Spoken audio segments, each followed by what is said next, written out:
Hey, greetings, everybody. Keith here. Hoping everybody's having a good day, enjoying life, living life, loving life.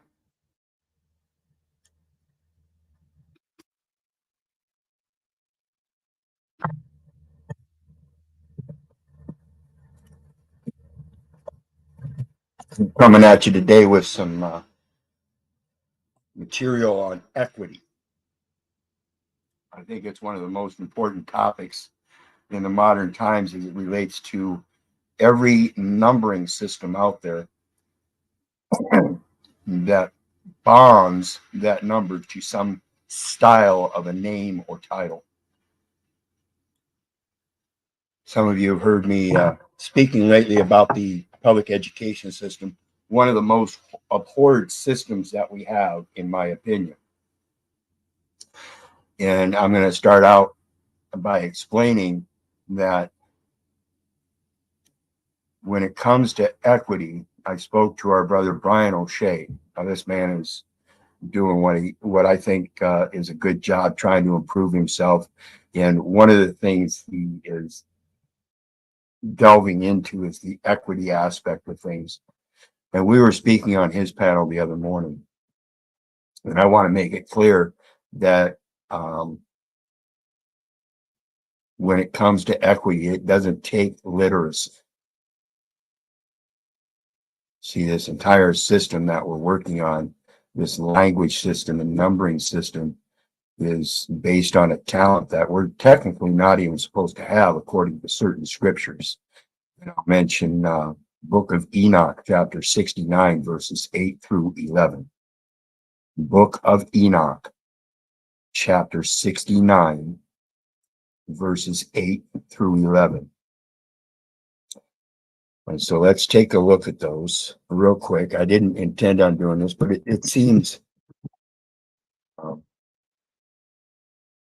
relevant enough that I think, since I'm starting out on the literacy thing, that we should go ahead and take a look at it.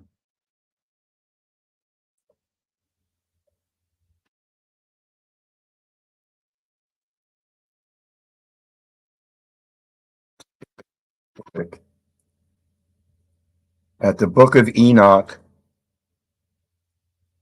chapter 69, verses 8 through 11. Says, and the name of the fourth is Penemu. This is a fourth angel. And it starts out P-E-N. Pen. This one showed the sons of men, the bitter and the sweet, and showed them all the secrets of their wisdom. When it comes to equity, it doesn't have to do with so much wisdom as it has to do with your actions. Actions always speak louder than words. And in the simplicity of actions, it doesn't take any writings or readings. You do them naturally by a knowing of that which is good for you and which is bad for you. This is first and foremost. This is paramount of the instinct of survival. Beyond that, it then goes to the other entity that you're involved with or is in that particular space that is making a situation good or bad, or is the determinant of a situation being good or bad. He taught men the art of writing with ink and paper, the pen. Okay? He taught men the art of writing with ink and paper, but he did not teach them the wisdom. He only taught them the secrets of the wisdom, which was the art. The art without the wisdom is a piece of shit that will not sell. And through, at least in my world, in my eyes. And through this, many have gone astray from eternity to eternity and to this day.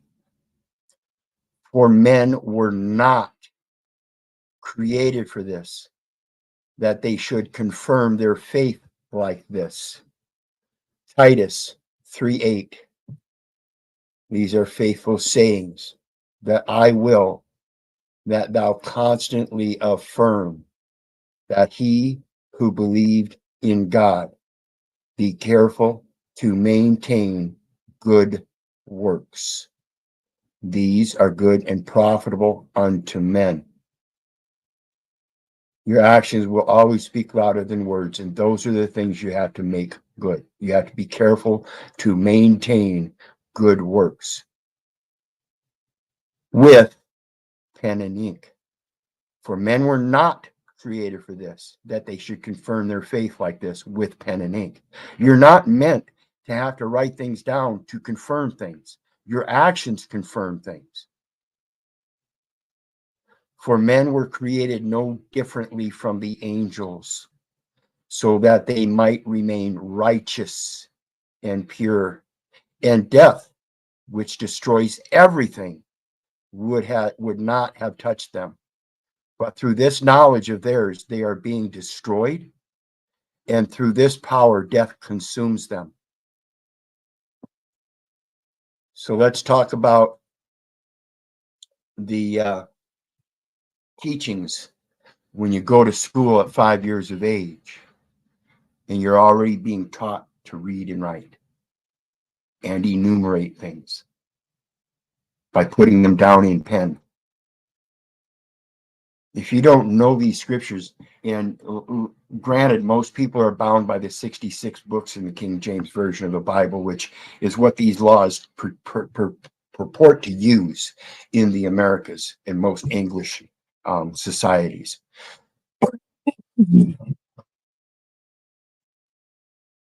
But again, that's when we think about the church and state. The state is the one putting this public education on everybody, or people are following to that public education. But the religions, the spiritual teachings, are again also done under the same predicate today, because the people that are in those capacities as preachers, pastors, fathers, and this, they too have been indoctrinated in their younger years to read and write.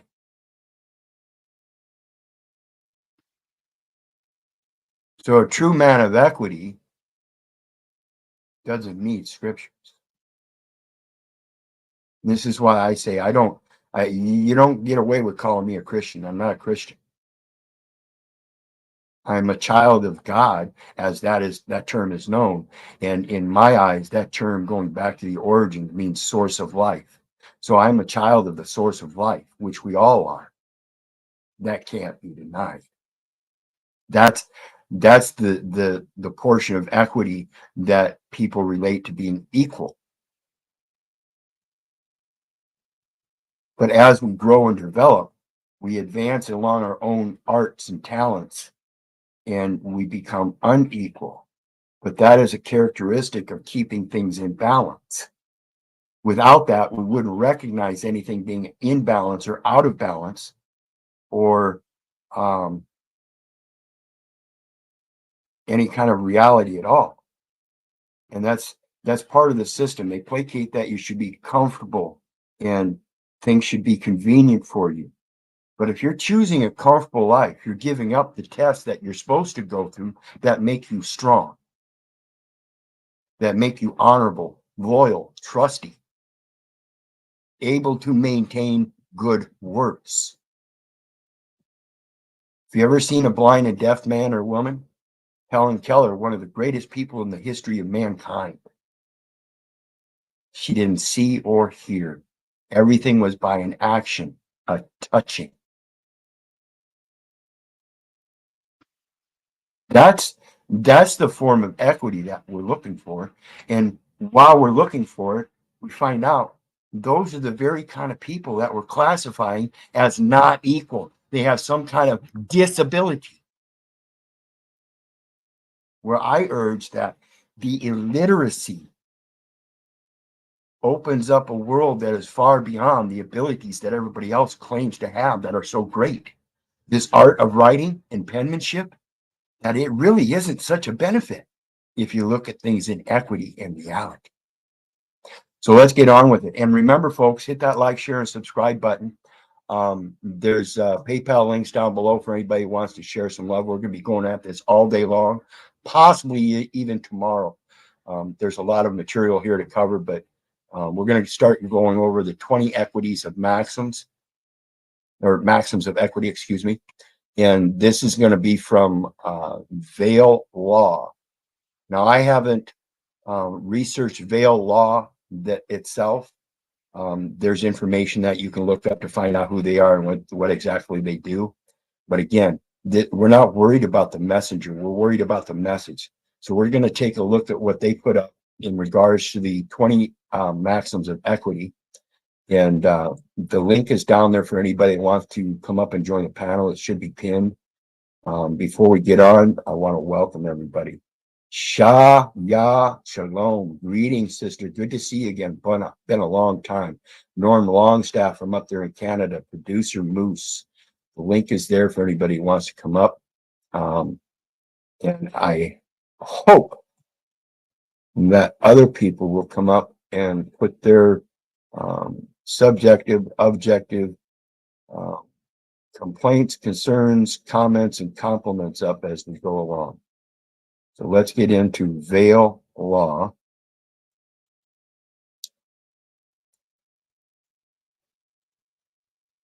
"20 Maxims of Equity." And this, I'm going to drop this link down there in the chat section for everybody, so you can grab this. It is down, I think, in the detail section as well. So just covering bases here. And yeah, yes, exercise strengthens, and I talk about this all the time. It's like riding a bike. The more you do it, the better you get at it. And the first maxim of equity is, if you're seeking equity, you must first bring equity. So you have to be able to practice it so you can do it. It's not a matter of writing things down. It's not a matter of 7 years of research. My God, if I'd only been doing this for 7 years, I may suck at it and end up back in them courts. But I guarantee you, this is something that's been in my eyes all my life. I've been telling people all my life, you ain't my daddy. I know something better and truer is out there. I know what you're telling me is false. I heard that as a young child. And again, this is the education system that destroys that spirituality in the little children. At 5 years of age, to teach them how to write the legal name without clarifying the distinction between the given name and the family name that has been translated by Social Security and the commercial system as a legal name. And it's styled in many ways and capitalized for expression of trust. So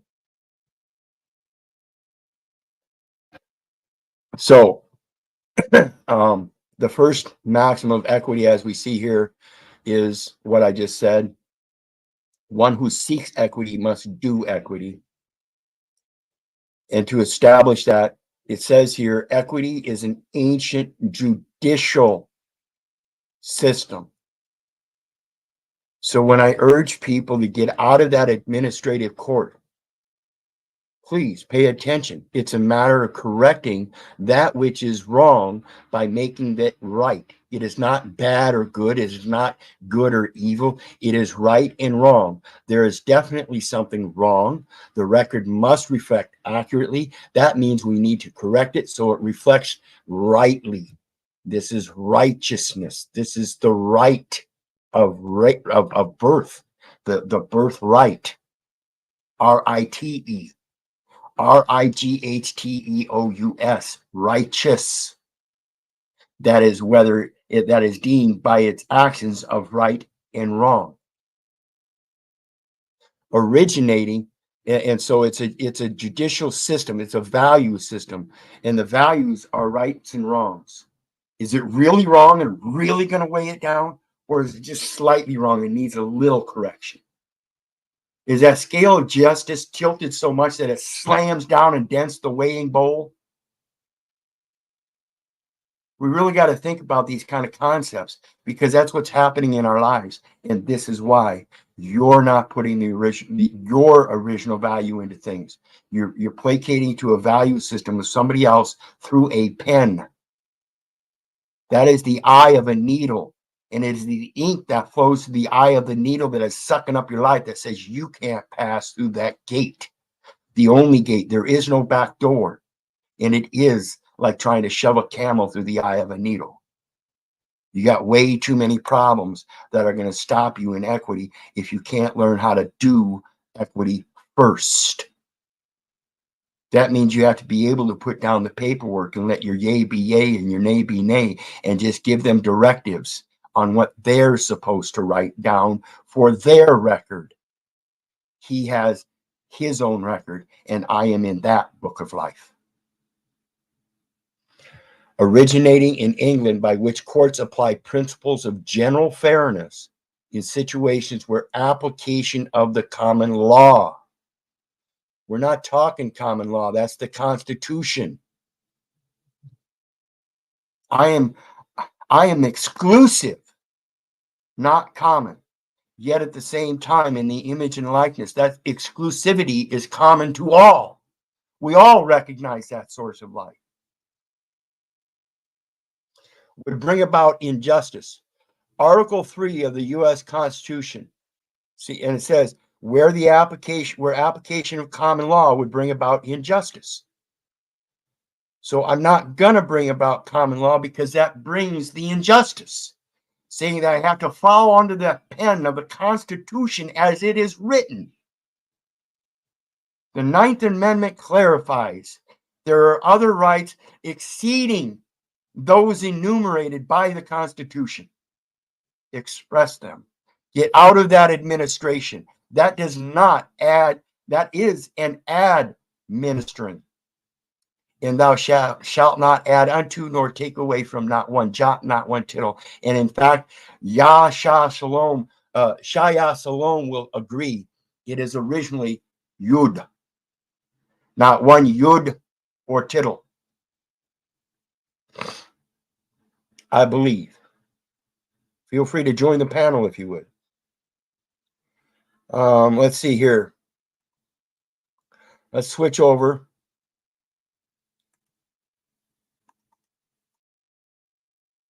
I just copy pasted this.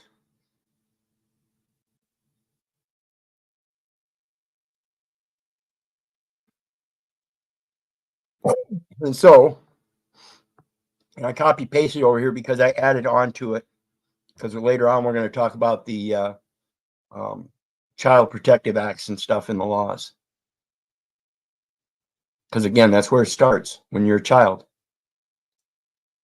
So Article 3 of the U.S. Constitution extends the judicial power of courts to both cases in law, which is where judicial determination is made for administration, and in equity, where you can make your own judicial determination by placing the supplemental valuable facts on the record for variances. There's a different value system in equity. The value system in equity is your actions. In the value system in law, as they state it, is the written word. So that's why they follow the legislated letter of the law. And if you want to go to the intent of the law, you have to take them out of their in-law courts to the original supplemental priory facts before law. Before the child could read and write, he was learning right from wrong. Period. We remain as a child and continue to learn right from wrong without that language. You don't need that language. It is good to use it, and we'll talk about that later. Isaiah 54:17. That first verse in Isaiah 54 tells us to sing. So we do need to learn it. And in order for no tongue to prosper against us, so that we can rise up and condemn those that would make false judgments, we have to learn what they're judging, learn that language. That's the entire commercial system, is just false languages. While the federal rules of civil procedure combine law and equity into a single type of suit, the civil action, in 1938, the distinction between law and equity is still very much alive. That distinction cannot be destroyed. Like I said, it does not equate to literacy. You take literacy out, and a man can still know right from wrong in its basic natural elements. Claims in equity afford different remedies because not all are equal in equity. It's not what's equal, it's what's fair and just. This goes to liabilities, responsibilities, and obligations. If you give a 12-year-old man, a 12-year-old boy, a truck as a grandpa because you think he deserves a truck as a beneficiary gift, then you have to make sure he knows how to drive or operate or manually conduct his affairs in that truck along the roadways. That's your responsibility as a grantor. If you go giving gifts out to people that don't know how to use them, this is casting pearls before swine. They don't know the jewel, just like they don't know the actual wisdom. They know the secret, but not the wisdom. Do not permit a right to trial by jury under the 7th Amendment. Why not? Because it's above and beyond a jury under the 7th Amendment, according to a $20 claim or more. Indeed, equitable claims must be decided by the judge, even if a jury is deciding other claims at law. And equitable remedies are generally unavailable when there is an adequate remedy at law. So, general citizenship is established through the enumeration at birth, not the actual recognition or cognition in law or equity. They are two different things. One is a record, one is a knowing that cannot be defeated. That knowing that we all went through being born and cast as men from our mother's waters, thereby being discharged as men, and taking the first breath of life, we became a living soul. A man being bound by his words, and every breath being a gift from God, should coin his words in wisdom from his own experiences and not from the readings, writings, and articulations of others. I cannot use your facts for my remedy. You cannot use my facts for your remedy. This is not something somebody else can do for you. You have to do it. While they do not constitute binding precedent in U.S. courts, because they have nothing to do with that Constitution that binds the U.S. courts to the Constitution itself. This is the First Amendment. They can make no law respecting the establishment of religion, going back to your equitable roots. And even the scripture says to put down childish things, but be a child. Equitable claims and the courts that preside over them are traditionally guided by the 20 maxims of equity. Traditionally, this is custom. That means custom. It is synonymous. Custom. However, this is a commercial term, as in trade, as in try, as in trust. It is an expression of a trust by using a converted term from equity, which is custom. We'll read about that later. Guided by the 20 maxims of equity, which are certainly persuasive precedent. The 11th Circuit was kind enough to recently gather 13 of these maxims in one place. Slater versus U.S. Steel, 2016. But of course, we pride ourselves in creating a more comprehensive list. So when we go to the Slater versus U.S. Steel Corporation, it's a lengthy. We're not going to do it here because, like I said, it's lengthy. It's got 13 of them, and it's going to give you a good reading on how they used all 13 of them in conjunction together with each other. They each support each other. Greetings. How you doing, sister? Yeah, shalom. Greetings, everyone. Welcome. Hi there, El Perro. How have you been, sister? Long time no see. Yeah, thank you. I'm so glad that you popped up on my feed. Yeah, it's like I said, it's I'm been a hoping to while. learn something. I'm just sitting here at your feet listening. Yeah. Well, it's interesting because you've got a unique situation that's kind of intertwined with mine. You know, I've got my bike all set up with an engine now, right? Oh, cool.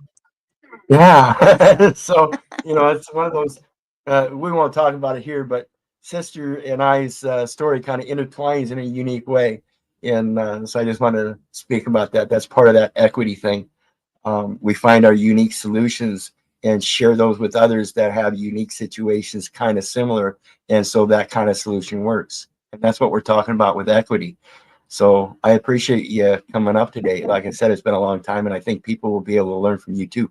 So please share your story if you want and speak everything you can. I think you're very endowed with some of this material. I think you have a good comprehension because you, sister, pay attention, folks. This has to do with, like I said earlier, the spirituality, which really isn't religion, but the fact that once you get involved in this unique setups of systems that we have in this world, and you start learning about them, and you realize at one point in time that there's something very wrong, and you want to correct yourself, you go back to that child. And that's what the scripture says. Get rid of all those heavy burdens. They're his. Go back to being a child. Learn how to have fun in life, but make sure that it's done equitably. Making sure that everything you do from here on out is that good works of being a neighborly neighbor, owing no man anything, and doing just to them what you would just have them do to you. That is justice. So, real quick, I want to say greetings to Jeannie and Russ McCombs. Anybody else? Norman Longstaff is still here. Robin, Elizabeth, and Bad Barney, greetings. And go ahead, Shia, and then we'll get back into these maxims. I was really just wanting to learn and see what you were up to. It's been such a long time that we've spoken, and I don't exactly know what you want me to say. I mean, tell a Okay, well, thing in my that's fine. testimony or what? I don't know. Well, like I said, folks, our sister here is in my mind has a very good comprehensive mind of one of the best hearts I've seen, and I think it would be good if you could share us what you think equity is first.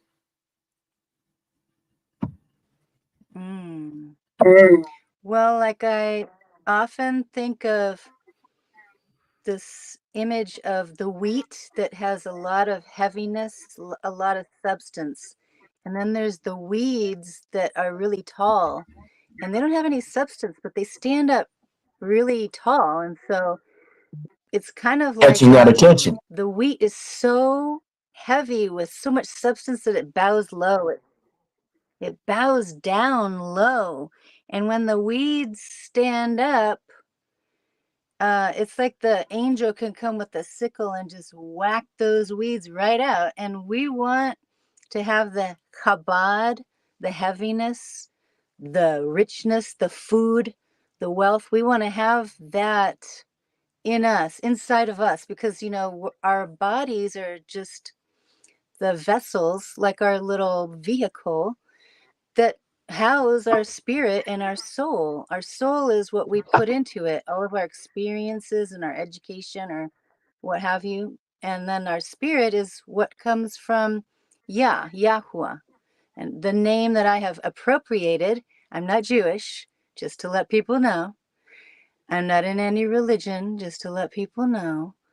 I did come from a Roman Catholic background when I was young, and then I married into a Christian ministry family. And then when I went to these churches, I was like, okay, I just see a lot of hypocritical stuff, and everyone's saying, come to my office, make an appointment with me. And it was turning into business. And I did go Exactly. to a church eventually that lied to me and said, oh, you're supposed to marry that person. God said you're supposed to marry that person. And that person happened to be like a broker who had lost his license, housing broker, I think. And I was like, okay, I'm repeating the same example of what happened to me when I was 19 and I was married for 24 years. And I I listened and obeyed. I don't know if it was me being Latina or female or whatever it was. It was just the society telling me, keep your head down, don't ask questions. Plus, I was in the military when I was 17 to age 23. So, Yeah. just never really thought about things. I just obeyed orders and listened to orders. And I even said, I'll never wear And that's what green I was again. talking. But look, I'm always wearing green. And that's what I was talking about earlier with the when we one day realize something's wrong, got to go back. It's kind of like Yeah. separating the wheat and chaff. We realize our spirit has been dirtied by all this bullshit we've been eating, and feeding on through these societies and listening to this thing about just obey. But nobody's been teaching us to be cognizant of the person that we're obeying is the spirit coming through that person. Because if it's this Mm-hmm. person that we're obeying, then we're listening to the messenger instead of the message. And that's the problem with a lot of people. They're not getting that message because they've been taught a converted form to give that communication in. That's that reading and writing.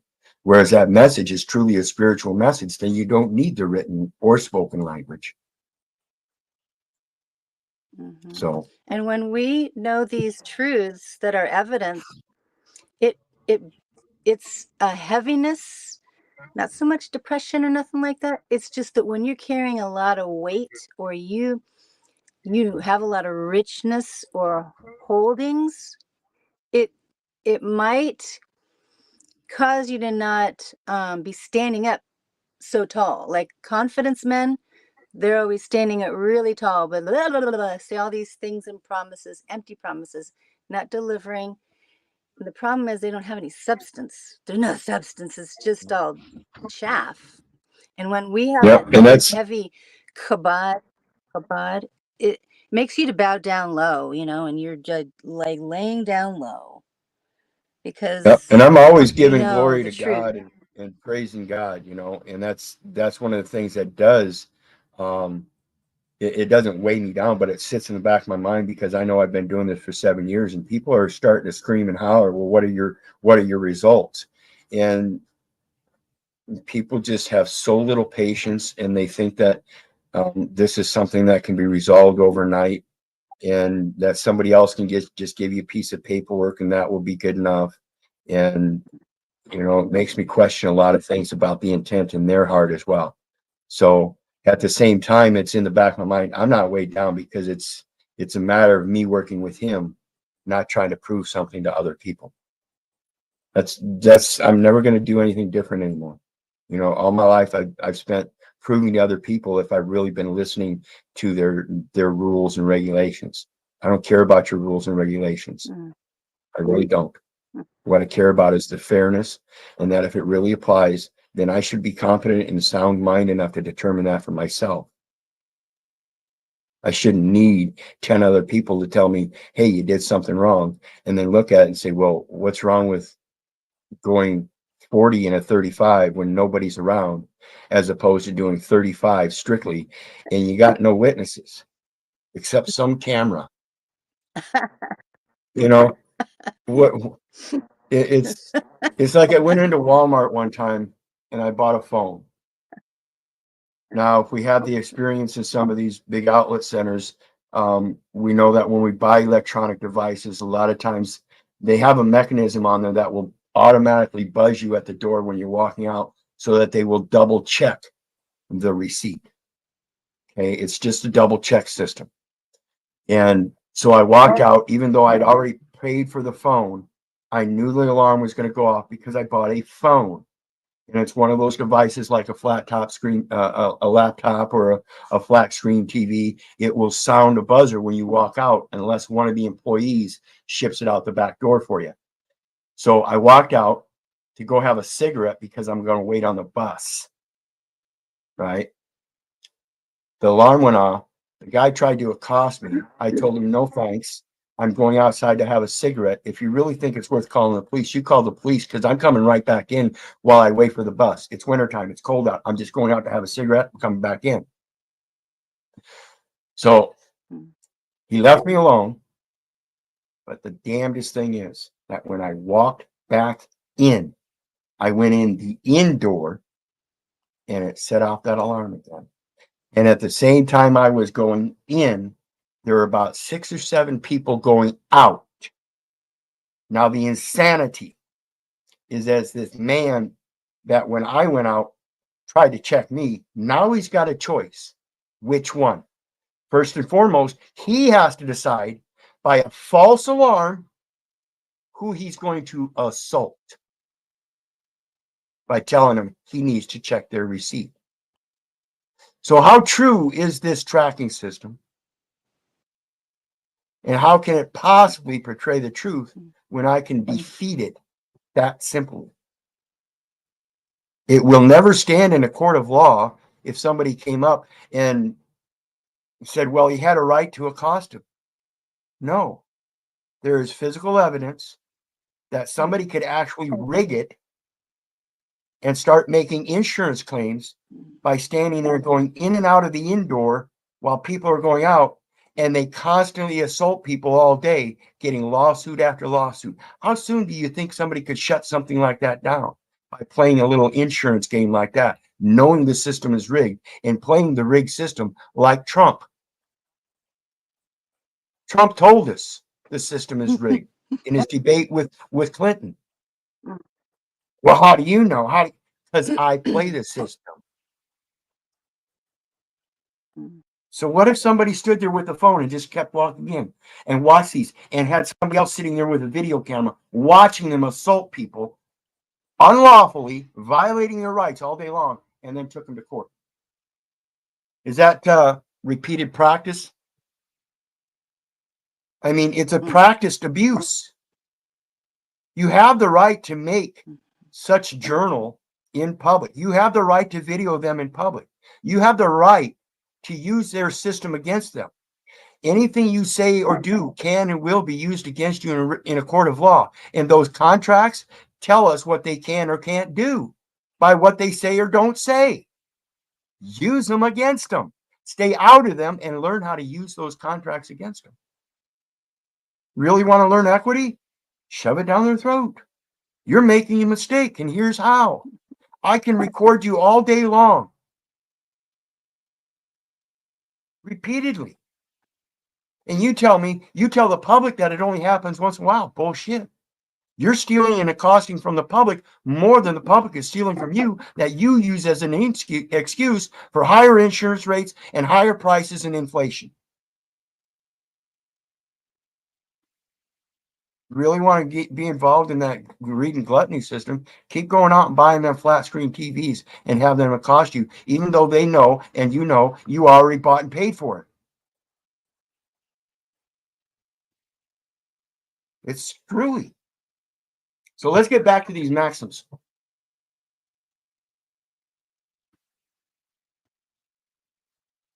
It says, and again, like I said, we're not going to go over Slater versus U.S. Steel Corporation. You can look that up and see all those 13 equities or maxims. It says one who seeks equity must do equity. This is perhaps one of the most basic maxims of equity. This is from Anstalt versus Ness Energy International, Inc. And this is 2012. And it says, simply put, a party petitioning the court for equitable relief must be willing to fulfill all of its own obligations.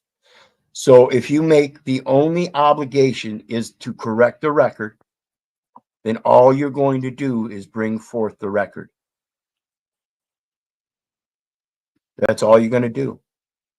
You're going to call forth the record because that's what's wrong. I'm not wrong. You're not wrong.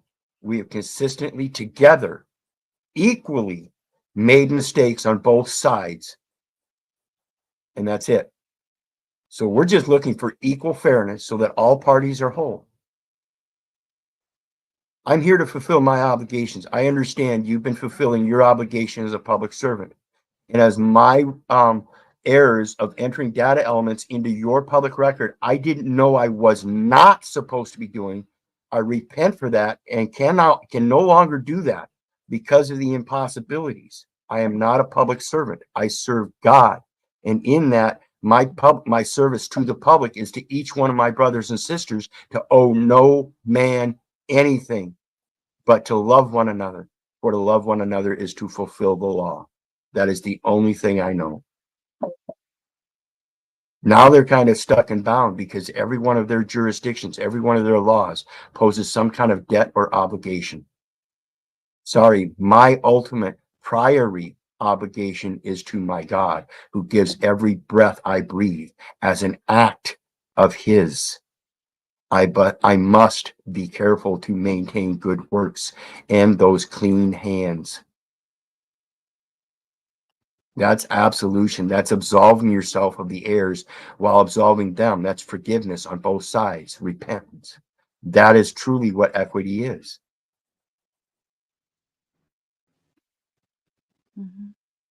Pure and simple. The next one, equity will not suffer a wrong to be without a remedy. What this is saying is that even though you may think you've been treated right, if you find out you've been treated wrong, it is an injunction to be without a remedy. Wait a minute, something's wrong. We have to correct it. If they can find something in their statutes, codes, rules, and regulations that will correct it, then so be it. But those only apply to persons, and under those, they are contract terms and conditions must be there, because it says under their acquisitions regulations for all government instrumentalities, contract terms and conditions required to be implemented for statutes or executive orders, commercial items, commercial services. In other words, anytime they're seeking any kind of debt,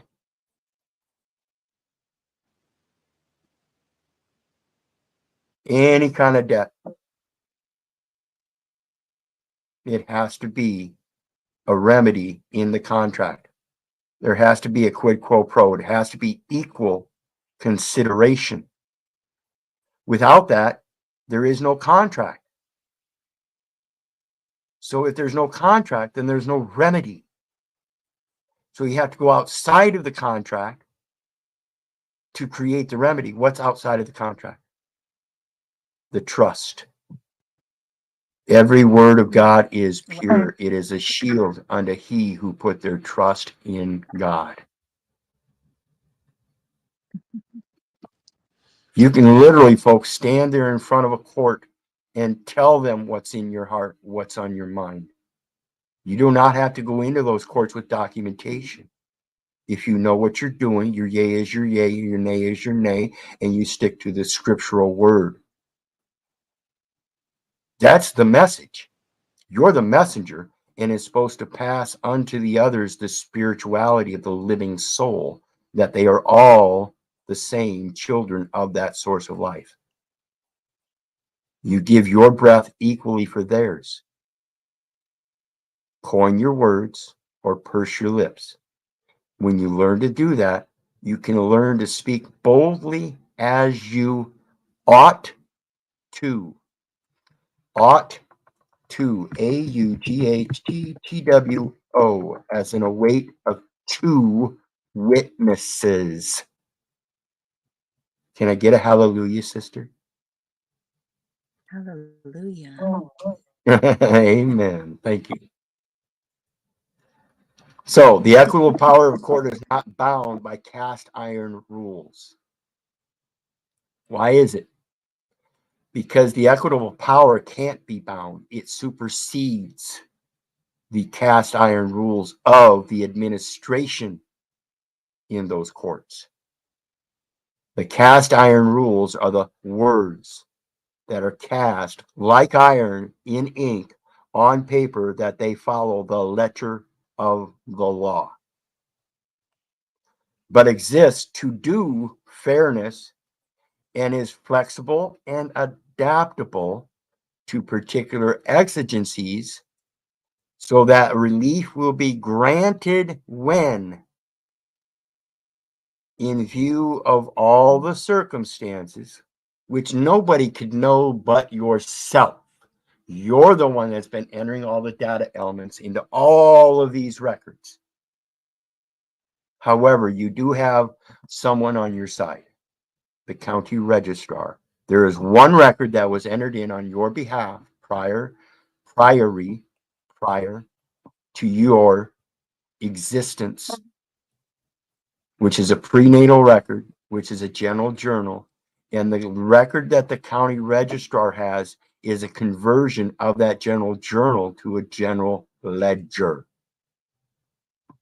There's a financial interest that is being obfuscated from there, known as the state's vital statistics jurisdiction, that has over 500 hands that are dipping in to that trust around the nation. To deny it would permit one party to suffer a gross wrong at the over 500 hands of the others.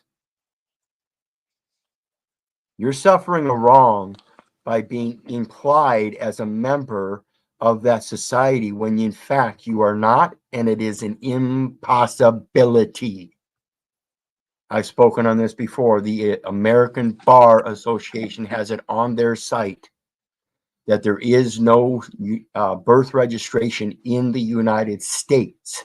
Therefore, by implied fact, material evidence in the record, if there is no birth registration in the United States, then there is no record of anyone being born in the United States. And that is a gross wrong, because that is what is implied as a possibility, and everybody takes it and runs with it their entire life. I'm a United States citizen because I was born in the United States. You are lying to yourself and everybody else, because that is an impossibility. If there is no birth registration, then there is no record, and therefore you are agreeing with a assumption, presumption, implication, false ideology. And it's a gross wrong, not only to you, but your future generation, if you don't correct it. My people are destroyed for lack of knowledge. And if you are not going to be a priest unto the children of God, then he will deny you. And since you didn't preach that word unto them, they don't know him, so he can't accept them either. He must deny them as well. What do you think about that, Haya? Well, it's so funny because I'm looking for any kind of paper that I can write down anything. And as I'm looking through the papers, I'm here on my bed in my RV.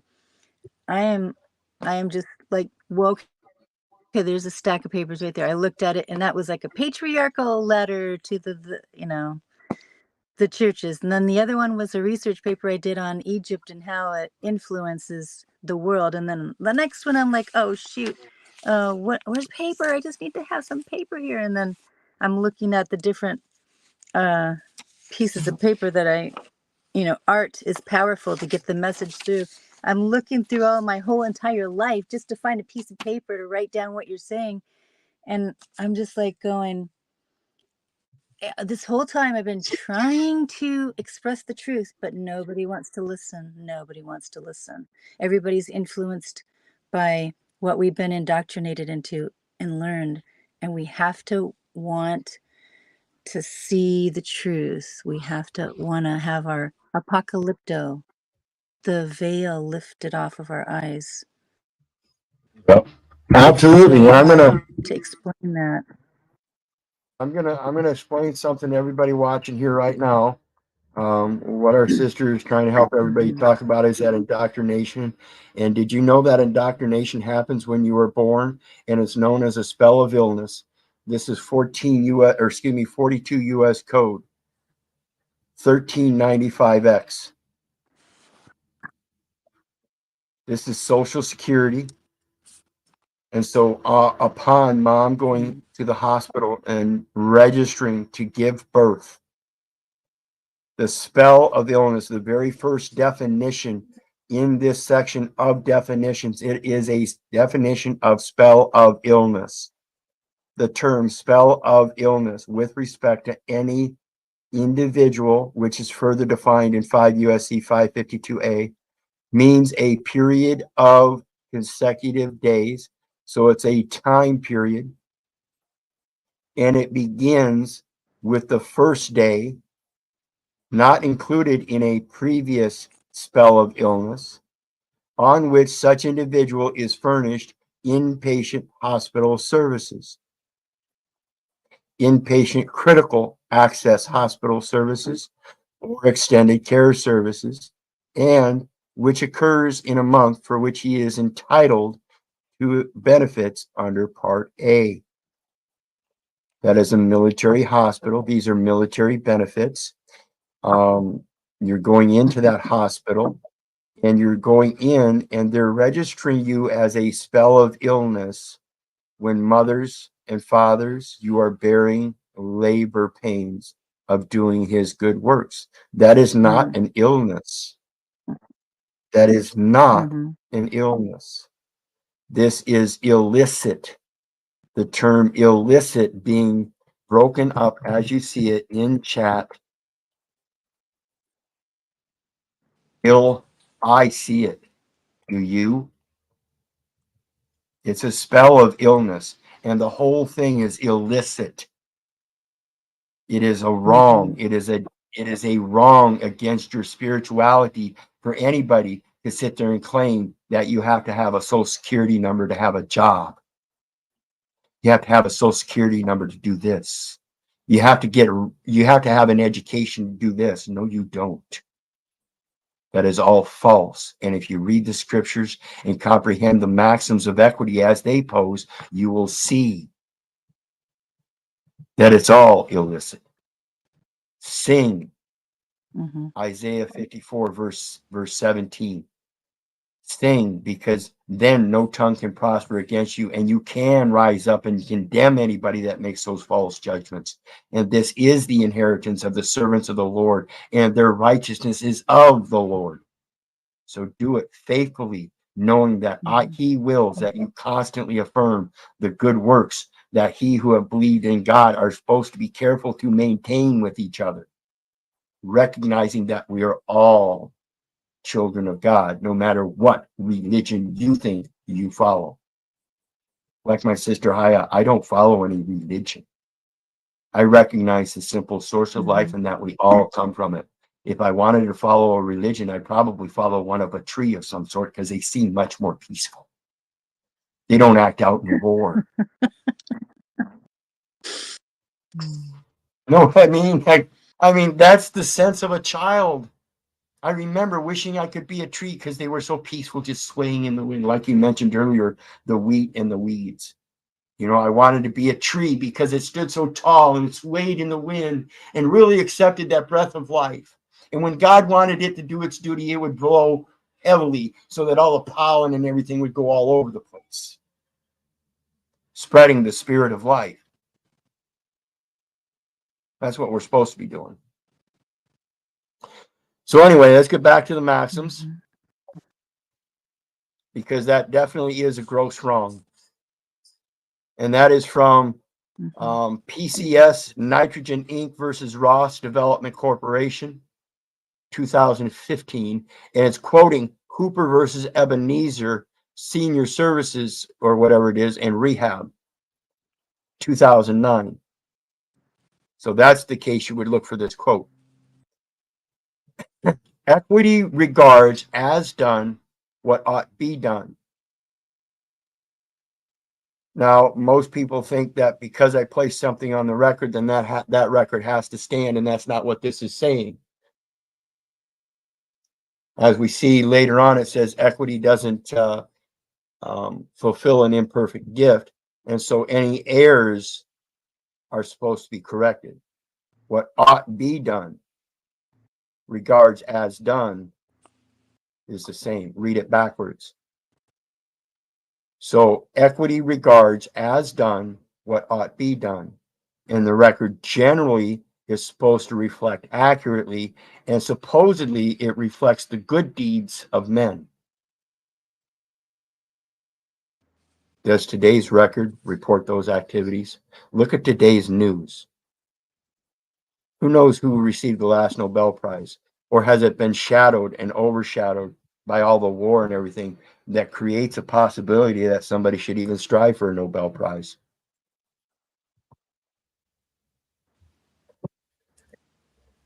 Oops. Somehow I did something wrong there. Okay, it is a fiction of equity designed to effectuate the obvious intention of the parties to promote justice. This is Roderick versus U.S., Minnesota, 1988. So this is a state Supreme Court case. And again, it's a fiction of equity. This is the combination of common law to express the equity. It's a fiction of equity. It's a writing of equity designed to effectuate, that's the legislative law, the obvious intention of the parties to promote justice. And this is why the written word, the contract, has to have equal consideration, equal benefit. And if detriment be suffered, it's supposed to be shared equally as well. This is the obvious intention of equality, which equates to equity, even though people are not equal.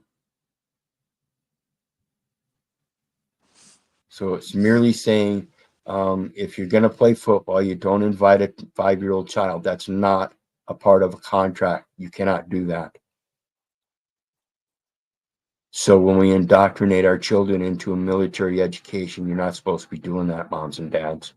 When you go to these military hospitals to give birth, you're not supposed to be doing that, moms and dads. It shows in, on, and for their record that you've already lost your spirituality, that you are not bringing equity. If you seek equity, you must first do equity. You're not doing equity.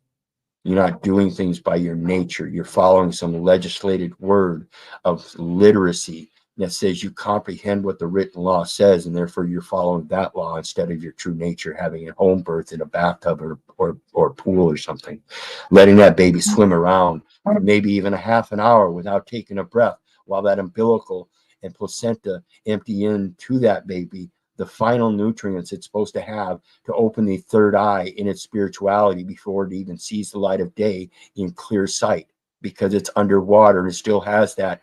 What does sound do in water? It multiplies, right? Do you suppose the beating of that heart and the pulsing of that umbilical cord in unison is probably resounding? That's resounding. Do you suppose that's an impartation of spirituality as he was discharged from his mother's waters into the natural waters of earth? Then he could take his first breath and realize his own substance of the dust of the ground that God formed him with. And when he took that first breath of life, he became a living soul, opened his eyes to the real world and the real breath of life. Everything else is fiction. That written word is fiction, folks. Equity regards as done what ought to be done. It doesn't take the literacy of anybody to do the breath of life, to be the duty that they are supposed to be without anything else guidelining them but their own nature. even rabbits get together and procreate under that creation, yet they furrow no fields and sow no seeds.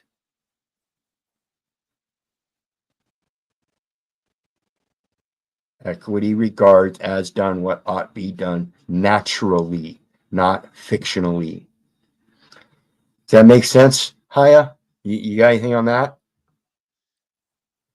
Yeah, well, when you were saying what you just said, I was thinking about the difference between idolatry, when we're listening and believing man and their rules, we're choosing to go with them as the leader, and that's where the hijacking happens, versus to Correct. follow the truth in what Yahweh is the breath of life. That's when we first say his name, is when we're born. Yahweh. That's a baby saying that. And then at the last breath of life, we probably say the same thing. Yahweh.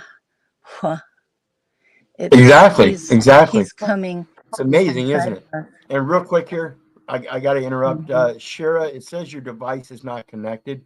So if you go out and maybe come back in, or maybe come in on a different device, would be glad to have you on panel. But it says device not connected.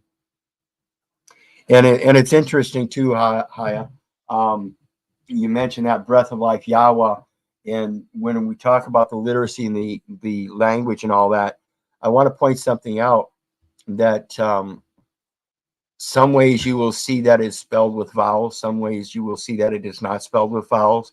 And I'm going to show you a way, if somebody would type out these vowels in the chat in order, not the English alphabet and its order, but the English alphabet's vowels in this order. E, if somebody would please put this in, type this in chat for me. E, I, O, U, A. Mm-hmm. Now, as I pronounced those Yahweh. vowels, they were long vowels.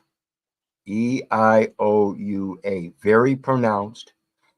However, if you take that pronunciation out, it comes out. Can you say that, Haya? I'm sure you know where I'm going with this. Yahweh. Yes, it says the same thing. Are you going to be sharp with your words, or are you going to soften them up? Are you going to use sharp vowels, sharp consonants, or are you going to soften them up? See, when we soften things up, And you they're know more what's malleable. interesting? I Go don't ahead. know where I heard this from just recently, but it said something about the tongue is not required to say the name. And you know how our tongue can be like setting a fire with, gossip or just talking smack or whatever. But Yahweh doesn't even require your tongue Exactly. or your lips. Exactly. Yahweh. Let no tongue. Breath. When we use the tongue, listen to it, T. That's the tongue. S. You're pushing in using that tongue. Now in the vowels, you're still using the tongue to hold back an airwave. But you can say all 5 vowels, E, I, O, U, A, with your cheeks. Okay? Your tongue being used is a tongue that prospers because your tongue creates toroidal currents that are different from the vowel sounds that you make with your cheeks. There's a distinct difference. So let's go back to the next one. Excuse me. It says equity is a sort of equality. Like I said earlier, it is not equality. It is fair and just. It is a sort of equality that can make things equal. Again, if you're going to have somebody enter into a game, and that somebody is 15 years old, and the game is a game of 5-year-olds, there's no equality.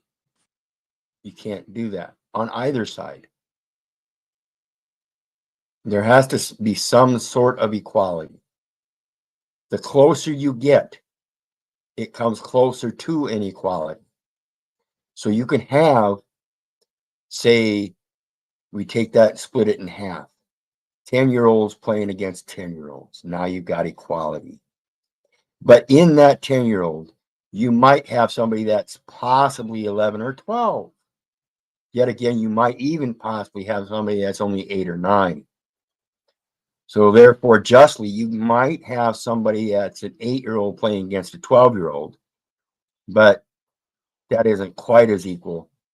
And so it kind of starts, see the difference with the sport games and stuff? It's a sort of equality, but it's not real. So as the FMCRA is silent on the question of priority, I speak on priory, which is something that which is before. And so when we think about priority, my priority is with God, not with anybody, any other person or man or creature. My priority is with God, the source of life. Every breath I take is the source of my actions. If I quit taking it, and then I quit the life, can I quit taking those breaths? Most certainly I will pass out, and then he will instill them in me again. If I really want to quit taking all breaths, I have to go to extremes. And as equity is equality, it is not. This is a written word. This is an expression. It cannot be equality. It is a sort of equality. It is a ability to say that, yes, a 10-year-old can play football with an 8-year-old. There is some, because we know that some 8-year-olds can be, say, even 120 pounds. Well, we know some 10-year-olds are still at 100 pounds. So even though there's an age difference, there's an equality in size. So it's a sort of equality. See what I'm saying? We find that the proper course here is to distribute the limited funds or limited qualities. They're talking about equality and then switch to funds. It's the limited qualities on a rateable basis, such that each claimant receives a share of the quality proportionate to their share of the total judgment figure. This is where people get it wrong with relation to the feminine movement and equality in pay. You can't have a women's soccer league that barely makes any money in ticket sales and advertisement and expect that the women that play soccer playing the same number of games is going to get paid the same just because they play the same number of games. It's still dependent upon the commercial value and the total judgment figure of what's being brought in for them to get paid. There is equity is equality, because it is a sort of equality. In fact, if you looked at the statistics from the proper perspective, women get paid more through the distribution of the limited funds on a rateable basis. They just don't get paid as much as the men because the men pull so many more in the advertisements of their sporting arenas. It's a huge moneymaker. Marketing. Yep. And this is Commercial Union Insurance Company versus U.S. 1993, citing Dobbs Law Remedies, section 212 at 130. I'm going to drop that in the chat section so everybody can go look that up. And you will see that quote. The next one is equity aids the vigilant and not those who slumber on their rights. This is the same as number one almost, except that I was telling you one who seeks equity must do equity. You must be able to know what the equity is in order to be able to act it. Okay. So number 5 says equity aids the vigilant and not those who slumber on their rights. You have to be ever vigilant. You cannot set them down. Equity does not take a day off, just like God does not take a day off, just like Satan does not take a day off. You have to be ever vigilant lest you succumb to the activities of being gluttonous, greedy, and lazy. Study to shew thyself worthy and approved. It's the same thing. And you'll notice we correlate a lot of these equities with the scripture, which we're going to be going over later. There's 13 or 14 of them in different aspects that I'm going to be relating to the scripture instead of case law. This is the basis for the equitable defense of laches. Equitable defense of laches. This is what I'm talking about with the written word. The claim of the letter of the law being equitable, and that if there is no remedy at law, then you have to create your own remedy. You have to detach what was attached. That's what the latch is. It's an attachment. And the attachment, this is the basis for the equitable defense of latches. What they're saying here is this is the basis for the equitable defense of the legislated laws. Equity aids the vigilant. You must know those laws. Yes. Equity aids the vigilant. In other words, you have to know those laws. Yes, you're not part of the system. Sorry about that. You're gonna retire and rescind the signatures as they imply capacity of all official duties, that you are performing the functions of public office as a servant to the public, and you're not. You serve him, and therefore the latchment of the public service in documentary form is false. Anyone that takes that oath, I again remind you to read Hebrews 6, verses 14 through 20. And it will tell you about the original promise and the original oath. And if they actually think that they can partake in a written, literate vote to take upon an oath, then they have literally given up their parley for God. That's what parley means, is a vote. And they are taking upon a political voting system to be part of a public office, to take an oath. And if you don't understand the story of Daniel and Cyrus, Daniel went through 4 or 5 kings before he came to, or 3 or 4 kings before he came to Cyrus. And it was Cyrus that was finally convinced, under the tutelage of Daniel, of the old Israelite laws, that he said, okay, yes, it's right to free the Jewish people, or the Israelites. And that was the creation of the first polity, where the church was created for political reasons of safety of the chosen people. But at that same time, it was done under Cyrus, who coincidentally was king of Persia and Media. The person that was created in Media. It was the person. It was the beginning of the person as we know it today in modern form, through a political arena, through the pushing of a spirituality known as religion. And that is the public forum. That's when Cyrus heralded to the world they are free people, and created a public forum, a polity for them to stand under. Now, if we understand Judaism comes from the house of Judah, the voice of the 12 tribes of Israel. And so we have the beginnings of Judaism, where people started speaking out as the house of Judah, the lion, the person in Media. They coincide.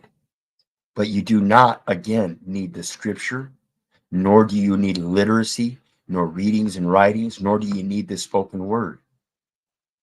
It's purely a knowing of right and wrong according to your own natural instincts of survival.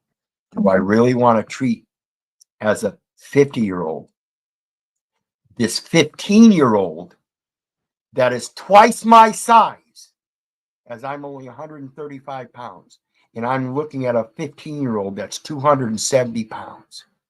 Do I really want to treat him like an adult and be a bastard and tell him what life is really about? Or should I treat him in the tenderness of his mind and heart as a child still, if I know him to be a child? See, there's a different equality. Just because he's big like a man doesn't mean he's a man. Mhm. I have to take it upon myself to have wisdom to know those differences. I've been learning these differences all my life. Like I said earlier, I've been telling people like this all my life. You're not my daddy. Fuck you. I know better. You're not acting like I know my daddy would. I know in my heart, if I have children, I'm going to treat them a certain way. And it ain't going to be the way you are. You've been lying to me all my life. Why would I lie to my child? That's the same thing.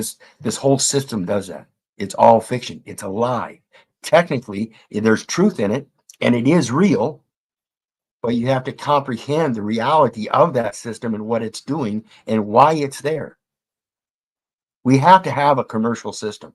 We have to have commercial centers, but it's the duty of the people inherently to restrict and limit those commercial centers so they don't get so large like Los Angeles, Chicago, New York, that they create these huge scabs and demand on a commercial system that ships things from this point of the world all the way around the other world just because somebody's got filled with greed. Why do you not transport yourself, sojourn yourself as a stranger and sojourner with him, and learn along the way and travel your own happy ass with your own 2 happy feet all the way around the world if you want something special? If you want passion fruit, go where the passion fruit grows.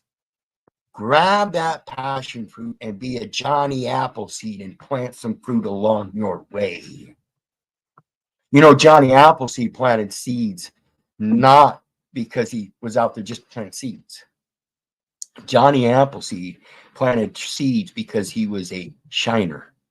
He liked making his own spirits. And so in his travels, he found that there were places that didn't have apple trees. And he would much like it there. And he found nobody else that disagreed with it. And in fact, it was so well liked that other people were able to go to that tree and have some fruit too. And the next time Johnny Appleseed traveled his happy ass back along that path, lo and behold, there's that apple tree he planted years ago. And here it's bearing fruit now. And now he can sit down under that tree and have some of his own fruits.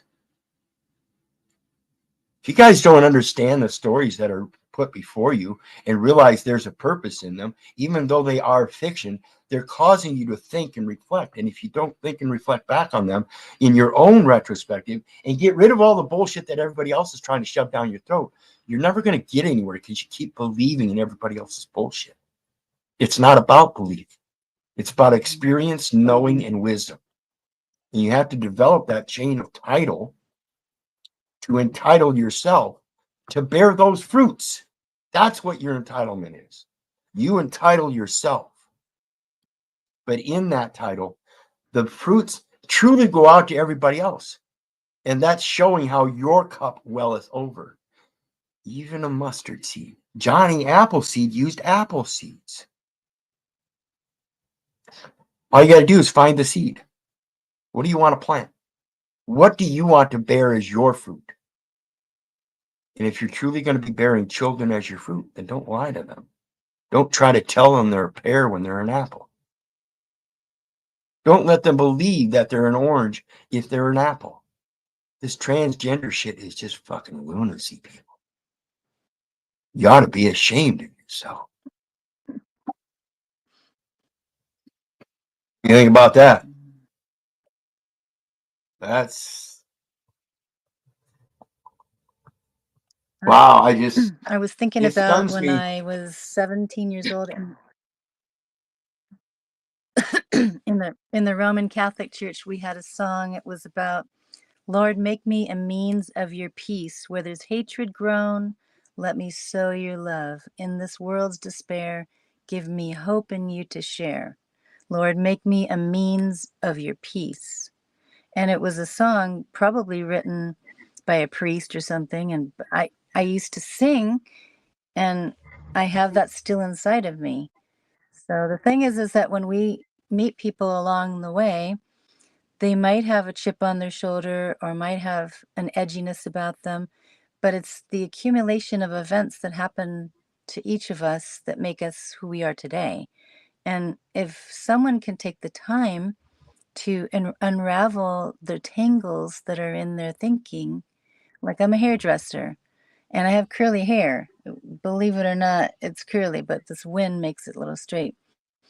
But I deal with people that have tangles all the time.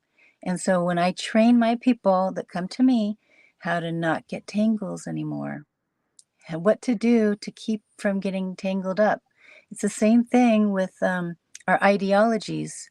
If we believe we landed on the moon because we saw it on TV, because we heard it on the radio, and we think it's a rock that you can land on, a lot of the propaganda in those weapons of mass destruction, those televisions, they're putting the vision in your head, in your empty space, because they want to go from infinity and beyond in the empty space in your mind. So if they can fill it up with all the Disney and the Star Wars and the fun stuff like that, and then just have you believing, oh, there's going to be a big rock, it's going to hit the earth and we're going to die. If they can, get you on that train, then they can make money off of that. And it's all about idolatry. If we're going to choose to go with the wrong stuff and eat the wrong food, then, Well, Yahweh says to us, like in Jeremiah chapter 10, if you're going to do what the heathen do, you're doing idolatry. yeah, and it's Idolatry. even this language is idolatry. Think about it. You're paying attention to strokes of a pen, like we mentioned earlier with Book of Enoch 69, telling us the angel penning you. That's pen. And we're paying attention.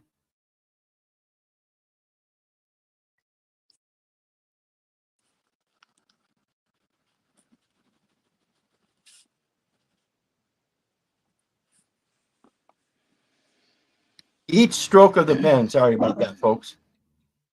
We're paying attention to each stroke of the pen, and we're using that as our ideology to be able to communicate with each other. You don't need it. I'm working on a thing here. Some of you guys know I've got like 18 profiles, 18 channels on YouTube. And the reason I'm doing it isn't because I'm psychotic or I have some kind of personality disorder. It's because in my research, I've discovered that the whole point of everything is the authorship. Okay. And if you understand what an author's guild is, it's a collective of people that put out information in written material. Now it can be magazine form, it can be pamphlet form, it can be actual literary writings where you have one guy writes the first chapter, the next guy writes the second chapter, or a series of a collective of books where one guy writes the one book, the one guy writes the other book, or they all collaboratively together write a book. Same concept here. And with these StreamYard panels, one day I want to be able to come up and have 10 of my profiles filling this panel and having a discussion with myself and my 10 different profiles in sign language. So, and have it closed caption text down below so that the entire video is silent. And the whole intent is to show people that we can communicate with each other in many different facets. It's that sort of equality. We have the same equality to act as a government as the government has in all of its plenipotentiaries. We have the same equality to act as a authors guild. We have the same equality to act as a lawyer's firm. We have the same equality to act as an accounting firm. We have all these same equalities. All we have to do is learn how to practice them, learn how to express them, and make sure that in our expressions, they're an overwhelming of our cup so that we're planting seeds. And so by mentioning that, I hope to plant a seed in you guys to realize that you have a profile here on YouTube. You have a profile on Facebook. You have a profile on MeWe, on all these Instagrams and all these. You have all these. That's your own author's guild. Learn how to journal. That journal should always be about your journey as you sojourn with him. making sure that every word is coined boldly as you ought to, the weight of two witnesses, you and him. Read John. Let me see. I think it's John 7. No.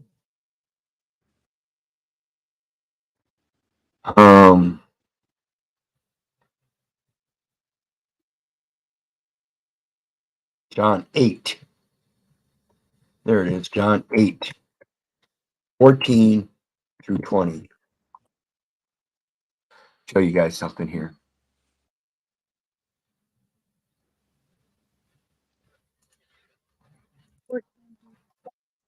Through 6 was 14 through 20. Interesting. Yes. Jesus, John 8, 14 through 20. Jesus answered and said unto them, though I bear record of myself, yet my record is true. For I know whence I came and whither I go. Know thyself. But ye cannot tell whence I come and whither I go. Ye cannot tell whence I come and whither I go. Ye judge after the flesh. I judge no man. See, I keep telling everybody, I'm not judging you. I'm judging your actions and your words. They don't match up. Correct them. That's all I ask. If you're going to be an evil, mischief guy, let people know. If you're going to be pretending to be this righteous guy, then work on it. And yet, if I judge, my judgment is true.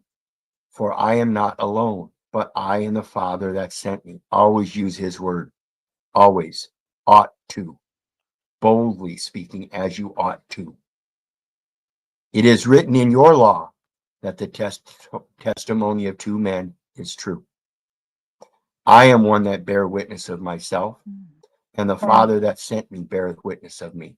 And nobody will disagree with this. Everybody agrees that we are of greater source, and most people call it the Father, God, or one way or another. Then said they unto him, why is thy Father? Where is thy Father? Jesus answered, ye neither know me nor my Father. If ye had known me, ye should have known my Father also. He's telling them, you should have never questioned that.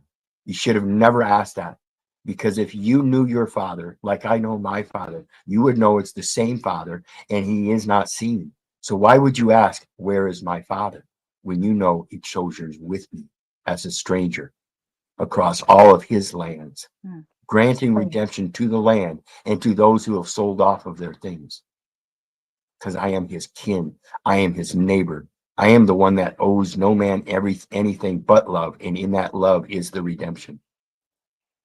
They should have never asked him this. This was a very explicit reason to come back and say, ye neither know me nor my Father.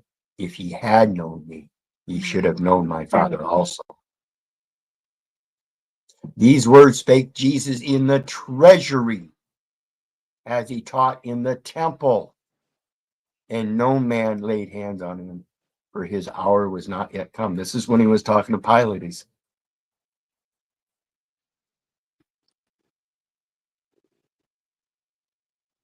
Strange, huh? When we think about this, I want people to comprehend. If I could interject for truly. Oops, we lost you. There, she's coming back. I kicked Keith off. There you go. There you go.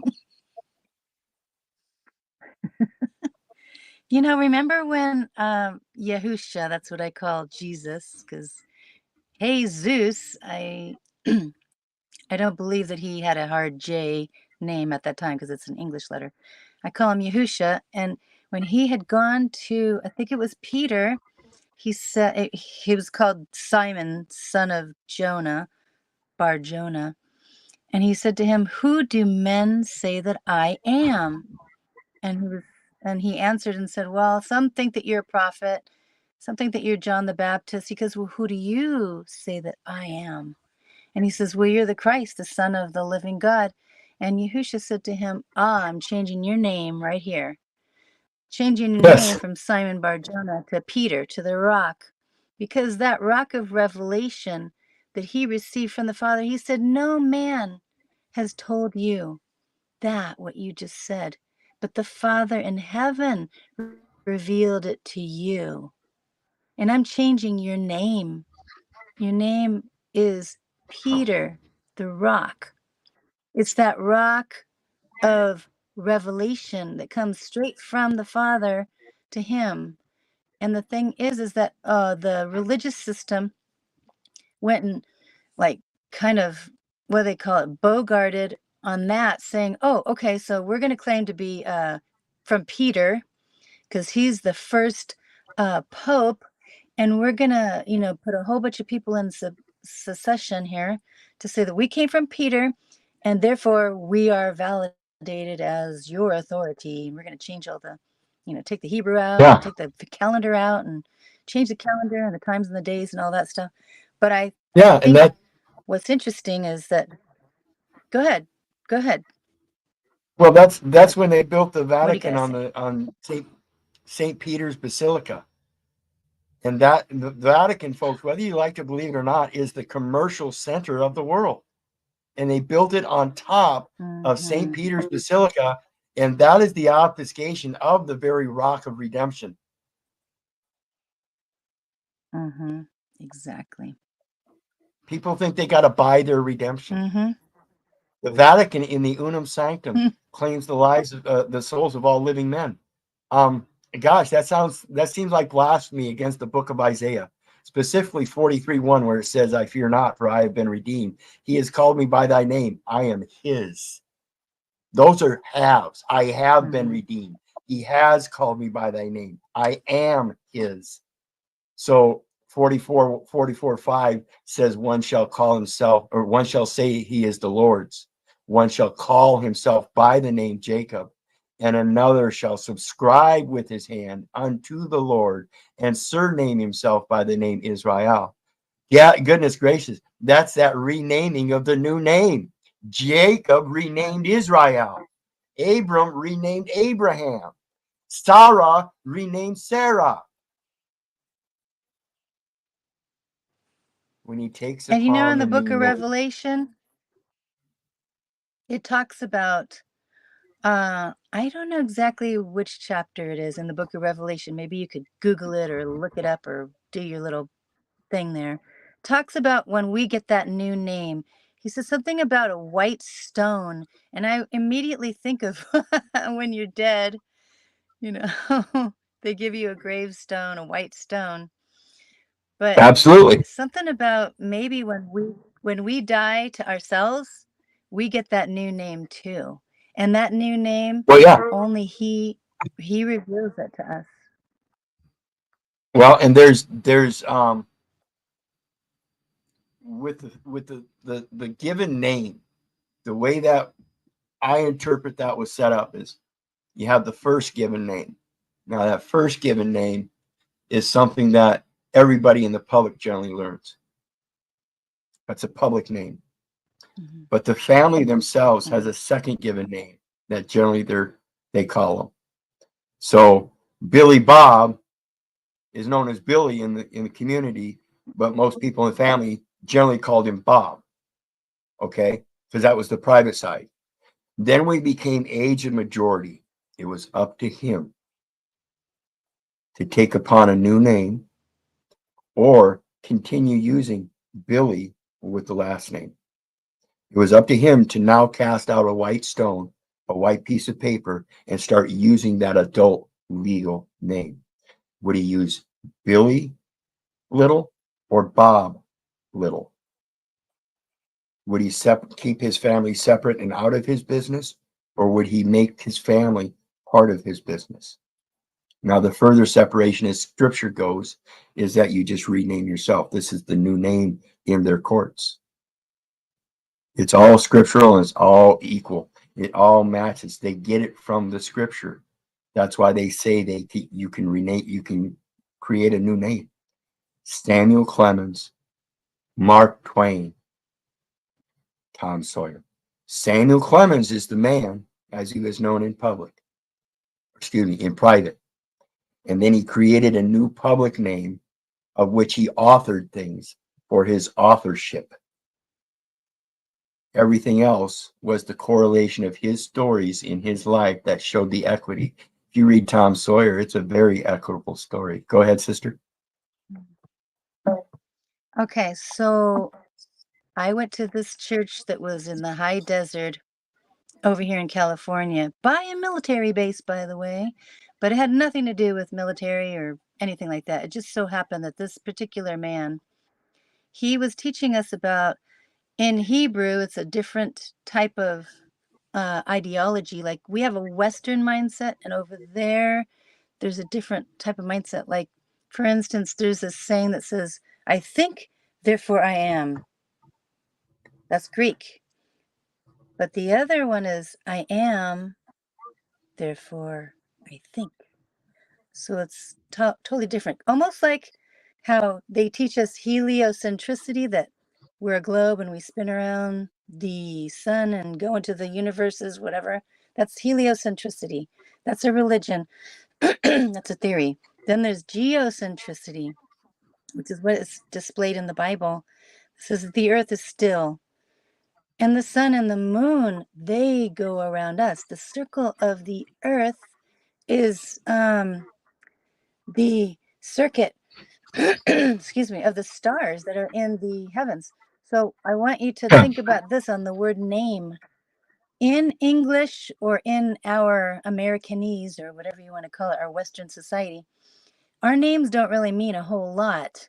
But in the Hebrew, or the Hebrew understanding, name means character and function. So when we come in his name, we're coming in his character and in his function.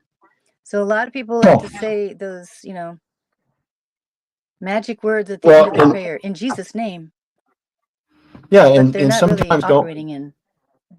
Yeah, sometimes people don't look up their names and find out what they truly mean. And this is one of the inherent aspects of my research in the scripture is I look up everybody's names and I find out what they mean. And when it came to looking up my name, Keith Orland Conrady. Now, Keith is Germanic and it means man of the woods. Orland is Scottish and it's just a conversion of Roland, which means renowned across the land. And then Conradi in German again means man of the law. So being a man of natural law, renowned across the land is literally what it means. So when it comes to the name aspect, Raz Hezekiah Tafari put a comment down. It says those who received new names were based on the conversion. So when I realized the inherent importance of my name through my research, then I'm supposed to rename myself by making it like a statement. So it would be like just instead of being known as Keith Orland Little, it would be man of the law. I would change my name literally to man of the law. I can use that as a name. That's my free will choice as an expression of a trust. People, you really need to learn how you can mold these words if you just soften them up. That's all it is. The English language is nothing but a conglomeration of a bunch of different languages that are molded together. And you think they're bound and solid by the letter of the law. They're not. All you have to do is soften them up. What softens them up? Water. Water is soluble. They're in the law of water anyway. That's where they get all of their energy. Washing. That's what water is. Water is energy. Go ahead. The washing of the water of the word. And it's like Psalm 1 that says that if we are like trees planted by rivers of living water, which yield forth its fruit in due season, whose leaf shall not wither. But the wicked are not so, but they're like the chaff which the wind drives away. So it's going to tell us the difference between a living tree or a dead, chopped off one at the base that people like to worship around December 25th. Yeah, and Made that's a twice dead natural for the fire. observance. Yeah, and that's a natural observance, and we placate. Like I said earlier, I would much rather be in spiritual equality with the tree than people sometimes, because they're much more peaceful. So why would you ever cut down a tree? I remember that as a kid, wanting that Christmas tree and stuff. And as I grew older, I realized the commerciality of it in places that I went to as a kid where they were actually cutting down Christmas trees. Now, why would you do that? Oh yeah, because you want to take it for a couple days of the year to put presents under. If you're that molded to the presents and you think that you're that spiritual, why not just put presents under a real tree and leave the tree stand? Why not go have your Christmas under a real tree out in real world instead of everybody placates to the fiction? This house, this home, Well, people try to use this word homeless as if though you could be homeless in his house. It's sad. this is my home. I live in my body. Well, Yep, the temple. Christmas, I don't usually say that word. I don't say that word because it's a made up fairy tale. That's like saying Mickey Mouse because that is what we learned from the Roman Catholic Church. It's a pagan thing. It's got to do with the dildo. I'm sorry, but it's Nimrod's penis. It sounds disgusting, I know, but it's got more to do with Babylon, and it's the image of jealousy. My thing is bigger and Yes, stronger and straight up more than yours. my word It's is more true. disgusting. It's gross. You see the fallacy of the word? Hmm. My word is more true. You gotta get over. The fallacy. You like that, huh? So let's get back to these The maxims phallic before we get image. sidetracked here. Mhm. So as we see I'm this, having fun. This is great. yeah, it's been a long time since I've done a video. Actually, I've been over a week now, and this one I want to make sure that we get some involvement. I'm glad you at least came up. I was hoping others would come up. And before we do get onto it, I do want to thank everybody: Roz Hezekiah, uh, Tafari, Sheila Miller, Angela Baby Carson. I know I saw Freedom Grower in here, Big Stank, um, Jeanine, and everybody else. Anybody that's here, greetings. The link to the StreamYard is pinned if anybody wants to come up. And we are still discussing equity. Going to be a while today. Got a lot to talk about.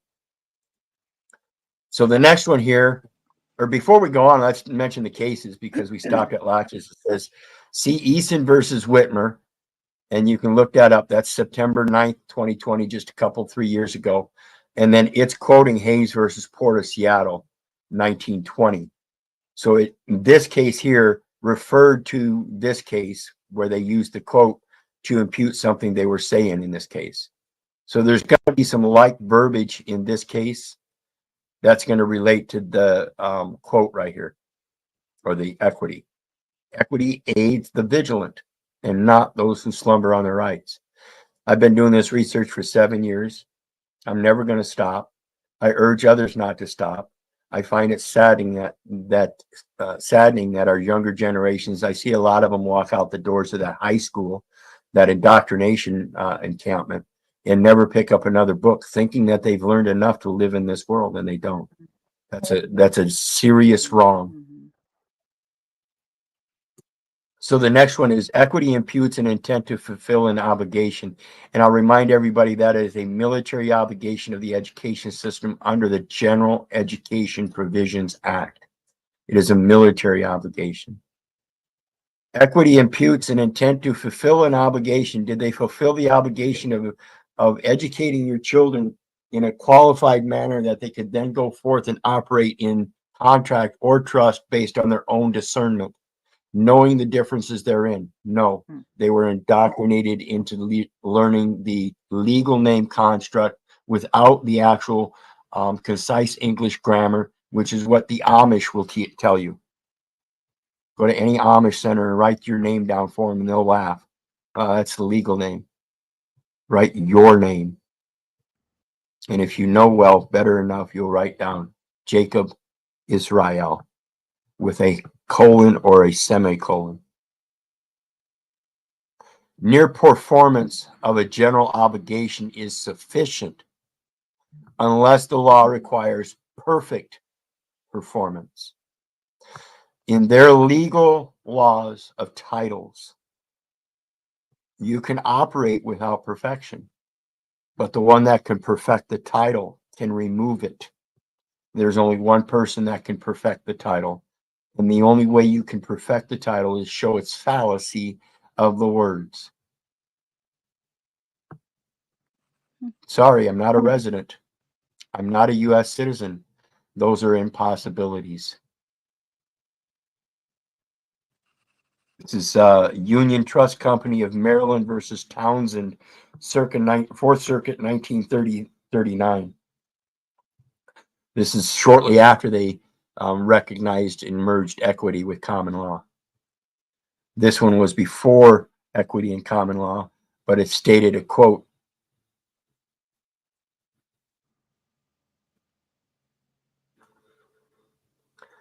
equity acts in personam.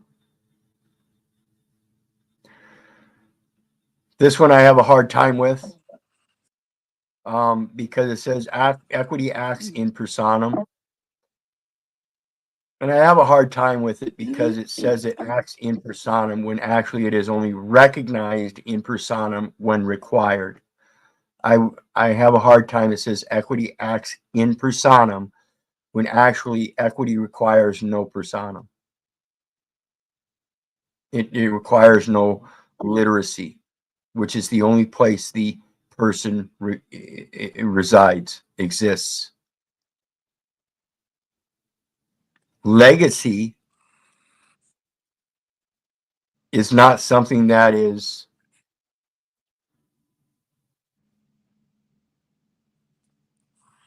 what we would call literate. Because as a legacy, a mother can teach her daughter how to make bread. And it's a showing in act. It takes no written words or anything. Of course, it can be done better by writing it down in a recipe so you have a certain quantity and it comes out the exact same. But you have a sort of equality where you can make bread using different quantities and it still comes out as bread, just not quite as good as bread. Maybe it's not as soft, or maybe it's not as flavorful, whatever. So equity does not act in personam in my eyes, but in order for the legal system to operate and use it so that their codes can be equitable, they must be able to recognize it, and the only thing they can recognize is the person. Equity acts on the duties of the people, and the duties are the ones written down in person, the contracts.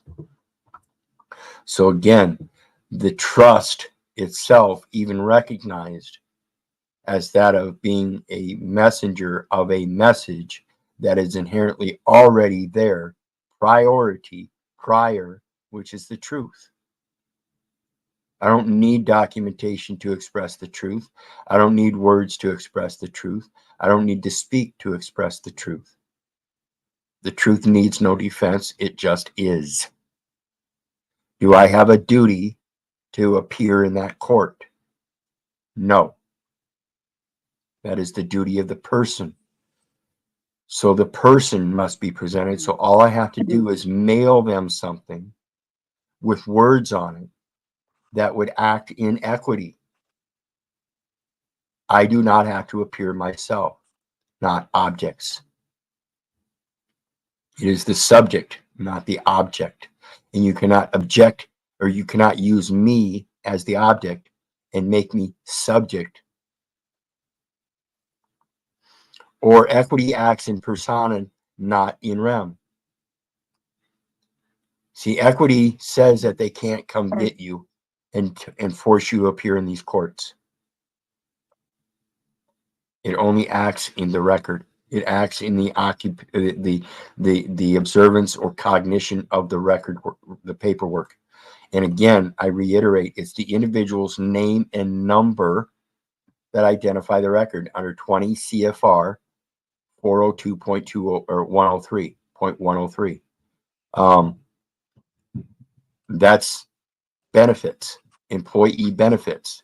And it's telling you that they presume and cognize you as a employee and that you are taking upon benefits.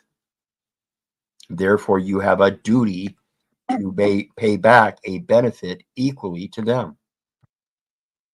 If not, they will take your body because your person isn't performing. They have that's when they use their legislated words. The written letter of the law says they can come get your body if you're not going to act in equity. You can only bring equity if you can do equity. And this is how the system works against you. If you don't know equity, you're not going to escape it by learning that the equity acts in personam. Quit entering the false data elements. Make sure that everything you put into that record is absolutely true. Otherwise, it is impossible for you to tell a lie if you are following the word of truth. If you're following the word of truth, then make sure, then damn sure that it's true.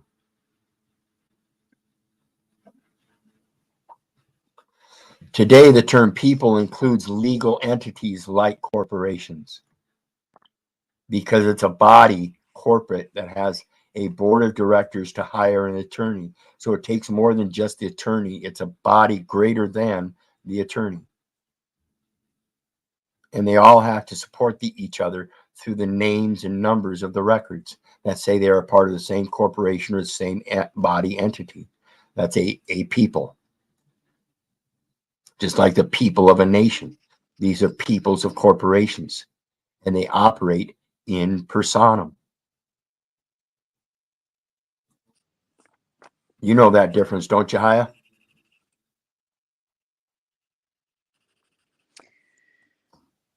What difference is that again? I was taking some notes. The in personam and the people. You have a people of a nation, you have a people of a corporation, you have a people of a church, but they all corporately act together in personam in those organized fashions. As a nation, as a church, those are all corporate descriptions. Oh. Yeah, so acting kind of like an amoeba. Yes. So you're taking like upon the personhood. Joined communion as one. Yeah. Like they said, as we go one, we go all type of thing. Yep. And partaking of that same record, claiming everybody's acting in person, where he's a respecter of no person. So if it's acting in personam and it's based on the letter of the law, and the letter of law is equitable, then the actual correction of the record is to remove that which is not equitable or which is not equity. And that's the person that I put in that record because he's a respecter of no persons. So I have to go back to my natural self and learn how to live this life without person to bring equity to the persons. Kind of strange, ain't it? Yeah, I was just looking at an old ticket from 21 and it said my name versus the people of California. I'm like, wait a minute. Wait a second. Yeah, I think I'm part of that people. How dare you? exactly. I'm the Exactly. people. Aren't I one of the people? Well, yeah, but not in this case. Well, what's the sort of equality you're trying to bring here then? Because you separated me from being equal to of the people. See how that works? Mm-hmm. You just separated me saying I'm not Mm-hmm. equal to the people when you just said I am of the people. So I am equal. So what sort of equality are we talking here? Mm-hmm. So real quick here, I want to shout out everybody. Please hit the like, share, and subscribe button for me if you haven't already. I do appreciate all the support. There are YouTube link or PayPal links down below for anybody that wants to share some love. The StreamYard link is pinned in case anybody wants to come join the conversation. As we're talking about equity and how to separate ourselves from these administrative courts and placing our judicial value as an expression so that they can comprehend it and discern the true equity that we bring. And the only way you can do that is by knowing this, and that is through experience. And that experience has to be repeated so you can become wise to it, so that when you do present it, they will see the wiseness of your knowing through your experiences. It will not falter. You will be able to support it all the way through. That's all we're talking about. And in the meantime, everybody wants to support their legal system as if they know what the legal system is, and you don't even understand concise English. You're using a legal name, been indoctrinated into using that legal name all this time, and refuse to go back to concise English. I urge you to please do that. In the meantime, let's get back to it. We're looking at equity acts in personam. Equity acts on the duties of people, not objects. Today, the term people includes legal entities like corporations. People is a legal term having to do with persons because it correlates them to a body of one or more things, objects, described as people. Equity abhors a forfeiture. In other words, this is what we talk about our God-given rights. They cannot be given up. They are inherently there. That is what's just and true. And that is what's not supposed to be violated, first and foremost. And again, this goes because we recognize our neighbors as ourselves, image and likeness, owing no man anything but to love one another because we are in the image and likeness. And this is the fulfillment of the law, honoring the image and likeness that we praise as our Father which art in heaven, providing us the grace of this beautiful world and paradise that we live in. This truly is our heaven as we make it, or it is our hell. It is our first death. And then beyond that first death, when the body dies, the spirit will be cast either ascended towards the heaven to continue in eternity, or it will be cast to the lake of brimstone and fire where it will suffer a second death.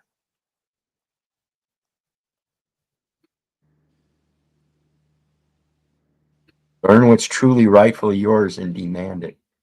Boldly speaking as you ought to, knowing he is a sojourner with you, giving you that truth. Largely foreclosed, he says, pun intended, today by statute.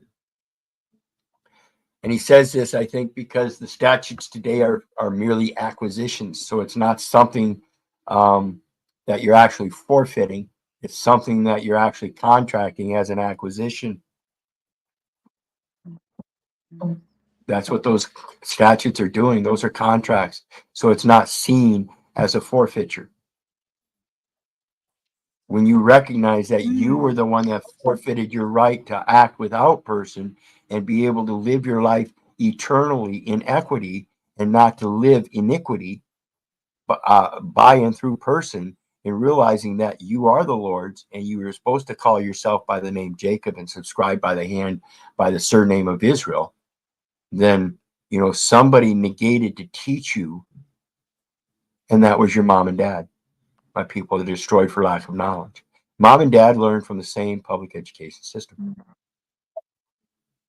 Mm-hmm. The original theory was that if one failed to make a payment or property received on time and had that property seized at law, they could pay the debt late and recover the property in equity. This is redemption. If you fail to teach your children and at some point in time find out yourself you've been misled and then learn that message and then teach it to your children, you can buy back your children. You can be recognized by God and also have your children recognized by God. If you are one of the children that did not receive that message and you hear that message from somebody other than your father, you can listen to that message and still be favored. This is redemption. You have the ability to buy back anything you forfeited. Today, it may be more important to understand the exception to the general rule that equity abhors a forfeiture, which states that forfeiture is favored when instead of working a loss or injury contrary to equity, it promotes justice and equity and protects the owner against the indifference, laches, and injurious conduct of the lessee. Telling you it's in a contract situation. In all of those legislated laws, they are the lessor and you are taking upon a contract as a lessee so that there is no forfeiture, but they just plainly get your property. This is the inherent thing about the state claiming property. They claim all property because you're a person, you're operating for them as a federal, state, or municipal officer or agent whose resident presence was deemed necessary so you could lease a principal place of business to do the financial transactions as an agent, buying and selling insurances. Literally. Literally. What do you think about those insurance? I know you don't like those insurances, do you, Aya? Yeah, I was gonna just ask you about that just now. I was just gonna ask you what that meant about that because when I go on like social media, I always see all these things about, hey, get yourself some whole life insurance and you can borrow back from yourself and use that equity and then still get the benefit. And I'm like, yeah, but, and then I had a customer the other day literally asked me, would you like to be trained as an insurance person and get a license? As soon as he said license, I'm like, I don't want to do that. No, but I mean, Yeah, and see I that's think it's a scam.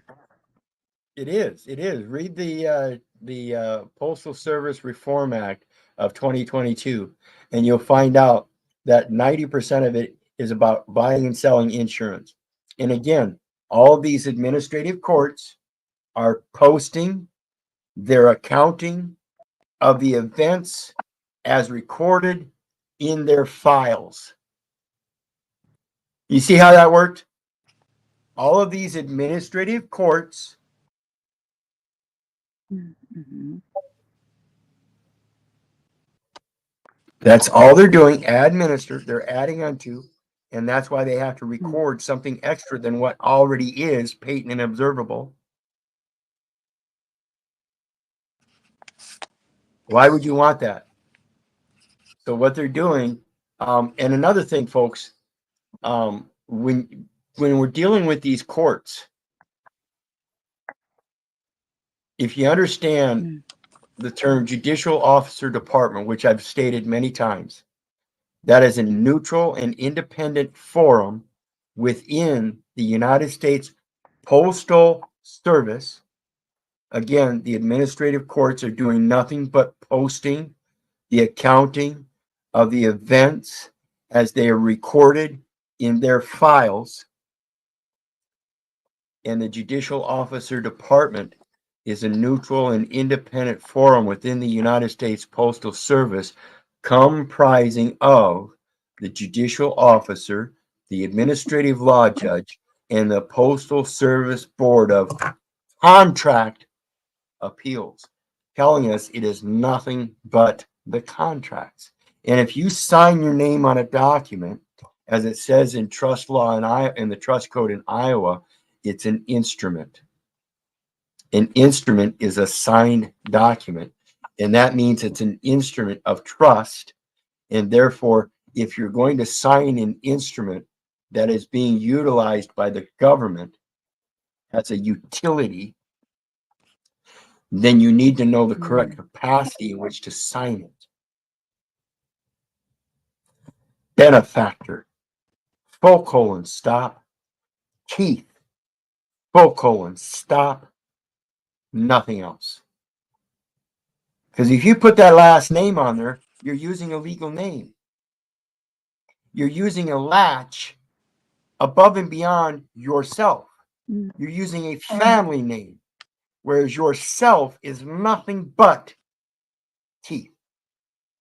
If you add any latches, you are not in equity. If you add anything, it should be that you are an addition to him, for you fear not. He is your redeemer. He is the one that calls you by name. You are his.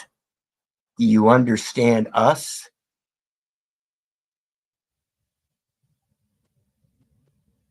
And remember, folks, that link is down there if you want to, it's pinned down there if you want to join the StreamYard, come up and join our panel and discussion. I would love it, Malika. Robin's here too. Good deal. Good deal. Yes, Malika. So anyway, Okay, let's so get back. before they get on there, I just want to say, Go ahead. ask a question really fast. Were you saying to have our signature as benefactor full colon our first name and that's it? Versus, you know, if we said Yeah, I by wouldn't. Yeah, I wouldn't hyphen put your last name or for nothing. hyphen. I'm gonna. Yeah, I'm going to. Yeah, clickbait. I want you to click the link, Truther. I invited you up too. When we're taught in this public education system, the first thing we're taught is to remember our name. We're actually generally taught how to remember our name from our mom and dad at home. And part of it is to let mom and dad be part of the education so that the education system can continue indoctrinating. Because if you indoctrinate mom and dad into that, then they will help educate their children in that same indoctrination. And that means you can't tell them the difference. You have to train them up into the legal name as well. So that's what this public education system is doing. They are not teaching concise English. Okay. They're teaching you a bastardized language, and they do it on purpose. It is a military construct. The education system is military. The medical services is military. The hospitals are military. The churches are military. If they weren't, they would have the black and white diagonal sign like it's instructed to have. They would profess that they're merely an institution of peace, and they don't. This is the law of the flag. Instead, they placate the law of the flag and use that U.S. flag, a corporate banner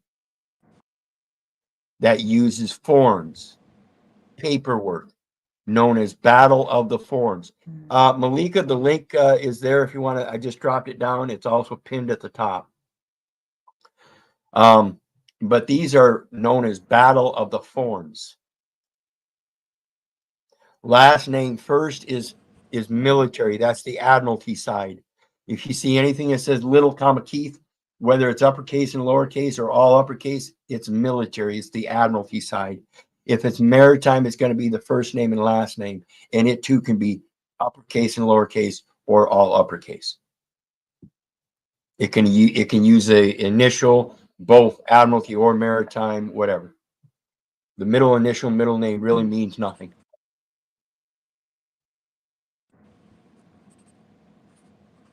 Okay, so the next one, and that case law is those are internal citations under Bazilla versus Tug Hill Operating LLC. Number 9, equity does not require an idle gesture. This is the same thing as equity imputes an intent to fulfill an obligation, as well as equity aids the vigilant and not those who slumber on their rights. You cannot be lazy, and you cannot just go around volunteering. Equity does not require an idle gesture. It imputes your intent. So if you go forth with a sword, your intent is known. If you go forth with a pen, your intent is known. If you go forth with nothing, your intent is known. What are the differences? One is war, one is contract, one is peace. If you go forth in an image and likeness, it is a peace. If you go forth with a pen, you're telling the other people you're willing to contract. If you go forth with a sword, you're telling them you've sold off things and you're ready to war. While waging that pen is mightier than the sword. Remember that, folks. If the employee desires reinstatement for strategic purposes, that is a valid basis for denial. Equity does not engage in idle gestures, and the court will not order plaintiff to work as a material handler at Volvo without it being unambiguously clear that she still wants this job. In other words, for her to be able to press her right, it has to be at odds. It has to impute that you can't just sit there and not do anything about it. It has to impute that if they're going to tell her that she can't work for them, but she still wants to work for them, it imputes that they have to explain why she can't work for them.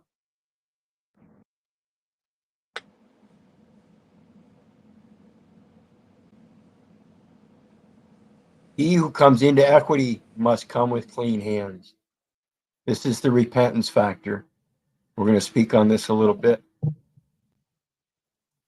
Because as a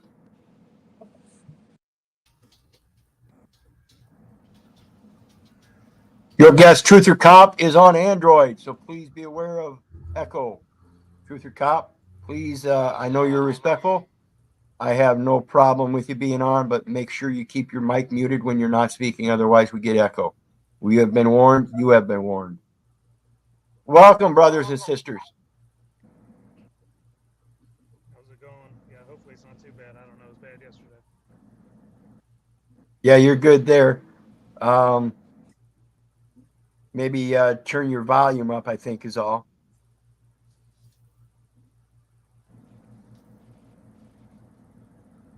What's going on, Sister Malika? I'm well, brother. Good to see you. Yeah. Great to hear you. Even better, your voice sounds strong and powerful as I'm used to hearing it. Thank you. I'm trying to quell it down because it's gotten quite powerful if you hadn't noticed. The StreamYard stuff. Well, it's part of the psychology of it too, people. When we enter into an arena full of turkeys, we tend to act like turkeys. When we enter into an arena full of eagles, we tend to try to act like the eagles. It's the same thing. So be aware of it so you can, control it to a certain factor, but also know that it is kind of pretty much uncontrollable because it's just a natural inherent state. Same. I get loud and passionate.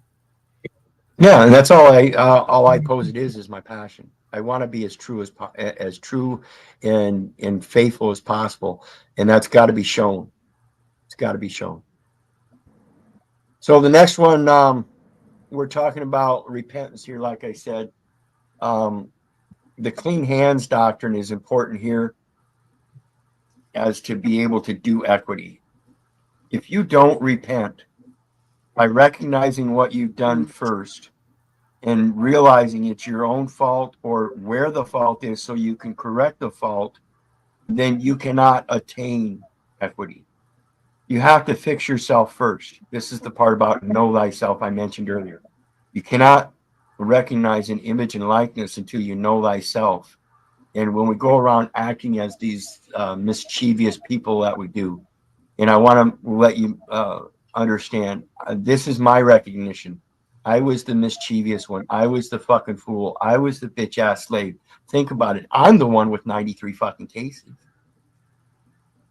Why should I not be the one that recognizes that mischief and claim it and own it and fix it? Can't no one else do it? And until I do, that's what everybody else is going to hold against me. So when I'm able to do this and I'm able to step up into those shoes and fix that, I'll be damned if that isn't going to be one of the strongest points that are going to support me, is that I'm the guy that had 93 cases and fixed all of them. What'd you do? Fixed yourself with one case? Is that as much equity as I've got? What is the equity in that sense? Is it a sort of equality? This is what I'm talking about. It's not a matter of being equal with another. It's about it's more about bringing yourself up to a level of self. Recognize yourself for your lowly self and your highly regulated or esteemed self, and come to a balance in there so you know where your operation level is. So you don't supersede it and end up with Dunning-Kruger's effect or being a narcissist, or you don't underachieve and sit there as one of these gluttonous pigs that will sit there and watch a boob tube for the rest of your life. There's something more to life, and it means equity. It means getting up and doing things. What do you guys think? I agree. Gotta take action. Yeah, and like I said earlier, the action isn't having somebody else write your documentation up for it. The paperwork's not going to do the work for it. They're not going to do the work for you. You have to do the work. You have to be able to understand the faithful saying that I will that thou constantly affirm that he who believed in God be careful to maintain good works. You're the one that has to be taking upon that maintenance contract that we talk about in Malika's lawful living. There is a maintenance contract, but correct it for your correct maintenance. You get equity in what you maintain. That's where your equity comes from. Ask any realtor. How do I pull the equity? Well, what were your maintenance bills? What'd you put in for this? Did you do any remodeling? That's your maintenance. That's where equity comes. What are you maintaining? Are you maintaining what you obtained from his world, his house? Are you homeless? Are you really homeless? I mean, it might seem like a rude question to ask somebody that's being evicted, but I honestly ask you, are you really homeless? Is there another solution? If so, why not find that? Find that solution and then work on that solution. Every time I've seen any of these problems, every last one of them, if you follow them back, it comes to an impossibility. Every last one. It's impossible for me to be that person that you took me as in that person or in that paperwork. The individual's name and number identify the record. So why are they qualifying you as the person? Because you give them an ID. Because they are the holder of that ID while they take the information. Then once they give it back to you, now you're holding it. Why are you holding the ID? You're a holder of the record. That's the wrong record. That's their fictional record. He is my, I am his, just like he is mine. He holds my record in heaven. He holds my record in life. He's my redeemer. He's the one that calls me by name. He's the one that I serve. He's the one that gave me the first promise. He's the one that first sealed it with the first oath. Where are you? Who are you? What are you? What are you trying to do and why? I like when the people in court ask our friends, do you got your ID on you? And they go, yeah. And they hold it up and they go, is this you? And we say, yeah. It's amazing how much we've been duped. You think your ID is you? Really? Are you crazy? Yes, that's me. Really? And real quick here, I do want to take a minute, guys. I want to thank all my supporters, and I want to introduce everybody to Haya Shalom up here to the right of me. And then we've got Truther Cop down below with the little birds pecking each other. And then we've got our sister Malika. Please welcome each other. Check out their sites. Malika has Lawful Living. Is it .com still? Yeah, it's still .com. I'm going to grab that link and drop that down for everybody so they can check that out. Truther Cop, he has his own channel here on YouTube. Please check him out. Grab this link. And when you go to Lawful Living, you'll have to sign up. But everything is up there for there's all kinds of information up there that you can have for free, but she also has extended classes that you can donate to. You'll have to talk to Malik about that. This is one of the best groups on the internet that I've ever seen. It is a cooperative, proactive group that is doing things, and this is doing equity. For the endorsement, brother. I appreciate you. Much gratitude. Well, like I said, I've been following along Sister Malika for a number of years, and when she started this group and started doing those Zooms every Tuesday and Thursday, now she's doing them Tuesdays, Thursdays, and Fridays, as well as some Saturdays still. It's been a blessing, not just to me, but to everybody else. Awesome. And this is the meaning of networking and coming together. This is how we do it. We're able to learn how to defeat these courts, these administrative courts, and learn why we don't belong in those courts and how to address them from the exterior. That's that private communication. And that's all things posted. You do it all through the post. People just Greetings, don't brother. know where to start. People don't know where to start. They don't I actually mentioned you promoting the Concise English Handbook just like 2 days ago. I was like, that's why Keith always be telling us to pull that shit up. people are Yeah, playing around. They you don't either learn to, understand the yeah, power you of either, notice. yeah, you either learn to coin your words or shut the fuck up. When you learn to shut the fuck up and relearn the concise English, then you can coin your words and speak boldly as you ought to, giving the proper notices. Hey, I noticed that if you do this, this, and this, that would be kidnapping one of the children or stealing one of the children Right. of Israel and Exactly. making merchandise of them. And I know that sounds kind of bold, but I'm not making that threat. I'm just letting you know what's happening here. And I certainly hope you wouldn't be that facetious to think that you could do that. Right. Hope you wouldn't want to participate in the crime against God. Right. And brother Truther Cop, my apologies. Yeah, you're on Chrome that is having issues. Go ahead and please everybody mute out so our brother Truther Cop can speak real quick. I heard you say something earlier. Hey, yeah, I was trying to cut in, but I know that the sound's terrible, so I didn't even want to bother if it was going to be too bad. But I just want to say hey to everyone. Good to be here. Nice to see y'all, meet y'all. But I probably won't say much because of the issue, but happy to be here. Well, feel free because this is a learning curve for all of us. I'm not here just to teach. I'm here to learn. Same with our sister Haya here. She professed she wanted to do some learning. You can do some teaching too. There's all levels here, and we need to level up. Like I said just a few minutes ago, it's time to equal up with ourselves. So, Sounds good. and then we got our brother Dick here. He might throw out some guitar strings for us, but looks like he's busy doing something else. So, welcome, brother. And Yeah, we're I don't gonna know if get my back. audio will be very good either with this computer I got out here. I got to reset it up, but I'm listening in and we'll chime in if I hear something.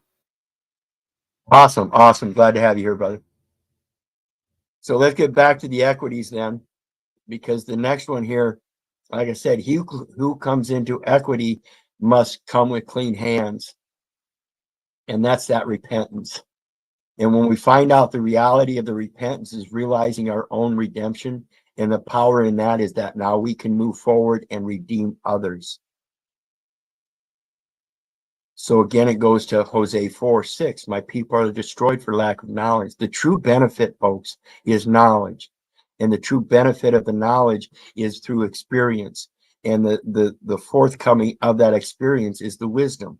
This is going around giving people a fish versus teaching them a fish so that they can feed themselves a lifetime, but not only feed themselves a lifetime, but to turn around and teach someone else how to fish. Here is simple. If you're going to come with clean hands, it means you have to be able to recognize the errors, teach them of the errors, and teach them how to pass on the correction of those errors. It truly is not just for my benefit, it is for their benefit. Because if you're going to kidnap me, and I'm telling you there's a correction of that, so that you can get so we can get through this, so that you're not kidnapping people, then I urge you to do so. And that once you learn that, you don't turn around and placate just because the next fool doesn't know it, you're going to go ahead and kidnap him. This is the importance of equity, folks. It's getting through to them well enough so that they cannot make those mistakes anymore. You're not just teaching them so they can survive for themselves. You're teaching them and letting them know you're keeping an eye on them. The master has failed more times than the student has tried. Believe you me, part of equity is the observance. You have to be able to observe the truth, put the truth out, and then maintain that observance. Being careful to maintain the good works. So once you teach them, you maintain them. The equitable defense of unclean hand requires that he who comes into equity must come with clean hands. So again, the only way that you can come with those clean hands is to recognize your own faults. Without recognizing your own faults, you cannot do this. If you're going to be unwilling to take criticisms from other people, to understand that you're not the most learned, that you still have room to learn. Like I've expressed here, this is my panel, but I hope that I can find some education in this myself, because that's truly my intent. I'm not here just to teach. I'm here to learn, because I know that if I put myself out here and invite people up, that the communications that we have might open my eyes to something that I've never heard before. I've been hanging with a lot of fucking turkeys, people. So what do you guys, what, let me ask, can each of us put forth something in regards to something we repented for so that we could then go forth in that and make sure, and I know Malika's going to have a good one. Oh, what makes you so sure? Because I know my sister Malika, I'm hoping you'll wait till last. Okay. Because remember All what I right, if said, she's folks. gonna go Once we, last, go ahead. I can step Because it up and comes go to the first. education and knowledge. Okay, so I I'm was gonna. thinking about this on my walk the other day, that I have repented for not for being impulsive and just going with whatever someone said because it sounded good and getting excited about it like a little kid and believing them. But then I didn't see the signs that they could follow through. I maybe didn't give myself enough time. I just jumped right in, the pool without checking to see if there was water in it. And in a lot of things, I get really excited. I hear the words, oh, yeah, you're going to do this for me. You're going to do that for me. Okay, cool. Nowadays, I'm just like, okay, well, we'll wait until we see that happening. But even like this January, when I went to go to the car dealerships because my car broke down and I needed to get a car, I applied. So now I need to go back to them and write in writing, apparently, and say, I made a mistake. I would like to have my application back. I'm sure they already sold it. But if they can't give me the application, maybe they have to give me the car, equitably speaking. But yeah, I've had to go back to pastors, teachers, all the different ones that said, do this, do that. They gave me legal advice. And I was like, I came for spiritual advice, but you gave me legal advice. So I have written to all of them. And then, of course, I got no response back. But at least I know that I have repented from just blindly following and just being duped and being naive. So I have to know now that I need to be aware of what I do when I do it. Okay, I'm done. Absolutely, and that's the main point of equity, is being aware of what's going on at the time it's happening. Greetings, brother King El Bay. What's going on, Keith? Not much. Just spending some time with some friends, trying to level up on this equity stuff, as we said earlier. Right. Got King El Bay. What's the name for your YouTube, brother? Moorish Universal Society of Tribes. I Moorish. Moorish Universal Society of Tribes. It stands for MUST, the abbreviation of MUST, MUST. But I enjoy listening to the stuff you talk about. I enjoy listening to the things that you address. It just give me it just could keep me inspired because this is a lonely road, Keith. This is It is. It everybody is. It is. everybody don't get like people don't understand the kind of research that and time that it take to um, do this and then to keep the energy up. Everything you've been through, cancer, I just apply that, my brother, just to give people the encouragement. And I don't think people really understand. That's why I say, when you get a chance, donate. It's for your. It's better to give to receive because he's going to give you back some good information. Most of us have a life. We have children and bills and jobs and all of these variations of things.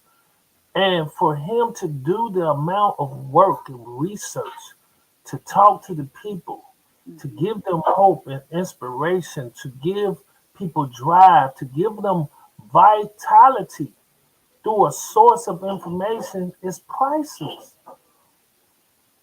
And I appreciate the use of that term there, brother, inspiration, because that's truly what it's about. It's the breath of life. Like I just said, every act is dependent upon that very breath we just got done taking. Make it useful as possible. Put as much value into it as you can, and it's going to come back to you. So I Right, just wanted to say that. So I digress. Awesome, and I appreciate the support again, brother. And so the next one here, it says, equity delights to do justice and not by halves. And what I was talking about earlier is, if you're going to go to a the playground to play with a playmate in the sandbox, you got two people involved.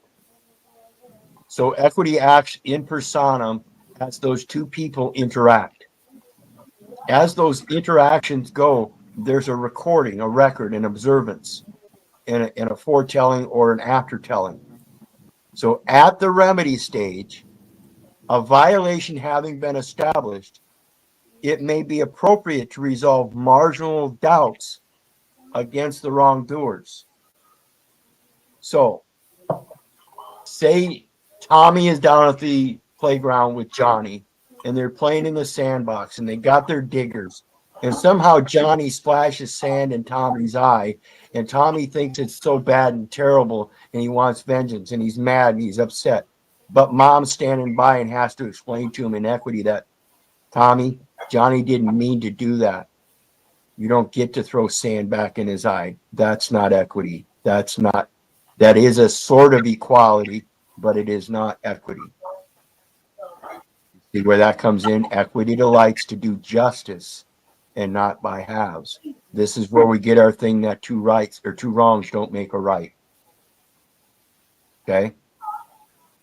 It may be appropriate to resolve marginal doubts against the wrongdoers. Courts should not be begrudging in remedying injustice.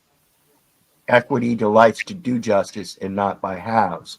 So if you do accidentally put sand in Tommy's eyes, and you're the mommy of Johnny, and Johnny has to go to the doctor, equity says that somebody has to pay for Tommy's eyes. So you do have to have some kind of remedy. And in the commercial system, there's a remedy for the commercial bill. This is the two forms of equity. Equity acts in their commercial realm in personam if something happens that can be remedied at law simply by a short, small commercial contract to carefully take care of the harm or injury. You're making everybody whole again. Not right that Tommy suffered the injury in his eye. So Tommy's mom has to go to the doctor to fix the eye. It's not right that Mommy's mom should have to fix it or pay for it out of her pocket when it was the fault of Johnny, who belongs to Johnny's mommy. So therefore, equity says Johnny's mommy should pay Tommy's mommy for the harm, because it extended through a marginal existence of the moms. That makes sense? Anybody got anything on that? Totally makes sense. Okay, and before we go any further, I noticed I kind of interrupted my own train of thought last time with everybody telling us their story on repentance, so I want to return to that. Who's next?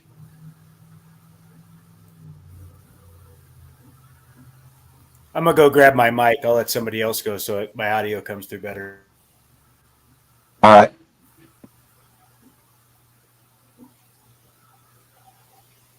I'm currently folding laundry in the middle of the laundromat. Give me a moment.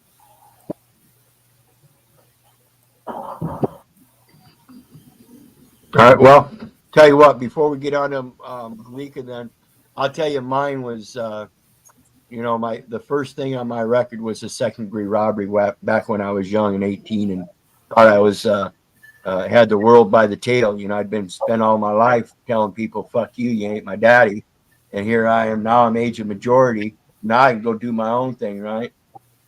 Well, one of the first things that I'd done upon growing up and believing that I wanted to be in the military was went and signed up for the military. However, the military determined that I wasn't fit for service. So now what was I going to do?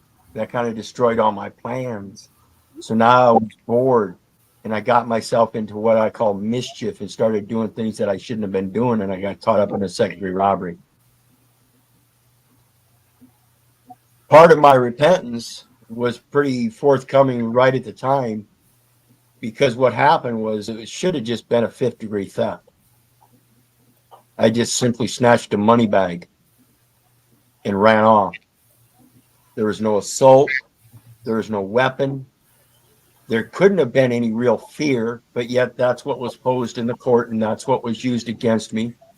And as a young 18-year-old, my entire future life was pretty much destroyed by that one charge.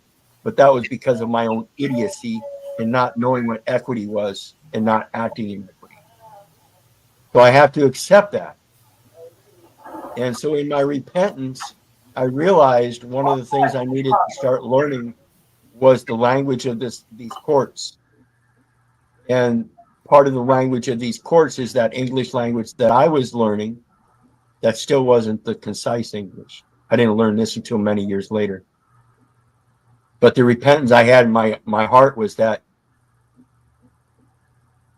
even though it was the wrong charge, I had to realize that even the smallest infraction against one of my brothers or sisters was an infraction against the spirit of life itself. It was, in fact, creating a debt where now I had to pay something back, and I was putting myself in surety. I was giving up my redemption and the power therein.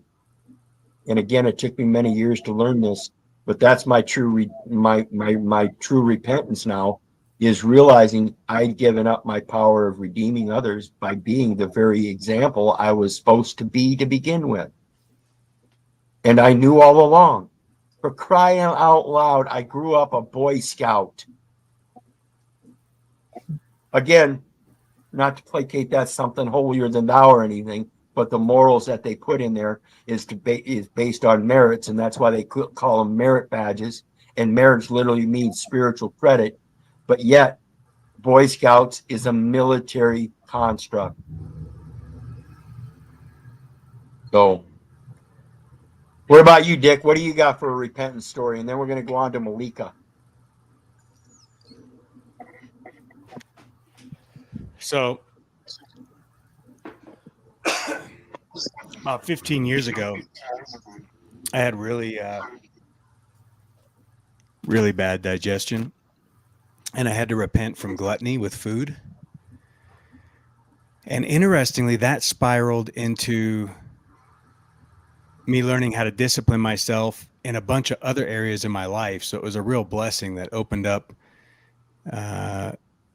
just the ability for me to confront a lot of addictions and a lot of dependencies and just enslavement mindset. Everything kind of spiraled from that, because once I stood up to love myself enough to do better for myself and to stop punishing myself and destroying myself through my sin, I was able to exercise that same kind of discipline in other areas of my life so that I could really overcome a lot of the things that were just holding me back mentally, just even my own, sense of self lack, or that the Most High was not working in my life or didn't have a plan for me. So to really kind of find that life purpose, it all spiraled out of that repentance. Yeah, and that's kind of like building up that equity is a sort of equality within your own life.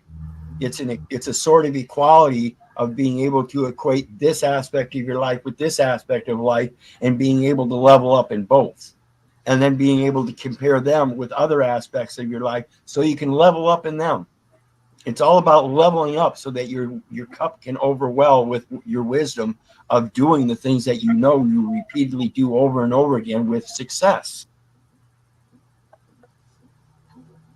Just as a creature of habit, and then also out of some kind of weird social conditioning where you don't want to seem odd or weird when everybody goes to the same shitty Applebee's or whatever and orders a bunch of crap, and you don't even want to get a salad there because it's just not, the energy's not there for you, and you're trying to do things at a different level, not to be snooty or snobby, but the fact that you would just stand for yourself and say, no, I'm not going to eat this shit. And I'm not trying to dredge you all, but I need to do something better for my body because I'm sick, I'm not well, I'm diseased.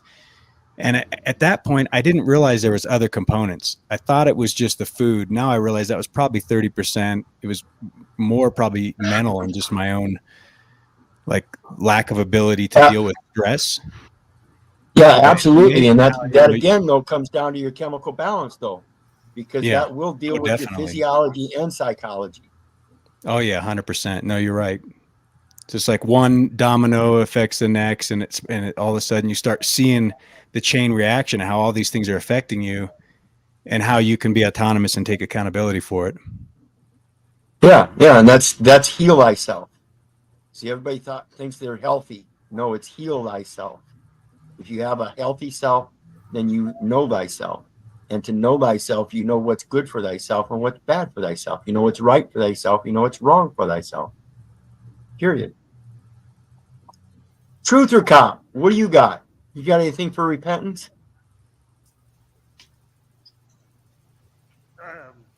I'll have to repent right now for not being able to respond better than to say that I'm still folding laundry and can't respond. I'll accept that repentance in the form of an apology for now. Your actions will have to show the true repentance. I love you, brother. All right. Well, Malika's got an interesting story, I am sure. Put it forth, sister. I'm waiting. What I want to say first of all is I appreciate being here and always building with you, brother Keith. And even though you may not have been on yesterday's call, I want you to know that this was talked about right in the middle. And someone even suggested that everybody write their repentance story. And that's nice. Talk about, right? Isn't that interesting? I'm always he's talking about repenting and repentance, just like we talked about yesterday, right in the middle. It's that synchronicity. Yes, you learn the yes. people that you're synchronous with because you share the same message, and it's not about the other person, it's about the message. Yes. The message is what matches, folks. Yes. Amazing. But my repentance story came with coming from a family that acquired foreclosure property and then became the victims of the process of foreclosure. Which of course, that's funny. isn't it? So in my family, we used to flip properties. We would solicit people, we buy ugly homes, similar things. And we did it first in Florida, and then we moved to Texas, did the same thing, acquired several properties, pretended to be landlords, staged them. And if I might interrupt real quick, Mhm. Malika's background has quite the interesting setup. You yourself were a banker for a number of years in some capacity in the back Yep, we office worked or at the something. bank. Your Yep. mom, your Yep. mom, your Mom did sister, insurance. realtors Yep. and stuff. Yep, all of Yeah. that. Always been property investors. Never got the realtor license. My younger sister was going to do that, but we never really. We did through my parents. They incorporated, but we didn't actually get any licenses, like individually. We never got any licenses, but we did a lot in that commercial world. But yeah, then we became victims of the same system that we were exploiting as well, and the change started, funny enough, with standing up for being able to exercise locomotion, if you know what I mean, in any conveyance,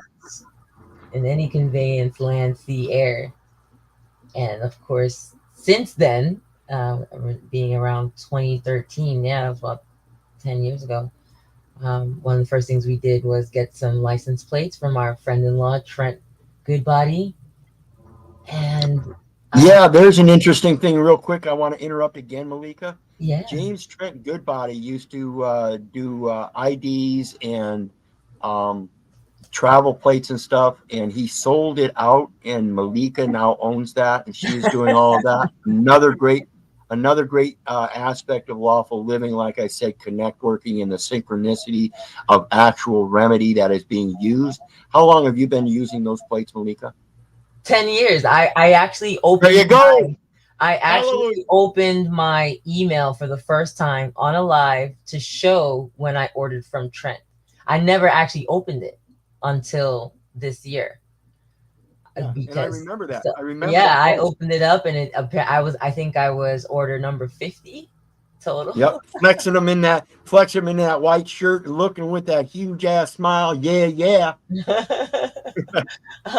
And that was just so you can call it irony, you can call it synchronicity, but something was obviously there from then. And part of my redemption story is going down that road, basically becoming the road now and laying a foundation for others to walk the path to that same redemption.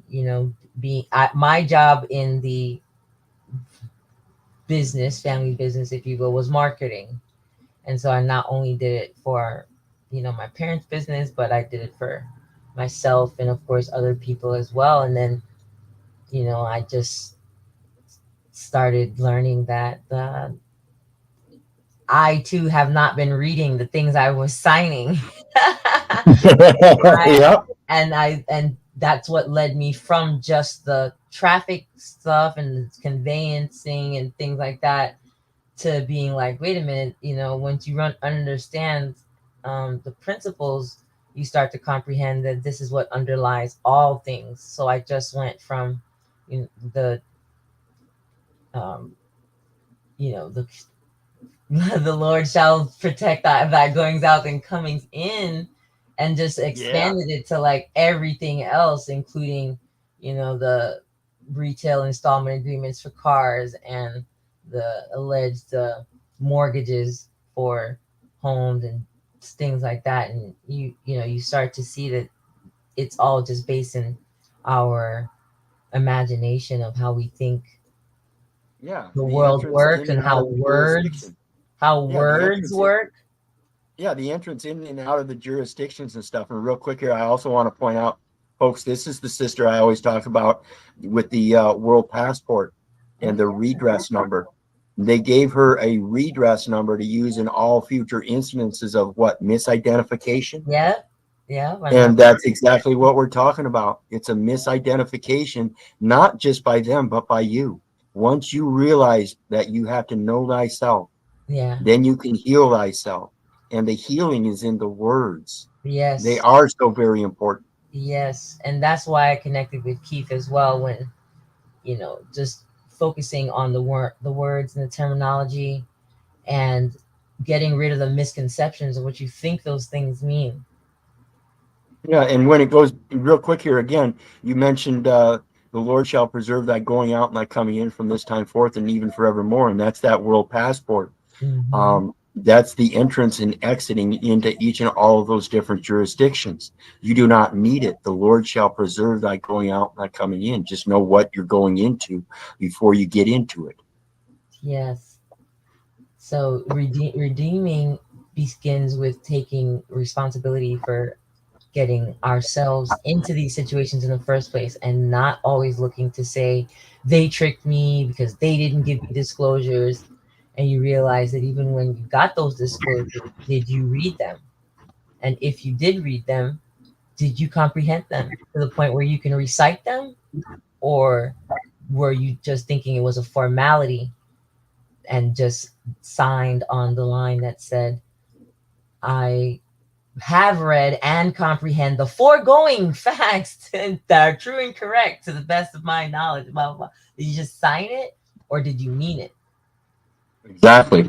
And if you look at my my latest work, the jury summons that they sent me in the mail, I line item vetoed quite a few things and overwrit them and made a lot of notes on there and signed benefactor, full colon, Keith, full colon.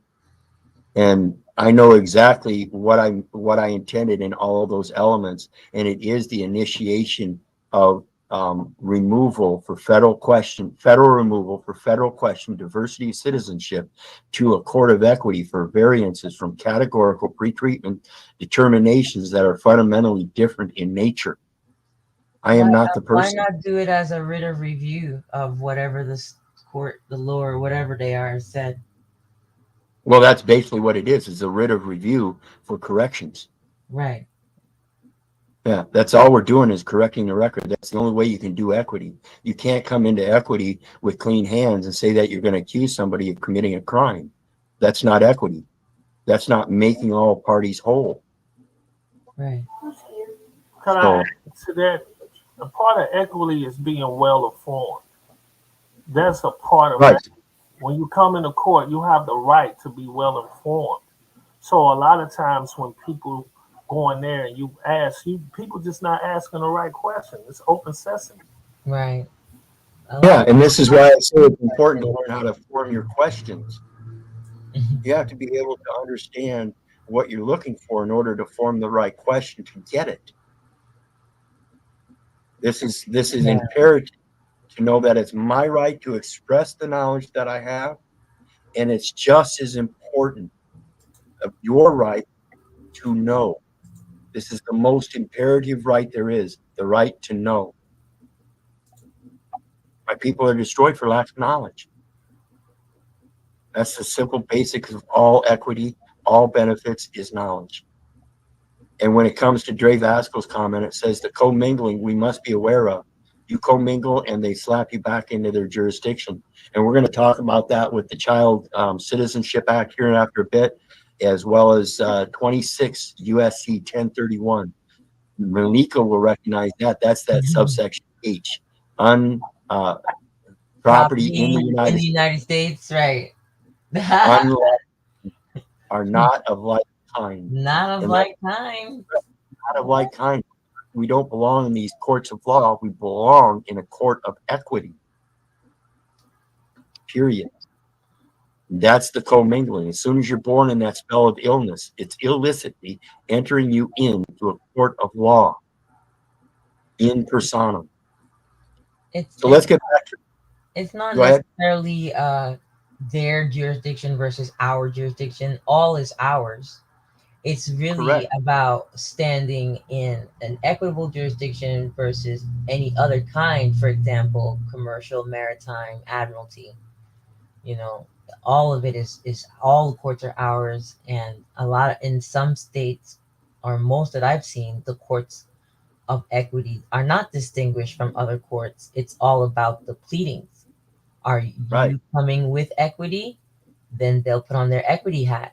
But when we come in there with anything other than that, then that's what they're going to be in. They're not going to be like, oh, hold that thought. Let me go get the other judge, so they can come and listen to this other type of, law. That's not what they do. It's all about those words. Right. And that's relative to the number 12 we have here. It says equity will take jurisdiction to avoid a multiplicity of suits. So with 94 cases, equity will take jurisdiction to avoid a multiplicity of having to go through each case by itself. It's a pooling of all documents of title and transferring them with expenses incidental to one jurisdiction. So there is no forum shopping through multiple jurisdictions. It says, it goes on to say, it says, good luck today with this one. While the spirit of this maxim may remain alive, it has largely been subsumed by rules concerning MDL, class actions, collective actions, and case law on the topic. This case does not come within the principle that equity will take jurisdiction to avoid a multiplicity of suits. This is Ohio Farmers Insurance versus Yoas. This is Ninth Circuit, 1933. This is the reorganization under the bankruptcy where they instituted the New Deal and all of those programs up until 1939. This is when equity was being imputed into common law and merged. So Now, what is this brings me to a question. People that have began suits where, as let's say at law, can convert that same suit to equity. So correct? to avoid a multiplicity of suits instead of thinking that they now have to file a different kind of suit. Correct. And what it is, I'll tell you real quick here. The principle here is that I can take all 93, 94 of those cases that I have in a correction of a record review and put them all as one and not review them case by case. Right. And the review of all of them as one is bringing it back to the foundational elements that they all depend upon. Right. And that is the administration. And the administration is dependent upon a party being subject to the courts, which is a public officer. Right. Under Rule 17, defendant and plaintiff capacity, public officer. You have to be a public officer. You have to be a resident.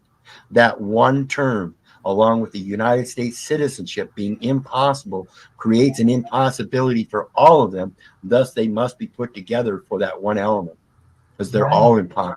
None of them were subjected to those courts proper. None. Right. So you can just do an equitable bill of review and take care of all 93 in one fell swoop. Correct. And it says, the next one, equity follows the law. And if equity follows the law, and the law says that if it wasn't applicable in the beginning, but it was asserted as such, then any detriment has to be reverted back. Things have to be corrected up to a point until there is compliance. If you go all the way back and there can be no compliance, then it is an impossibility and a new record must be struck. Now that new record is no longer going to be a public record, but a private record. This new record that is struck is a new private law.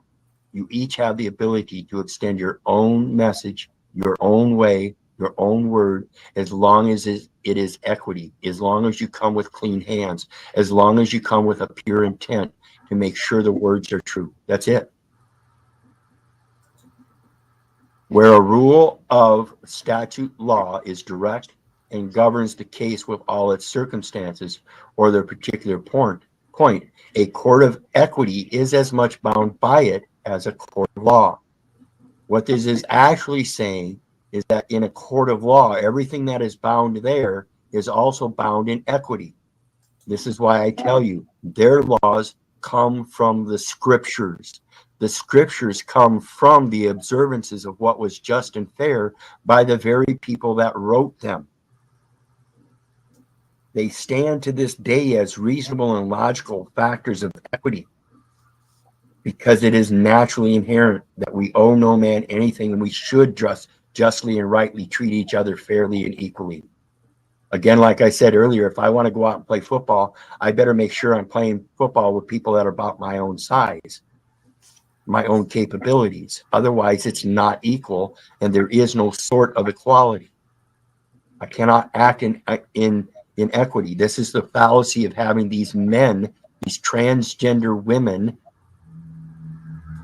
and all of this shit. You cannot say that a woman is equal in man and physical strength in these sporting arenas. No way in hell. It doesn't happen that way. Now, this is a quote from Joseph Story, Commentaries on Equity Jurisprudence, section 64, 12th edition, 1877. This is one of the basic principles of equity before it was merged with common law. Equity follows the law. Therefore, when they merged it with common law, it follows concurrently together. If there is a discrepancy, you must go by equity. Otherwise, that law is not equitable. Once you take the equity out, it is no longer equitable. Therefore, if you want a court of law, you have to see the equitable measures in that court of law to bring the remedy. If there is no remedy in that court of law, then you must exit that court of law and go to a court of equity and create a remedy. What's that one, Malika? 26 USC or 28 USC what? Creation of remedy? 2201. 28 USC 2201, creation of remedy. This is the foundation. Title 28 is the foundation of their structure of government. The judiciary and judicial proceedings, Title 28. Correct. That's the only way that you can enter that court of equity is through the judicial forum. As we read earlier, equity is an ancient judicial system, not an administrative system. The administrative system as a law in law is equitable. There are remedies, but if it is not an applicable remedy, you have to exit.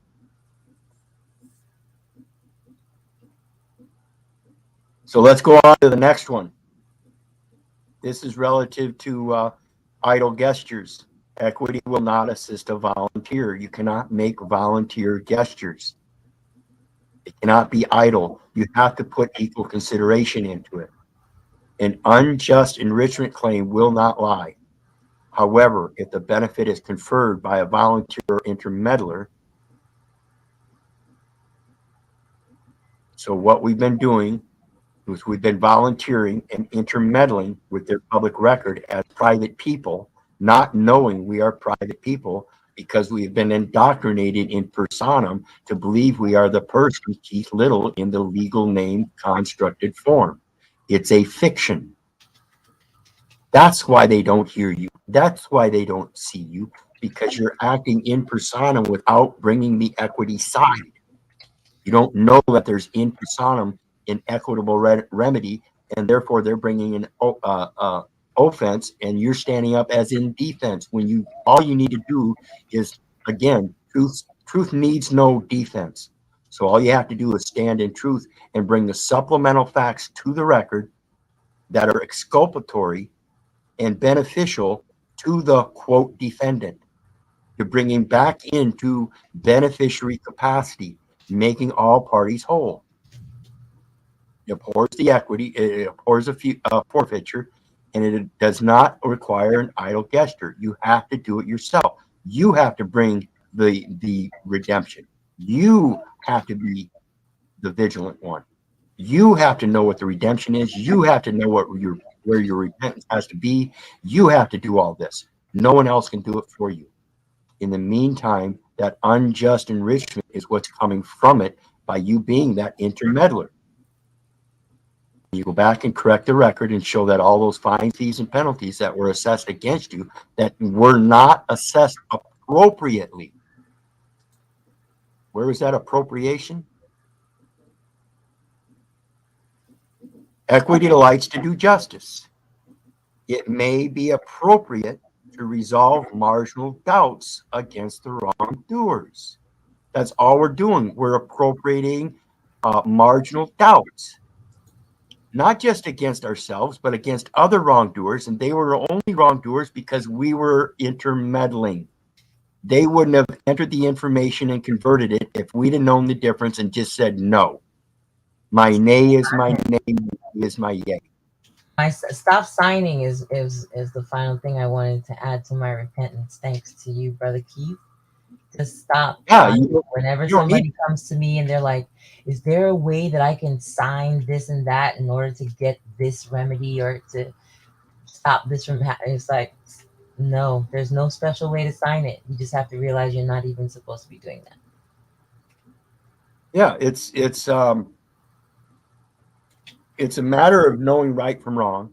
And is it right for you to give a legal name if that legal name, and you know it's going to be considered a a corporate action in a commercial venue, and you don't have, in fact, a board of governors or a board of directors that can then hire an attorney to make a representation of the corporate entity that you pose as in those courts.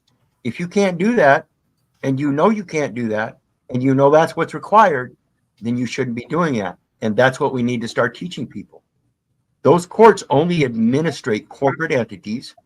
Those corporate entities cannot self-represent. They must be represented by a third party, and that third party can only be hired by outside the entity through their internal board of directors, saying that they are organized under the laws of the United States and can present such identification to prove they are not trading with an enemy.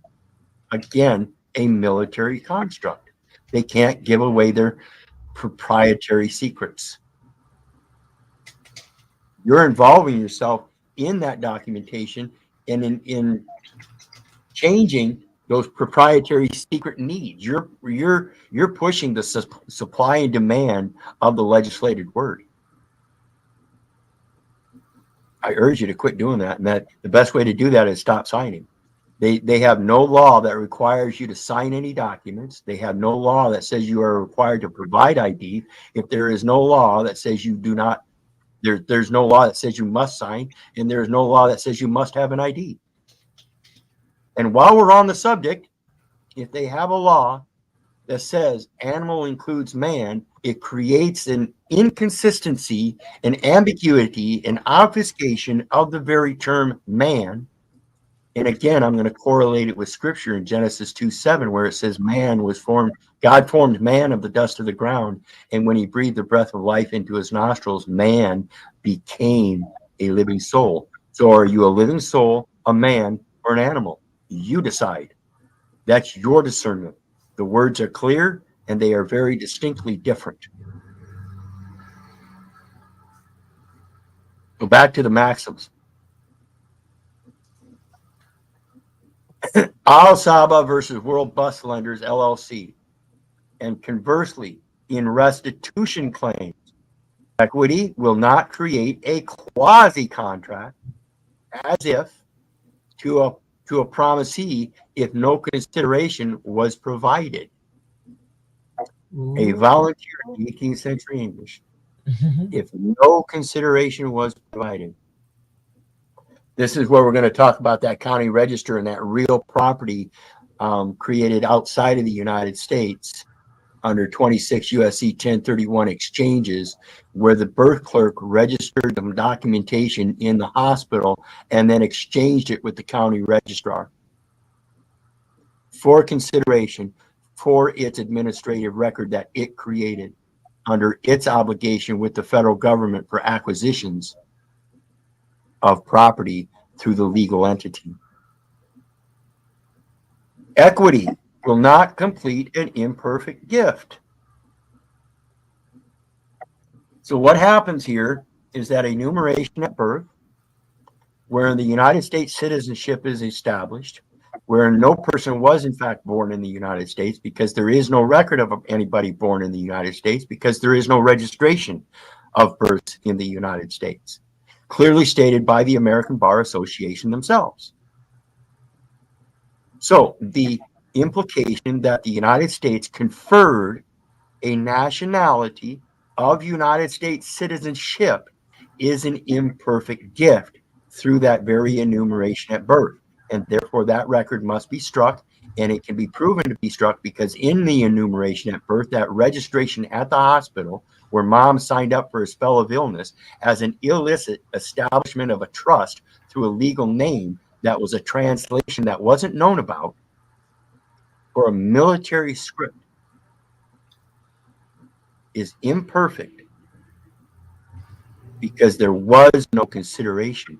There was a conversion of a general journal known as a prenatal record that was converted to the general ledger at the hospital at the birth clerk. And it sits in that hospital. And that birth registration that the birth clerk entered in was exchanged for consideration by the county registrar as a resident of the state, to establish a general fund in which deposits would be made, those deposits being all of the instruments being utilized from that time on. They all have some kind of value in them. They all have several different types of value in them.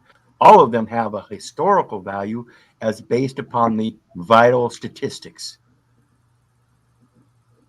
That's merely the establishment of a state vital statistics jurisdiction that is exclusive to the individual so named and enumerated through the birth enumeration process. That's all it is. It's the paperwork. And they conferred a gift of nationality unto you to do the paperwork. You are a lessee, signed up to do paperwork with no consideration. We let you live here. What are you talking about? We let you pay us.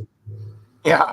You get to convert your life energy into ours. Equity will not make a trust where none has clearly been declared.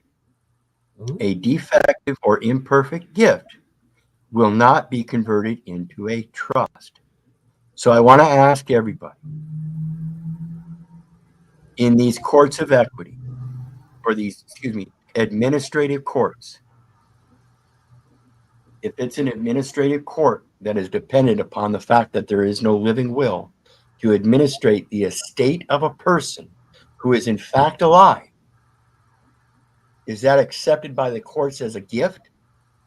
And is it a perfect gift if the probated estate is based upon the death of a testator without a living will? So are we dead because we didn't make a living will, or is it that they're not supposed to be administering anything because we're alive? Because we're alive. They don't need to know whether there's a living will. That's private. Them trying to make a living will a private issue is a violation of the very First Amendment. I profess my will to Allah. I profess my will to the fairy, I profess my will to the unicorn. They can't do that. And that's exactly what they're doing, is saying that since you didn't express your will, we're going to. That's that unum sanctum where the Pope claims the living soul of all men. That's a violation of Isaiah 43:1 and 44:5. So you're saying that people don't have to declare written trusts? No. And they don't have to do declarations of trust? No. Oh my goodness. The express and declaration trust is merely the Keith Orton Little FBU trust established as the enterprise payment system account. And that's where all accounting will be posted. And that's a trust. On the judicial record. What's the difference? It's expressed clearly by a writing that says Keith Orton Little FBU trust in all capital letters. It's a title. What are you going to take it for? You're going to take it for anything less? You're going to take it for something more? It's all fiction. So all you got to do is express the fiction as it is. Capitis diminutio maximus. My yea be my yea, my nay be my nay. Mom and dad have called me Keith all my life. Now, how you want to spell that is up to you. But if I want to name my son Noel and spell it NMNO or JKMNO and leave the L out as my spelling of Noel, that's up to me. You interpret the language as you interpret. I expressed it, and if you take it for anything other than that, that's on you. That's all this law takes, is express trust. And it says every word of God is pure. It is a shield on he who put their trust in God. That's that FBU, faith-based union. All credit goes to him. All glory goes to him. Spiritual credit, the merits, is my faith. My faith is in the spiritual credit, and that spiritual credence comes from him. That's where he gave me the breath of life to speak for him. You can't hear him. You can't see him. You can't touch him. You can't speak or smell him, and you can't taste him. But you can do all of that with me if you'd like. That is my expression of the trust. It's an image and likeness in all forms.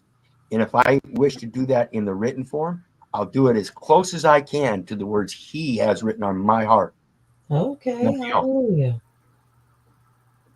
I don't need to use your words. I can show your words, just like Jesus said, even in your law, it says where two men come forth as a witness. John 8:14-20. Same thing. So if you want my yea to be my yea, you can hear me say it, or I can write it down. Either way, it's coming from him, not you. Pure and simple. So the next one, unless you got something, Haya, I know you popped up on video there. I just want to say hallelujah. This is good meat. I'm learning some things here. I like Awesome. that. Was good.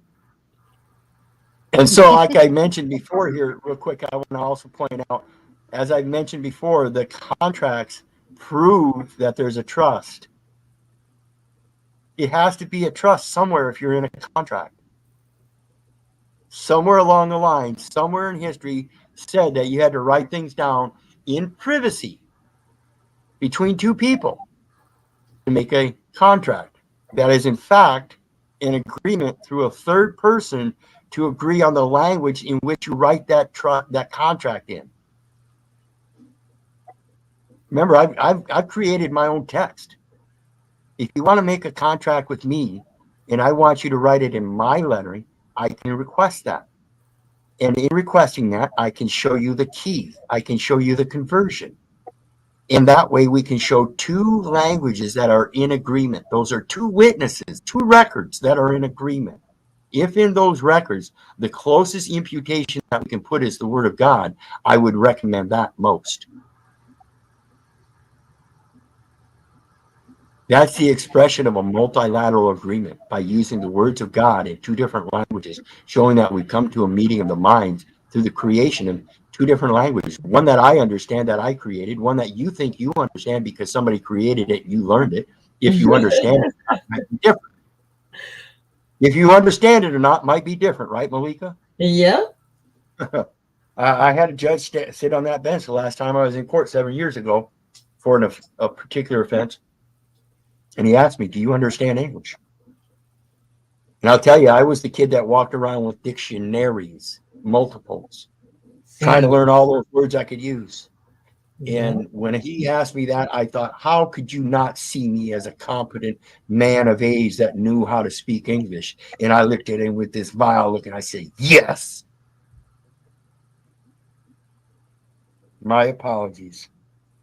I now realize my lie and I repent. I do not understand English. What I do comprehend is that English is a mix and a molding of multiple languages for our use. And we can soften them up, like I said earlier, and change them around and show them how something as a spell of illness is illicit, because my mom didn't have me in a spell of illness making me illicit. My mom bared the labor pains of doing his good works as she was inspired to co-create and procreate with her man and create another man who was then discharged of her waters and then took his first breath of life and became a living soul. And that is the one thing missing from all of these records. No one heralded the legacy heir of the inspiration of God, and we shall name him Keith, and that Keith means the man of the woods, or his name is Jacob, and he who struggles with God, or he who follows, and he is renamed Israel, he who struggles with God. When we import these names, we have to import the intent and their spiritual meaning, where we expect our children to grow up and teach them their spiritual credence in that name, teaching them that they will follow the word of God by giving them a name that says they are a follower. This and that. Greetings, Joe. How you What's doing good, today, guys? brother? All right. I love this shit too. I'm just listening. All right, cool. This is Joe Cool, another brother on the internet. I don't That recommend that you follow him, but I do recommend you research this shit. He does open his mouth quite a bit, but I hope to help him correct that in the equity forum one of these days. I know I Um, gotta grow up. What's your names? Who are your oh, we all friends? do. Who are your friends? Um, the lady right here to my immediate right here, this is Haya Shalom. I believe it's Jess or Hello, Jess. Jesse or Jessica. This is Malika Dulce. And this is one of the greatest women I've met, a true child of God that really imports it through her family. She's got, 5 or 6 children, and her man, both walking in the Word of God, and all of her children doing the exact same, telling the patronymical overlords that, fuck you, you ain't my daddy. Wow. You know, basically the same message. She's got her own site. If you hear about Trent James Goodbody and the license plates he put out and the IDs, he used to do that for a number of years. She just recently took over that. She's got her own legal, lawful platform where she's doing Zoom meetings Tuesdays, Wednesdays, Fridays, sometimes Saturdays. Really? And it's a massive group of people coming together and learning how to address these administrative courts in a matter of a I private need her element. bad. You better start paying attention. I'm I going to need drop her her link bad. in the comments section again so that you can grab that. It's one of the greatest sites out there, folks. All right. I'm gonna click on it. I got an iPhone. I don't know if it's gonna snatch me away or not. Hey, there it is, lawful living. And like I said, I've mentioned this. I've mentioned her before, Joe. I think you might have heard me talking about the friend that I have that used to have a World Service passport. They took it from her, and Yeah. Homeland Security and Department of Defense gave her a redress number to use from now on in all instances of misidentification. Are you serious? I am serious. I'm Uh, telling you, I'm not spewing bullshit, and I've been putting this stuff out there for a number of years, and people refuse to believe me because they refuse to do their research. I put this woman's name out there many times, and I hate to see people just ignore it. tell me I more don't about see a why you don't pay attention to what I say. tell me more about a redress number. Homeland Security Redress Program. You can look it up, and I it's will. called TRIP, Travelers Redress Identification Program. You write that down. TRIP. TRIP, Homeland Security, Traveler Redress Identification Program. Thank you. So we're going to step back into these maxims here real quick, because as it says here, equity will not make a trust. Yet that's exactly what was established when you were born through the enumeration at birth. So that tells us that that trust constructed has to be equity. There has to be equitable measure. So we take a look at 31 USC 1321, trusts. And when we look at number 73, it says estates of decedents, Department of State, trust funds. And this is that probated estate. It is established in equity, and it is a trust, but it is probated in error. That is the correction. You're merely reestablishing the estate, and the estate is your birthright. The estate is abhorring a forfeiture of your birthright.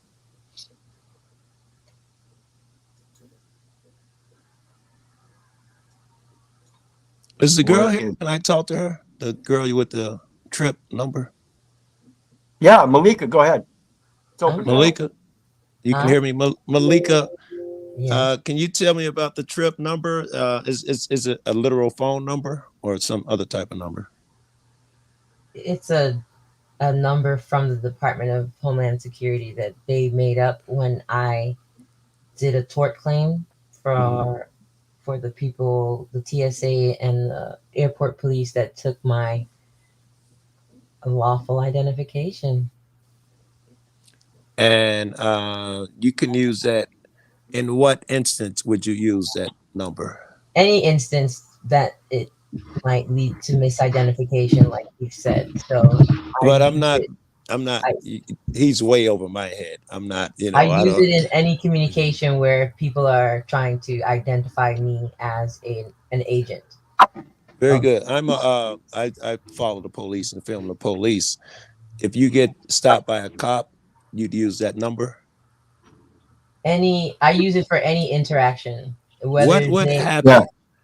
Well, real So quick here before you. wait, hold on. For example, if you go to any airline website right now and you go to book a ticket, there's actually a box on the page that says redress number.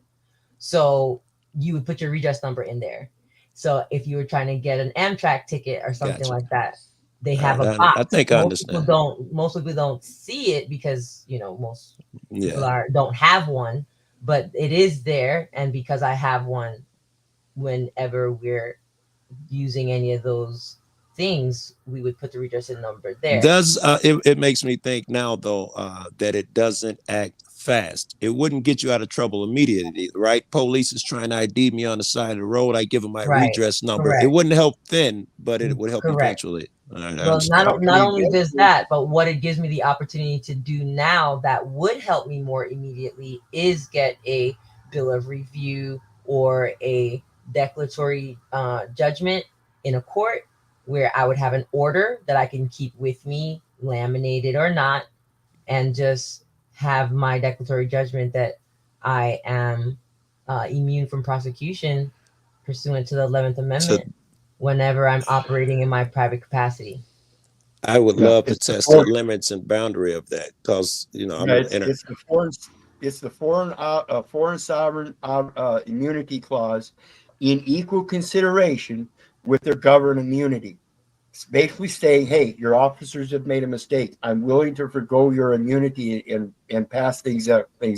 But if you continue to move in your courts as an action against me, now your executor days on tort because this is a trust action and you're in Right. violation of international law. What about Wizard? What if she did a thing where she went to court and let's call it the right to travel while she's driving? She won that in court. An officer stopped her. She went to court. She got her laminated. I don't go to court.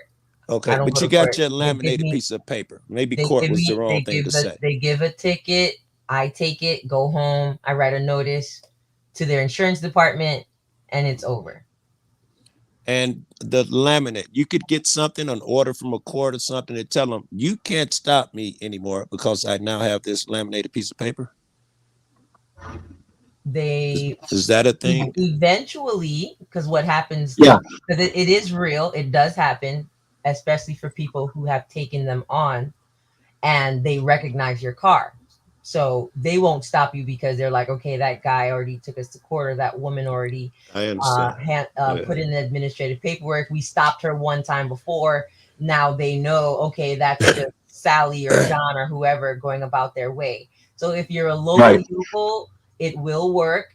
But if you think that there's just going to be a brand on your head where it's like, oh, don't touch the anointed one, that's Listen, not going to happen. you Yeah, explain yourself very well. Most of when I'm in these conversations, I don't understand most of what these guys are saying, especially Wizard. You did very well at breaking it down for the layman, man. I appreciate you, and you're good at. I right. really. It's right like riding a bike. The more you do it, the better you'll get It at makes it. sense. The Yeah, more you do it, the more they'll recognize what you're doing and the final effect and intent. I And can the believe more it. they'll let off, Yeah, you know. I'm looking for And that's one of what you the guys. more people that do that, the more they will recognize doing that. I'm looking for you guys like in the cop watching shit. Somebody will break through and have a case law or something that helps us all. You can Irizarry versus Yahia, 10th district covers like 6 different states. I'm waiting for one of you guys to break through and we can learn from or following you guys Well, footsteps. Right. I'm not gonna have anything to case law I because, like understand. I said, when I what the way I look at it, because I'm the one that's of course not one of the people that have been riding with my private plates for a long time, Yeah. and I comprehend when I'm in commerce and not in commerce. Yeah. So when I am not in commerce and I am approached by a commerce officer Okay. I don't try to argue with them. I don't try to defend myself or You just take fend. your ticket. I just take the ticket. I go home. I pull up my template. I change the day. I change the name of the officer, and I just print and send. Oh, girl. And then, you know, it goes away. Our son's ticket, they rescheduled the case twice, and then they deleted it, which is of course tampering with the government record.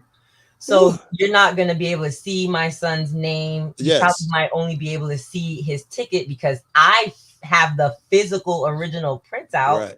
Right.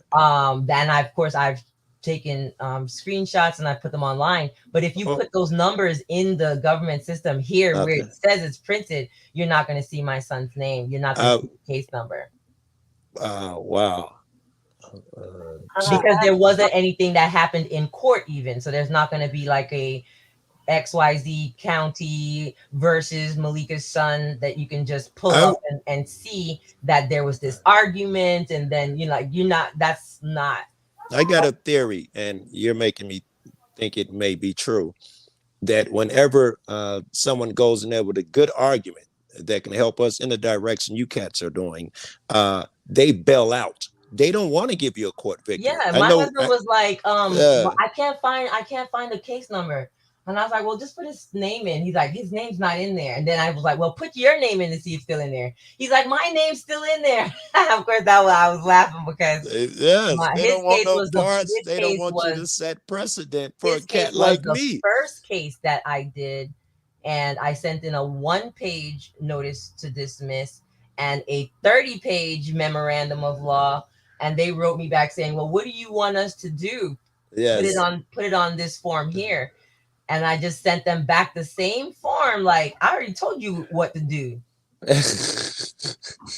And so they didn't take his name out, but there's no case number, and it doesn't say like dismissed or license suspended, or it's just his name's there. But I just told this story earlier this week, and he went to see his name was still there. You checked. Well, is it still there? I don't remember. I'm gonna have to ask him. I'm gonna send him a text. So let me mute, and I'm gonna find out. Because I was gonna say, because I know another distinct difference between Malika and most people. Your children don't have birth certificates, do they? Not the last two. The first one did. Okay. All right.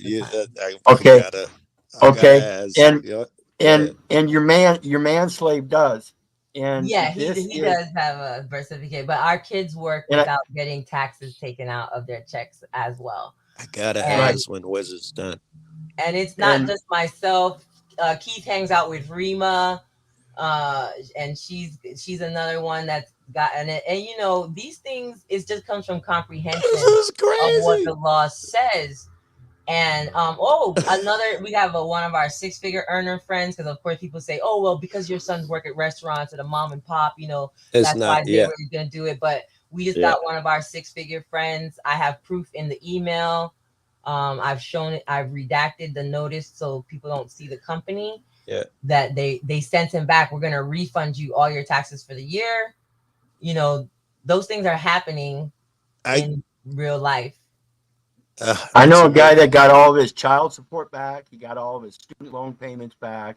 He got all of his alimony back. He got all of his taxes back. Everything. Yeah, people think it's like different processes, but it's not different processes. It's comprehension of who is supposed to be charged and when they're supposed to be charged. So for example, when I use my husband's truck, I have private plates on. When he's using it at work, he has his commercial plates on. Of course, right. Or he'd fuck up everything. This is what people don't understand. They think like, oh, well, this system is evil and you should never touch it. And it's like, you know, you have to know how to move however you wish to move, right? On this earth, because you have dominion, right? Yes. This system is evil shit. I could go into that forever. I don't know about never touch it, because you gotta you learn a lot by watching it or whatever. You can get burnt with fire, but that's not going to stop you from using it and finding ways to use it. Exactly. Right. Go ahead. And real quick here, Joe, real quick here. One of the points I wanted to point out here in asking about your children having birth certificate and stuff, your manslave has that Social Security and all that. And the courts on the admiralty side have that selective service number, and that's what they're using. So as long as there's a match you're up on saying the, why his name is still in the system? yes, because there's still a selective service number that has not been Let me ask discharged. you. Let me It ask was you. released for personal services. So he's still under the personal services to administrate paperwork if they ask him to. That's what their presumption is. Can I add a little bit to it just to understand? Like I deal in contracts. That's what Yeah. I broke it down to contract. So I deal in due process issues. Okay. Due process is the course of action that everything is established. So you got to understand the jurisdiction based on what you're applying for. It's based on application, principles of application. Word. So when I go to a court, like I just beat the case back. So you have a right. That's why I say you have a right to be well informed. They No, can't. no, no. Go with the jurisdiction if you could stay with that for a second. Okay, so due Yeah. process, right? So we talking about the course of law. That's what you got to understand. You got to stay within that venue, that jurisdiction, that application, in which law is very specific in nature. Like she was Oh, just saying, you got to learn to move around in that arena. right. She was saying something similar. So what I like to use the term effective communication. Yeah. So when you know what you apply for, what is the course of action, you understand what you're dealing with, then you know how to speak to them. Yeah. It becomes easier because I never go in there, I don't argue nothing. I just talk about the process. Right. For example, if you go into court, right, they Yeah. gotta tell you the nature and cause, right?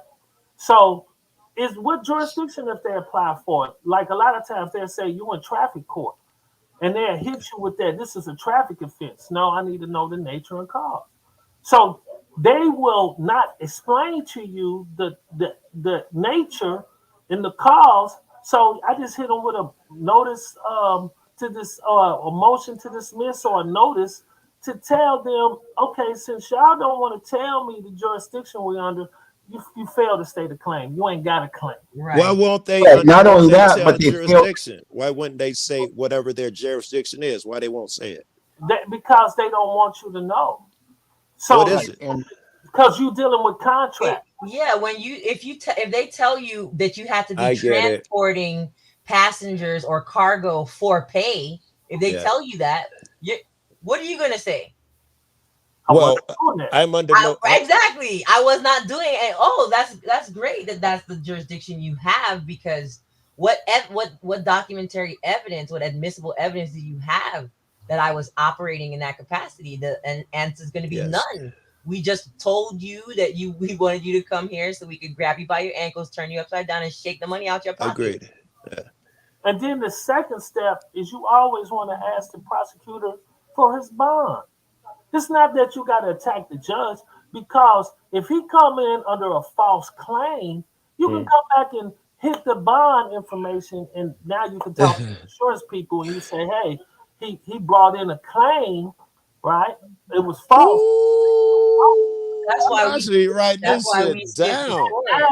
That's Yeah. why we skip the court and just go straight to the insurance, because we already know that it's a mistake just from the Ooh, fact I that they dig it. give you a ticket. And when you look at the ticket, and I want everybody to look at any ticket that either they have gotten or anybody else has gotten, you'll see on the face of the ticket, the officer purges themselves most of the time, because they're 4 boxes. The boxes will say commercial vehicle, accident, emergency vehicle, or hazmat.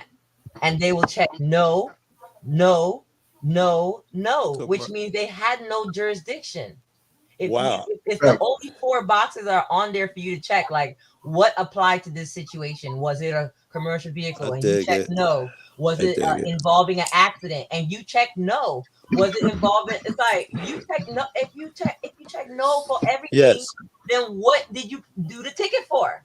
All right. Let me me I give don't have y'all a to go to court situation. and ask you what the nature and cause is. You check off no to the only things it could be. What if we come outside of traffic? Because I know a little bit about the travel thing just because I'm a cop watcher and I run into those cats like Paul. He's right to travel, whatever. Uh, let's take it out of the car thing and put it in court with anything else. And what Okay. rules apply now? Eviction, same thing like brother Evictions. said. What is the Okay. cause and nature? They're not going to tell you that the only jurisdiction they have is if it's public housing and you were dealing drugs out the unit, or Right. it's a commercial unit and you went in forcefully, like busting open a window, like you about to rob me, and or you went in while it was open and locked yourself in the utility closet.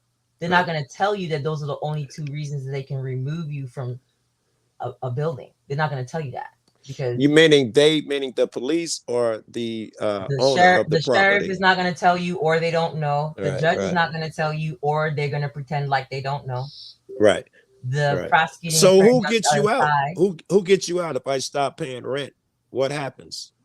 What do you mean? Does who gets anyone you get out? jurisdiction over me if I stop? Man, rent is it between me and that guy? Because I should be able to kick the That's what guy you out think. physically. That's what you think. That's what you think. The gentleman just said everything's about contracts. When you're moving under statute, you're limited to the things you can enforce.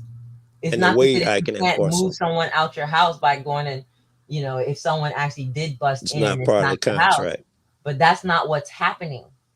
What's happening is they're using state codes.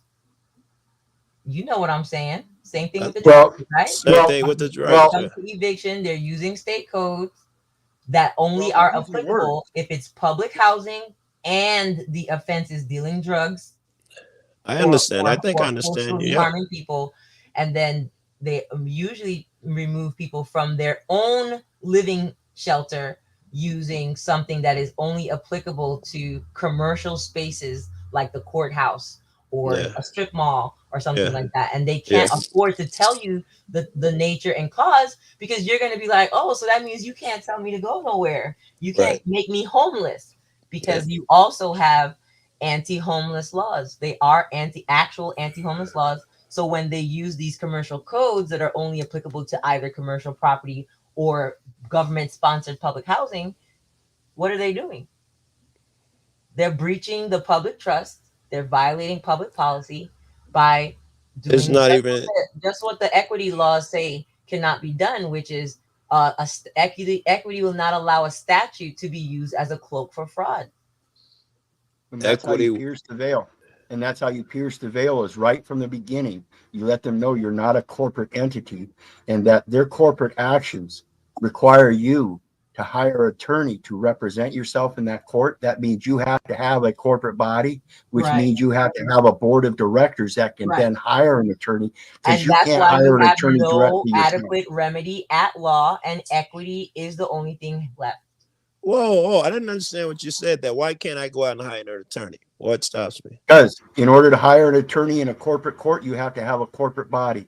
And as a All right. boss, an owner, as a boss All or an right. owner or anything like that, you cannot hire an attorney. Nope. It has to be done under All Texas right. rules of civil procedure. It has to be done through a board of directors. And if you are not Interesting. a corporate body that has a board of directors, then they create an impossibility. You are asking me to break a law here. Yeah. Exactly. And this is they're all Inconsistent. with the course of law. It's all the course that they Yeah. have to take to even bring you into jurisdiction. That's why I say it's due process.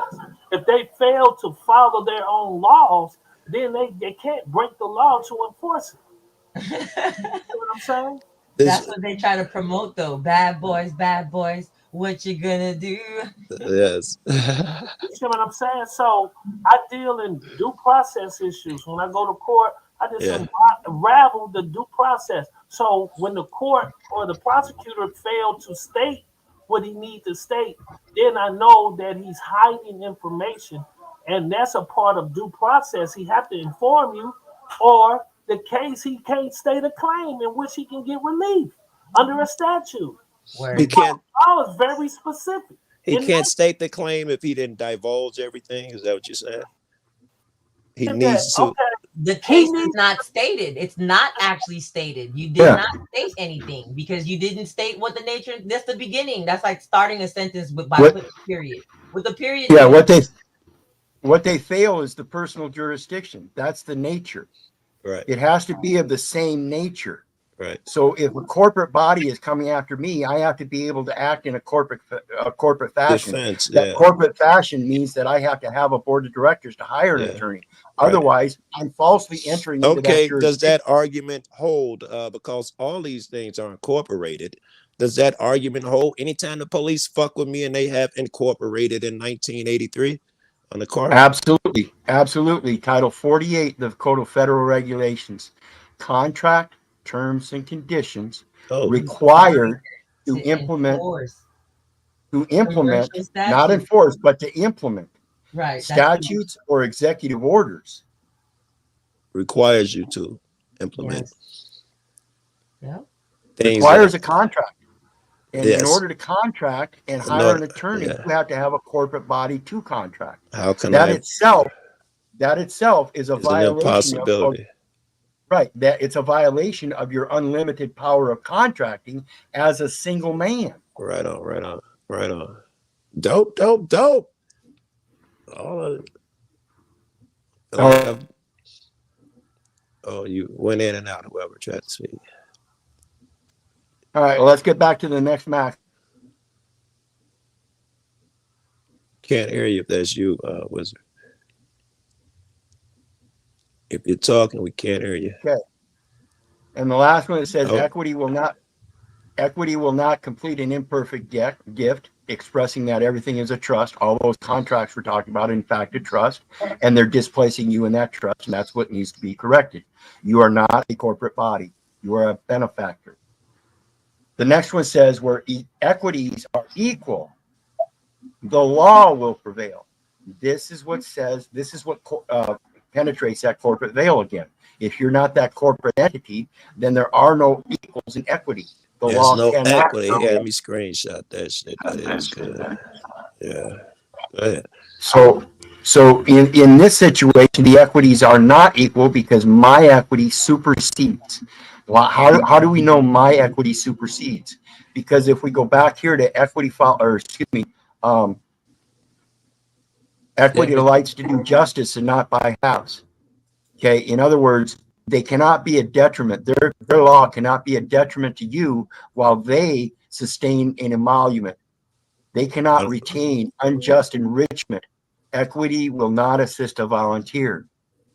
That means they have an intent, even if you volunteer. Their intent is the enrichment. Yes, which is already they can't enrich themselves. Right. Yeah. So where equities are equal. So if they're getting enrichment, then the equity in their law must also enrich you.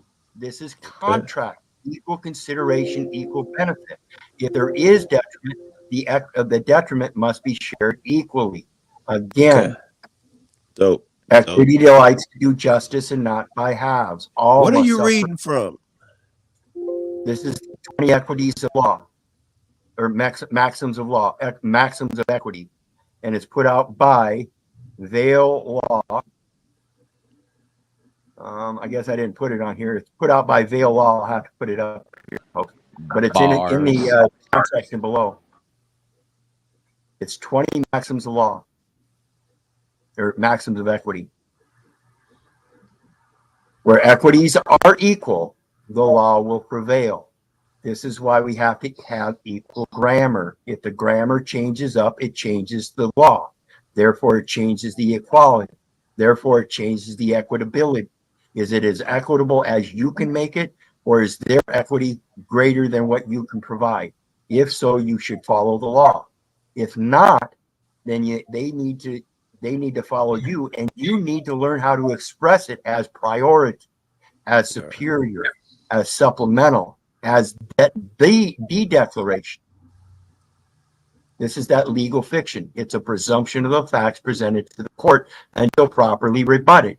If you can properly rebut it, it's actually removal of the courts of law to a court of equity. And Very you, good. again, are the only one that can do that. You have to know this. There is not really a. Go ahead, bro. No, go ahead. There is not really a place where I can find equity, is there? That place don't really exist, does it? In your No, heart. it's just a discussion. Yeah, it's just a discussion of what's right and wrong, and you have to know that in your heart. I mean, in court, there's no such thing in a courtroom. Certainly, it's always in their favor. I can't find equity in a court as I know it. That's not a Yes, thing. you can. Yes, you I can. can? No, you can't. Yeah, well, he's hold actually on. Every right. injunction Right. is equity. Every Right. temporary restraining orders are equity. Declaratory judgments are equitable relief. Okay. Restoration of property to however you previously got it, or being made whole in some monetary way, if you can be and are willing to accept, those things are all equity and equitable. Right. All right. But they don't actually exist in the law. The codes are equitable, meaning you can mold the terms and conditions to show the superior or supplemental facts that would be fair and just, but you have to bring that. There's no other way. Is there an equity? Let's say I commit a crime and now it's Joe No, versus a crime the state. has nothing to do with equity. I Crimes mean, are the not courtroom. equity. Now, I'm just asking, if I go to your court, assuming equity still applies, there is no equity there for me when it's me versus the state. Is that a thing? It depends on your relationship with the state. Were you on the clock acting on behalf of the state at the time of the alleged None of that. No. We're just talking about a guy there accusing But me that is of what it is smoking about. weed. The right. And he has to have been smoking weed while he was on the clock for the state in order for the state to have an interest in his weed smoking. That's what I'm trying to show you. Oh. If you're smoking weed and it's not on the state clock, the state cannot have an interest. Why are you even in my business? I got you. That is the only. Absolutely. If it says state versus some guy or girl, that guy or girl would have had to have been acting in a capacity as an agent on the clock for the fictitious entity, whatever. On the clock. Yes. On the clock, not even, right. No, you have to be. You have to have been the bus driver, and you're driving the public bus, and you just bust out your big spliff because you turned off the light and you put it to say out of service, and so you just spark up a spliff, and while you pulling it up into the end terminal, your supervisor be like, "What the hell are you doing?" Right? And now the state has an interest in your weed smoking because you were still in uniform, and even though you were bringing the bus back into the terminal, you were still on the clock. So now however, after work, if a cop is in my yard and I'm smoking weed, matters not if I have a government job. That don't even come into play. Correct. Yeah. Correct. You're not on the clock. When that officer pulls you over alongside the road and you're on your way to work, it is not equal equities because you are in your private capacity. He is in his public. And that is an accostation of the public. It's an accostation. It's not equity. It's an accostation. Right. So as we go on, it says, in any event, the equity of the taxpayer is no greater than that of the United States. Okay. And when equities are equal, the legal title will prevail. Oh, okay. My man. That's clarifying that legal title in that identification. It's showing that the United States has an equal equity because they are obligated for those obligations and securities of the United States. That identification being one of those securities because they do not want you trading with an enemy.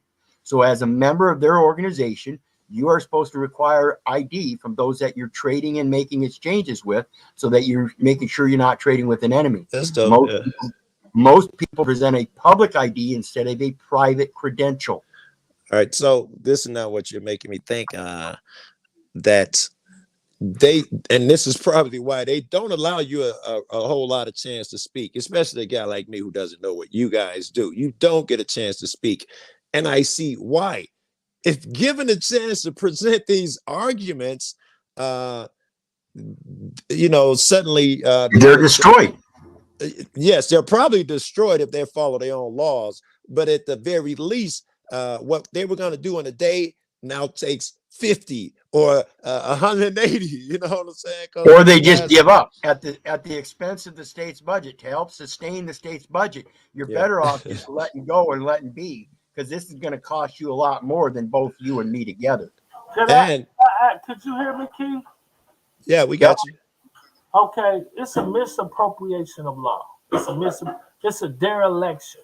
Okay. They are not following due process, the course they're supposed to take. So now they got you in a misappropriation, and they got you they created this conflict. So now the judge is liable, the prosecutor is liable, right? Yes. Because they supposed to know the law, and it's called known or should have known, because they're actually practicing what they say they preach, right? Can qualified immunity. I know most of these people that popped in my mind when you said that the cop, and I had a scenario in my head, cops stopped me, went before the judge, lawyers, and now I want to sue them all. They all have some type of shit written into law where they have some type of immunity. Well, the immunity only applies when they're operating within their scope. When they're outside of their scope, they remove themselves. That was dope. Right. And this is why you bring the foreign sovereign immunities in equity, giving them immunity as well. But as soon as they step out of agreement and say, no, no, no, you can't do that, when we in fact know we are, because we are the creator of that remedy, then they fall loose of that immunity and they lose that shield. I understand what you're saying. In fact, violating equity. That's our judge the law. Right. I don't care if they violate the law, because I can bring the correction to the law. But if they violate equity, now they're done. Now they've shown either they're not competent, that they're negligent, or that they did so intentfully with ill will. Otherwise, they have to stick with equity. I saw a judge say that every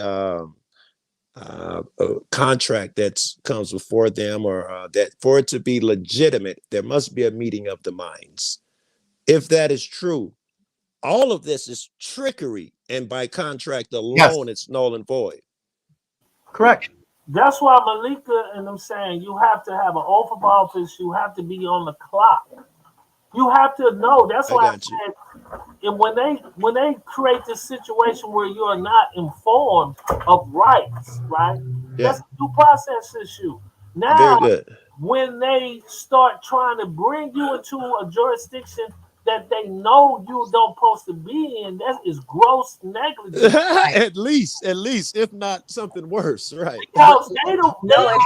Of course, it's either gross negligence, incompetence, or criminality. Criminality is right. Going, and that criminality is the intent part, because again, they're supposed to know the law, and if you bring something to their attention and they ignore it, you've given them legal notice. Well, that's the whole game. Most of us don't give them any notice because we say, oh, they're just going to ignore it. But we have to comprehend that the immunity works both ways. We are, as regular people, not on the clock, we are immune from prosecution under Constitution, statutes, codes, regulations, etc., because those are only applicable for when we are on the clock. Just as they are immune when they are on the clock and they're operating only within their scope of their, because when we're off the clock, we are operating in the scope of our private dominion. And that's what makes us immune from prosecution by the state under anything that they can conjure up. If they start saying statute number 1, 2, 3, 4, constitutional, blah, blah, it's already void, because unless you were on the clock, it's inapplicable. So you are immune from prosecution when you're not operating under. Let me throw something out there. I gotta at least say it. I don't know how well all the four of you know each other, but there is a big opening for this type of information that can be dumbed down. I don't know if you're doing it intentionally, but to the point where the layman can understand it. Right? If you guys had a channel and could do what you're doing here, you have a niche that no one has. Every time you go to these places, I do this every day. I do this all day. I tell everybody like we're all 10 years old. Every time we go to these channels, somebody is talking over your head because they assume you know the basic terminology, right? They assume that when you say this, that, so and so term, and the whole conversation is going to be missed by the average guy. If you guys do what you're doing here today, oh my God, we could all benefit from this fucking information. You do it every day. Do you do it on YouTube? Because that's the only place I go. No. You guys, you have an opportunity on YouTube, and the four of you, because I know that Wizard alone, I can rarely understand him. I swear, I listen to your channel, I do, and I can barely. I get that a lot from my male counterparts, that people feel like what they're saying is over their head, and I actually do pride myself in being able to comprehend what they're saying and then extrapolate. Yes, and you work together, right? Because whatever's come up, whether it be contract, due process, jurisdiction, whatever, one of you guys is a specialist in that shit. So absolutely, there's I don't know how many people have been attending the Zooms regularly, but I know there was a time where we had that room full and there was 100 seats. Yeah, And that was earlier this year. So that was literally early this year we started maxing out. But the reason why, and I appreciate what the brother just said, but you are mistaken. What a lot of people want is to not read and not get comprehension, but just get remedy. Both are true. So both are true. When you're saying, right, you know, what they you don't said is true, understand the and what I said is terminology. true. When you're saying they don't, when you're are absolutely correct when you say it's based on terminology that people don't comprehend. But what has to happen is when you don't comprehend something, you don't comprehend a word. What do you typically do? If you don't comprehend it, I Google it. Right. Exactly. That's exactly what we are encouraging as well. Yes. Because we can give you explanations, but what we cannot give is comprehension. You have to get comprehension. No. Even with that acknowledged and understood, what you offer is still priceless. Because a cat like me, where you guys start, I fuck with a lot of guys who've been to court because they do a lot of activism shit and they've made case law and famous fucks. And when I go to court and they give me advice, what they think is simple, I do not understand. And I fucking Googled everything. I went, I thought I was ready. I go in there and the guy goes and takes me into a room. I didn't even know I was court and was talking to me. And I come back home, or not even home, here to Colorado. I was in Texas. And they say, did you do what we said, Joe? I was like, no, I didn't go to court. Some guy pulled me into a room and talked to me. They're like, you idiot. That's court. You're in the fucking small town. You've been to court twice, you dumb fuck. I didn't know to Google that shit. You got to go back in the days. What did they call courting when you wanted to deal with a woman, right? You had to communicate. Yeah. It's all about effective communication. Court is communication. So the one thing you got to remember about addressing the court or addressing issues, right? Because that's what you're doing. You speaking on the issues. But what I try to do is try to keep it very, very, very simple. Most people don't understand. Like the one thing you got to do, most people do not, is put the court on notice. They don't even. They'll walk in the courtroom and won't put the court on notice of their status. How do you do that? What is that? You write it down on paper, like, I wasn't on the clock, so unless you pay me, I ain't coming. That's what I write. It's just you can give notice at any. That's notice. I get it. I didn't know what notice was. I did Google it and it wouldn't have told me the way you just did. So check this. Notice. Right? I have a perfectly good reason to tell them a good statement upon entrance into their courts. If you're going to convert the last name as part of the legal name in admiralty to a firm name as an investment for your court registry investment system, and then convert the social security number with 2 dashes to the obligor number without any dashes, to the what then I expect it to the obligor number. I don't know what that is. Then I get equal consideration to be paid appropriately as principal investor in these matters and hereby direct that payment to my beneficiary. That would be so I equity. may have benefit of it. Right. That would be equity if there is such a thing. Yeah. And it's expressing the trust that they cannot deny. They can deny parts of a contract, but they cannot deny the trust once it's expressed. The trust that's kind of like jurisdiction. I'm not sure I have a thing on trust. Yeah. Right. Trust, and you express the trust and that you are the benefactor, giving the benefit to the beneficiary, that you are to take that benefit for yourself. Right. That shows circulation, that what you put out came back to you. And it's expressing your position in the trust, that you are not the trustee. Right. He who hates suretyship is sure. You remove yourself from the surety. If you read the Social Security manual, right? Yeah. They tell you that if you the beneficiary, nobody can usurp your right as the beneficiary. It's logical. So if they're usurping your rights, extracting the benefit to unjustly enrich themselves, that's fraud. No, you can't get no kind of relief on the fraud. If you go and look at the statutes of frauds, you look this up. There's no relief. Right? You can't get any remedy on the fraud. There is no remedy. So once you understand the statutes of fraud, I break things down in two contexts. There's only contempt, and then there's frauds. Okay. You go to court, you're only dealing with a situation of contempt or a situation of fraud. They call it all of these different crimes, but that's what it boils down to. Fraud. If you look up CFR, all crimes are commercial. So the only thing you can be doing is defrauding the government.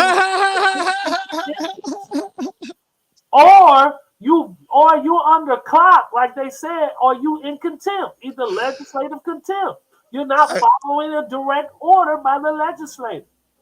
That's it. You're not in communication with Congress. Right. You don't have the right to make post things to their financial accounts, yet there you are posting things to their financial account. You're not supposed to be doing that. You're intermeddling as a third party, not recognizing that you're supposed to benefit from this stuff. And therefore, in the older portions of equity, when equity first arose in trust law, it said that the beneficiary wasn't required to do anything. But because of the merger with common law, now the beneficiary is required to express the trust. What they're doing is, in the expression through all the paperwork, they're signing into contracts without recognizing the trust. And like I said, if you express the trust, the court cannot deny that. If they deny the trust, they deny themselves. They're the trustees. Yes, right. Right. They get no bread at the end of it and all of that shit. Right. They just And deny that's why it. you got to put them on notice of your status. I'm the beneficiary. Gotcha, Phil. You see what I'm saying? I do. You just give them, and you can give notice under the civil rules at any given time. Yeah. At any given time. You can give it right before trial, at the end of trial, at the Right. beginning. Help me. I'm in the right room. Help me. Let me give you the Texas shit. Maybe I shouldn't say too fucking much because, we ain't been to court over the shit. Well, maybe we've been to court twice. Right. Another one of those back rooms you ain't recognize.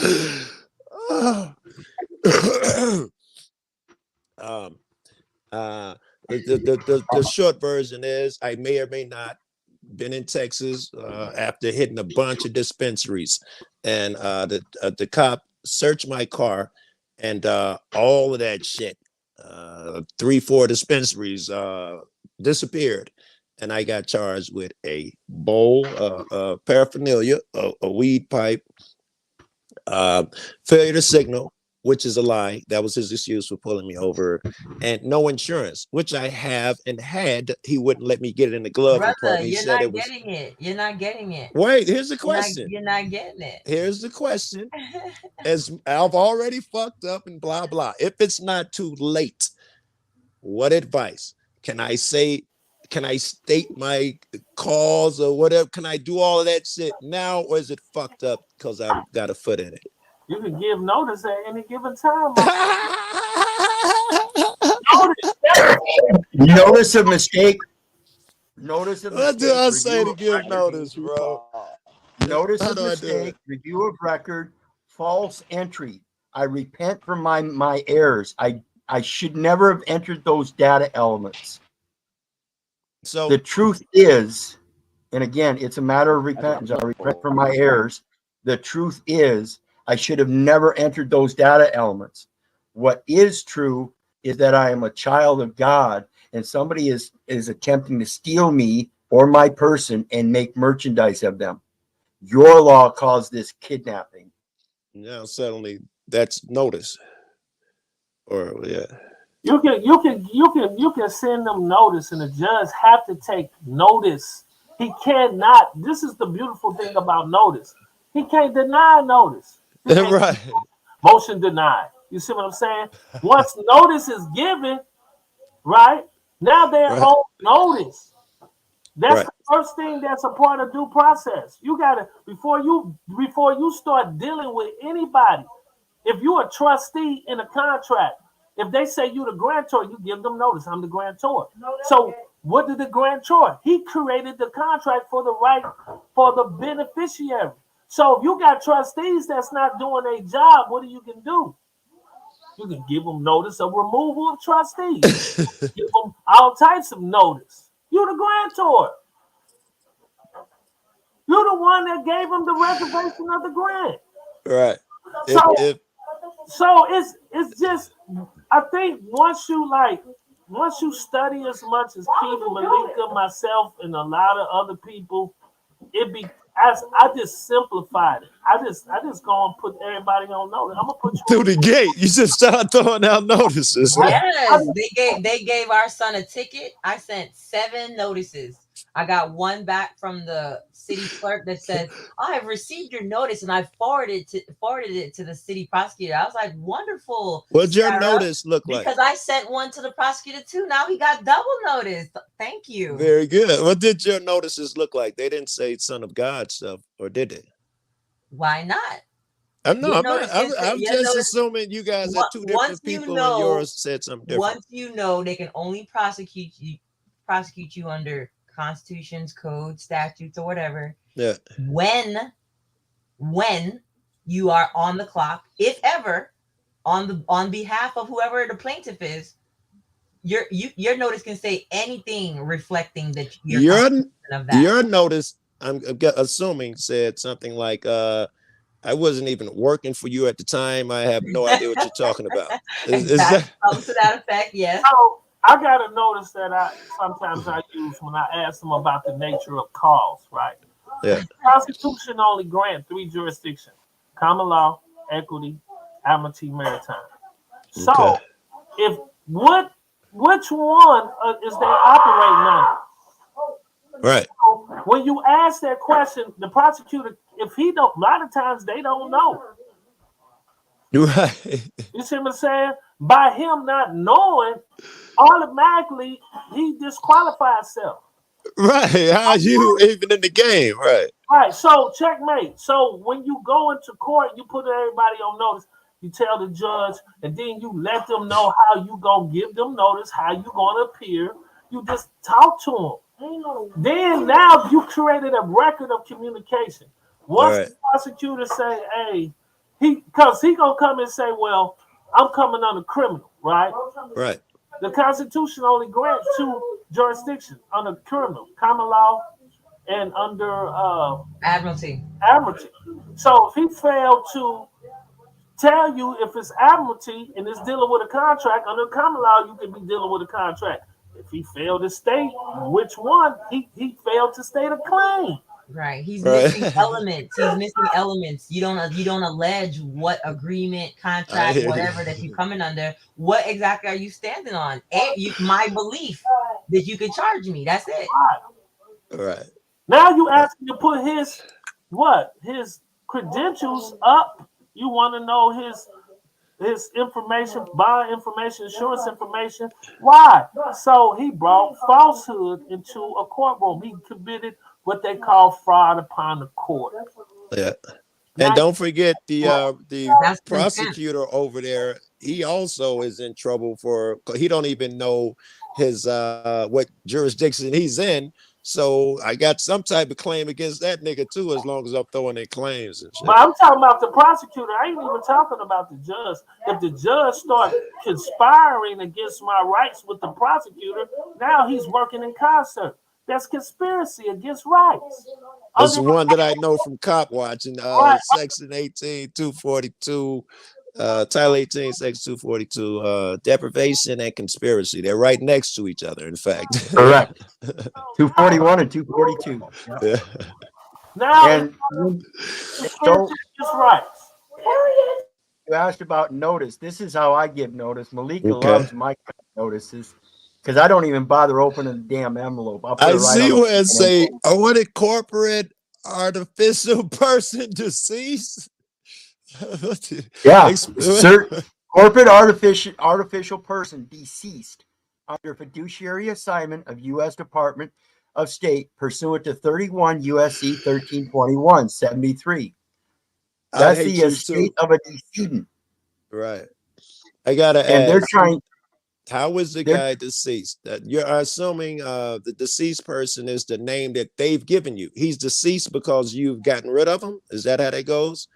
no, because the name can only be written in a decedent way. When you look at It's not real. It's tombstones, not when you look real. at The name is tombstones, not real. when you I look don't at understand. tombstones, it's written in all caps. So anytime you see an all caps name, it's a tombstone that you're looking at. Okay. So the guy is dead because they wrote in all caps. Is that what you were telling him? Correct. Okay. All right, I got you. It's not dead. He didn't die. The person is known as a decedent because it is not living. Right. He didn't die. He was never really even a real Right. person.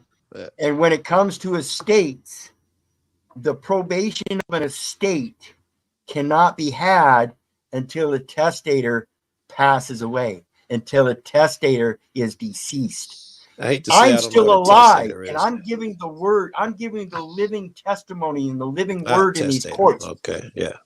They know. They know. They can see me. They can hear me, but they placate and perform as if though I'm in person. Equity acts in personam. And so unless I recognize equity and bring me equity first, they can't recognize it. If that is It true, is only equity acts in equitable. persona, then what the lady says, not going to court is wise. Exactly, because it acts in personam. It says, I'm not subject to your jurisdiction. It doesn't volunteer its appearance in court. As the personal jurisdiction says, a court, a state, let's see, for a court to typically obtain personal jurisdiction, the plaintiff must first serve the court or serve the defendant in the state in which the court sits. And the defendant needs to voluntarily appear in court. If you voluntarily appear in court, equity does not aid a volunteer. Very good. Thank you. What the fuck are you doing going into the courts? Yeah. You don't.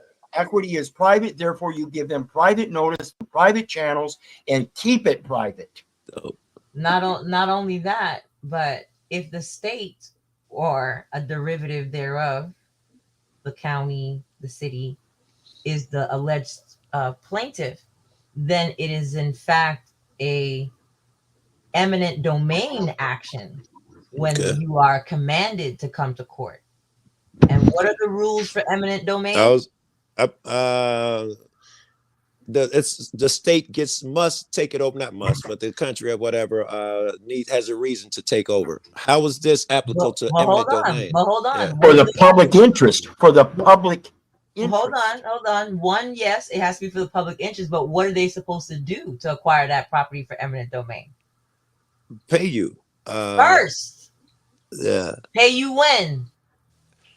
I don't know when. I assume before. They have to pay you first. Yes, before the taking. Yes, right? So you're inviting me to court. Where's my money? If you don't give me some money, You're breaking the eminent domain All law. right, I want to go through that in my head. I want to make sure I got it. And that's violating equity. That you're They're not making me, they're forcing me. So They're they're inviting you. They're uh inviting you. uh it's more than that, right? If it's an invitation, I can turn it Well, down. the first is they are the state. The they who's doing the inviting is the state. It's the All right. state, I or it's got a you. county, or it's a city, which Yes. is a government entity or government service Yes. corporation, right? And it's the same thing. If you're claiming eminent domain, it's like I work for you, and it's your eyes. Exactly. Somehow you have a claim Yes. on me. Correct. And if it's under the eminent domain shit, you got to pay me. Right. If it's if you You have think to I pay me work for in advance. you got to pay me. Yes, because when you go to the courtroom, isn't everybody on the clock? Well, they are. Everybody's on the clock. Everybody got paid to be there, Yes. except Yes. who? Yes. Except who? the court. In your private capacity, the court must show that they got what they call a vested interest. And when you see the word minimum contact, I hear a lot of people say minimum contact. That's under contract law. That means minimum performance. Okay. Did you perform the minimum necessary provisions in the contract for them to extract you and pull you in the jurisdiction? If Right. not, they don't have no personal jurisdiction. Right. Due to the fact they're not following their own requisites. These are all requisites. This is why I say due process. This is the course of actions that they must follow, and Right. they cannot be broken. They cannot deviate. I hear you. Exactly. I can destroy any jury. I can destroy any jury on several elements.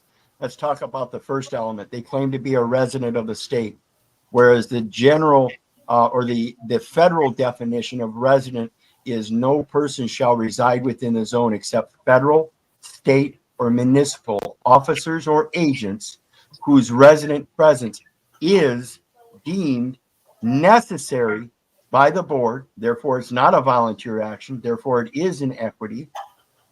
And if you're not a federal, state, or municipal officer or agent, then you cannot be claiming resident. That's a false claim. This is kind of like the driver. I have to be on the Correct. clock. If I'm a resident, again, I gotta kind of be on the clock fucking with you guys to fit the Correct. definition of resident. I hear where you're going. Yeah. Correct. Yeah. And Then what's that? the state definition for most state laws, your state definition will be dependent upon income tax. And it's merely a resident determination. It's not a resident definition. It's a resident determination based upon income tax. Therefore, you have to be paying income taxes To be a resident, even tax. under that. Yeah. Yes. Correct. Exactly. So it becomes an impossibility.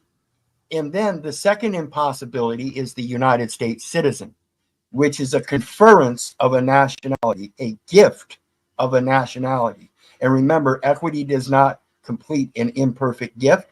Okay. The impossibility of a United States citizen is the ABA, American Bar Association, has it on their own site.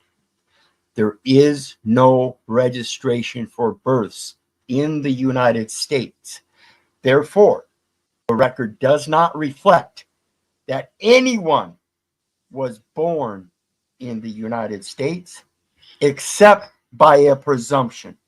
And when you break the presumption by stating the clear fact that there is no birth registration in the United States, therefore the record does not reflect and show that you were born in the United States, you made false entry that you were, because that is in fact an impossibility. Therefore, that record must be corrected. Now you dismiss the both resident and United States citizen I'm not by an impossibility. I'm not sure about the citizen argument. You are not a citizen yet, because it's under presumption, and you went with the line that you would need you presume because of the birth certificate. I could presume because of a million other reasons. No. Listen. Yeah. You were born in the United States. There's no record of that. There is no record of that. That is a false record. So equity says there is no record. Like you said, must reflect. If the record must reflect accurately, and I realize that I am not a United States citizen, but the entire record is dependent upon the fact. What if citizen? I am hold by on. their definition, Hold on, I think hold on. citizen means that you were just born here, right? It's a conference of a nationality. It's a gift. And it cannot be perfected because you cannot show that you were born in the United States. Let me finish. Because the United States is located where?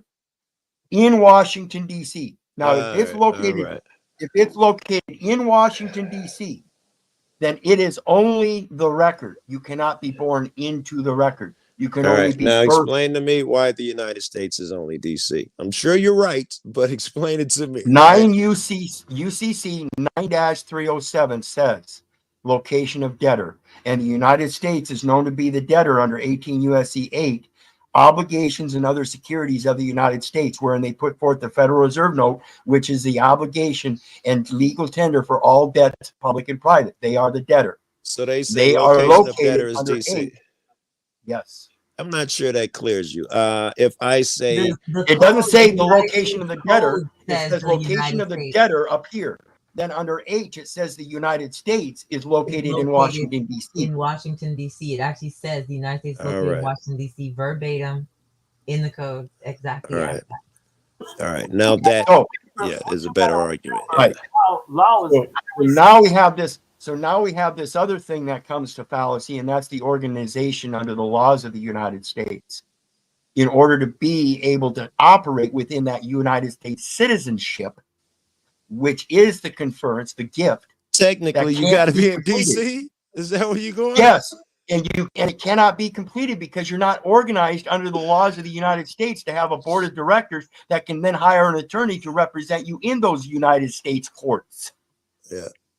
Yeah, that was another one I wanted to get into earlier.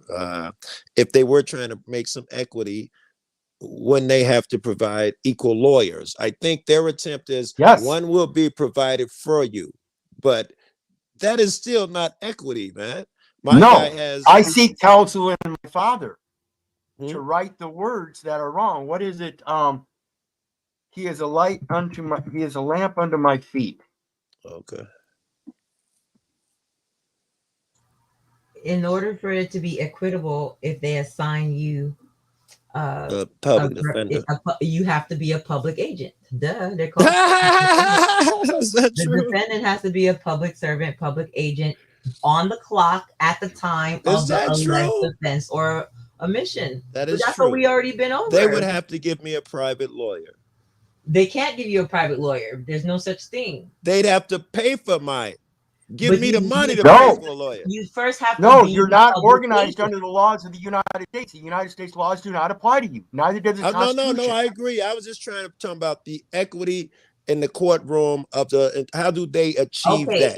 Equity doesn't happen in that courtroom. Equity is in private. You cannot do this in a courtroom. Exactly. Okay, so the first thing we do to have to take it out of a courtroom, right? And then I would have to have the same resources and shit that they do. Which you don't. To make it equitable. Which you don't, which is why you come to them and say, I'm sorry for whatever I may have done that gave you the impression that this stuff was applicable to me. However, I'm the wrong party and I cannot participate. I'm accepting your position, judge and prosecuting attorney, as trustee of the public trust, since I am the benefactor and beneficiary of that same public trust. And I ain't coming in there. So y'all. And my person is the beneficiary as named and entitled. I ain't coming in there. So y'all handle that. Right. Exactly. My person is part of my person is part of all of my real and personal effects, which encompass the entire estate. Therefore, if you are going to conduct the affairs of my person and I am the principal, then I am going to be paid the principal portion.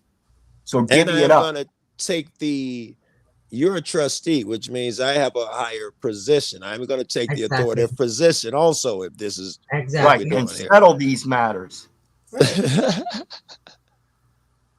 All trust terms. Settle these matters. Yes. Yep. Okay, let's get back to it then. Wrong one. There we go. The next one says, between equal equities, the first in order of time shall prevail. So a lot of people have a problem with this when it says this one here, United States, and when equities are equal. The person is the one that has equal equities with the United States. The spirit is where the merits are. That's the spiritual credit. And all of their laws through their manual credit system receives that credit based upon the merits of the words that you give them. Again, if you're not putting the spirituality in them, it's creating a manual credit system. And they're deriving credit from those words as if though you're placating them as the creditor. This is one That's of why the you moments should. when I'm barely hanging on, trying to understand. Well, this is why you shouldn't be entering that documentation into that system. It's giving credit to their system. If you're going to give any credence to anything, do it through the word of our Father which art in heaven. And that's the word of truth. Make sure that what you're reading is actually true. If you don't know what you're reading, research it before you go responding. This is called Right on. coining your words or pursing your lips. If what is before you is wrong, you line item veto and overwrite it. You bring the equity. If Right. you see something that is wrong, you write it. And you That's would do all. that. I think the way you would write it is you would begin by making a record. My man would call it a notice. That's the way you begin to overwrite. Correct. Yeah. You're going to copy it. You're going to correct it. And this is literally a grammatical correction. You're going to go Yeah. through it, grammatically correct it, just like you would an English teacher. And Right. you're going to make your little notes on it. Yeah. Then you're going to turn around and you're going to write your notice. Right. And it's going to be based on that, showing all of the corrections. Yeah. All right. Sounds dope. And this is the paramount part of that correction is the first in order of time shall prevail. Who came first, yourself or the name? Yourself was known, and the name may even have been contemplated, but when you are conceived and known, and then the decision to give you a name is taken. I would agree that the name came after anything else. I would agree with that shit. You were born or you were alive, conceived, all of that shit. Conceived. Yeah. And this principle of conception. You were conceived in your mother's womb. Actually, I beg to differ, saying that mom and dad got together under a duty, knowing already that they would have children, most likely, in most instances. Mm-hmm. Okay. So there's already a conception in mom and dad's mind when they get to know each other in that courting. That is the beginning of the court. That is the conception. It is an inspiration that mom and dad hear where together, you're going. All right. where That's two interesting. became one. Yes, where two became all one. Right. I that go was the further. original conception of you. I would say in that trust. yes, in trust in that sense. But of course the original you was around a lot longer before your mom and dad. It ain't like they created any damn Right. thing. All right. Right. What they did was they created a trust. Equity. So you're creates saying this trust. shit goes back to when my mom and dad decided they were gonna have a kid. so how can I be that name on a piece of paper there? Right. That's what I said the other day. People will get caught tricked in the courts where they'll hold up a piece of paper saying it's an agreement or a contract and say, is this you? Is this you here? When they get point me the immediately, line, right? And then they got me immediately. we get tricked. Is this you? Did you do are you Joe? Say, yeah. I'm on. They got me already. Yeah, exactly. They already deposed. Hey Joe, huh? Got you. This is why I prefer people to call me brother. I prefer even call me an asshole. I do love it when people call me Keith, because it does catch my attention and does draw my attention to those people that are using it appropriately. And that's why I prefer being called brother, because people don't know how to use the name appropriately. It's a spiritual thing. Remember, the importance of the name is in its definition. Keith literally means man of the woods. Orland literally means it's another version of Roland, which means renowned across the land. Conradi literally means man of the law. So when I rename myself and get rid of all of those childish names that I knew as a child and become the spirit, I further would rather be known as a man of the law.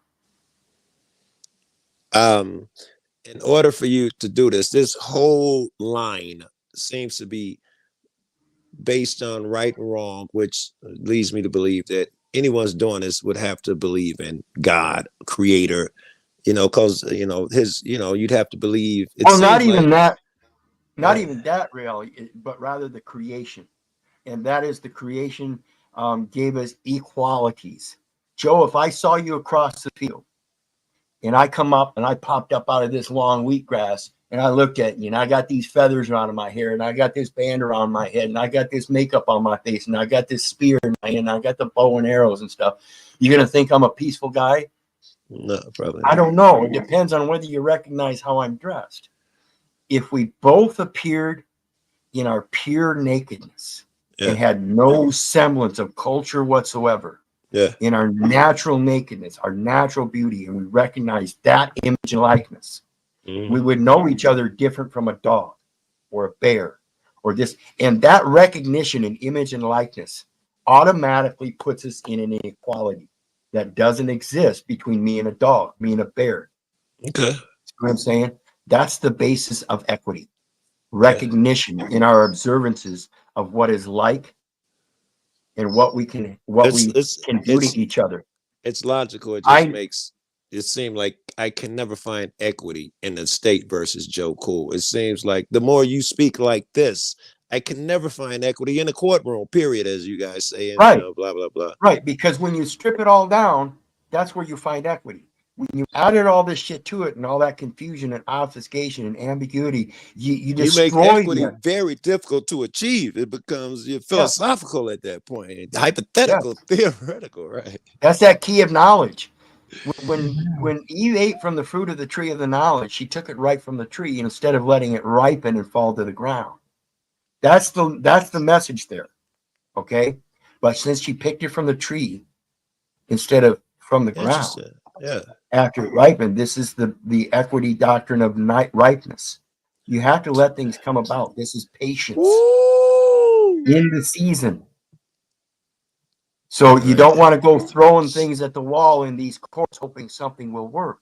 Right. Because that apple might be a little bitter. Whereas if you let it ripen, you will bear your fruits and it will be sweet. I am very aware that I am not prepared to start sending in notices and talking shit, blah, blah, blah, just because I got fucking an hour lesson on the internet. I got to get out of here. I was neglecting work. I'm glad I stayed. I was about to say that 2 minutes ago and I would have missed your apple falling. It's timing reference. It's all about the timing reference. I want to ask lady, I'm sorry I haven't said your name because my memory sucks. I get high a lot. What's your name again? And can I say again? Malika. Malika. I love it. I love it. Because I like Malik. That's why I like Malika. Can I assume that you are not religious, spiritual person? I'd prefer you not assume anything, but no, I'm that dude. I would say yes. Yes, Keith. He's got all in him, right? It's all in him. It seems like I know I'm God in expression. If that's your dope, right? Yes, dope. That's a great answer. Fuck yes. I know and who so I is am. I know so is that dude. I am. It seems like this is why my mind went here. I know now. It seems like if you're a God in expression, it would lead you here because God observed no jurisdiction, no man has it. You would go here if you're a true child of God. You're gonna fight some motherfucker trying to claim jurisdiction. The righteous man would end up here. It's logical as fuck. You ain't my daddy. You ain't my daddy. It's all my life, Joe. All right, I gotta go, man. I'm neglecting some work. You guys, peace. I'm so glad I came. Was it? Later. You bet. Anytime. Appreciate it. Well, Malika, let's get back to these maxims then real quick. Because as we see, again, like this one says, first in order of time shall prevail. And this is why I push again, the scriptures, Jeremiah 1:5. Before I formed thee in the belly, I knew thee. This was the conception. In beginning was the word. The word is you. You are the word. And this is the same thing as you are what you eat. You affect what you speak. You manifest what you speak. So make sure that what you're speaking is true, correct, and be careful to maintain good works that are profitable unto men. Make sure that what you're putting out there is equally a prosperity and overwhelming of your cup to others, instead of being a distraction or a detriment where you're receiving some kind of unjust enrichment. This is the whole thing that shows it, that their system is not equity. It is not operating in equity because they are receiving unjust enrichments just by putting us into these courts. They know better. They're supposed to know the law. Oh, no man anything but to love one another. For this is to fulfill the law. These people don't love you. They love the money. They love the enrichment. I think they are being deceived just as we are being deceived. You know, a lot of Yes. us do see ourselves as debtors. We see ourselves as who owes someone. And, you know, when we hear people say things like pay your fair share and, you know, all those other things, instead of internalizing that we shall be the lenders onto nation and not the borrowers, like that's like set asunder, and it's like, oh yes, I owe my so-called civic duty, and that's what people portray. Yeah. And then we get into the positions of government with those same ideas, and then we look at the people we're supposed to be serving as not people we're supposed to be serving, but co-trustees with us. Like, oh well, I have to follow the so-called law, so you have to follow the so-called law, not realizing that the law for you while you're at work as a servant is not the law for the constituents that are not at work. They don't. Right. And that's one of those equities that they try to use as placating that these laws are equitable, is that equity is a sort of equalities. So they make everybody equal. This is what we have with the feminist rights movements and the transgender movement and the gay movement and the civil rights movement. Everybody wants equality. It's not equality. It's a sort of equality. And you're not going to find it until you get to equity. Right. Absolutely. Equity is not the same as equality, and people don't seem to understand the difference. Equality means that if there's a 6 foot tall fence and there's some people who are 5 feet tall, 5.5 feet tall, 6 feet tall, 6.5 feet tall, you put them all on the same ground. Equity says you make the person that's only 5 feet tall stand on something that's at least 1 foot and 3 inches, so they too can see over the fence. That's what it means. Yep. Not put everybody on the same level ground. It is, which means somebody's going to receive a greater amount of benefit per se than another, because the guy that's 6 foot tall is only right. The guy that is 6 foot tall only needs 3 inches of wood, whereas the other guy, so he's going to receive more of a portion, but it's still going to create the equality. Yes, it's still going to be equitable. So as we continue on, it says the general principle with regard to real property is first in time, first in right. And like I spoke of earlier, we're going to talk about that county registrar and that real property that they are holding in their possession as custodian of a record. It shows there first, but it was first registered in the birth registration at the hospital. Bank of AM NAD Esplanade Ate Damonte Ranch Homeowners Association. Wow, what a homeowners association. Comparing timing with legal and equitable titles. Now, if the legal title comes second in line, then it cannot have any sort of equality, because it says between equal equities, the first in order of time shall prevail. So it's a presumed equal equity. Legal title, which is 1/10 of the law, is presumed to be equal title or equal equity with equitable claims. That is false.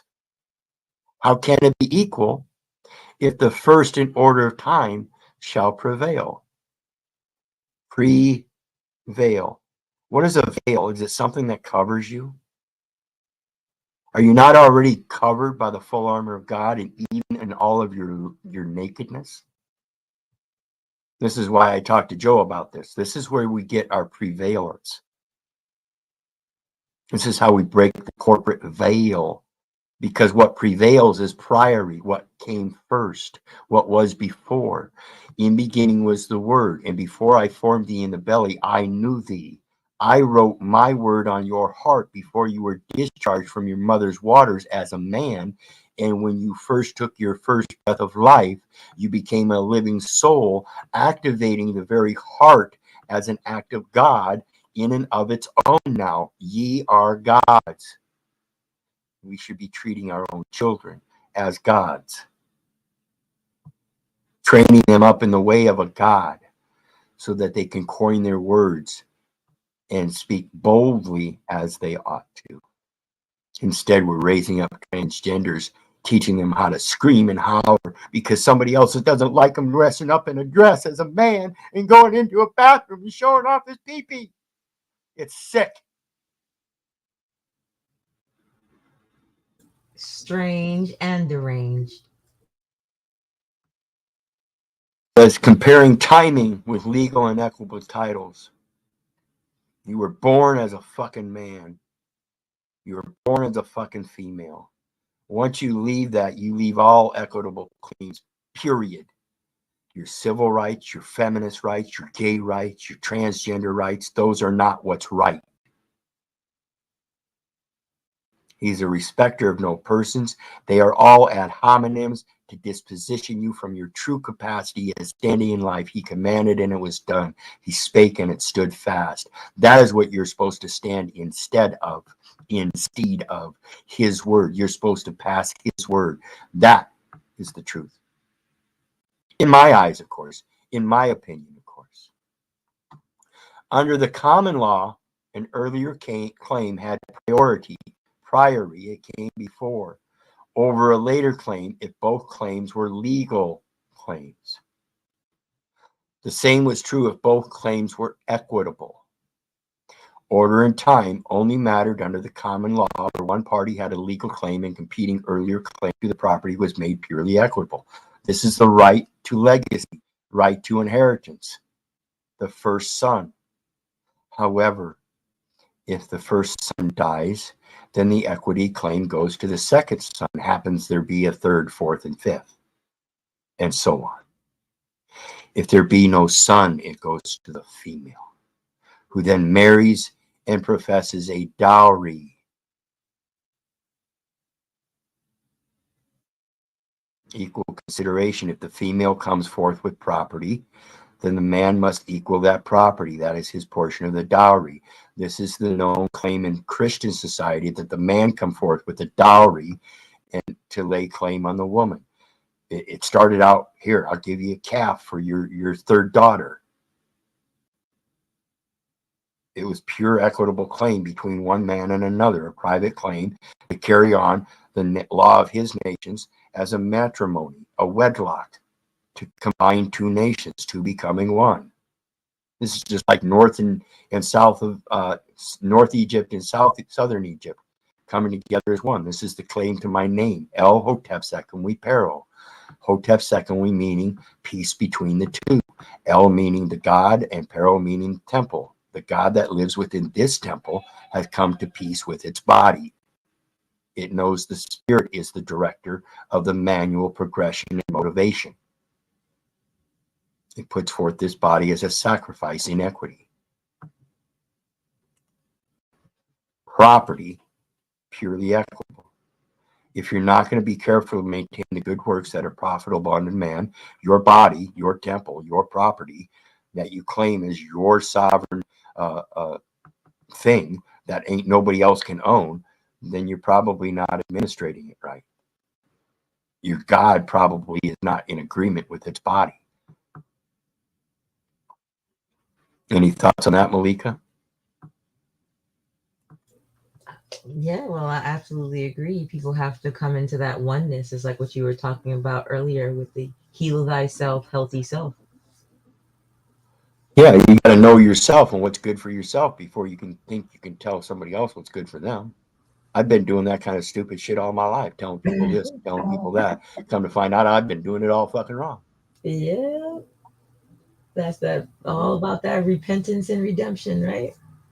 Yeah, that's one of the things I work hard on is repenting for my actions that prove wrong, and that's why I try my best to make sure I learn how to do this shit without documentation. Again, Book of Enoch, chapter 69, tells us the angel Penemu, Pen, taught us how to write and read with pen, and that is the downfall of men, because we're conscripted just like the angels and meant to let our actions speak louder than our words. And Yes. you'll notice that anybody claims to see an angel, they're the only ones that see and hear that angel. So it's truly the angel and its actions in that person's perspective that enhances or influences them. They can't profess that truth to somebody else and expect somebody else to fully comprehend it. They can imagine it, Right. but to comprehend it means you have to fully observe it. You have to have that same observance, that meeting of minds. Mm-hmm. Well, I can't know you and I can't bring you remedy. I can tell you what I've done and hopefully you can use it. It's all a use of front. The next one, equity will not allow a statute. Just so you know, it's not on your screen. There we go. Equity will not allow a statute to be used as a cloak for fraud. Cloak, this is what we call piercing the corporate veil. Again, as we shall prevail. We pierce the corporate cloak by letting them know we prevail over your corporate veil. Why? Because in the beginning was the word, and your contracts are dependent upon the words purely to be enumerated in certain contract terms and conditions that first must require an acquisition of something in order to then inquire as to that acquisition. And If I you do do want to not say too that require it, I agree with your concept that you just shared about the words or the knowledge or eating from the tree of knowledge and the penning and the writing and the reading being kind of a downfall. And I remember having a deep conversation with one of my younger sisters about her concerns when she had her daughter, about what she's going to educate her on, how she's going to teach her. And, we started talking about that knowledge of reading and writing and how it's not necessarily uh, uplifting, it because it kind of solidifies you, slows down that high vibratory energy that we arrive here with. It makes it right, more solid, it makes it go slower, it makes you more analytical. And sometimes even when people see what we have done, we might explain it as best we can, but they and tell them that this is not to limit you, this is just to show you an example of what can be done, similar to what our brother allegedly said in the Bible. But people still get stuck there where they're like, do I use this exact word? And it's like, well, it depends. It depends if you right, use it as is, or if you change this part, or you change that part. But you won't know how to do anything if you don't comprehend the purpose. And once you comprehend the purpose, then you'll know what is static, right, foundational, right, and what you can be creative in your in thinking and writing or right. And expression. Robin, yeah, and Robin correlated it perfectly with prevail, as we saw up here, um, with prevail. See, that's what they're doing when they start keeping a record, is they're putting a veil, they're providing a corporate veil, cover up the nakedness, just like the fig leaf. Why do you think money is green? It's ridiculous. So as we continue reading, it says courts of equity, independently of any statute, will relieve against fraud if proceedings are seasonably brought. This is what I was talking about. Rightness of you can't sit there and profess to be a lawyer if you don't know the law. You're trying to make money off of the money you spent for your education, and I'm going to destroy you. You weren't taught the correct law. You're bringing in debts. That's the wrong law. You're not fulfilling your law. You're providing for frauds. After its discovery, if proceedings are seasonably brought after its discovery, in order for me to, in my initial discovery, be able to be relieved against the fraud in 93 cases, I had to fully comprehend those 93 cases.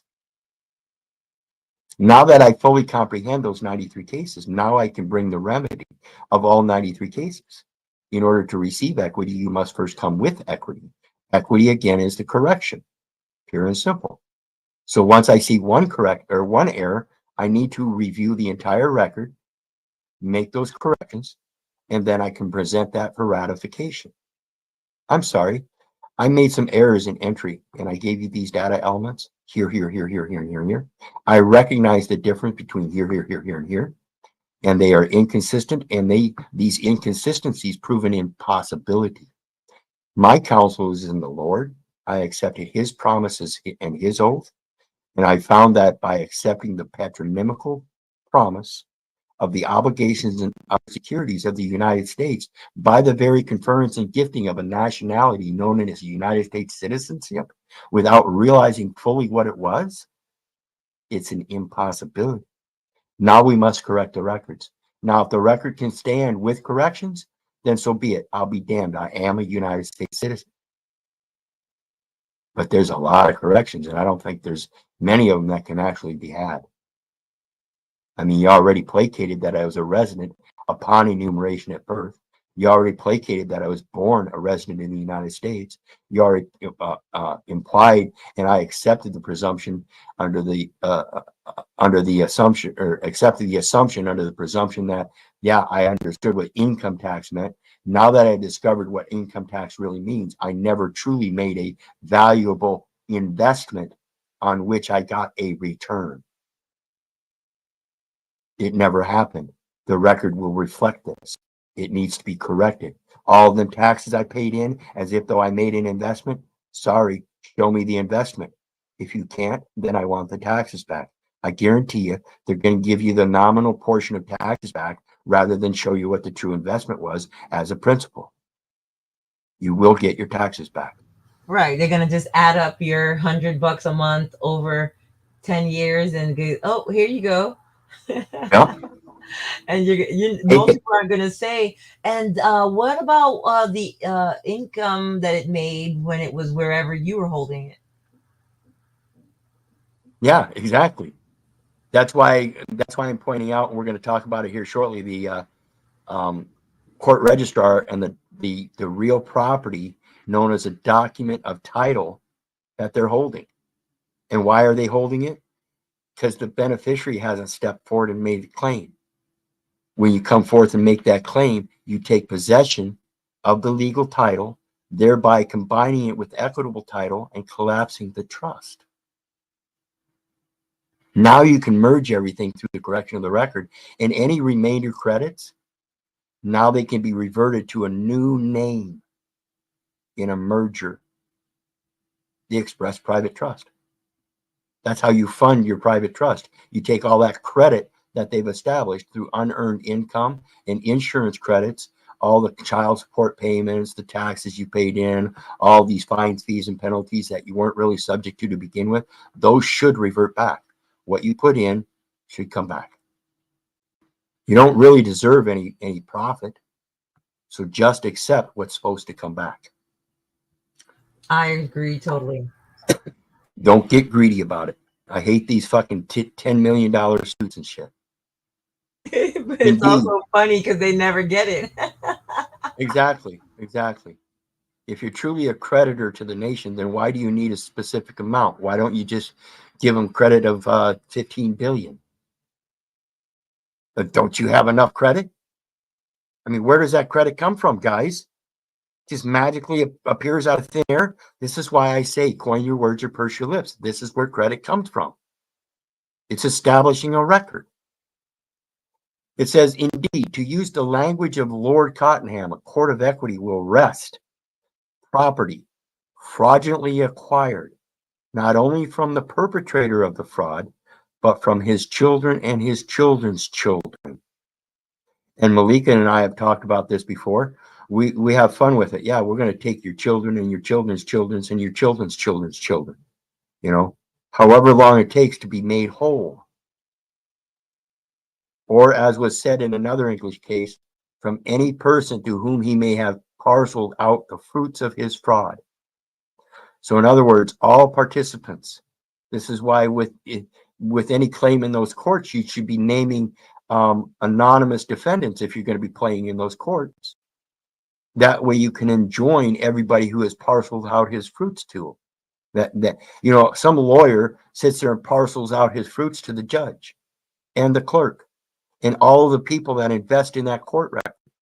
They're all partaking in a fraudulent scheme of securities investments, placating that you are the investor and you know nothing about it. Right. I was just about to say, you're the investor knowingly and willingly, no less, when you know nothing about it. So the next one says equity will not allow a trust to fail for want of trustee. This is where we step in, dismiss the trustee, and deal with the grantee. As settler, who is the grantee? I mentioned this earlier, 31 USC 1321 subsection 73 says estates of decedents, Department of State trust fund. So that decedent estate is being probated in the administrative courts. You can dismiss the administrative courts and go directly to the judicial officer department and deal with the judicial officer, the administrative law judge, and the Postal Service Board of Contract Appeals, and let them know that you are not the trustee and that the judicial record needs to reflect accurately and cannot be attached to the general ledger. You are not generally one of the people of the United States citizenship. That is a false entry into the record, or it's impossibility for that, what I quoted earlier or stated earlier, variances from predetermined, pre-classified, let me see, variances from predetermined classification that are fundamentally different in nature. If you were brought up in your true nature, you'd have never had to learn this law of equity at all. You'd have just acted in your natural capacity. But because you were taught by the angel Penemu, it was your downfall. Now that you know the difference of these words and you're able to mold them appropriately and coin your words, you learn to speak boldly as you ought to, putting the weight of two witnesses in them. This is why you see the parables of Jesus and then him comparing the parable of the scripture with their laws.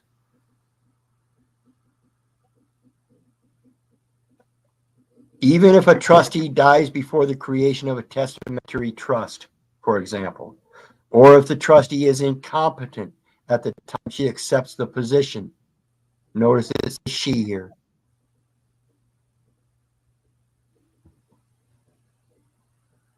It's a feminine trait.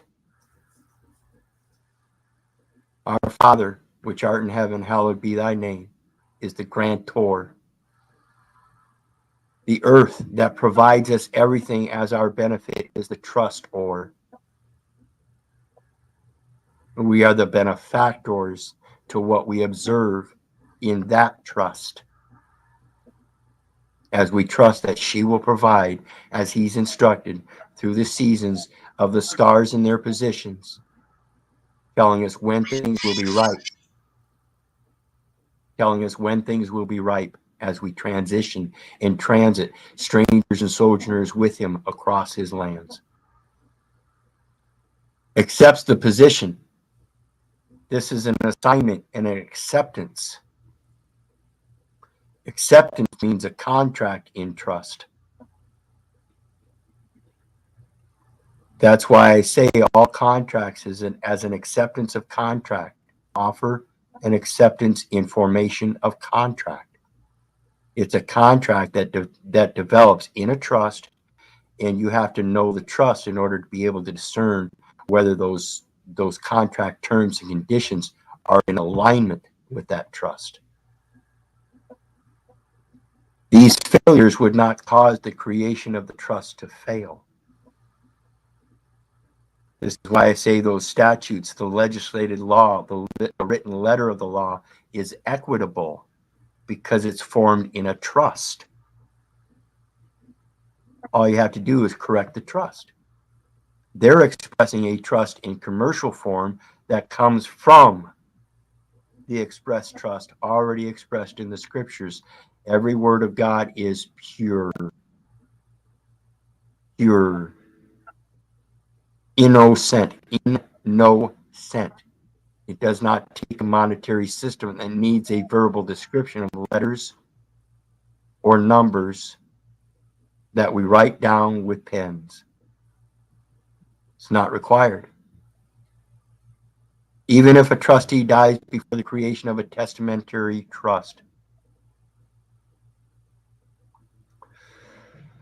the trust still remains that if I am born and I become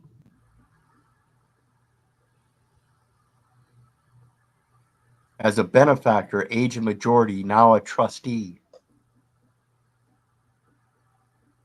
I surpass that trusteeship and I become a grantee in fatherhood. I have a son.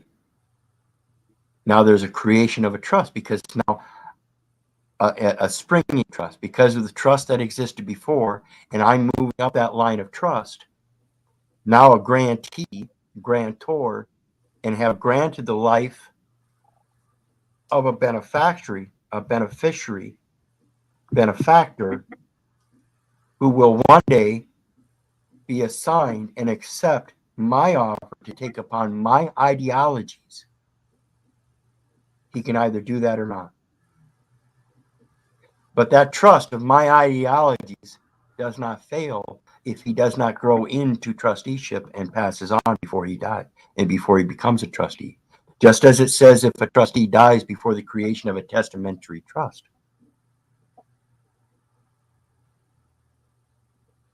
So if I don't make that testamentary trust because my son still hasn't reached age of majority and I really can't pass it on to him, I've got to pass it on to another trustee to hold it for him.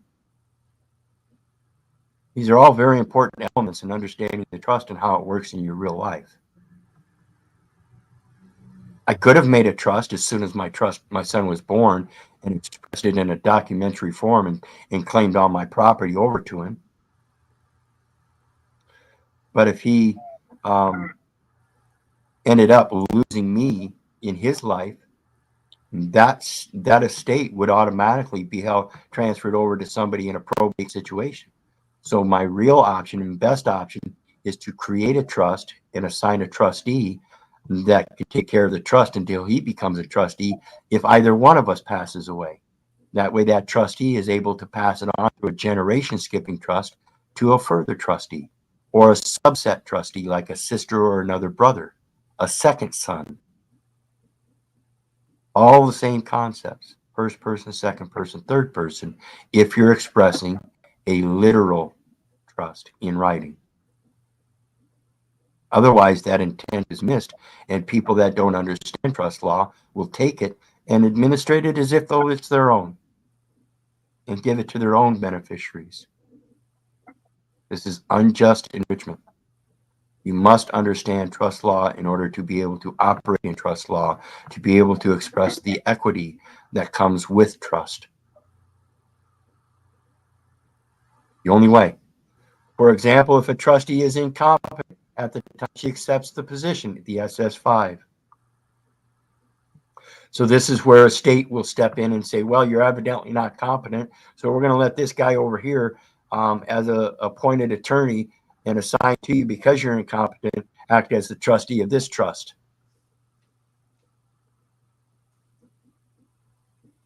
Because you're supposedly of equality, age of majority. But there's a variance of that equality because you don't know the trust. You don't understand the trust. It's never been explained to you. So there isn't equality. Right. And therefore there isn't equity. There's only non-disclosure. Correct. And like I said, I have a right to express myself, just like everybody has a right to know. This is the inherent importance. I have to know before I can express myself. So the inherent and primary, prior, superior right above all is to know. It's your right to know. Don't let anybody violate that. And the first right of knowing is to seek the proper counsel. And that is counsel in truth. Anybody that's going to sit there and placate any kind of false fiction or anything as being true, you should be able to recognize, just like a child. It's that simple. As we grow into adulthood, we become comfortable and cognizant to the conveniences and put away those childish things and don't see them for what they are. We'd rather believe the fiction for our own comfort and placation of security and safety measures of having our neighbors supposedly looking out for us. Quick, call the police. That's the last thing you want to do. You want to be able to make sure that your community is safe first and foremost by interacting with your community. Everybody shuts themselves up inside their houses and is afraid of their neighbor. They're afraid their neighbor is the one they've got to call the police on. You're acting like a bunch of bankers, tellers, telling on everybody. If you're going to tell something, tell the truth. Brag about that. I'm a private banker. You know, people brag about that. Well, that's literally what they're using that resident address for. That's a financial institution at a location known as a primary place of business that you're using residentially as a primary place to live, a primary place of occupancy. Right. What do you think an occupation is? It's a business affair. Mm-hmm. The next one, last one, is equity regards the beneficiary as the true owner. And in order for you to be the true owner, you have to own the trust. You have to know the trust. You have to know your own faults in it so that you can correct it and come forth as a settler and say, hey, I made some mistakes. I repent. Every word of God is pure. I've been putting in false data elements. I'm sorry. Da, da, da, da. Whatever your situation calls for to correct that record, you have to know what those corrections are. You have to know thyself. You have to heal thyself so that you can heal the record of the person that has been defamed, so you can resurrect him in a new name, in a merger under the new name. I'm sorry. I no longer want to be known as Keith Little. Hereby, to forthwith, I am known as a man of the law, and you can call me Jacob if you want. How's that? What are they going to do? Your yay is your yay, your nay is your nay. They can't force you to follow English. What if you wanted to do everything in Latin? What if you decided to build your own script and do everything in your own script and just simply give them a key so they can convert or transliterate what you said? Make them do the work. I don't have to speak English. If you want me to write something down, I'm so artistically talented that I created my own literal work of art in language. Here's the key. This means A, this means B, this means C. In order for me to comprehend it, I want you to write it in this language so we have a meeting of the minds. What says I've got to write it in your language? See the fallacy of the literacy? Like I said earlier, equity needs not literacy. It merely needs a comprehension of what's right and wrong. Another historical maxim that no longer applies: common law once provided no action by the beneficiary of a trust against the trustee, but that has since changed with the common law claim for breach of fiduciary trust. Because these people that are claiming that trustee position in a fiduciary capacity and are in fact administrating probated estates, saying that there is no living will, when in fact, if they know the law, a man's yea is his yea and his nay is his nay. And if he says no, then you need to take note of it and look and do your research so you do know, because if you're the one proven to be doing something wrong and violating the trust, you're the one that's supposed to suffer the consequences. Well, oral trusts do stand. oral trusts are still legit. Yes, For them to say yes, and that's why I that say they can the ignore mere it expression, right, simply the mere because it's expression not of every reduced to word. writing, that's not equitable. Just because it's not reduced to writing, because a man doesn't have to know to read and write in order to be able to enforce equity. Correct. And that's why I say that scripture, every word of God is pure.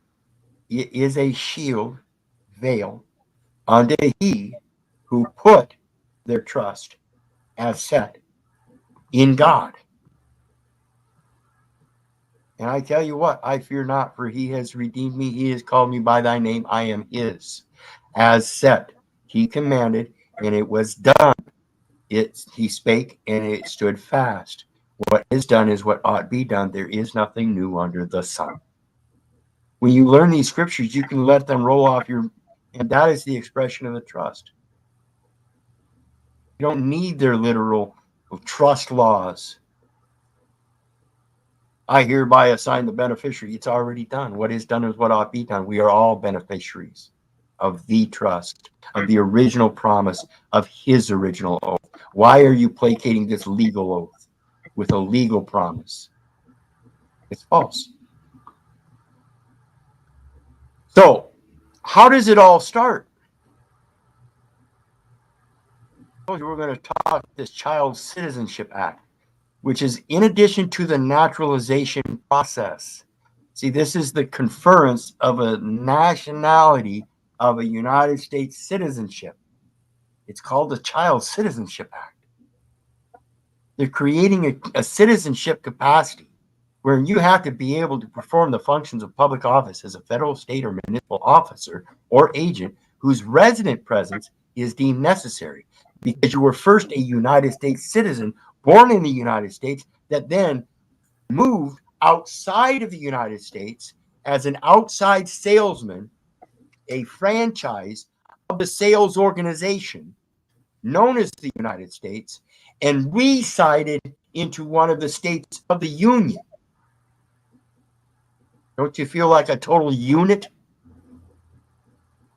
It's United States. It's not United States. Every housing unit, Right.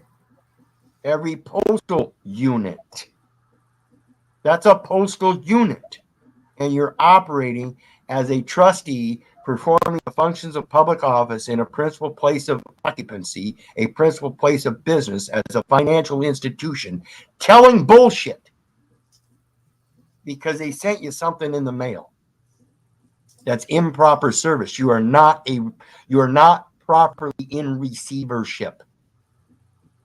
Mm-hmm. So let's take a look at it.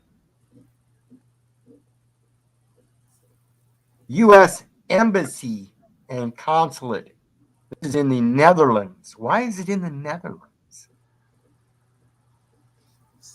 What do you think the UPU is all about? The Interparliamentary Union.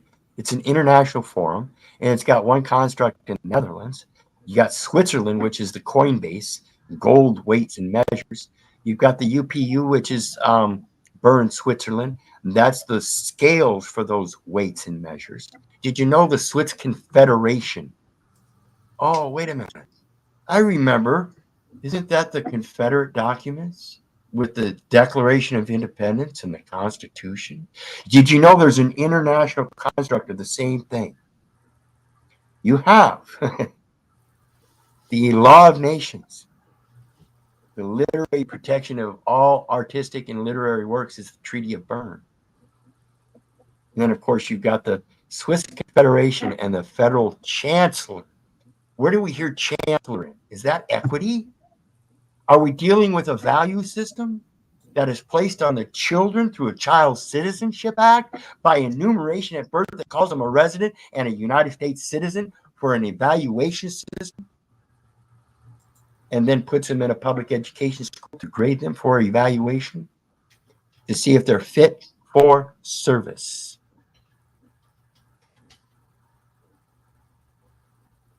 That's a denaturalization process. Right. The naturalization process already occurred. It already happened.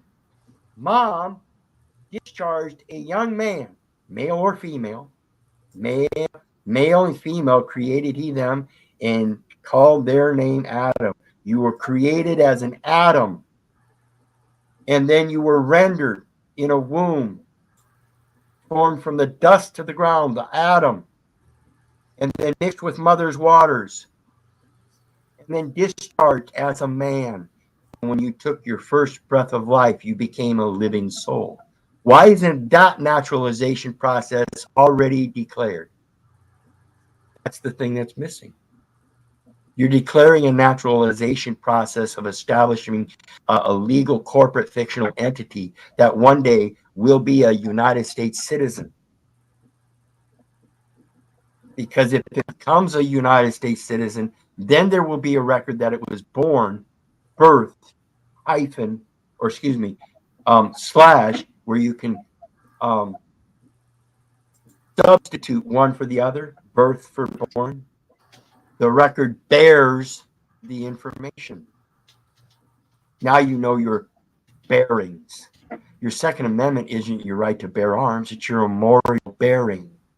And if you declare your armorial bearing first, what the record bears will be known to be false and cannot be held against you, because only the truth can be held against a lie.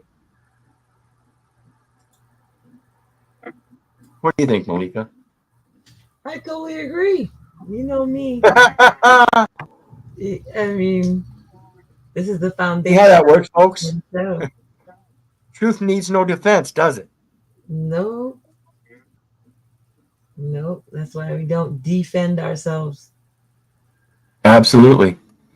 It says here, in addition to the naturalization Oh, it process. went off the screen, by the way, again. Yeah, I do that. I forget to take it back.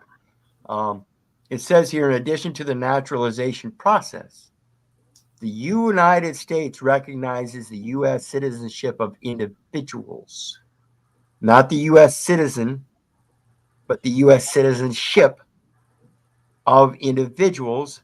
And Malika knows this term. That's 5 U.S.C. 552A. Records maintained on individuals. Individuals. And remember, that's maintained. As I said earlier, they obtain personal jurisdiction. If they have already obtained personal jurisdiction and they maintain that personal jurisdiction, then they can retain that personal jurisdiction and pose that they already have it. But the problem is that you're holding the identification. But also, its When you title hand that, is employees and personnel. That's the other thing. and so So you're who's the individual? handing over that. Yeah, so you're handing over that identification with the name on it that is a truly an entitlement of employment.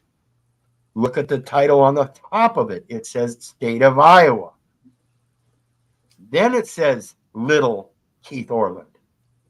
And again, that's a military entitlement to be able to perform the functions of public office and write out military script known as fiat.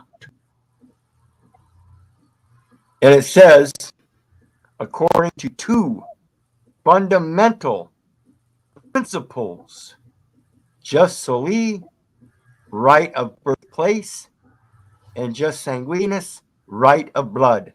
Mm-hmm. So, the right of birthplace, I was born in his lands. It's born in heaven, And never left. And I received the blood of my mother. And being the right of birthplace is in his lands and shall not be sold forever, as we are sojourners and strangers with him, able to grant a redemption to the land and to those who have sold off anything that rightfully belongs to them. Jus sanguinis is the right of blood, and this is the record of mom being an informant. That's that document, that real property that's held at the county registrar that matches up with a birth clerk record at the hospital, showing that the general ledger was converted to a general journal, or excuse me, general journal was converted to a general ledger.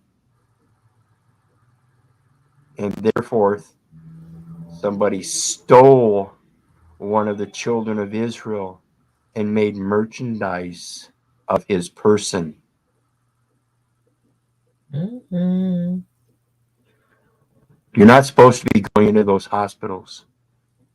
You're providing the avenue for them to illicitly put you in a spell of illness and steal your child away because you were indoctrinated into the believing of that through the words of the letters of their law.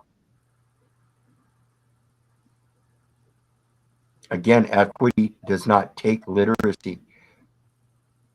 You can have a child out in the mountains and not need a hospital. It happens all the time. And for thousands and thousands and Thousands thousands of of years. years. It is the natural process. It is the very foundation and fundamental thing of a natural process that needs to be expressed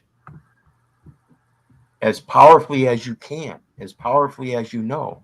And when it says that you're supposed to be a mama bear, and if it takes violence, equity does impute violence sometimes. That's my favorite part. Some days you Equity gotta does wake not up and choose violence.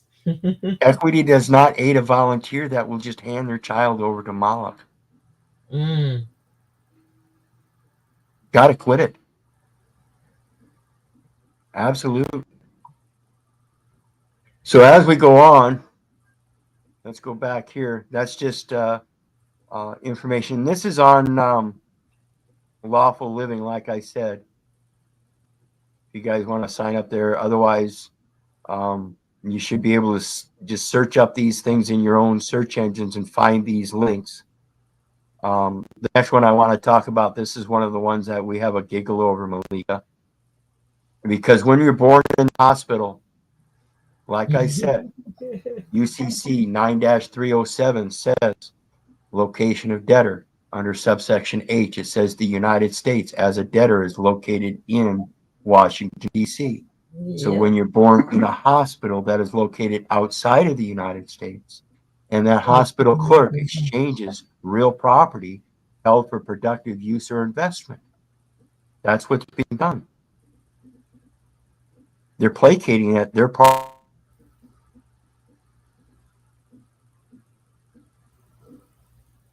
jurisdiction under 18 U.S.C. 7, Special Maritime Territorial Jurisdiction for commercial use, productive use, or investment.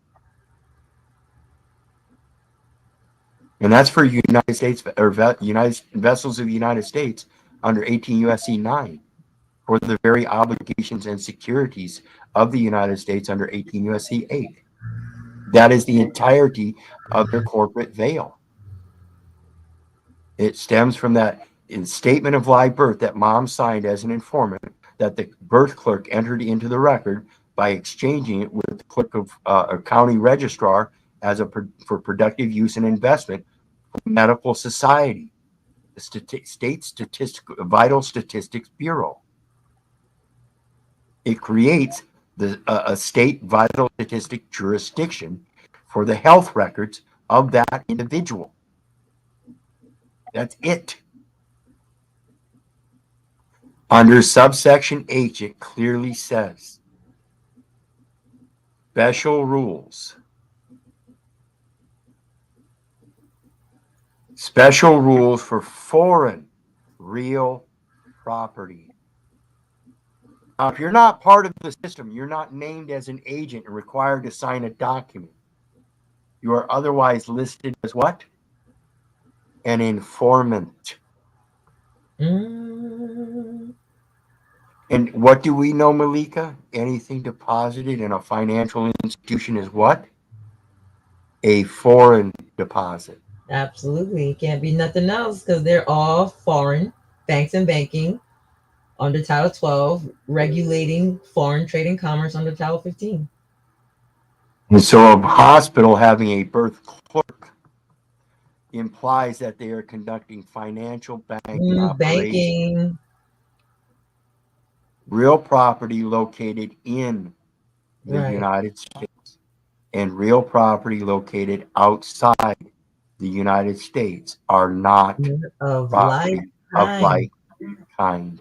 How the hell do you pose that the United States citizen is of like kind with the resident if it was not first a United States citizen that then moved out of the United States and resided in one of the states as a federal, state, or municipal officer or agent who was deemed necessary as a resident by the board, and that board specifically being the Secretary of Commerce as the executive chair and the Secretary of Treasury being the statutory chair for federal acquisitions to implement contract or statutes or executive orders under contract terms and conditions, which are merely commercial items and commercial services.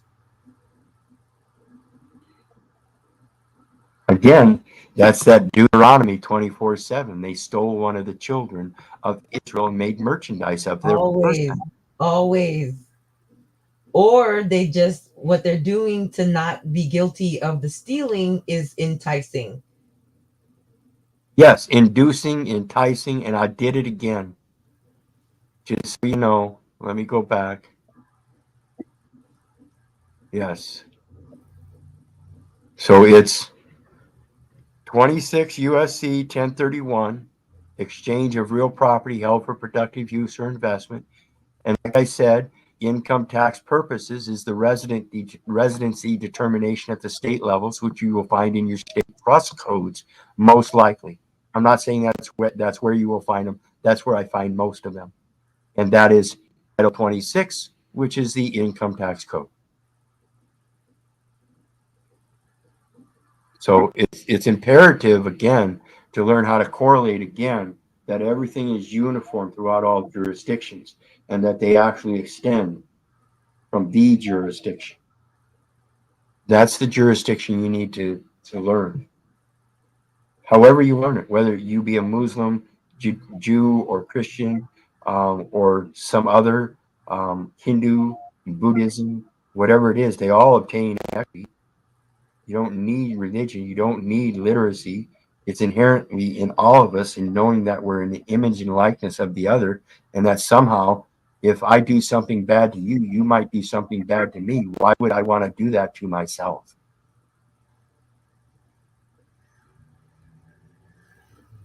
And that's, that's part of this literary system. It placates that these things are good when actually they're inherently kind of bad for you. Yeah, like I said, we can't tell. We cannot tell. Yeah, Book of Enoch tells us. We don't know what we're looking at. We brag over things that are terrible for us and shy away from things that are. Yeah, it's the fruit of the tree of the knowledge. We think we know, but the knowledge isn't ripe yet. So we sit there and spew out our mouth. Oh, I know this. I know this. And I did this for a long time. And it's part of the thing I've got to repent. I made many comments in my last 7 years that I wish I hadn't. And now I got to go back and do reviews on some of my videos and remove some and this and that and do some corrections. Yeah. And eventually, as people point them out, I will do that. But I'm not going to dismiss the whole record for it. Right. So in the meantime, I just want to say, my husband confirmed, no, his name's no longer in the system. Awesome. So we don't know when exactly it happened, but he just went to check because I was telling the story, and I didn't even find out from him that night. So he just texted me back, no, it's not there. Awesome. So the next thing we have to check with him is if the selective service record has been discharged. Otherwise, he's still leasing his personal services to do the paperwork. Ooh, oof. I'm glad that. Here we see UCC, and as I referred to United States being a debtor earlier, the UCC is paramount in all of this because, again, its acquisition regulations say that contract terms and conditions are required to implement any of those statutes. So that means all of them are attached to commercial code. And as I mentioned earlier, that county registrar is now holding a document for you. And it says 1-201 general definitions. 21 holder means the person in possession of a negotiable instrument, meaning it has no negotiation on it yet. Okay? That is payable either to bearer or to an identified person that is the person in possession. Okay? So if the county registrar is holding it and the Social Security Administration has a record system that holds all these other records, documents, and title that say that that person is entitled to these health benefits. That person is entitled to fill out this loan document so he can get a car. That person is entitled to fill out this education application so he can go to this financial institution. You know, these are the documents of entitlement of identified persons. And that is the legal name. Okay. Now those documents are enumerated. So when it says the person in possession of an negotiable instrument that is payable, in other words, it's not paid yet. There's been no payment. It is payable either to the bearer, very important term, like I said earlier, the bearer. Can I bear the name of the person orally, Malika? Sure. Okay. Can the Orally. judge bear the name of that identified person Orally? orally? Yes. What does the audience think? Yes or no? I'm going to say yes because we can all speak the name Keith Little.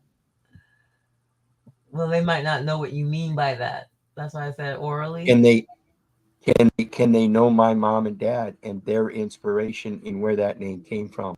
Can they tell me the meaning of Keith Little? Can they tell me the meaning of Keith Orland Little as it was before it was adopted and merged with a new name? Can they tell me these things, or can they only bear what is in the record? Yeah, that's why when they ask for government ID, I'm always like, but who gave you those data elements that are in that ID? Isn't it me? Exactly. So if I what gave goes it to out must you come back. and you put it on a placard, how all of a sudden now you have more authority over that instrument or what it means or anything than I do. I'm the one who gave you every single element. And I laugh because I first went and got my ID when I was 15, and I said I was 5'9" because I was ambitious, thinking I was going to still grow, and I didn't. But it still says I'm 5'9" on it. And I laugh every time someone's like, "Oh, we need your state ID." Yeah, okay, it's gonna lie, but whatever.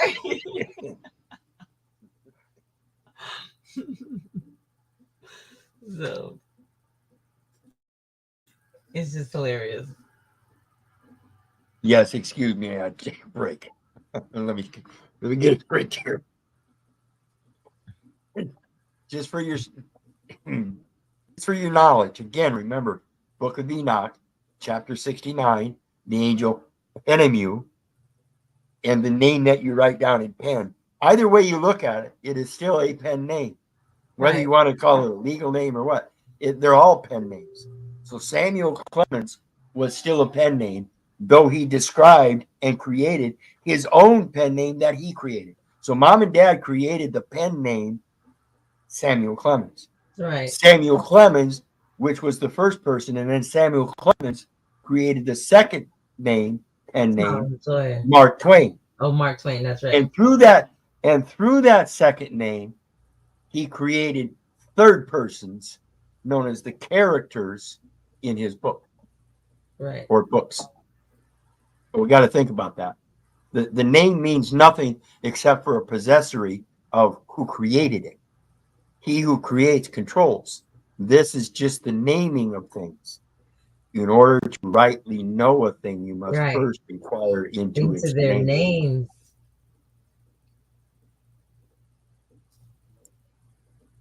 So let's continue on.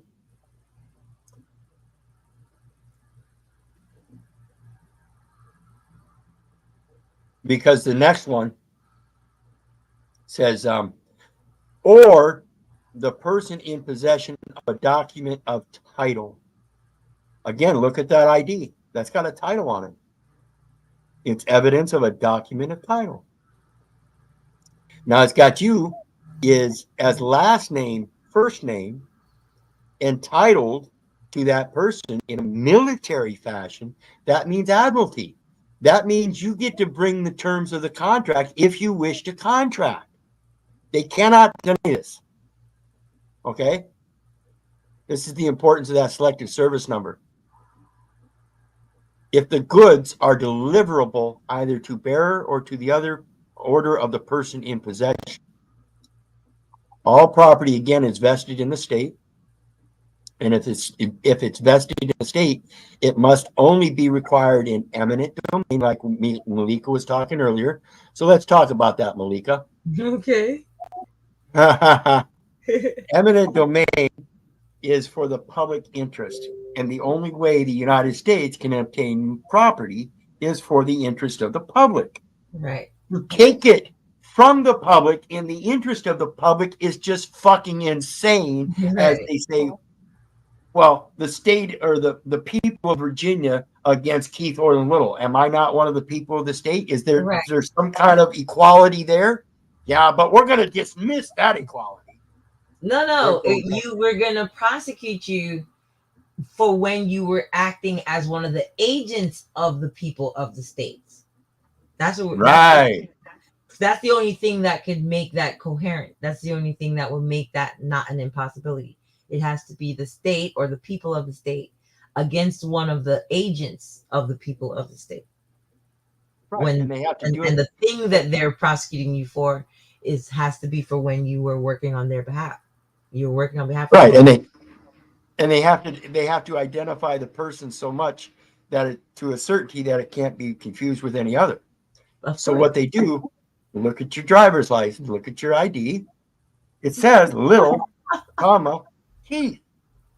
But when it says the people of Virginia against Keith Little, both in all uppercase, and you've never once been taught to write your name all in uppercase, nor can you sign your name in all uppercase. That would be weird.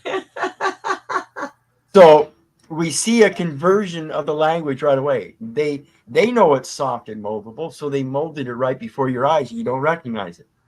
It wasn't until I got that financial index and saw there's two sides of the books there.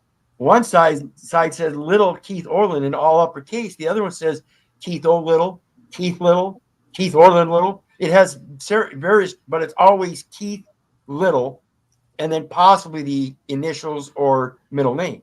The other side always says Little Keith Orland. Always. All upper caps too.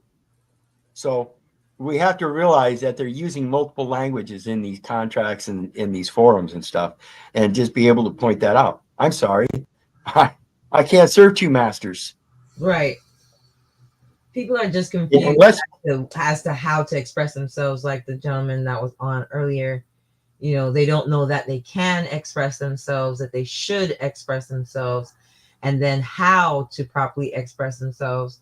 So they say nothing on paper, and then they just walk into the courts thinking, oh, well, I have this strategy. But if you're there without announcing yourself or your purpose, they get to treat you for their purpose.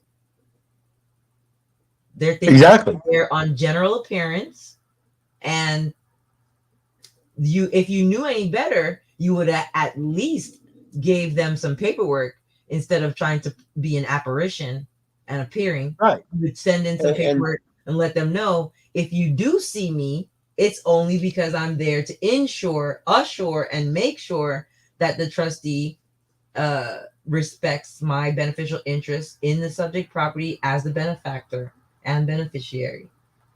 That's it. Yeah. And Body Vista Productions puts a comment, forgive means remit.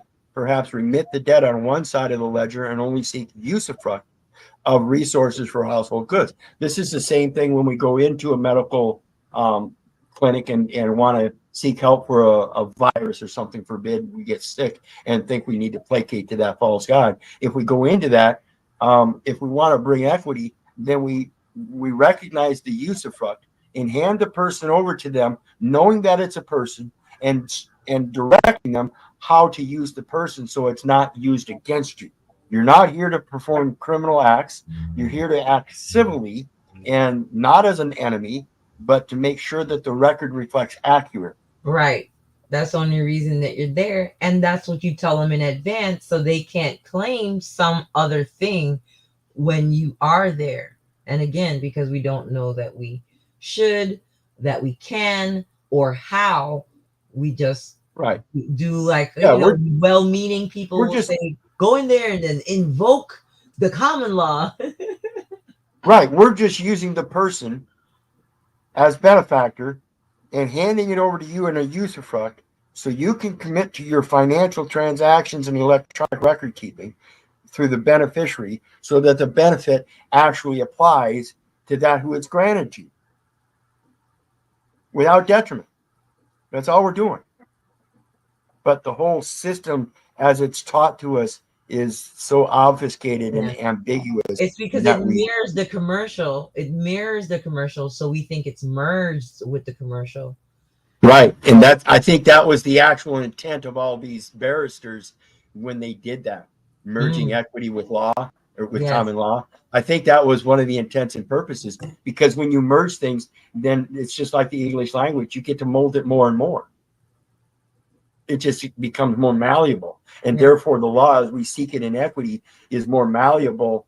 But they try to, again, placate the letter of the law as a strict structure of the law. You can't do that. They try you gotta be able to mold it. They try to use a statute to cloak fraud. Correct. And we have to catch it. Absolutely. We've got to be able to discern ourselves what those tongues are. We have to be able What to do you stand think up about and making what do you think making a game? Making a board game? Oh, absolutely. Absolutely. I want to do I was thinking about that last week when you did that. Was it you that did the court enacting? Yeah, on Friday.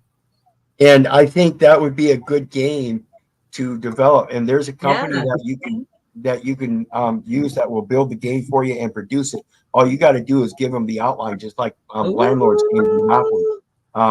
You want a pile of this, and you want a certain number of cards that say this, this, and this. And what you do is you put out the federal rules of civil procedure, the ones that are most commonly used and stuff, the Constitution and how those amendments are used and stuff. And you use the game as a way to teach your children how to use that stuff. Yes, absolutely. Gotta have the 20 maxims of equity. Yes, and teach people how to use the game as a teaching mechanism, forthright in teaching them how. Like many people don't understand the game Monopoly. Okay, it was originally known as the landlord's game, right? And it was changed to Monopoly about the time that they placated that you can't have a financial monopoly, which is true. But the problem is that we have a postal monopoly. Right. Okay. It's a postal monopoly that a nation is granted by entering onto a charter with the UN to be able to use the International Global Postal Trust Services. And that grants that nation a postal monopoly to set their own postal rules, as long as they accord with the International Global Postal Trust Services. That's what the postal monopoly is. But it's truly not a monopoly. That open forum of the Global Postal Trust has all those documents that are public documents. They're open offers. All you have to do is adopt, amend, and ask them to ratify. And as long as you make an improvement upon them, they can't dismiss a ratification or adoption. And remember, the value of adoption is the adoption to make better. You adopt an orphan child so he doesn't run along the streets as a heathen and creating mischiefs. You adopt him so you can bring him in to your household and bring him up in the ways of the Lord. Yeah, so we're adopting the appointed trustees, and they Correct. running out the courtrooms. They are just like Yeah, that's why I say adopt a adjourning cake. things indefinitely. They're putting off. You know, it's funny because it's only recently that I've started using the term equity, uh, other than for the one maxim that says equity follows the law. That's the only maxim I've ever really honed in on. And I figured, well, if equity follows the law, let's just make sure everything's lawful and we'll already have equity. But now Exactly. looking more into just equity itself, it's like, okay, well, this is why people are saying that it's such a big deal. Oh, someone said they'll purchase again. Yeah, we have to find a way to show that correlation and show that those things are analogous and complementary and they're not opposites. Right. Right. And when you look at the other maxims, just so you know, I'm just saying that maxim that you said, equity follows the law. We find out too that even though equity follows the law, like I said earlier, equity itself exists without law. It is actually above the law. So even without law, you still can obtain the equity. And this is just simply, like we mentioned earlier, a guy could be illiterate and just know that all he's got to do is mark an X or something saying that he comprehends. This is equity. You have to comprehend. Yeah. If you don't comprehend, then all you got to do is say no, and equity should be allowed. They're supposed to play equity for those that are incompetent. Like you're the only other man that I knew if you are in fact the beneficiary, then you do not have to do anything. The trustees Yeah, are it's supposed to be the doers. You're not even supposed to be making that X. The trustee is yeah, supposed to be aware of the situation, know that you are incompetent to sign because you are going to unfortunately be who's perceived as who's responsible, right, right. right? And this is why I say it So takes no then the literacy. trustee should know, oh no, dear brethren, you don't sign, I sign. Right. As And the that's why it trustee. takes no literacy. And when they combine the laws of equity with common law, the common law itself is the grammatical structure of the laws, the letter of the law, the written law, the legislated law. So when they merged equity with common law, that's when we came upon the thing about needing a signature. Now all of a sudden, now an illiterate man can sign with just an X. Well, that doesn't sound like equity to me because that's pulling him into a common law jurisdiction, saying Mm, that he understands the common law when he doesn't understand a written word of it. right. So we really have to be, thoughtful and competent about this before we go getting involved in this personhood. So the next one, as we see here, is Uniform Commercial Code has a definition of holder in due course. And this is why I say if your mom created that name as an informant on that document, and the birth clerk registered in the general ledger and exchanged it with the county registrar, and they're holding it, they're holder in possession, but you're holder in due course because you can take it from them. Why is it you can just take it from them? Because they have no right to hold it. They have a duty, and that duty is that when the beneficiary comes, he accepts it. Their Yes. duty is to give it to him. And this All you is a got to do is go quote. take it and correct the record. That's This is that legal title, and that the equitable title collapses that trust. All you got to do is know what that trust holds and how to operate it. So you can't so just go grab it and say, "Okay, I collapse the trust." I You got sent to come a with the notice right. out. You tell me what you think, Keith. I put a notice to claim a home that was allegedly foreclosed on by some bank that is now listed as the LLC trustee on the public record. So I sent them a notice of claim, a notice of equitable interest in the property. What do you think is going to happen with that? Well, I imagine they're going to try to sling some kind of babble back at you, but it. What is it that they don't get about 15 USC 1602 and 15 USC 1692C? Or 15 USC 17, the first sentence. Yeah, let's take a look at that. 15 USC 17. Yeah, 15 USC 17. And it speaks on antitrust laws. Mm-hmm. And that is the trust code. 15 USC is trust code now. It Yep. used to be foreign trade and commerce, and they have moved the foreign trade and commerce to Title 19, and now Title 15 is strictly U.S. Trust code. It may have been that way and for a while. Go ahead. yeah, it's been I think that was almost 6 months ago. And it says U.S. code, or maybe it was the session before that, the prior 6 months. But anyway, it says U.S. 15 U.S. Code 17 antitrust laws not applicable to labor organizations. Antitrust laws not applicable to labor organizations. The labor of a human being is not a commodity or article of commerce. When they want us to So go why to are they want us to go to why? work, labor, get money, so-called, and then pay bills. Yeah, and not only that, but that's under forced labor, which I'll show you here in a minute. Right. The labor of a human being is not a commodity or article of commerce. And I've This also says, found that in the antitrust laws of several states, that exact phrase. it says that, let me see here. It says that any documentation that they required as an instrumentality of the United States, being an instrument requiring a signature in trust, and that is a trust document. Right? So every instrument, like I said, all contracts are a contract in trust. And that contract is claiming that you're a trustee. Well, if that's the claim, then as a trustee, I have a duty to correct the record. And as part of the duty of the record is to prove that I'm incompetent as a trustee. I fired myself. Exactly. Okay. I Now revert back to my beneficiary position. So let's take a look at the next one. 18 U.S. 1589, forced labor.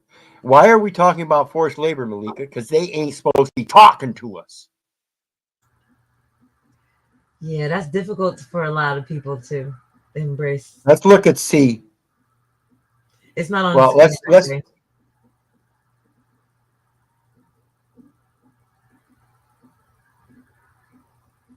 18 USC 1589. And we're talking about forced labor. And it's in the criminal code. And it says whoever knowingly provides or obtains the labor or services of a person by any one of or by any combination of the following means: by means of force, threats of force, physical restraint, or threats of physical restraint to that person or another person, by any means of serious harm or threats of serious harm to that person or another person, by means of the abuse or threatened abuse of law or legal process, or by scheme or by means of any scheme, plan, or pattern of practice intended to cause, induce, imply, implicate, indoctrinate, educate the person to believe that if that person did not perform such labor or services, that person or another person would suffer serious harm or physical restraint, shall be punished as provided under subsection D. Whoever knowingly benefits financially or by receiving anything of value, even a vote in an election, from participation in a venture which engaged in the providing or obtaining of labor or services by any of the means described in subsection A, knowing or in reckless disregard of the fact that the venture has engaged in the providing or obtaining of labor or services by any such means shall be punished as provided in subsection D. Lo and behold, I know you will understand this, Malika. Others, I hope you do as well. It says, C, in this section, the term abuse or threatened abuse of law or legal process means the use or threatened use of a law or legal process. Therefore, reading it backwards, the term, the use or threatened use of a law or legal process means abuse or threatened threatened abuse use of of law law or or legal process. process. Word up. Word up. Whether administrative, civil, or criminal, in any manner or for any purpose for which the law was not Not designed. designed.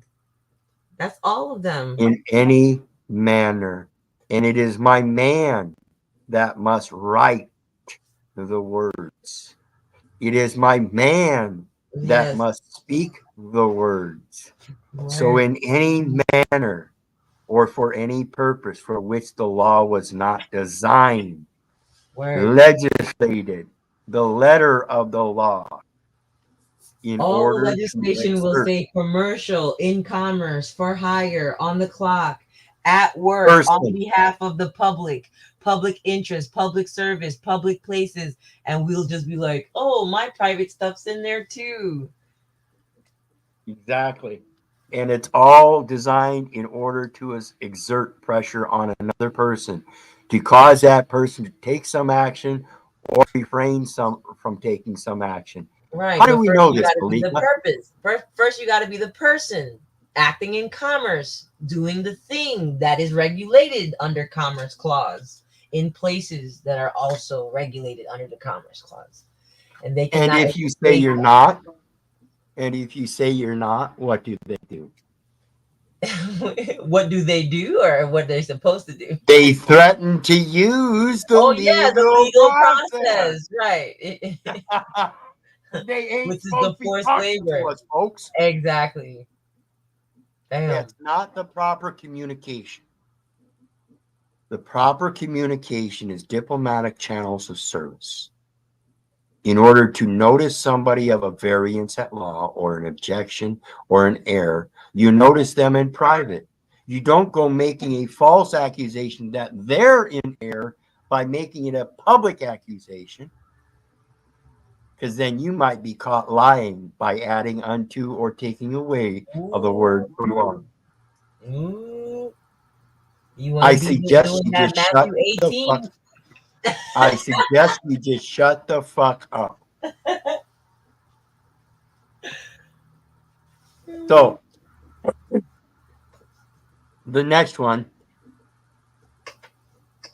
let's get back to this one here. It says holder in due course, and this is from LII Wex. And it says a holder in due course is any person who receives or holds a negotiable instrument such as a check or promissory note in good faith and in exchange for value Uh-oh. without any notice or suspicion that it is overdue or was previously dishonored. So once we discover that it was previously dishonored and there is a suspicion that it is overdue and notice has not been given, we have to give notice of our evaluation in exchange for good faith of the checks that we need to review. See, we need to review the record. That means we need to check the record for the promises noted within. And when we find out that the promises noted within are negotiable, therefore malleable and soft and formable, we can change them. We can correct them. And then we can receive the true benefit. And that can only be done by correcting the course that's due. My duty is to our Father which art in heaven to make sure that my good faith is what earns my daily breads, and that is done by my actions. Your daily bread is your actions. Faith is dead without the actions that support them. Mm-hmm. Without any notice or suspicion that it is overdue or was previously dishonored, such holder is entitled to payment by the creator of the negotiable instrument, the birth clerk that gave it to the county registrar. The birth clerk is the one that created the statement of live birth and gave it to mom to sign as an informant. And mom checked all the information and promised, as noted, that it was true and correct. However, there was no commercial value placed in it for her consideration. Therefore, the payment entitled by the creator. Mom created it, and inherently, the inheritance, as mom is the next of kin, the inheritance automatically goes to the man who was discharged from her waters. Again, that's the one document that wasn't put present. That's the one handwritten document that people need to start making, if any, is declaring the coming of the legacy heir. We hereby herald, hark, the angels sing, hear them now. He has brought us and blessed unto us in our house a legacy heir. That is the name of the meaning of the calling we chose for our firstborn son is just that. Awesome.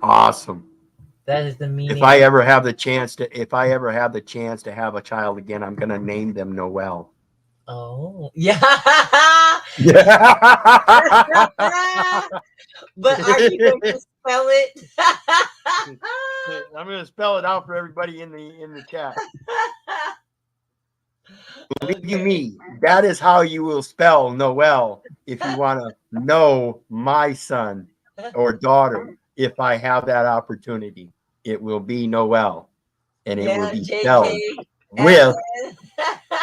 It will be spelled with no L. Right. That's hilarious. My mind does some wicked shit, and people, like I said, Malika, when I write my book, it's going to be funny as hell. So last night I'm on with Israel X, and he's going over. Yeah, I missed it. He's going over the definition of pay and payment, and so I realized while he was reading, or whoever was reading it, that we can literally just take a blank piece of paper, write the word payment on it. Don't even sign it, like nothing else. Just write payment on it and give it to somebody. And what have we in fact done? Mentality to pay. What have we done? Anybody want to answer in the chat? If I get a piece of paper, write payment on it, and give it to someone, what have I done?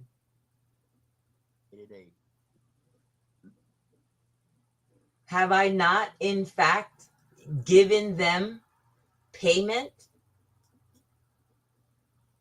As promised, I have the mentality to pay. Is it due and owing?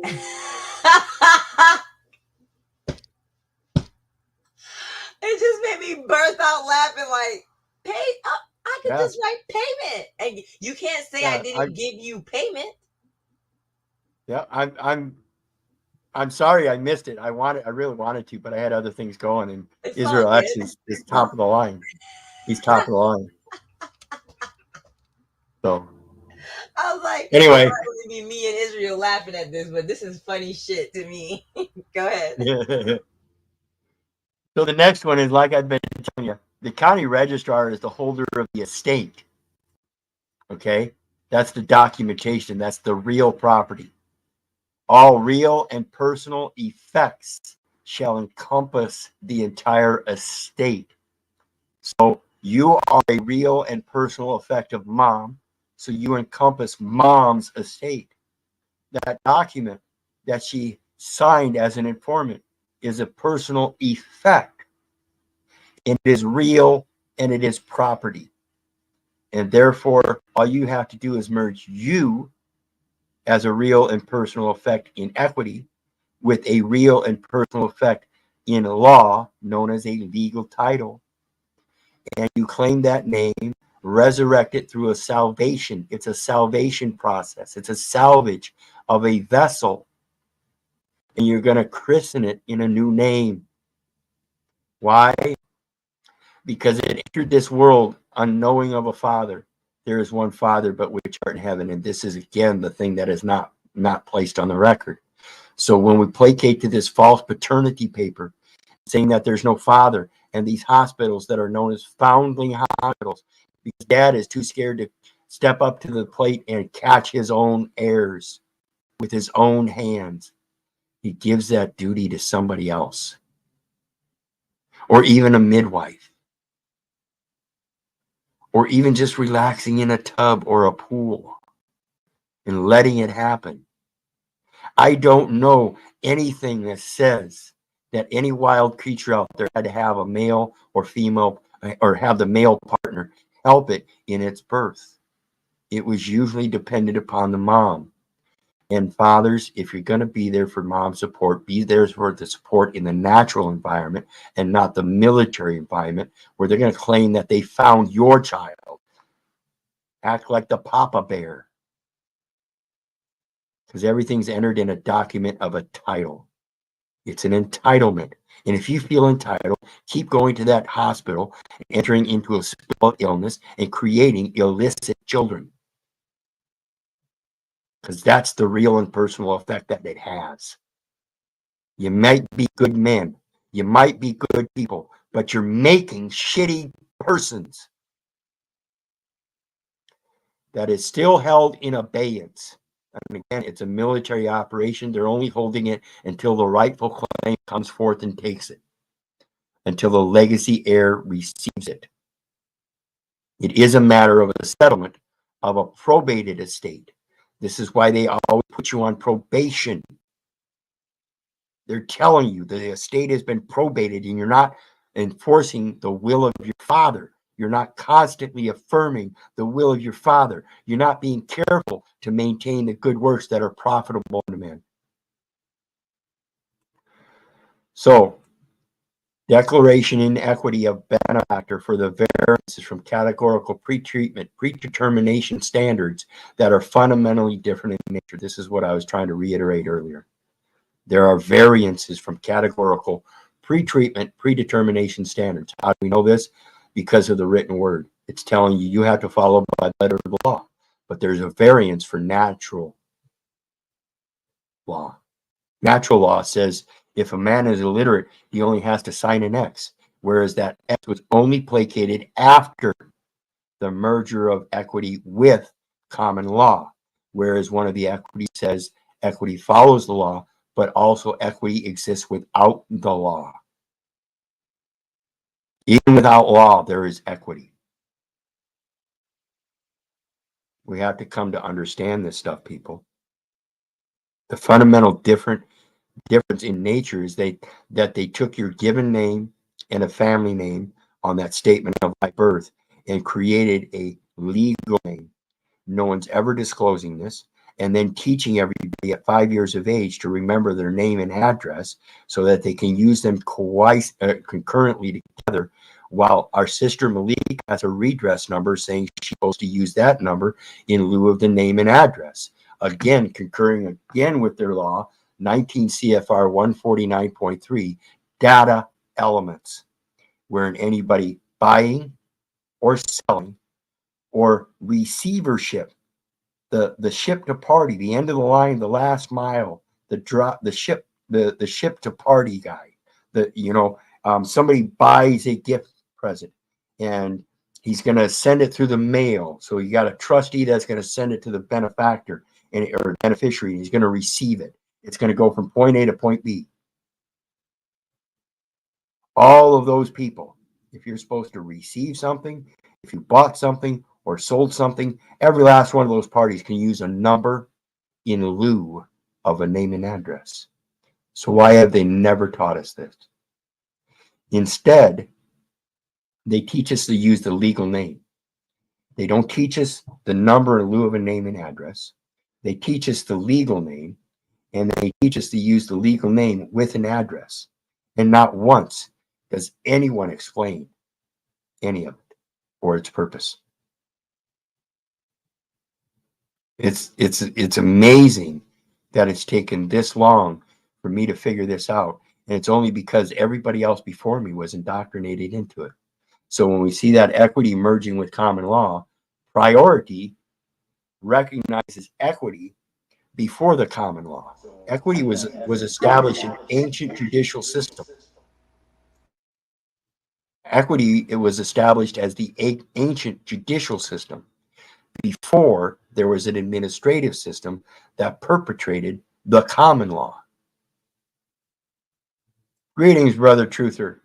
I see you're back with us. Hey, Go how you ahead. doing? My mic should work decently now, but I had the video playing in the background. I had to drop off Awesome. earlier. The connection was bad. Man, you doing a long one today? Yes, it's a massive topic, and a lot of people get confused with it. But hopefully, I'll be able to put enough information out, and my sister Malika here will help along the way to help people comprehend. It really is simple, but the gravity of it is that you have to let it overtake your life. It is a lifestyle. It is no longer a matter of learning one thing and thinking that's going to work universally. You have to implement it in everything you do in life, and you have to be able to learn that the only way you're going to be able to maintain equity is to know it, and that means to bring it every second. Every breath of life is an act of God. Act like it. That's where equity remains. So even the common law, like I said, as long as you act like a natural creature of God, the common law will recognize you. They'll say, hey, he's just an idiot. He doesn't even understand English. How can you hold him to a crime if he doesn't understand the crime? Then they have to recognize, well, if he's an idiot, but he's committing murder, that's a different subject. The equity is the eminent domain of protecting the people of the public, saying, okay, well, now equity merged with the common law. The general consensus of the public agrees with scripture that thou shalt not kill. So if the man kills without need, that's murder. If he was killing in self-defense, then of course the common law courts would be incorporated, but the law of equity would suit him. So he may end up having to sign a document with an X if he was being prosecuted for, say, manslaughter or something, or even murder, say. But if the jury nullifies it and says, well, no, equity says that he was doing it in self-defense, therefore he had the right to kill the guy, he did it out of necessity. You know, that's why we play with the scriptures. You know, again, I'm not a Christian. I use the scriptures because that's what they use to placate as the foundation of their law. It's the supreme law of the land, as mentioned in the Constitution, which is the merger of the equity and common law. It placates that if you understand language, you should understand the common law and equity. Well, that would placate that if you don't understand the common law, you should still be able to understand equity. Go ahead, brother. Oh, I was gonna say, when it comes to the Bible, it's like we need a common law foundation to build off of. So I think the Bible kind of just serves as that, and I think that's a good place to start in general. Yeah, and that's why I say I use the King James version of the scriptures because that's what they have as foundational element for their laws. However, I also researched the Torah, the Torah, the Quran, Hinduism, Buddhism, and they all have the same concepts. And it's the basic principles of the laws of nature. That if I know this man in image and likeness is just like me, and I know I can pick up a shovel and hit him overside the head, why would I do that? Because I know I can inflict the same damage on myself simply if I don't handle myself appropriately. He sees that imminent danger. He grabs the shovel, knocks me over the side of the head. I mean, this is recognizing not just each other's talents, but the ability of another person being able to be a beast, and that instinctual nature forming the righteous acts to say we need to be careful because we don't want to be this dumb Christian coming up on this Senegalese island where these inhabitants are all waving spears and shields and stuff, and you're coming with peace. No matter how much equity you want to bring there, you coming with peace may not be understood. And that's why it's the basic comprehension of observance that we have to recognize. You know, like I spoke with Joe earlier, if I was sitting here across the field and I had this native garb on, would you think I was a personal, a peaceful person if I was standing there waving a shield and a spear? Probably not. That would give you an instinctual sense of observance. Say, hey, equity serves me, that I may want to be careful about approaching this individual. Well, that's like these First Amendment auditors, sometimes they'll go out and oppress intentionally because it's their right to do so, as they say. Right. But they're trying to get somebody to act up. Yeah, and I commend them for certain attempts, certain techniques. There's a first Freedom of Information Act auditor out audit them. That's what he does. He just goes around and does First Amendment audits. But these guys that go around doing the, Freedom of Information audit. But the guys that go around doing the First Amendment audits as freedom of association and saying we get to film in public and go to a post office. And they go into the post office. This is insanity. The post office is the one that holds exclusive jurisdiction under the Constitution, Article 1, Sections 1, 3, 7, 14, and 8, and 17. Postal roads, needful places and buildings, persons performing contractual obligations along the postal roads by the consent of and communication of Congress. Now, if those elements aren't had, then that's why they're calling the local police. They don't understand the concept of their exclusive equity or exclusive jurisdiction in that Constitution. And by them calling the police is proof that they are incompetent. When they call the police to assert a civil jurisdiction contract code on their premises, specifically bound by Article 1, Section 8, Clauses 1, 3, 7, 14, and 17, as well as others, including eminent domain and equal protection, that what they're doing when they call the local police is handing over jurisdiction to a incompetent jurisdiction through a concurrent jurisdiction. And they're not supposed to do that. That exclusive jurisdiction, that federal property, they're not supposed to have firearms. Yet they will call a police officer to walk onto that premise with a firearm. That's a violation of the Constitution right here. Oops. So why are these auditors not mentioning that? Why are they allowing the Postal Service to call the local police on them and the police to walk into that center with firearms?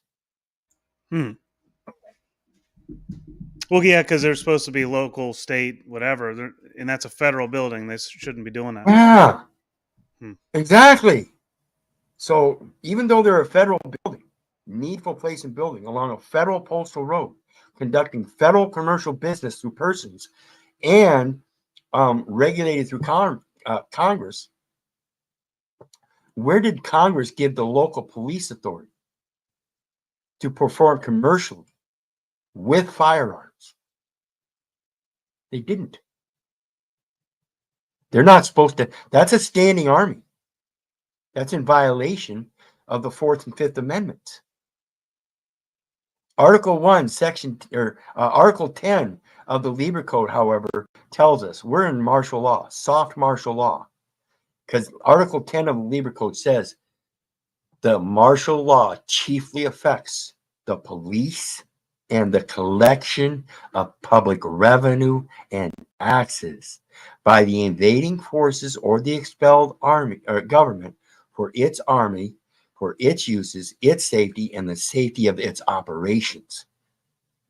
Again, telling us it has to be a military necessity. They have to first require it before they can inquire as to where they can and who they can acquire it from, to then force the acquirement, and that has to all be paid for first. If they're not paying you first, they ain't got no right to acquisition even one data element. Not one. Mom never got paid. Who paid mom? No one. It's all been inserted as a false record with no value, equal to the Federal Reserve note, which has zero intrinsic value. Sounds like equal consideration to me. So let's get back to it, because the next one is a fortiori. This is one of my favorite little things. It's Latin for a greater truth. The record can always be corrected. There's always going to be errors. We're not perfect. It's merely a matter of perfection, like we were talking about earlier. One cannot change reality at the stroke of mere will.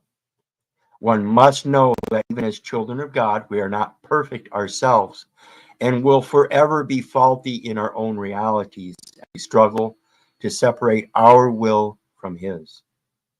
These are faithful sayings that I will, that thou constantly affirm, that he who believed in God be careful to maintain good works. These are good and profitable unto men. In that, however, like I said, if we're not perfect, we have to be able to accept our fault in it and repent. Again, paramount article of all of this is your own repentance. You are not perfect. The title is not perfected. It is all false fiction and imaginations.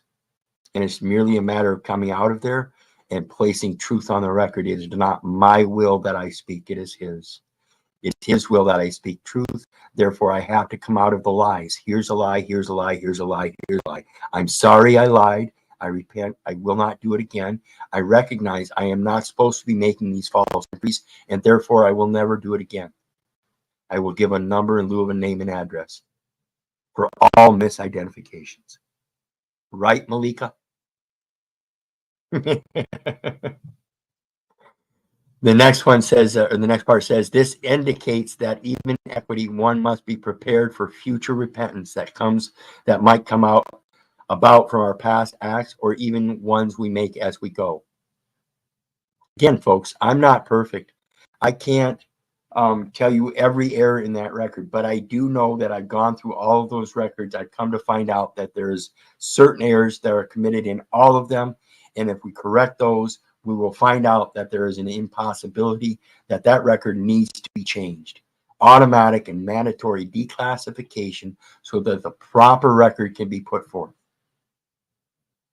Period. That's all I'm trying to do. I'm not an enemy of the state. In fact, I am in commission with the word of truth that the government proposes that they're putting out. They're posing that this education system is good for you and it's true and correct.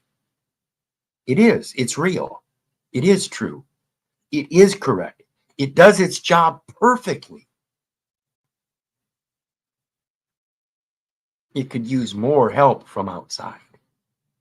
But as long as you're indoctrinated in it and you won't come out of it, you will never put forth what is better for the next generation. You will always assume that what you have in your convenient and comfort is good enough for them. When your own convenient and comfort is the distraction from the reality of how much you really could be. No, that's the main thing I point out to anyone. It's the convenience factor. We give up our rights for convenience over and over and over. Absolutely. Absolutely. And that's why it's important to take upon this study, this research. Study to shew thyself worthy and approved, so that you can let no tongue prosper, because you know all them tongues. You can condemn those that would put false judgments against you, because you can see the false judgments. And you can do it righteously as an inherent servant of the Lord, because you see the righteousness compared to their fallacy. You see the desolate children. You see the barren wife.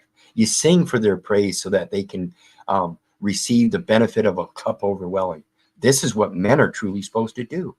Instead, this metaverse, I see all these people calling people all kinds of names because nobody sees each other as brothers and sisters, as children of God. My children are not my children. My children are children of God. I have to pray, bring them up in the ways of the Lord. I did my best. I had to give up my daughter because she refused the ways of the Lord, because so many others in her life were pushing that legal system, all of this and all of that. She grew up her first from the age of 3.5 until 10 years old when I first got custody of her. She grew up with all of her family members hiding her from me and telling me I was going to kidnap her, telling her that I was this terrible man. Then when I finally got custody of her and I had a wife and I had 2 other children through that marriage, 3 other children, their disciplinary system was different than mine. And they saw me as a strict disciplinarian when I would ground my child to her room and make her read books, make her write sentences and paragraphs and essays and stuff. And so as soon as I walked out the door, that discipline went out the window. She would still have to sit, but she wouldn't have to do it in her room. She could do it somewhere else, like out at the kitchen table or out at the dining room table or at the living room coffee table or something, while she was being distracted here and there, and have all kinds of help from everybody else, destroying my very word. So it's heart-wrenching and it weighs on my heart, but I had to literally give up my daughter again after I got her back. I couldn't face that. I didn't have the equity in me to see what all was wrong and see that the very fact that I was with that woman and those children, and they were the ones destroying me and my daughter's relationship. And in order for me to rebuild that relationship as a trust under God, I had to get rid of the woman that I loved in my life. It's a very confusing system. Believe you me, it's rough. So as we continue on, we see the next one says, this is to say that in creating remedy in equity, one must remain open-minded and creative, I should have said, and very creative, very artistic, to such fallacies as to allow cognition of them as they arise. In other words, I have to be able to continue recognizing my own mistakes, even in my corrections. So if I go along and I try to correct something, and I think that's the correction, and I expect this outcome and this effect, but that doesn't come, then I need to review it again and see if I've made another mistake somewhere along the line, so that I can then repent and say, oh, I'm sorry, I brought the wrong remedy. I didn't intend for it to be detriment or to not be effectual, but actually to provide this effect. But in researching, reviewing, whatever, I've come to a new solution. Can we try this? That's all we're doing. We're negotiating. That's what this commercial system for puts forth, is that it's a negotiation. Yeah. Like, there's too much to that point. It gets a little personal. I'm trying to limit some details there. Hold on. Is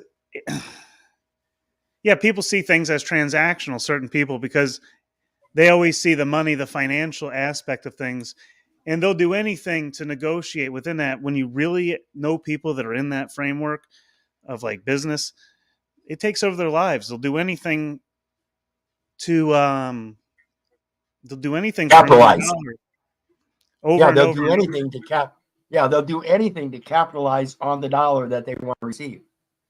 Yeah, it's to screw anyone at any turn. It's wild. Yeah, and that's one man's gluttony and greed and willingness to take advantage over the loss of another man. And that's what happens in contracts.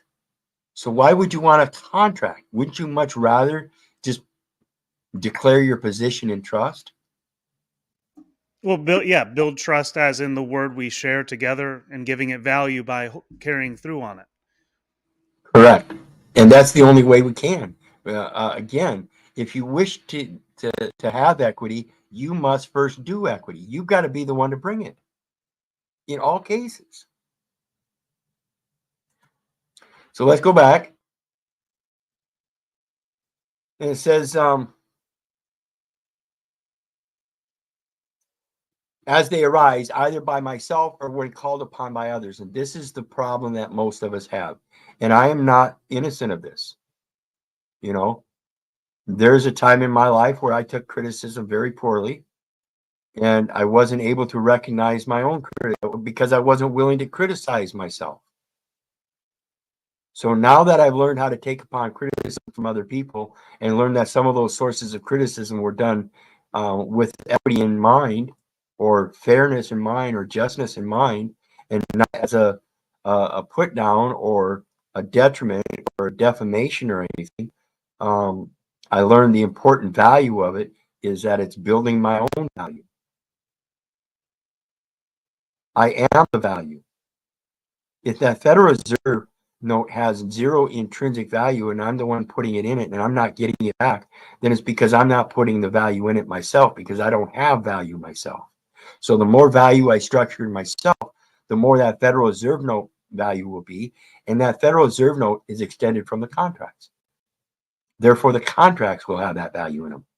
This is what I call coining your words or pursing your lips. When you see something wrong, make sure it's corrected immediately, whether it's you or anybody else. Prepared to repent, always knowing we are not perfect.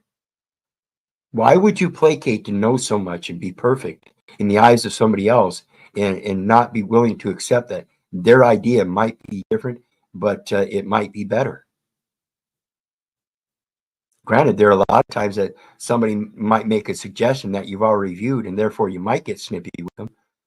But to just be snippy with them and not explain your part of it in having the experience that says it doesn't work is leaving it open-ended as well. So when you find your errors, you have to be able to explain how your own errors affected you, and that if somebody's bringing up a suggestion that you've already found errors in, then explain those errors. Don't just dismiss them. This is key to the forgiveness required to prove the works that support the faith of daily bread.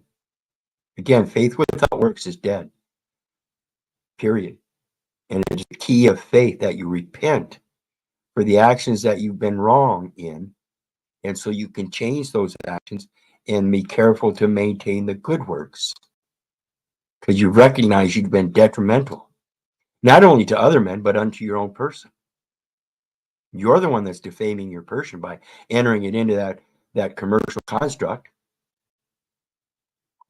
His daily bread requires observance of his providence of grace that we all receive.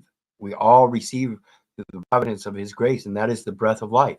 His breath of life is in every breath we take, and those actions that come from those breaths are his.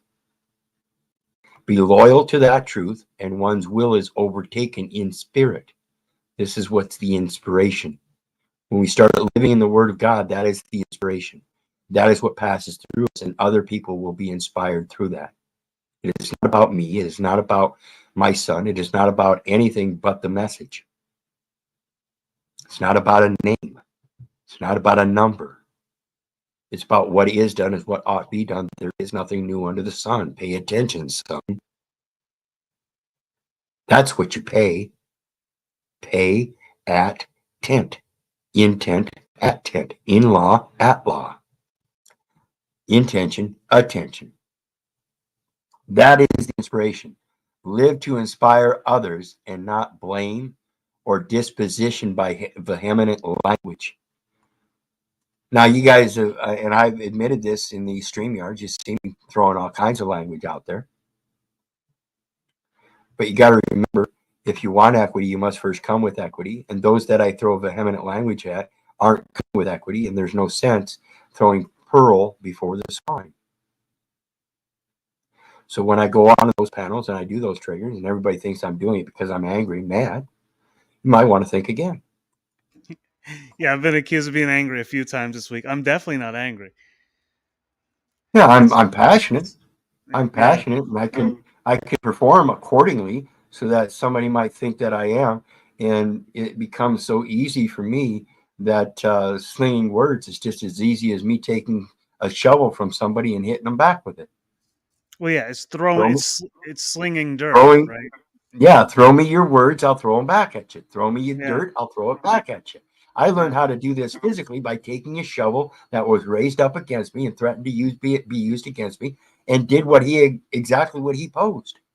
Hmm. Show him the reality. It's either possible or it's not. Yeah. It's either right or it's wrong. Okay, so the next part, come in peace and one can live in peace. His actions through us prove his love. Live it. So when you see me on this metaverse, again, back to my last statement, slinging names and triggering people and using all those ad hominems and acting like I'm part of the insanity, that's true. I am. I have to be if I want to be part of this panel verse, this metaverse. And part of that is that this metaverse will pull us into those kind of character traits. It will bring us down or it will take us up according to what panels we're on. On this panel here, you see that it's a higher vibration. There's no discord. It's all plain Socratic discussion. There's no ad hominems and name calling, things like that. It's a different platform. It's a different intent. It's not about drama here. It's about education, about knowledge, and greater truth. Letting people know that one cannot change reality at the stroke of a mere will. And so when we see things like myself on this internet, what I do here is not my entire life. This is not actually what I live. You have to take what I have here in the metaverse as a tip of the iceberg. And I will agree that the record that poses, as I've lived in the last 35 years or so, poses that I haven't lived in peace either. I agree. I admit that. And again, I pose that the book isn't over. You cannot disposition me if I'm still here. Okay. The next one is another whole post. We're going to get into the Bill of Peace, Equitable Remedies, Private Bill, Bill of Review, Privity. This is what Malik was talking about earlier, the Bill of Review. It is private, and in reviewing, amicus curiae, qui tam amicus curiae. In other words, on behalf of the United States as a friend of the court who helped them correct their records. That's all I'm doing. And why am I doing that? Because I entered things falsely. So therefore, if equity imputes an intent to fulfill an obligation, and I put data elements in there that pose an obligation upon myself, I have to fulfill that obligation. That main obligation of all record keeping is the integrity of the record. The record must reflect accurately. I entered false data elements. That is the correction. Once that correction is made, they will see that I was not required to fill in those data elements in the way I did, and that by doing so, it placed a public liability that I never expected nor intended. I'm not qualified as a public officer to put a liability on the record because I'm in fact a credit unto the nations, as Deuteronomy 15 in whole says. In their organizations, under organizations of the laws of the United States, every corporate entity has a firm book. It's for the accounting. You give them accounting of events through the data elements. Shut the fuck up. The only thing that You the said our only work thing should that be a credit unto the nations. yes, That's It is. that's why I say you have to come with equity, because that's the credit. The credit is the spiritual credits. This military system operates on merits and demerits. The very term merit means etymologically spiritual credit. Then why are you using the term merits in a military forum, you facetious, bastardly fucking bitches? Drawing all of our children into this fictional defense of a country that doesn't even exist except in a record. Imposes no spirituality, imposes a separation of church and state, and then everybody claims this gift of nationality that is the very imperfect gift that makes everybody a bastard through enumeration at birth and a paternity record that says they recognize an earthly father or they don't recognize an earthly father, when there is but one Father which art in heaven, and nobody's heralding that origin. Now, That's the problem. the government, like kind of the United States, was initiated, in my opinion, and I could be wrong, to keep control over corporations. That was the initiation.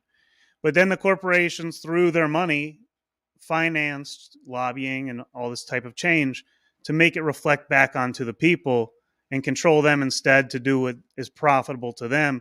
And we fell under this dead entity of sorts. It's a worship of something. Absolutely. Yeah, that's when you get a nation to follow a source of money, then I don't care about your legislative laws. That's why they teach everybody Babel.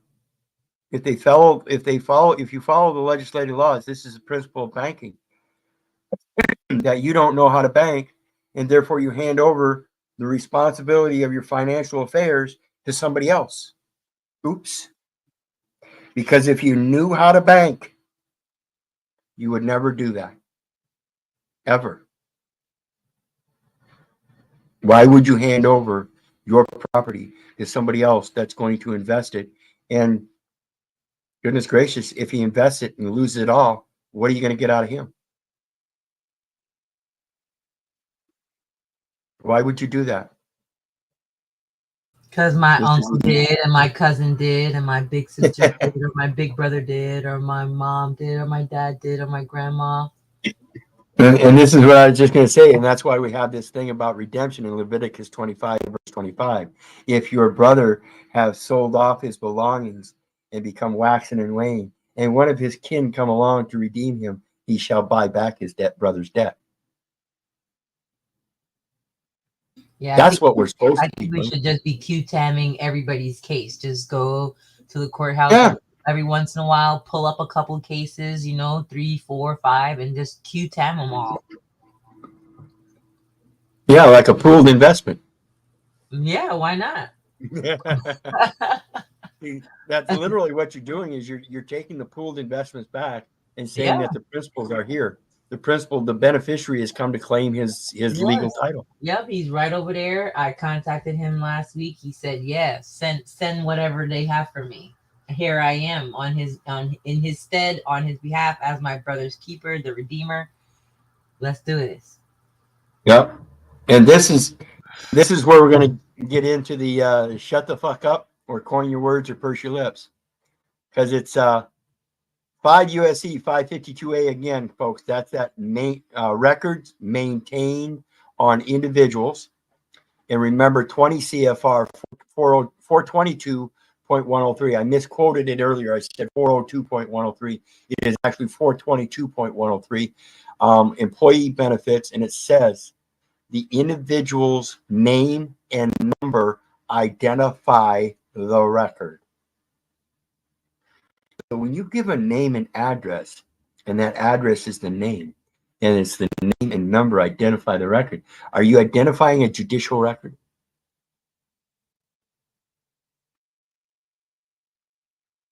Suppose that's the record you're identifying, or are you identifying the administrative record because you use the legal name first? What number is being used in conjunction with that? Are they using the street address number, which is a security number for a street name security that the municipality created, which is the street name, and then in a contract, an area-wide agreement with the Postal Service, bonded it in the real estate investment trust that the Postal Service has? See where I'm getting? You've got the creation of an administrative record with a legal name and a judicial record with the real estate investment trust with the post office. And now you've got the mixing of those two jurisdictions on every address you put out there. That's the dual jurisdiction that Paul talks about. Okay. G, civil remedies. Whenever any agency makes a determination under subsection D3 of this section not to amend an individual's record in accordance with his requests, or fails to make such review in conformity with that subsection, refuses to comply with an individual request. See where we get the compliance now? Who's got to comply to who? Huh? Where's the inconsistency? If that officer is saying I have to comply with him and I'm the individual, does he not have to comply with me by this?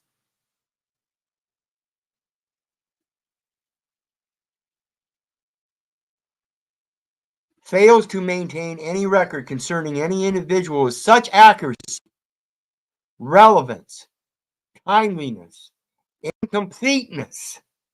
Equity will not complete an imperfect gift, as is necessary to assure he who hates suretyship is sure, as set. Fairness in any determination relating to the qualifications, character, rights, or opportunities of, benefits to the individual that may be made on the basis of such record. Made on the basis of such record. And consequently, a determination is made which is adverse to the individual. That record is a government record, a document of title, instrumentalized through enumerations and signatures. They ain't supposed to be talking to us, right, Malika? We're not qualified. Word up. And by them trying to say that ID that they're requiring of us is going to place the accuracy in the record is false. They can't do that. They have to comply with the individual request to such accuracy, relevance, timeliness, and completeness. Okay, so they're the public servant. Let me just share one of the things that we have done, because I know that a lot of people listening, they're going to be like, well, how do I fix this, right? So again, you first have to comprehend where the implied authority that they're acting under even comes from, so that you can properly assert that it's being misapplied in this situation. And so we did a request to terminate withholding pursuant to 26 CFR 31.340 or whatever -P. Just a one paragraph request as instructed in the statute, because that's what I'm trying to get everybody and hoping everybody comprehends. We're just following the directions that are already in existence, already outlined, and are easy to observe, comprehend. You don't have to worry about he say, she say. So we just follow the directions there that say that all you have to do is send a notice of termination. Like, it spells it out exactly what you have to do. It says who you're supposed to give it to. So that's what we did. Or, I say we because we're helping somebody else do it. But whenever the employer responds, it's typically somebody from the HR department, whether it's the actual HR manager or the lawyer that they tell the HR manager to talk to. They'll give you feedback. And it doesn't actually matter what they say or what reasons they give, because all we're doing is sending them a notice telling them that we wanted to terminate, so that they can give us whatever feedback they're going to give us. Typically, it's going to be a no because of their ignorance. And then we just take whatever they say. And I shouldn't say we take. This is what we actually did. We took whatever they said. We quoted certain parts of it. One of the things we quoted that they said is that the W-4 does not allow any cancellation, which of course we know it's a lie. And then that the W-4 doesn't cover FICA. So even if they cancel the taxes, they'll still have to pay FICA. So those were the two things that we took from the quotes to get a legal determination directly from the IRS about. So we just say we requested the employer to terminate pursuant to insert section that says you can terminate it. and this was the response. The employer responded back with 2 lies. One saying that I cannot terminate it, which is of course wrong, because it says right here that either party can terminate it. It says the employee or the alleged employee in this case, because we're not Title 26 employees in the first place, but the presumed employee can furnish a request for withholding, and it also says the presumed employee or the employer can terminate it just by sending notice to the other party. In that section, Right. it does not tell them that they can deny anything, which is why I appreciated what Keith just said. It does not Right. say if the employer disagrees, they can simply deny your request to terminate. It doesn't say anything about that. Yeah, it says they have to comply. Exactly. It just says what has to be done in order for it to be done. So Right. we And this just is in told the relation. IRS just sent them, like, use their little outline for a legal determination, and they give you an address and everything. And all we did was separate it. What we requested, what was the response, and what we want the legal determination for the IRS to make, which is the W-4 is voluntary, as it says plainly in the statute, and that the way to terminate withholding is the way that it says right there in the statute, and that the employer does not have a statutory option to deny such requests. And that's it. So they got it sometime this week, and so we're just waiting to hear back from that, and we expect success because we're using their own laws that say exactly what's supposed to happen. Yeah, and that is relative to the Title 26 1031 exchanges I was talking about earlier. Real property exchange for productive use or investment. H, outside of the United States, not like kind. Your labor services outside of the United States are not of like kind of the United States. Therefore, FICA, Federal Insurance Contributions Act, and Social Security are not required to be taken out of your check, and they are not allowed to take them out of your check because it's voluntary. But exactly, and if they do take it out, it is voluntary. And so if you decide to terminate it because it was voluntarily initiated, they cannot deny it. Exactly. And again, that's the civil remedy here says that they have to comply, will comply with an individual request, because that's what we're doing, is requesting them to remove the agreement to voluntarily pay income taxes. We no longer, if you volunteered, they can't then turn around and hold you to it in perpetually. You volunteered it to begin with. You have the right under unlimited powers of contract to say, okay, I no longer wish to contribute, because that's all it is it's a contribution. Federal Insurance Contributions Act.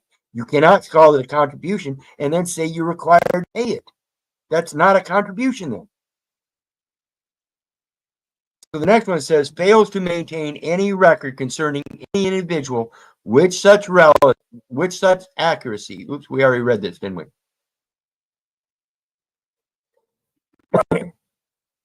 Fails to comply with any other provision of this section or any rule promulgated thereunder in such a way as to have an adverse effect on the individual.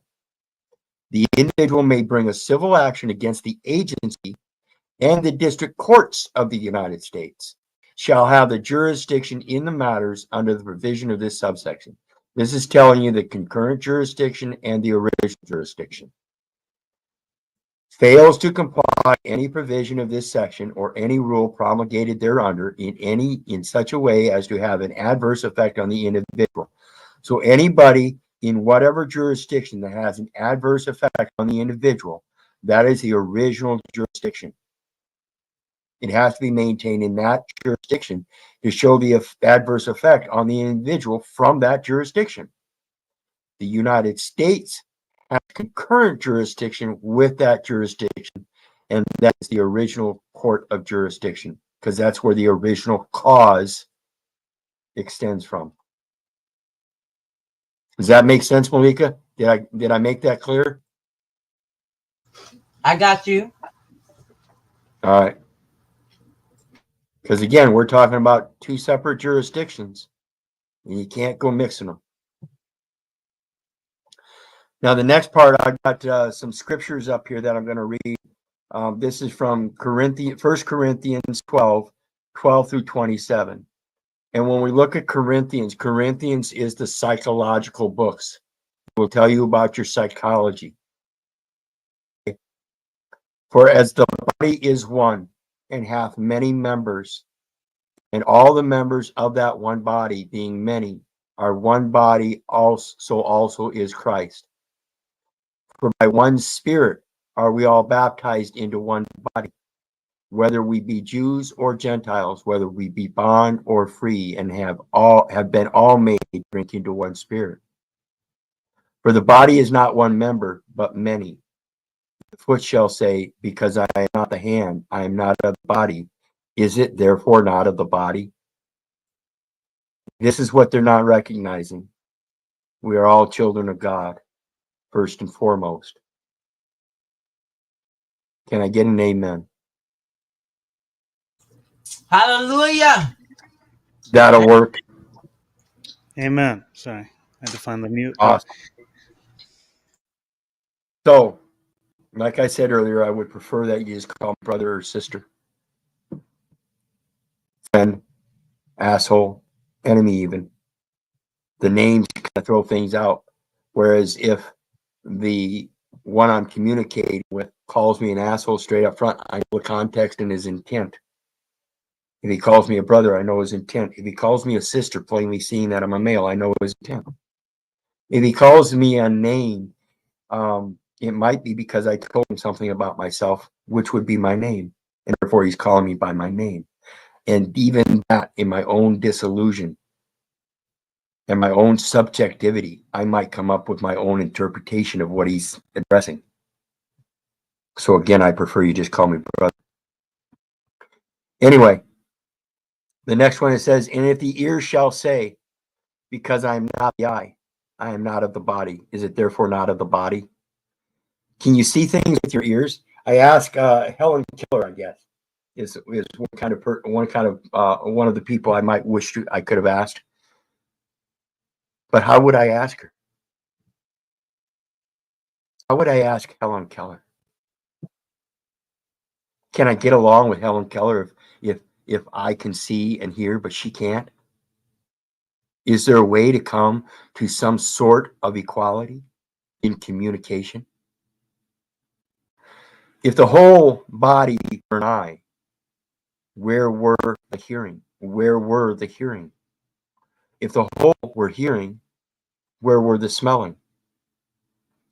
But now hath God set the numbers, every one of them, in the body, as it hath pleased him. This is why they say every one of us is a child of God. That's not my daughter. That's not my son. It's his. And if they were all one member, where were the body? Aren't we all one family? Why do we even need to placate the 12 tribes of Israel? We're all created from one body. But now are they many members, yet but one body. We're still a people, even in the scientific and medical worlds. People equals man. Man equals people. Just a couple different terms. Did you know in their code they even tell you man, animal includes man? So maybe animal is a man too, huh? How about man as an animal?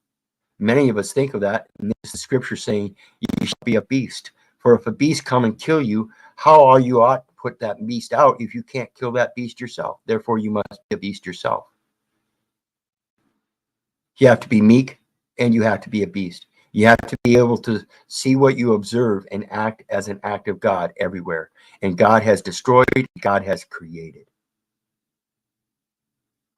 You have all of these talents, all of you. And the eye cannot say unto the hand, I have no need of thee, nor again the head to the feet, I have no need of you. Nay, much more those members of the body which seem to be more feeble are necessary. My finger is necessary. My big toe is necessary. If you cut off your big toes, you have a hard time in balance. You have to walk with your feet spread wider.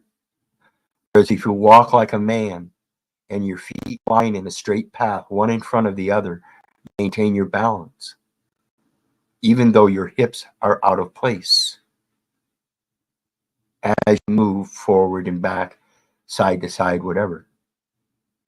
And those members of the body which we think to be less honorable, upon these we bestow more abundant honor, and our uncomely parts have more abundant comeliness. And those members of the body which we think to be less honorable, upon these we bestow more abundant honor. There is no greater joy to bestow upon a man than the innocence of somebody who has a mental incapacity and yet smiles all day long, despite anybody else that would stand there and make fun of them, call them retards or something like that. These are people with disabilities. First and foremost, they are people.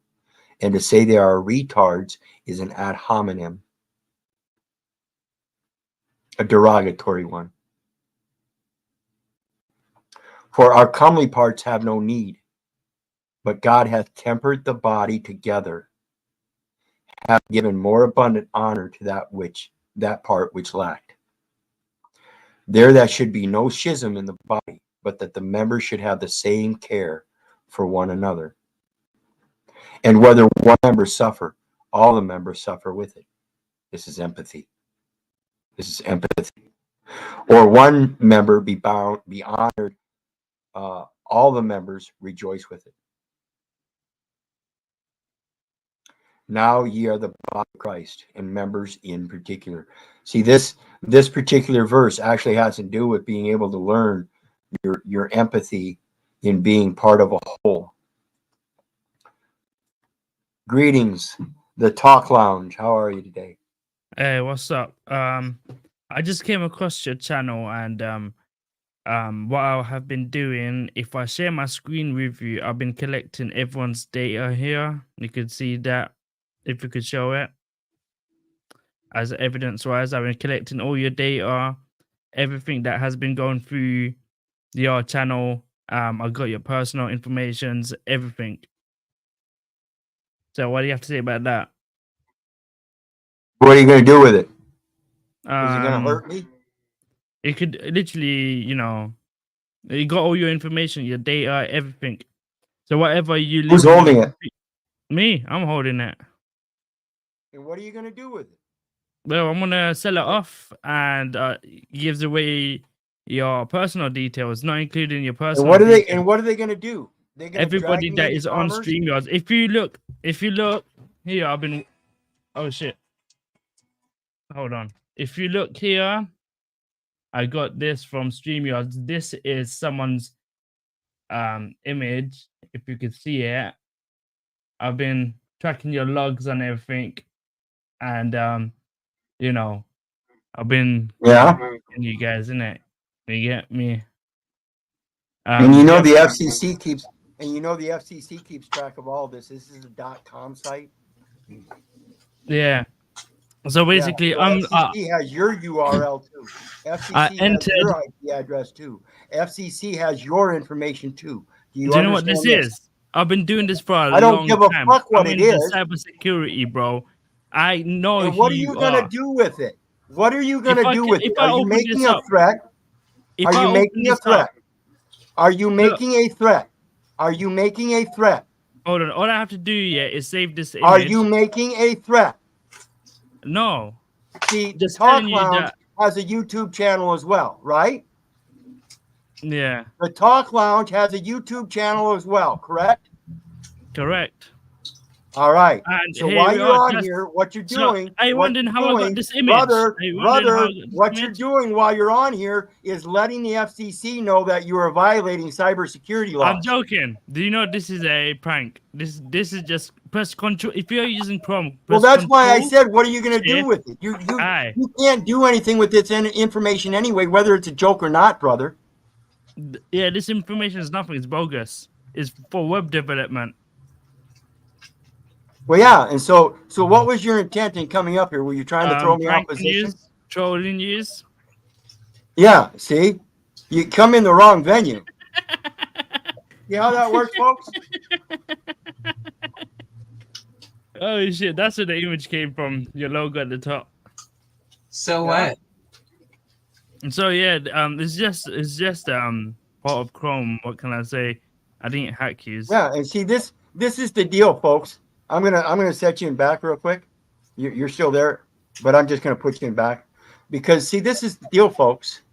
When you understand the cybersecurity and how it works, I want to tell you something. You know this new laptop I got? You think there's any security on it? Did you know that it comes with Windows and Microsoft security already on it? Why would you need any extra security if Microsoft and Windows are both following international securities laws? Yeah. I'm gonna jump out of here, but it was good to talk to you again. I gotta take off. All right. You bet. Thanks, Truther. Thanks for having You me have a up. good day, brother. Good to see you again. Bye. All right. So So you're back. so you fell for the prank, yeah? Did you believe me? Well, no, I didn't believe you one bit. Otherwise, why would I? If I was somebody that didn't believe you, it would be fear. Or if I was one that believed you, it would be fear, and I would shut you down. Why would I shut down somebody that wants to come up and prove themselves an idiot and a fool, trying to be mischievous? See, the word of righteousness puts all of you shit downs. I don't give a fuck if you want to troll me. You ain't done nothing here but prove yourself to be a troll. And then you admitted it, which is what? I mean Exactly. You laugh like a little demon as if though you got your jollies on.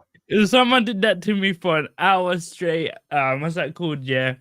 I was listening to him and he was doing that to me. And he was like, I'm getting all your details. Then I'd done the same thing. And then I was like, show us backstage. And he wasn't showing it. And I was just laughing Yeah, at see, him. I don't care. See, that's the thing, guys. Again, on this internet, this is just a tip of the iceberg to begin with. Second of all, like I explained to the gentleman here, if you think FCC doesn't have all this as it's coming, this is a .com site. They already have it, brother. So by you coming on with your YouTube channel name, if you think I don't know you already, you're wrong. I do my research. I prepare for trolls like you. You don't know what kind of troll I am. I've been doing this for years. I got a video for Yeah, you. and I've been doing this for years. I got the proof to show it to you right now. Here it is. And what kind of proof are you going to give us? Proof A of the video things proof. that aren't Here it crimes? is. Here it is. Hey, that's my opinion. What about That's going to be the next big, It's not gonna just be- industry, but job Yeah, that it's you're going gonna- to see a yeah, lot of listen to people it. taking. It's going to be a piece of. Oh, no, turn the volume back on. We want to hear this. I'll just go look up the video, dude. You see what I'm saying? Get me now. Sorry. I lost. I turned off VPN. If you want to play it again, it's just like I'm No, off that's VPN. okay. We're going to go back to our regular scheduled program. So, like I said, folks, when you're already prepared for people like this, it's nothing. So back to my comment, I don't have any security on this computer except what it came with. And I will hold them to their word. It's their duty already. Why would I want to take upon an extra duty and then pay for it on top of it? That's not required, nor is it mine to do. Hey, that's what people trying to get everybody to be co-trustees are doing. Trying to get people to Exactly. do work that's not their work, jobs that's not their jobs, responsibilities that are not our responsibilities. And some people take on that yoke because they get bragging rights. Yeah, and see that's what these trolls do. And I'm surprised it happened. I actually not, but at the same time I am. But it's because I'm still on so long all day that somebody finally came across it and decided to troll. It just happens to be that I already knew this troll, and he comes up and wants to do this stuff. People like myself, we've already done our research. That's why we're doing this today. That's why we are so vehement in what we're doing. We have been telling people, fuck off, you ain't my daddy, all our lives. So when people come up and try to disposition us, it's a very hard thing to do. You're not going to disposition somebody that knows the truth in his heart. You're not going to come up and make somebody defend something that's not true, because truth needs no defense. So when people like that come up and, oh, I'm going to show all your, what did he show? Absolutely nothing. And how do I know? Because I know that if his little old self, is able to show up on my show and show all my private information as if though it meant something and some kind of threat, and put me in, that's where it has to take hold. It has to take hold in my heart and put me in fear. How are you going to do that on this metaverse? It's impossible. Anyway, let's get back to it, Malika.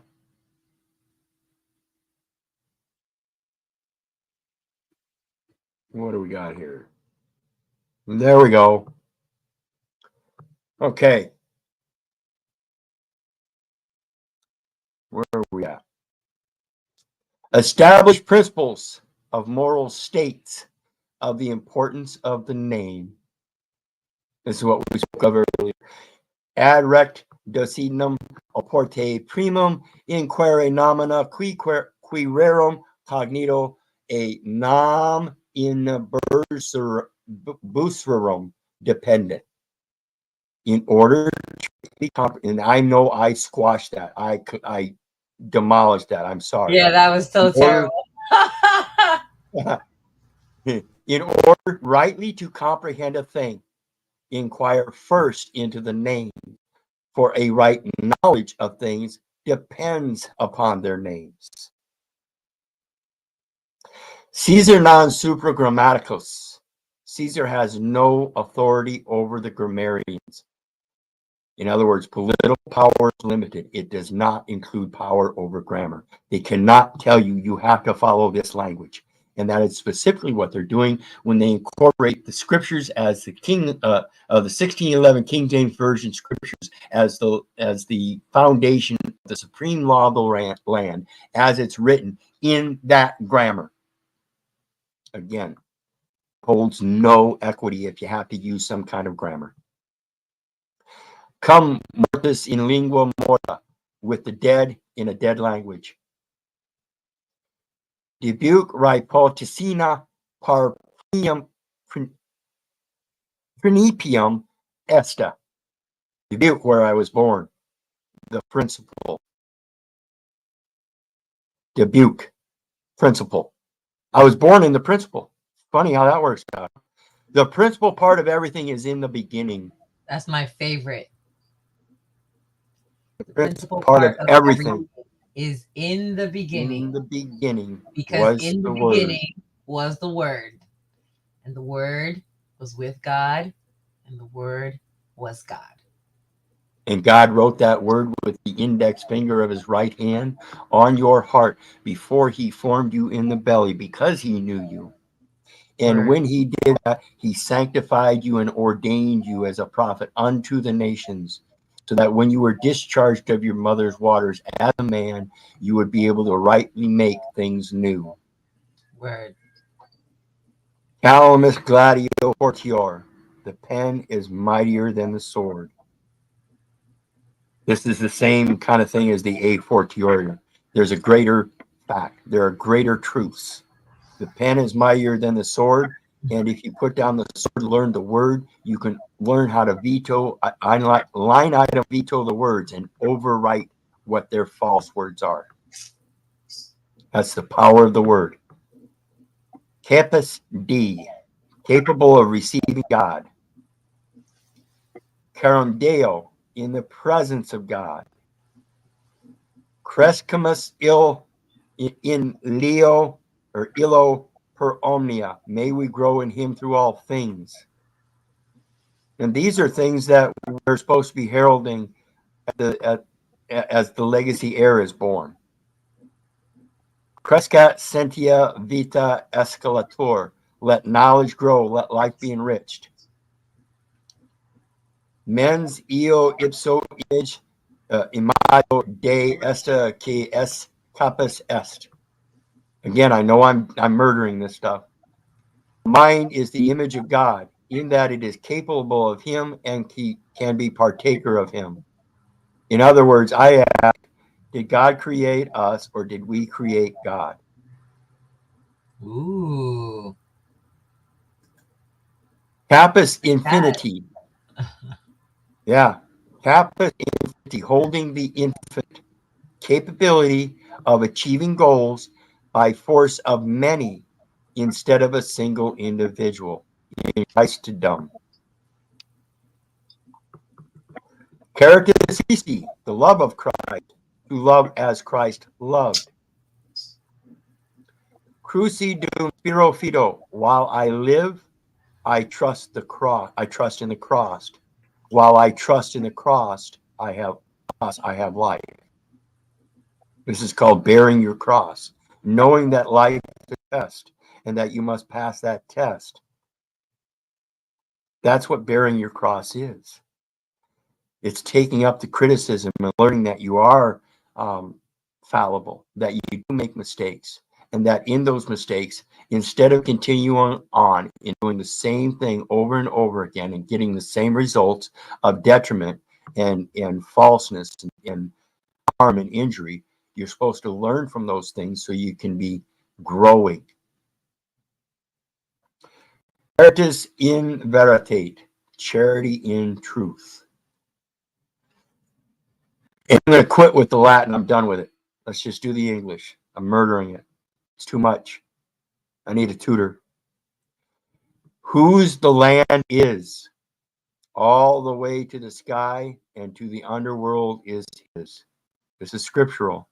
This is the just Jolie and the jus sanguinis that we spoke of earlier, right of soil and right of blood. For whosoever owns the soil, it is theirs up to the sky and down to the depths. The cause is hidden, but the result is well known. The result is of the manual. The cause is of the spiritual. If you have a bad spirit, you will have bad manual results. This is why I say you might make a good man, but you make shitty persons. When the reason for the law ceases, the law itself ceases. Congregation of the most holy Redeemer. Most holy Redeemer. Congregation of the most holy Redeemer. Because we too are of him.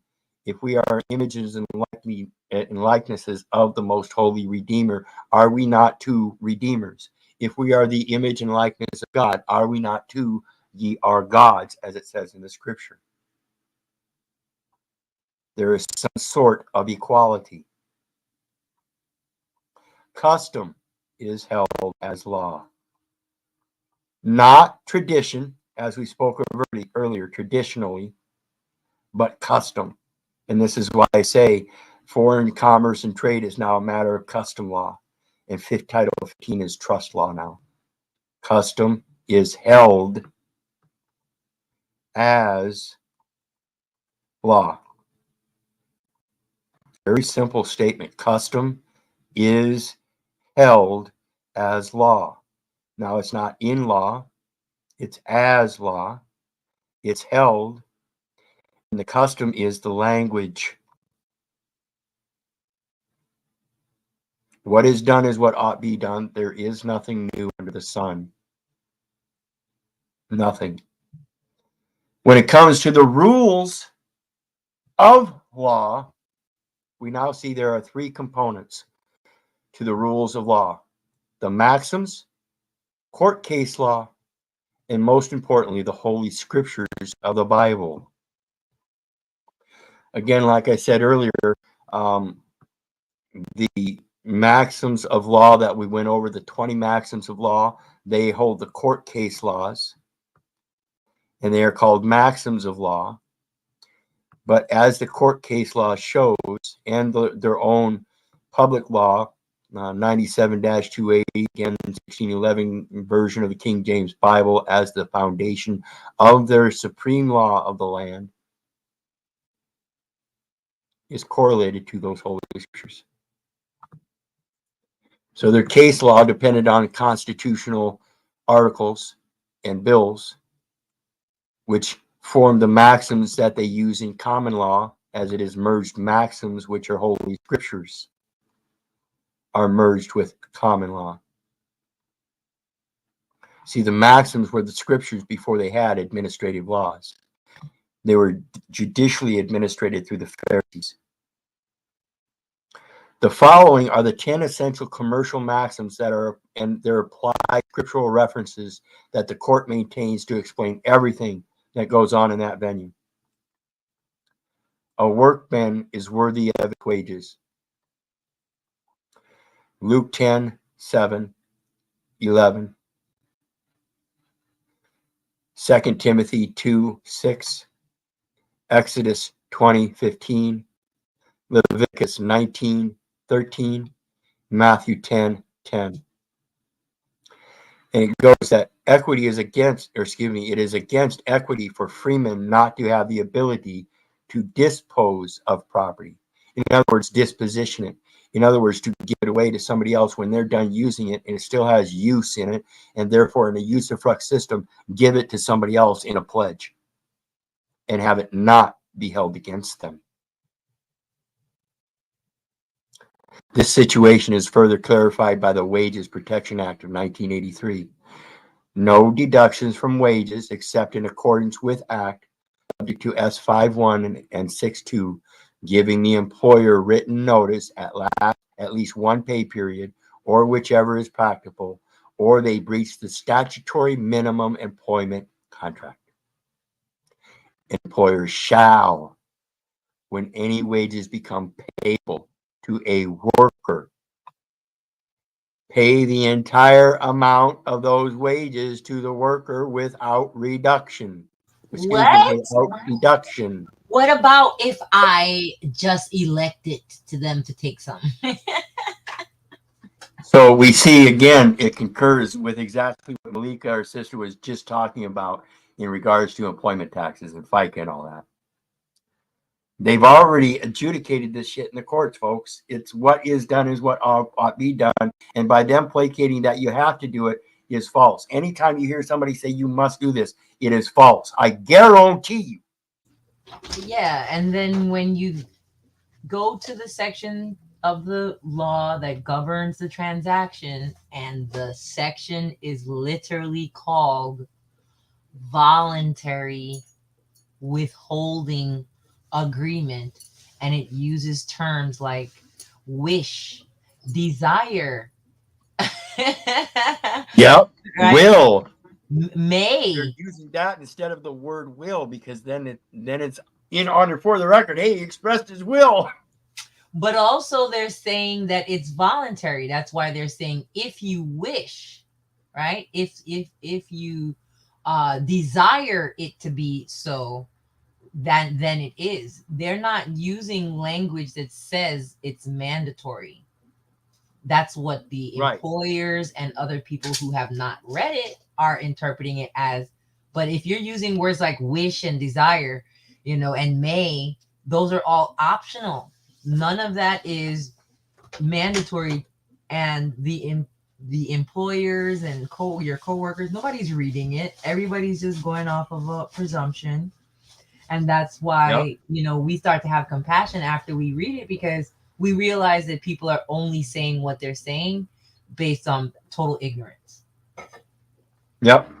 Absolutely. It is total ignorance, because again, if you let something fly before you that's a lie, then you ignored it. If you knew it was a lie, then why would you just let it pass? Are you a liar too? And the answer is yes. Most of us are liars. And because we like to see ourselves as good, right, and holy, is why, when it goes back to what you were saying earlier about having a hard time taking criticism, because you are not analytical or critical of your own self, of your own thoughts, of your actions. You don't self-reflect. You don't repent, because of course, if you're not self-reflecting, you're not repenting.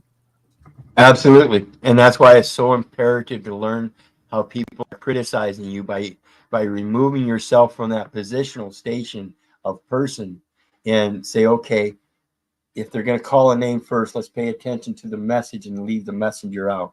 Because if you can do that, you can displace yourself and be an objective observer in a third person capacity and let them talk to that person and respond through that person only. You're going to be a lot better off in being able to come up with those various different perspectives that you need. And I'm telling you, you need those different varied perspectives of the ideologies that you've been brought up in. Yeah. If you're going to sing and let no tongue prosper against you, you have to learn those tongues. So you have to learn first person, second person, third person position and learn what the differences are in those. That's that empty lotion. Okay, so the next one, and Robin, what I'm reading from is some work that I put together in accordance to the commercial laws and where you locate them in the scripture. The commercial maxims: a workman is worthy of his wages.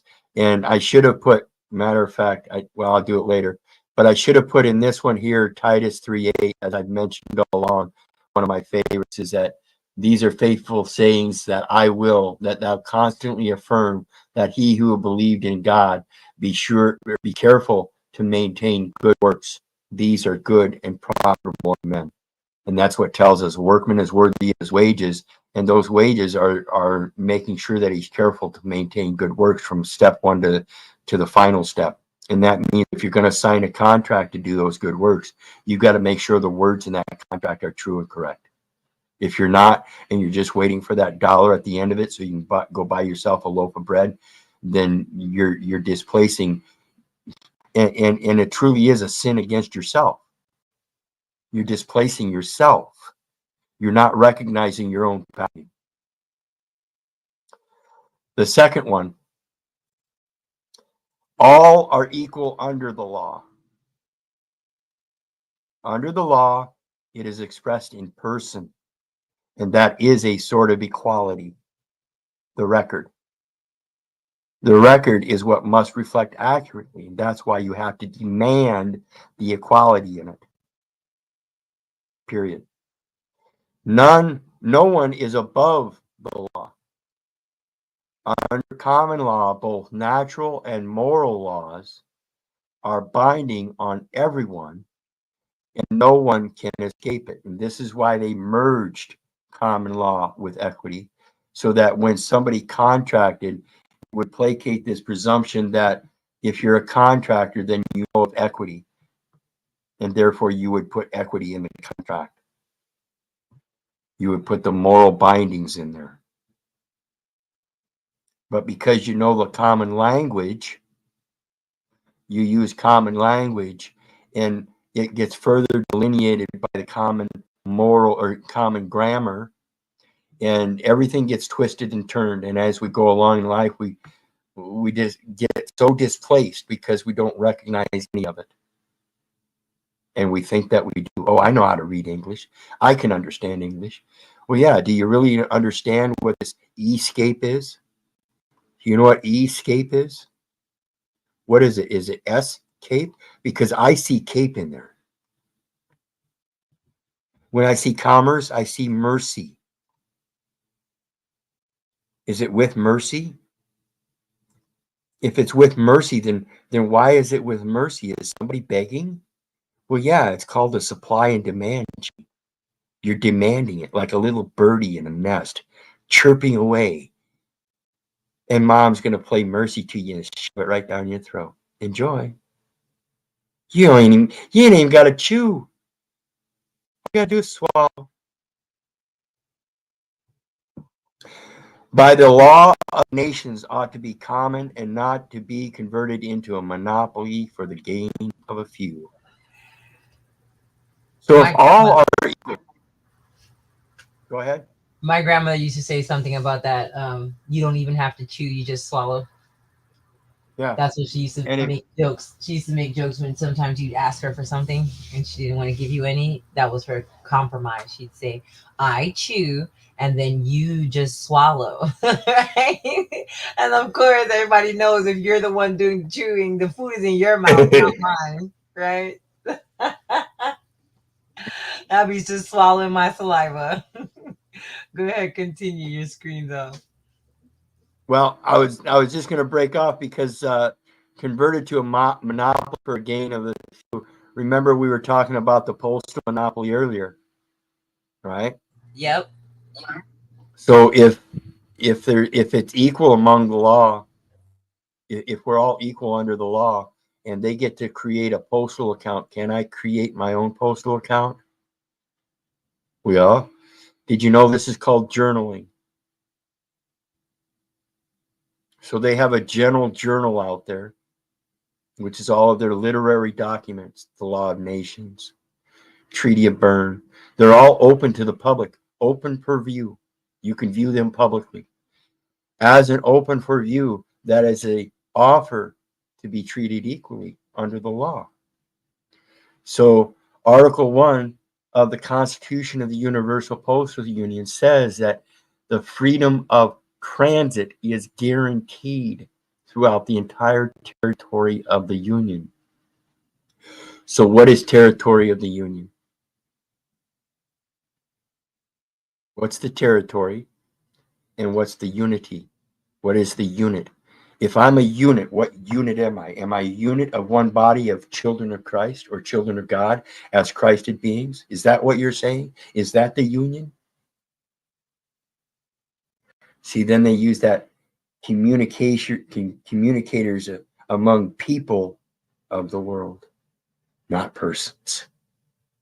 So before they get into the contract, they're talking about the people of the world, the people as men that communicate together as children of God. It's already there.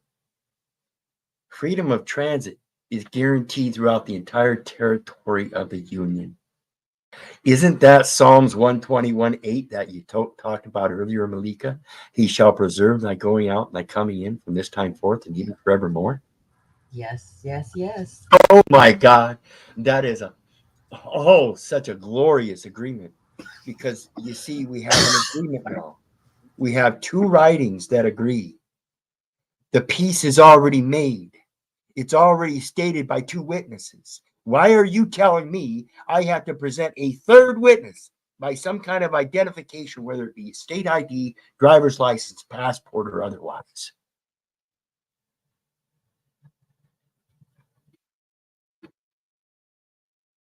I have serious problems with the way they think this law is written. I have a serious problem as to whether they're competent to understand the English language, as they're required to in order to produce these commercial contracts. In commerce, truth is sovereign. This is that affidavit someone was speaking about earlier. Let me pull it up. Where is that? Where is that? Where is that?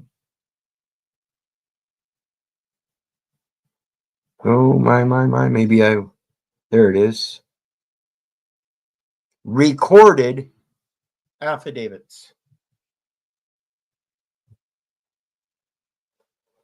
So when we see the record and it's lying, then it can't be in affidavit form.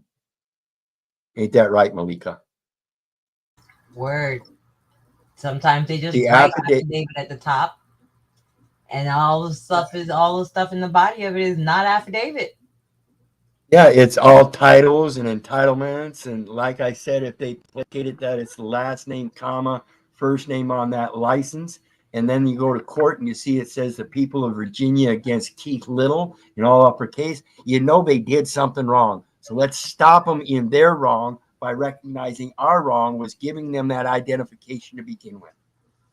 We ain't supposed to have been holding it. They were.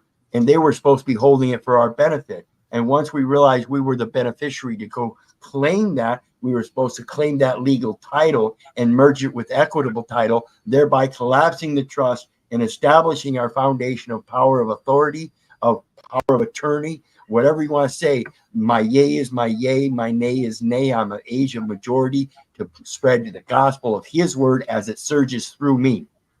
I am sure. I am not surety. Pure and simple, and that's all it's about. Again, once again, it's about correcting that record. So let's get back to it real quick. That commercial record in truth or in commerce, truth is sovereign. So when you put forth an affidavit through an administrative process, and the first time they ignore it, that was your legal notice. The second notice is a forgiveness for not responding and an opportunity to go ahead and respond now to cure the problem that is existent and has been acquiesced to. And if they don't, there's a second acquiesce, and now you can come forth with a third notice of your final judgment. And if they once again dismiss that, now you can enter that judgment into the record for an execution of enforcement. Exodus 20, verse 16. Psalms 117, verse 2. Matthew 6, verse 33. John 8, verse 32. 2 Corinthians 13, 8. And that's another psychological one. It goes to your mentality at the very beginning in knowing that if you're going to make something, you make it true first and foremost. Without this maxim, there would be no basis for commerce to occur, and all human intercourse would be in chaos. Anything goes, each man for himself, and it would be the law of the jungle. And this is where I remind you, this is how it happens in the St. Valentine's Day Massacre. In commerce, truth is sovereign.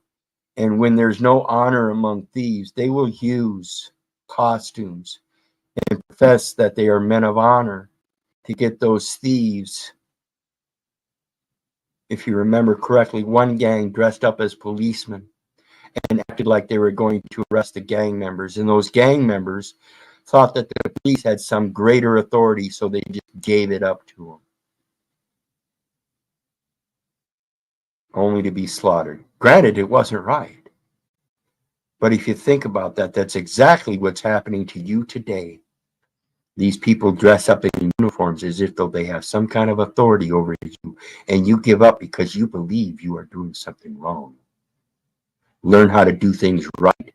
Know that you are not doing anything wrong. And when anybody poses otherwise, you can rise up and condemn their words of judgment because you have already been convicted in the words of truth. This is how you prevent that anarchy that they think is so chaotic. Anarchy is being able to administrate yourself without a governing body because you can take care of all of your plenipotentiary powers yourself. You don't need the corporate body government to tell you what to do. You're a man of age and sound reason and logic in your mind, heart, and soul that can be equitable to all creatures. Truth is expressed by way of an affidavit. This is the thing about the commercial equities and maxims of commerce, is that this is the merger of the equity with common law, because the common law can only be expressed by way of an affidavit or a contract that supposedly presents truth in it. It can only be presented as a writing of some sort. Some sort of writing has to be there for truth to be expressed by way of an affidavit. Now, again, like we discussed earlier, you can do this orally. This is what employers do all the time. They have a secretary dictate. What do you think a secretary is doing? Secret, airy being a matter of discussion, and secret.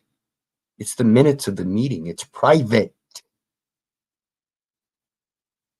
The first element of contracting.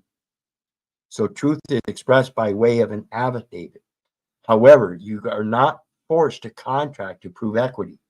So you can express yourself orally and have them write it down for their records. You don't need a record if it's already written in your heart.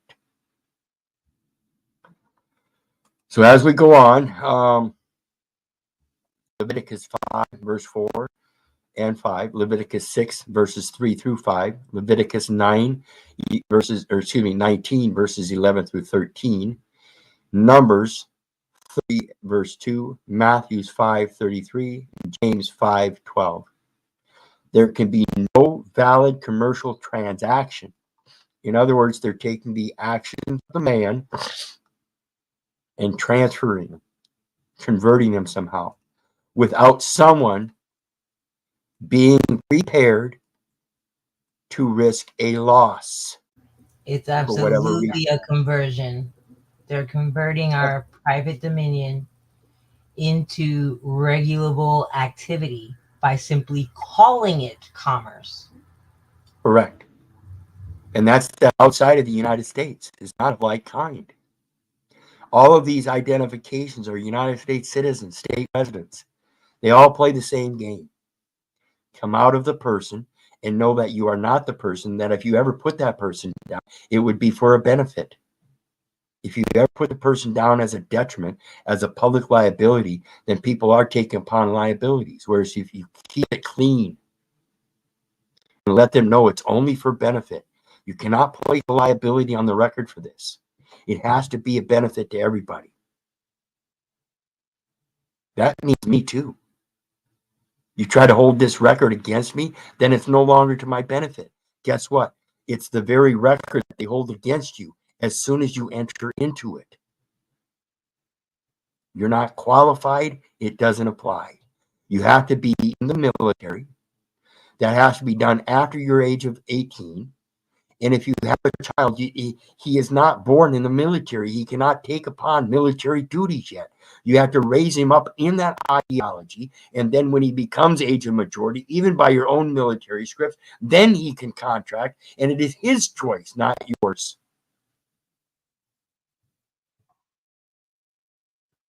And to take responsibility if there is. To say that a thing is true, correct, complete, and not intended to mislead. Expressly means the subject matter is fact. The affidavit is a two-edged sword. Because if we act without integrity, then those who are adversely affected must have some ability to recourse. And in other words, like I said, I'm my own bitch-ass slave. I'm my own fucking fool. I'm the idiot that entered into that record and realized later on that it was my own self, by entering it into their record and allowing them to use it against me, that it was being used against me, and that it was the harm that was posed against me was because of the very words I was indoctrinated to believe had the authority for them to do it. That's They key don't. right there. That's key right there, Keith, to redemption and repentance. Because when people first come into this information, excuse me, they are a part of them is going to die, and they're going to grieve that part of them. And they're going to go through those stages of grief, and it includes blame. If you're still at the part where we are not acknowledging that it was our hands and feet that brought us into places that we did not belong, to perform things that we were not even supposed to be doing, instead of just looking at it as they tricked me, they didn't disclose to me, because although there's advertising and marketing that you and I know so well, we are still responsible for allowing ourselves to be taken down that path. We are Yep. cause to the issues that we now have to face. And Yeah, as long as we're still focused on they're all bad, they're all evil, everybody's out to get me, and they did this to me, without realizing that if you're here, you have a choice. At least now you have a choice. And so the right. choice was yours all along. So you have to embrace that you were in fact choosing, and be empowered by the fact that if it was choosing then, you can just choose different now. Yes. And that's why, you know, sometimes I wonder or imagine if I could go back and to the time of the cap and gown, and remember, we all took that little tassel and we flipped it to the other side.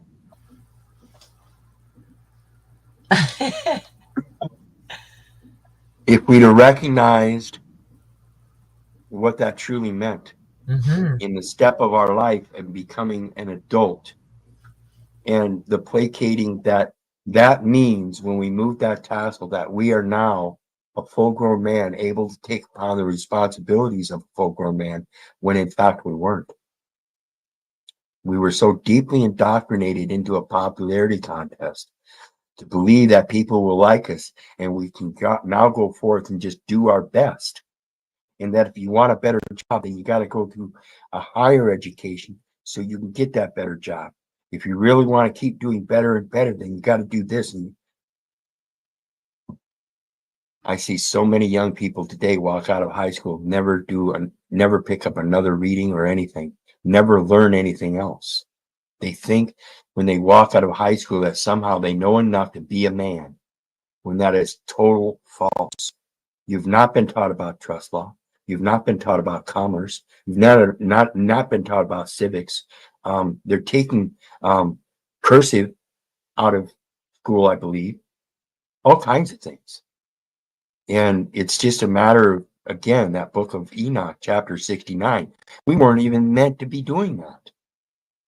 So what is the truth of equity is realizing that this whole fictional system of persons and contracts is nothing but a societal construct. And if we want to live in that society and take upon those conveniences and comforts, there are things that we have to give up. This is equal consideration. But we've never been taught that. We've been taught that it's just a benefit. We can sit around and eat this processed food and this poison drink and believe that it's safe, and that this fictional life on this TV is so much better than ours. And that's why we're plugged into it. That's why we give praise to all these movie stars and singers, because we want to be just like them. Yeah. Really? Yeah. We're sold that all you got to do is grind hard and believe. And one day you too will be insert whoever they're putting in front of your face to say you should emulate. Yeah. And the whole time they train you to be that agent, like I said, spelling out the legal name and not giving a distinction between that and the concise English and its grammar, so that you can know the difference between the legal name and the use of a national address format, so that you can create your own 4-line address in a format that's not conforming with their national address format, and therefore show by expression that you're not part of their trust, or you're not part of their contract.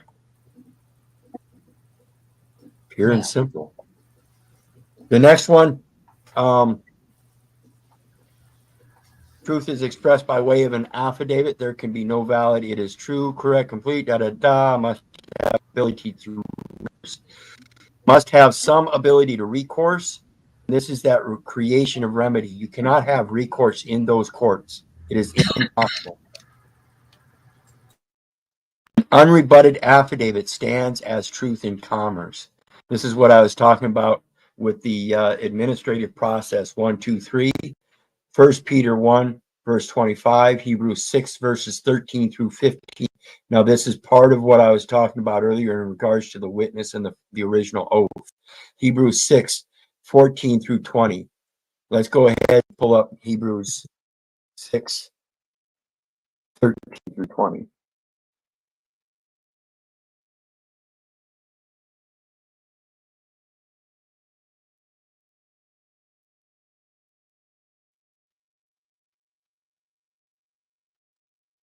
For when God made promise to Abraham, okay, that was the original promise.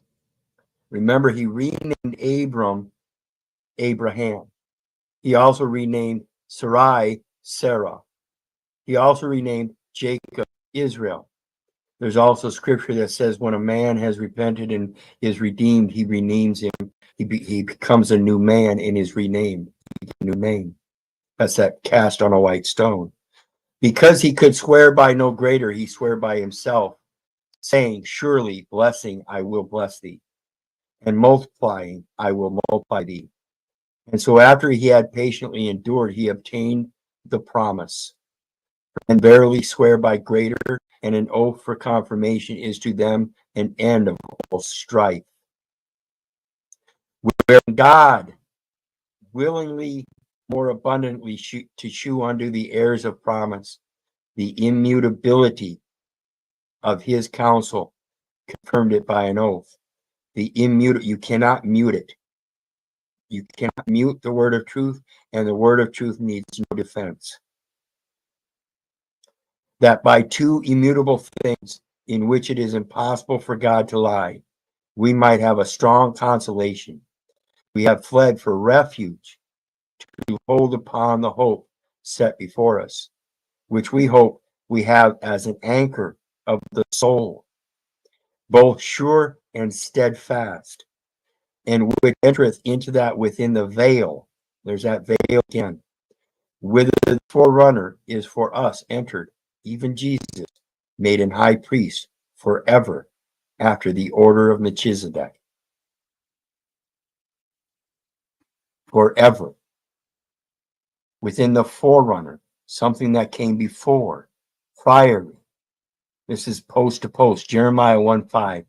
One post shall run to meet another, messenger to messenger, shewing unto the king of Babylon that the city has fallen at the other end. Greetings, Nubs. Welcome. How you doing, brother? Doing well, doing well.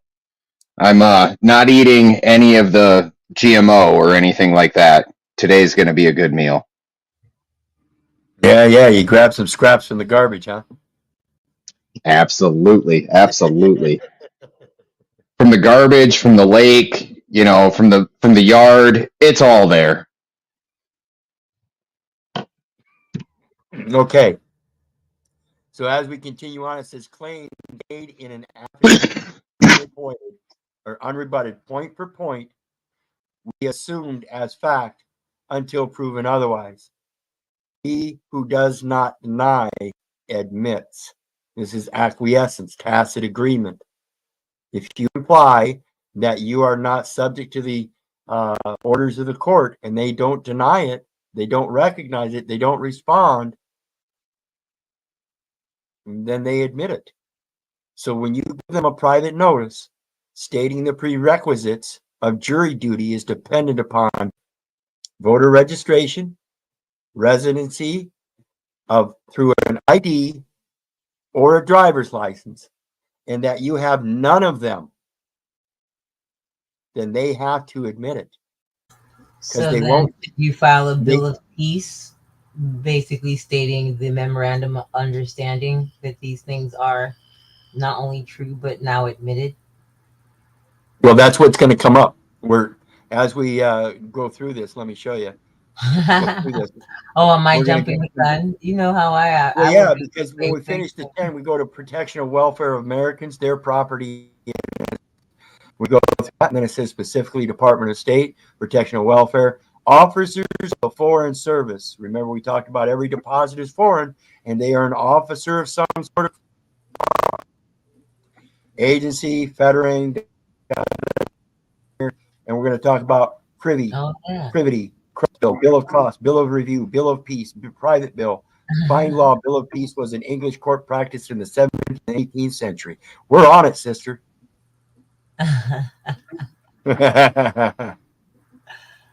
So, he who does not deny admits. So when you send 3 notices and they don't deny it, that's a full trust admittance. Not once, not twice, but 3 times. They can no longer deny it. It is set in law. It can no longer be changed. They can't come back after the fact, after the 3rd notice, and say, "Oh no, well, we didn't understand." No, if you place it clearly and succinctly, I am not a citizen. I am not a United States citizen. I am not a resident, and I am not a registered voter. They would have to come up with the record to prove that you are, and they can't. they can neither admit nor deny. And Wizard, I got a question for you on that one. If they have sent something out to a general delivery, they have accepted it as fact, right? That I cannot be a resident and also have general delivery? I don't know. Is that the way the general delivery law is? Is that you don't have a resident and therefore you only have general delivery as an acceptance of service, or is it as an acceptance? Is it as an acceptance of private articles? Again, this is why I say it's not general delivery; it's general post. That delivery So I need to call it. They have delivered something, and you received it in receivership. This is delivery. So how do I get out of that? I mean, right now I have things going through general delivery. Ambassador of diplomatic post, using a military post as an equal station in life to receive any deliveries.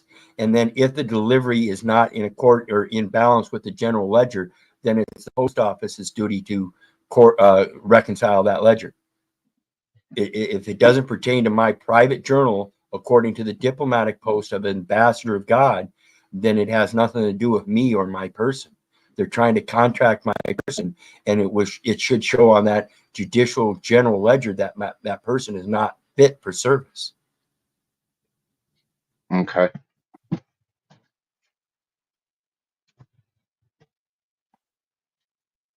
So it goes to say an unrebutted affidavit becomes a judgment in commerce.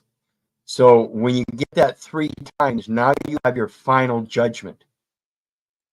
Now you can hand it over to the judge for a commercial execution of enforcement to take property, because the state is the one that claims property over the plaintiff that you're filing against that made a false claim.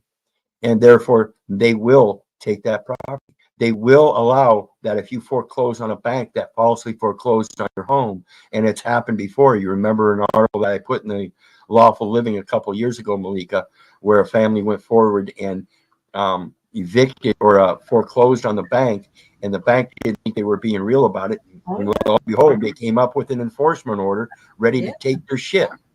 I Bank think realized how people have done the it bank since realized then. how it was being enforced, and the cops were there to enforce the taking of the bank property, Yep. and wrote up a check immediately. Yep. All you have to do is know equity and prove that their false claim is fraud by a corporate veil.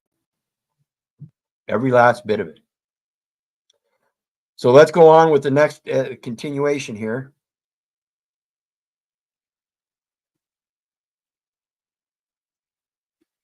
Hebrews 6:16 and 17, we just read that.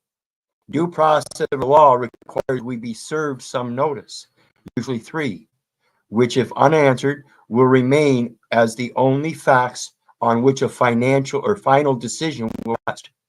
Like I said, they can't come in afterward and start adding supplemental facts when they failed to acknowledge it the first 3 times. This is testimonium proferit, and if you recognize that, sounds like a prophet.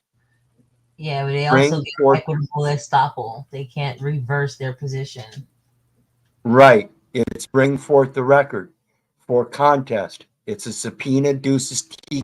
I'm calling forth the record because it's an error. How do I know it's an error? Because I'm not qualified to have been entering the data element. Here are the data elements that were entered. Educational record, medical record. Well, what do you mean medical record? Well, look at this. It says that it's LITT. That's an investment. If I'd have known those data elements were being entered in as an investment, and I was being claimed as a principal, I would have stepped up as that principal state and acted as competent principal to do so. Obviously, I didn't. Obviously, I wasn't competent. Obviously, some other trustee stepped in and did as they will, and it caused detriment to me, the true benefactor. How do I know I'm the benefactor? Because mom named me as the beneficiary in the document that has the matching name, and nobody else can claim it. not the judge, not the prosecutor, not anybody. And therefore, I salvage the name in a salvage operation so I can rebuild the person and christen him in a new name. You will no longer call me Keith.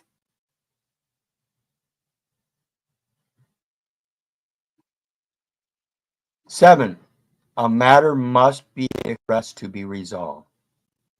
Again, if the record is expressed falsely, then the only correction is to, or the only true expression is to correct the record. You don't make another expression and say that one is wrong and tell them to dismiss it. You have to be able to show them the error so they can see it, so they will dismiss it, because again, it's their record. They're the ones that say it has to be accurate. And if it's not, then it falls against them, not you. So again, part of that equity is a sort of equality, and that it's going to create a wholeness in everybody. Hebrews 4:16, Philippians 4 verse 6, Ephesians 6:19 through 21 says, one who fails to assert their rights has none. This is that same thing. Equity does not aid a volunteer. If you volunteered to enter into the jurisdiction, you have no rights, because you didn't assert the priority rights above that. You cannot, those rights cannot be sold off, they cannot be taken, you cannot dismiss them. However, you can repent for your errors and change your ways. We therefore must endeavor to say everything we want them to do for us, even by saying we want to have any and all charges dismissed and any order of the court proceedings be released to us. This is why I say adopt it. It's their record, adopt it. It's got your name in it, and that's bringing everybody to a sort of equality. You're named in it. You have equal rights. So I want the record to release to me under adoption so I can have a full record, so I can line item veto that it's wrong, so I can give it back to you. I promise I'm going to give it back. I know it's yours. I just want to make it look good. It's inaccurate. And you want it to look good. And therefore, for its completeness, I have to line up and veto things that are wrong so I can show you what's wrong, so you can see what's wrong, so you can agree that it's wrong. I can't just imply it. Furthermore, if we aren't comprehensive in our demands and fall short of making complete statements to the court, then we will be subject to the next maxim. And that is, he who leaves the battlefield first loses by default. So if you start trying to administrate a person, when you're trying to get that person removed from the record so you can salvage him and resurrect him under a new christening, then you're going to fail. You have to remain in equity. If you come in equity, you must do equity. Once you fail to do equity and revert to your old ways, it proves that you didn't repent. The book of Job, in its entirety, you have to stay your battlefield all the life. And when the devil tempts you and takes your wives, your children, and all of your possessions, know that he's the one that brought you here. He's the one you're going home to. And it's all the better that the devil took him away from you, because now you have no baggage. You can leave clean and clear. It's already settled. Why would you fight for something that's already been taken away and you can't get back? And if you could, it would be a gift of God. So why not just accept the gift of God as it is? Everything you have. Word. This is one of those things I learned in several different aspects of my life. One, I gave up the banking and the job and all the commerce to find out that I had everything I need. I gave up the family, find my family. My family calls me a lunatic, told me to change my last name. I'll be damned if my family that calls me a lunatic and tells me to change my last name ain't the one that changed my last name to begin with. So shouldn't they be the ones to change the last name?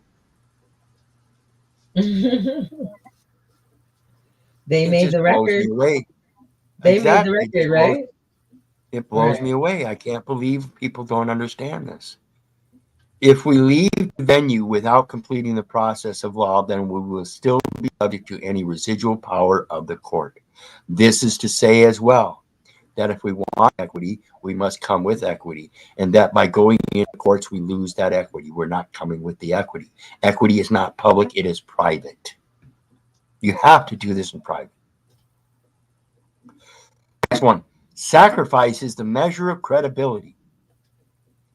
If you think your law can throw me in jail under your bench warrant, then you do it.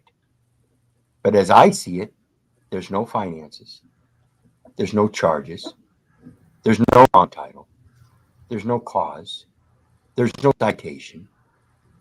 What the hell are you trying to pose as evidence for a bench warrant to come arrest me? Except then Deuteronomy 24:7 says if anybody caught stealing one of the children of Israel, making merchandise of it, shall be put to death. Do you want to be put to death? Because this record clearly shows that you want to steal me and make merchandise because there was no finances, there was no bond, there were no charges. And now you're trying to force me to labor in these courts in your paperwork. That's a 30-year sentence. And if done by kidnapping or end up in death, that would be a life term. Yeah, that's the type of notices that they need. Exactly. So the next one. So in other words, sorry. Go ahead.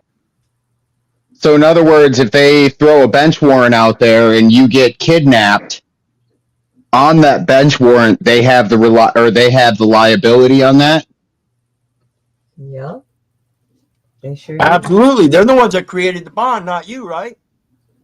Very interesting. Very interesting.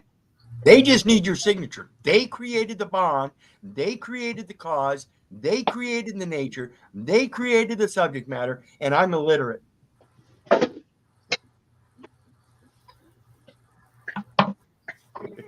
Interesting. Mm-hmm. Okay.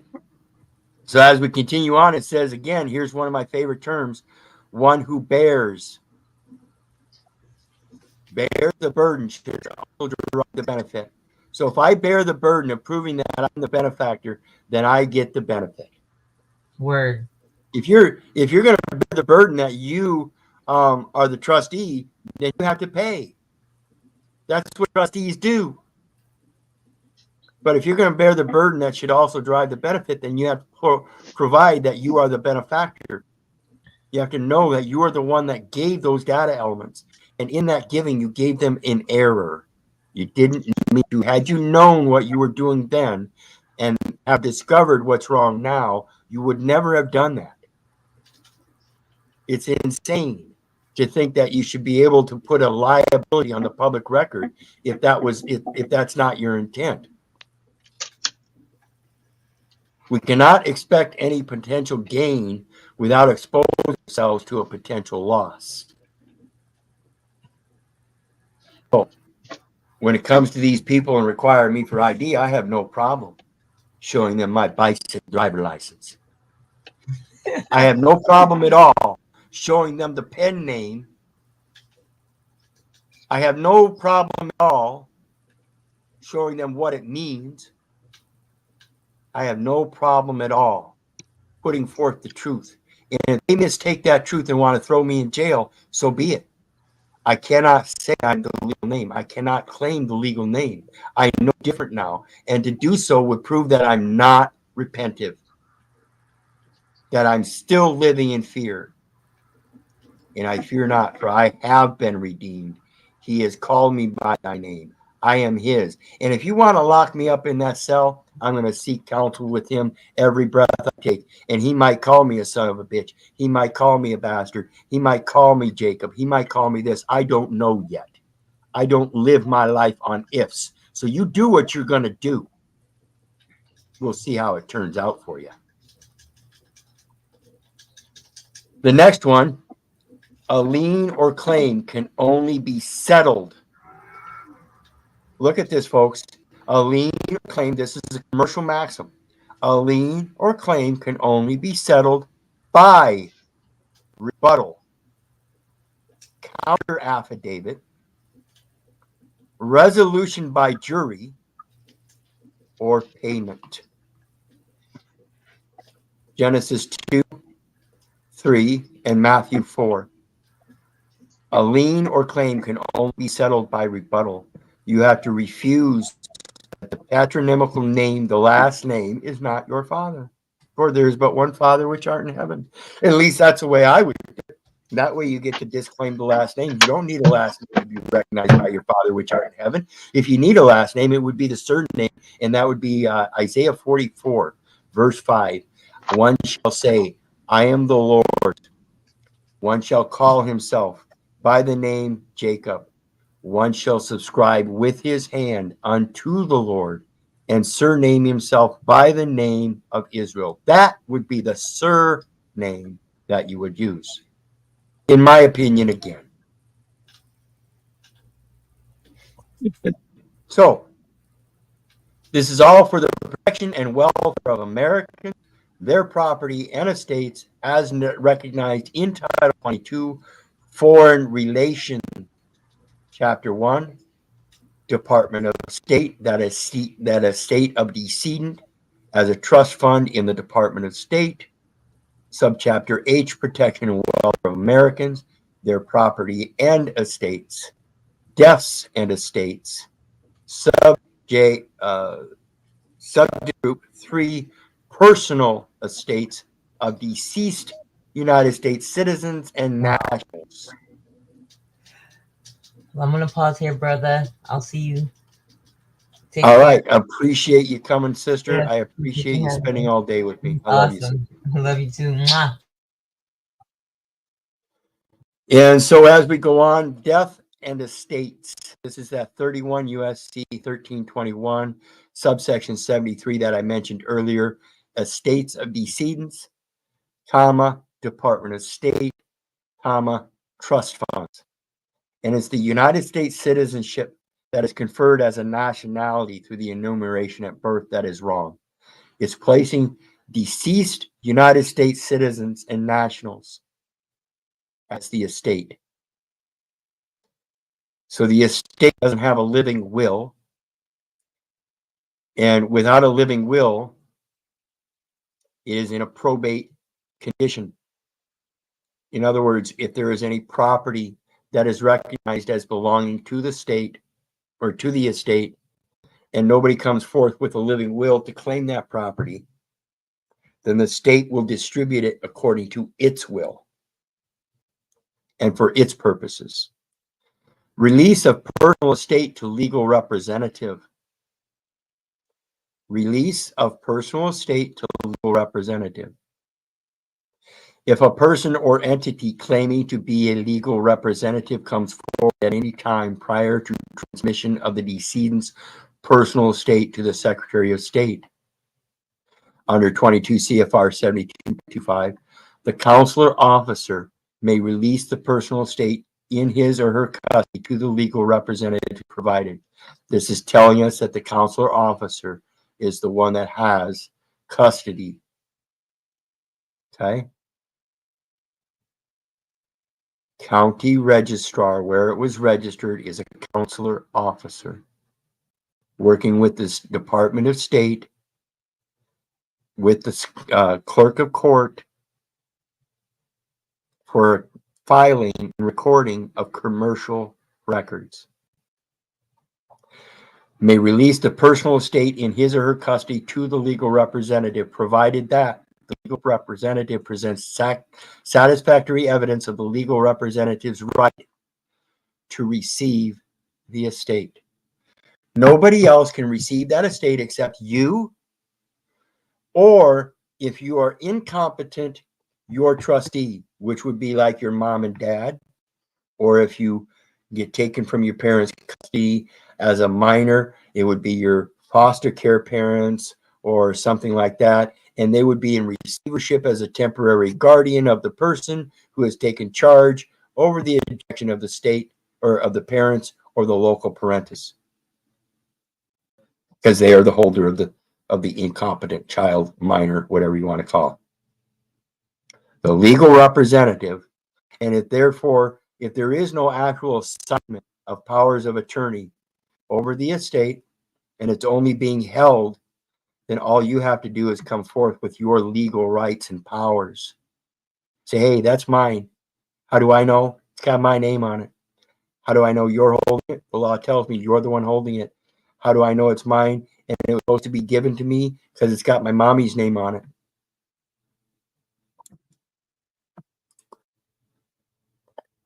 No matter how you work it, the presumption is that there's a legal representative, when in fact there's not. There is no power of attorney assigning anyone except possibly through an adoption where some sort of power of attorney was to take charge over the child by a local parentis. Somebody that was in fact not mom and dad. The legal representative pays any fees prescribed for counselor services provided in connection with the disposition of remains or protection of the estate.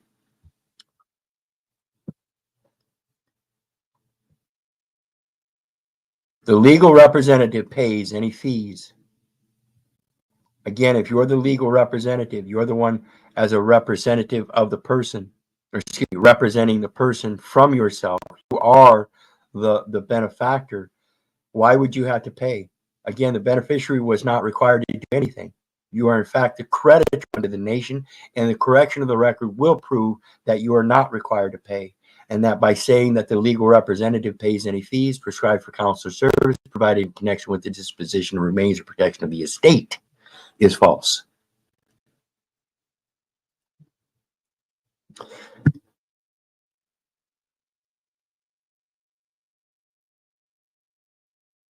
And we have a correlation of law with those right here.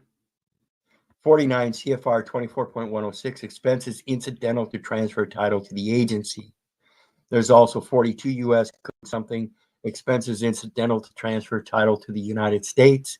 And then there's the final one, 39 CFR 777.33, expenses incidental to transfer title to the United States Postal Service.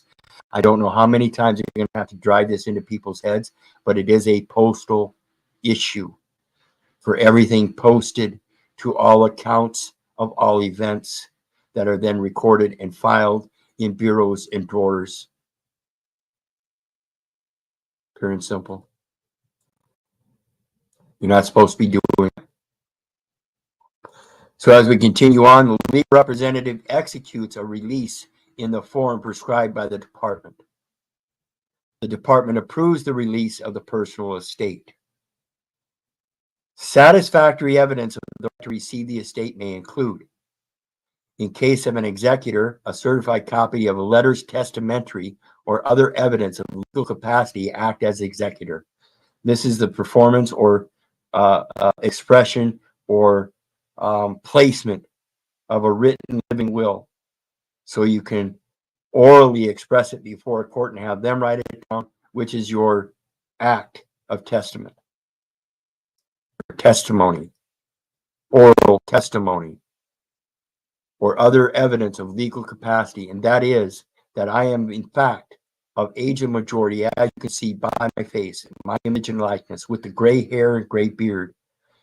I am obviously of age and majority. The name is that of the estate. No one can prove me incompetent. No one can prove that I'm a citizen of the United States. No one can prove that I'm a resident. No one can prove that I'm a registered voter. Those evidences do not exist. And the evidence of me being the receiver of that intended value, whether expressed at the beginning or not, matters not. It is clear I am, in fact, the intended recipient, intended to receive. 2, case of an administrator, a certified copy of letters of administration or other evidence of legal capacity to act as administrator. This is what's missing. That court administrator does not have a handwritten letter of consent from you telling him that he can administrate your estate as a matter of collecting and posing debts and credits. It was never done. It does not exist. No Teal record. Subpoena duces tecum. Bring forth the record. It doesn't exist.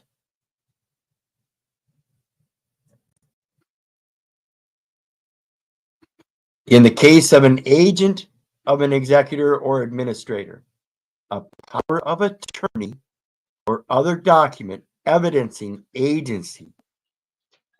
And this is what they're missing. They have no powers of attorney in any of their agencies unless it's done through a board of directors specifically hiring an attorney to present a case in court. If they're presenting a case in court that doesn't have that, it's a false claim. It's a Title 12b-6, a claim upon which relief cannot be granted, and the only thing you have to do is pierce their corporate veil. How do you do that? I'm not a corporate entity, and it doesn't matter whether they have a board of directors that can then hire an attorney to make representation in the court. The fact is, I don't. I'm not organized under the laws of the United States appropriately and properly and completely enough to be able to then have a board of directors hire an attorney. And you cannot force upon that which is not of like kind. So, Wizard, let me ask. An attorney can only represent a corporate entity. Go ahead, brother. Let me ask you this: in a situation where, say, the city in which the place that I am at prominently, the place that I domicile, for lack of better words, if they were to implement their rules and I never agreed with it, they would have to come up with a statement from me that says I agree to that, correct? Yes. Interesting. This is where Malik and I were talking earlier about the forced entry, detainer, and eviction. If you go into an apartment as a renter, you now have a contract, and they have a right to convict you at any time. They can cut the contract and say, hey, he doesn't have a contract with us. He's in there unlawfully. He knows the contract's over. And he signed the contract for entry. And now that the contract is over, he's not leaving. That's basically what they're saying. They're saying you're here by contract and you have a superior right to be there as a matter of welfare and protections of Americans. You're an American. They can't just put you out on the road. They have to rehome you. They have to replace you. They have to find a new place for you to go. Otherwise, they violate the very Constitution and the protections in the preamble, providing for the general welfare and general tranquility, domestic tranquility, national security, and general welfare. They're violating it left and right. Every last bit of it's a violation of constitutional laws, and you're not even applicable to the Constitution. That's what makes it so violable. They're not recognized. You're not just not part of it. It's on them. It's their rules for them, not my rules for me. My name's not on that contract. I got you. Correct.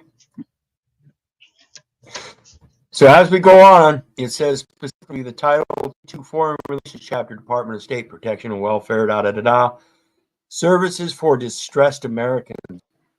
Officers of the Foreign Service shall extend every possible aid and assistance within their power to distressed Americans, not United States citizens, not nationals, but American citizens within their districts. Now, the district is different from the zone. No person shall reside within the zone except federal, state, or municipal officers or agents whose resident presence is deemed necessary by the board. The district is different. It's a different territorial overlay. So they go by American citizens within their districts, but they shall not expend the funds nor pledge the credit of the government of the United States for this purpose. except in the case of American seamen, or except as authorized by the Department of State. Now, the reason it would be authorized by the Department of State as it relates to the estates of decedents is under that 31 CFR 1321, subsection 73, estates of decedents, which is the thing that's being violated. There's an estate of a decedent that belongs in your receivership, and yet here it is, the Department of State is still holding it in trust. It's never been released to me. Nobody's ever taught me I'm supposed to go to the Department of State to clear these records up and have that estate transferred to me. No one. Now I've discovered it, and I demand the protection under the Department of State of the welfare of Americans. I'm not a U.S. citizen. I'm not a resident. As any term goes, the closest you can get is American because I was born on the soil. So let's look at this term agency. Agency law is concerned with any principal agent relationship. Principal agent relationship. In an investment, you have a principal. In the investments in the trust, you are a benefactor. If you're going to claim principal, then you have to claim the ability to invest. You have to claim the ability to contract and be an agent and act like an agent and perform the functions of an agent. I suggest you don't. I hope you don't. It only enforces that system in the cognitive dissonance of saying people can do so with a sort of equality when it's not equality at all. A relationship in which one person has legal authority to act for another. Has legal authority to act for another. If I'm not organized under the laws of the United States, I have no legal authority to act for the person named Keith Little as a legal fiction. There is no agency. It's a presumption. You hear people talking about retiring or resigning from agency. That's where they get that birth certificate and authenticate it and resign. Say, I'm no longer this person. I'll carry the documentation. It's the legal title matched with the equitable title, which is me. And therefore, this trust is collapsed. But I can use this documentation to show that I have my own private credence. Such relationships arise from explicit appointment or by implication. And again, that implication is the record.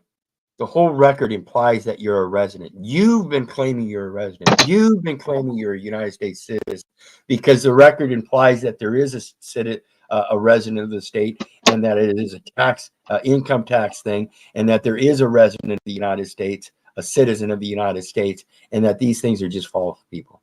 They're all fictions. The relationships generally associated with agency law include guardian, ward, executor, or administrator decedent.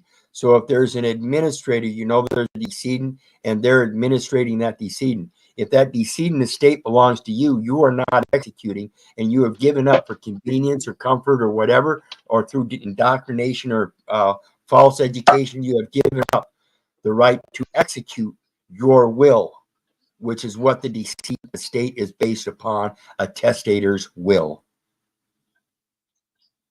This is why I say again, learn how to coin your words or purse your lips.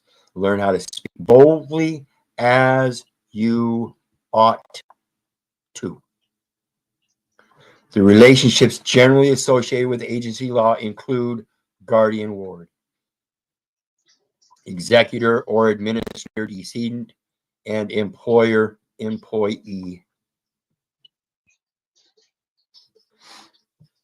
The law of agency is based on the Latin maxim, "Qui facit per alium, facit per se," which means he who acts through another is deemed in law to do it himself.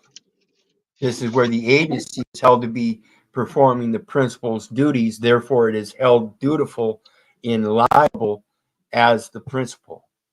So they can't claim, well, I'm just the agency, I'm just doing my job. No, you did it. You acted as another and deemed in law to have done it yourself. You hold that liability. Agency in its legal sense nearly always relates to commercial or contractual dealings. Always, Huh. always, always. Because it's all commercial. Yep. And I want to take a minute real quick here to remind everybody, please hit that like, share, and subscribe button. Been on all day since noon, and there's plenty of information packed in this. And of course, anybody that wants to share some love, the PayPal link is in the details section below. And the StreamYard link is pinned for anybody that does want to come up and chat with us. It is an open panel. Bring your concerns, compliments, complaints, or whatnot. And let's get on to it, because like I said, every last thing that they do in this commercial system is something that is wrong, and it is a fettering of rights of your inherent legacy. Like worded as breach of trust and or executor des en tort, meaning somebody acting as executor of trust when they don't have the authority to act as executor of the trust. It says usually tortious circumstances, but not always. What happens if a trust has no trustee? No trustee will be available to manage the trust or make a claim against it. In such cases, beneficiaries will need to go to the court to resolve the matter. It may be time consuming and difficult to get it resolved. You don't go into the court, you go to the court. How do you go to court? You go to court privately, and that is a private writing. Literally, you do not have to attend court. You do not have to go into the court. You go to court by presenting your court on the four corners. That is your court. You have to do it privately. You do it through the correction of the words, and you do it through peaceful negotiations. You do not have to do it in public. That is making a mockery of privacy. The will equivalent to the trustee is the executor, yourself, with no liability. Come with repentance if need be. Herald intended receiver of the estate, his estate. You belong to him. That's the true estate. Spiritual estate. Again, the spiritual credence, the providence of grace that he gives you every breath you take. Therefore, every breath you put out and every act in that breath is an act of God. So, the executor of an estate will need to oversee the payment of claims and debts from the assets of the estate, although the executor is usually not personally liable for them. In some cases, however, the estate may not need to repay a certain type of debt, such as a default debt. Again, if they've already been paid for the entrance of the data elements into the record, and they're going to get paid for the removing them, then let them have their pay. And then when you get all of that back, that which you entered, what you put forth comes back, proving once again that you are the creditor. You did put credit into that record. That record existed for only you. And now that you have discovered the difference and you don't belong in that record, you're correcting it. Absolute means unconditional, unfettered, completed, perfect. And I'm telling you, the only way to perfect that record is to remove your identifications. You don't belong in that record until you can fulfill all the requirements of citizenship and organization under that citizenship to then have a board of directors so you can hire the attorneys. You cannot represent, and you were not sent to those administrative courts. Admiralty Court. An admiralty court is a tribunal. 3, a trust tribunal with jurisdiction over maritime law, including cases regarding shipping, ocean, and sea laws.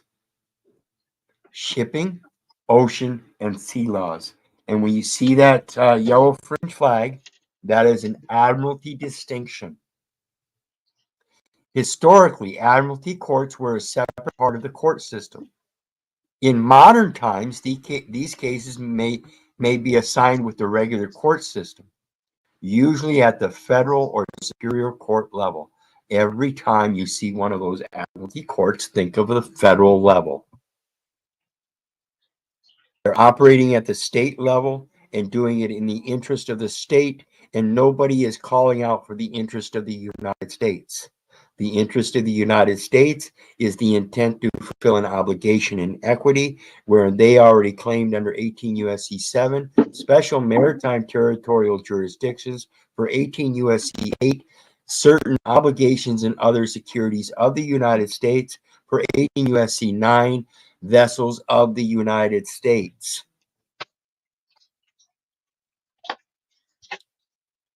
That sounds like boats to me.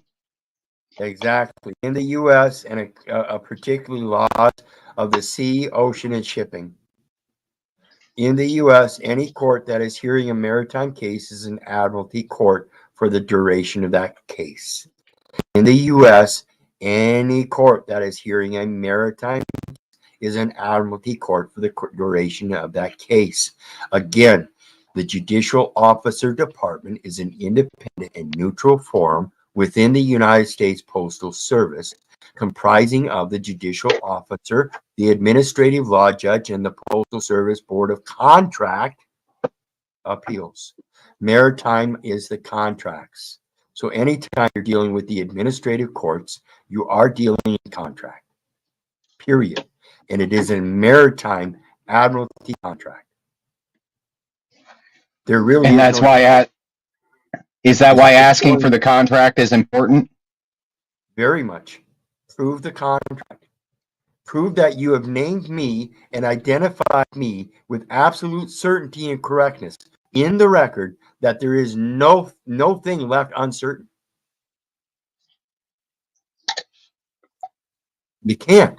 It's an impossibility. Every last one of them says you have to be a United States citizen and have an ID claiming that you're not trading with an enemy. I find that fucking idiotic. Privy. A person who is in privity with another. This is where we get our term of privacy. The privy in a military term is an outhouse. You are privy, you are private, you are out of public, you are not in public view. It is private. One who is a partaker or has any part or interest in any action, matter, or thing. In other words, you are privy to it. You have a private element in the public venue because they have private data elements that you gave them to become a public officer. You are privy to that contract. If you are not privy to that contract, then why are you in public?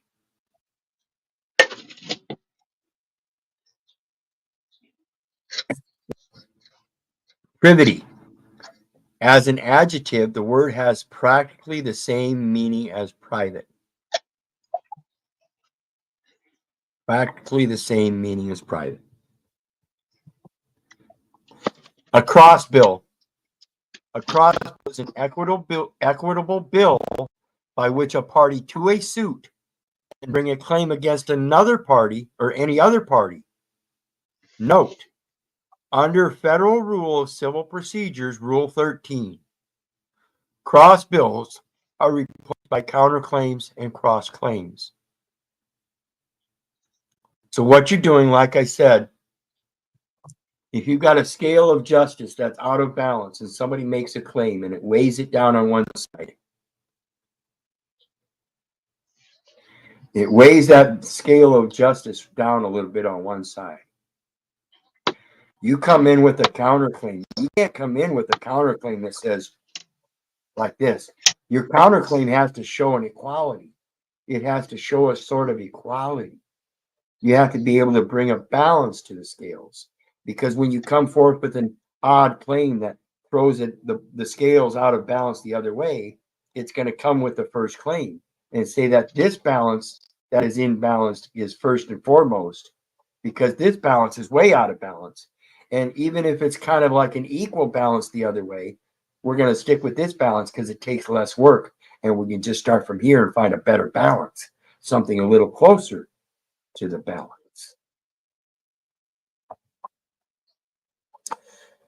So let's take a look at the next bill of costs. A bill setting forth the expenses in connection with a suit that a party seeks to have paid by an opposing party. I know what the costs are. I'm not competent of your accounting system and the evaluation of your dollar as it's not defined in specie.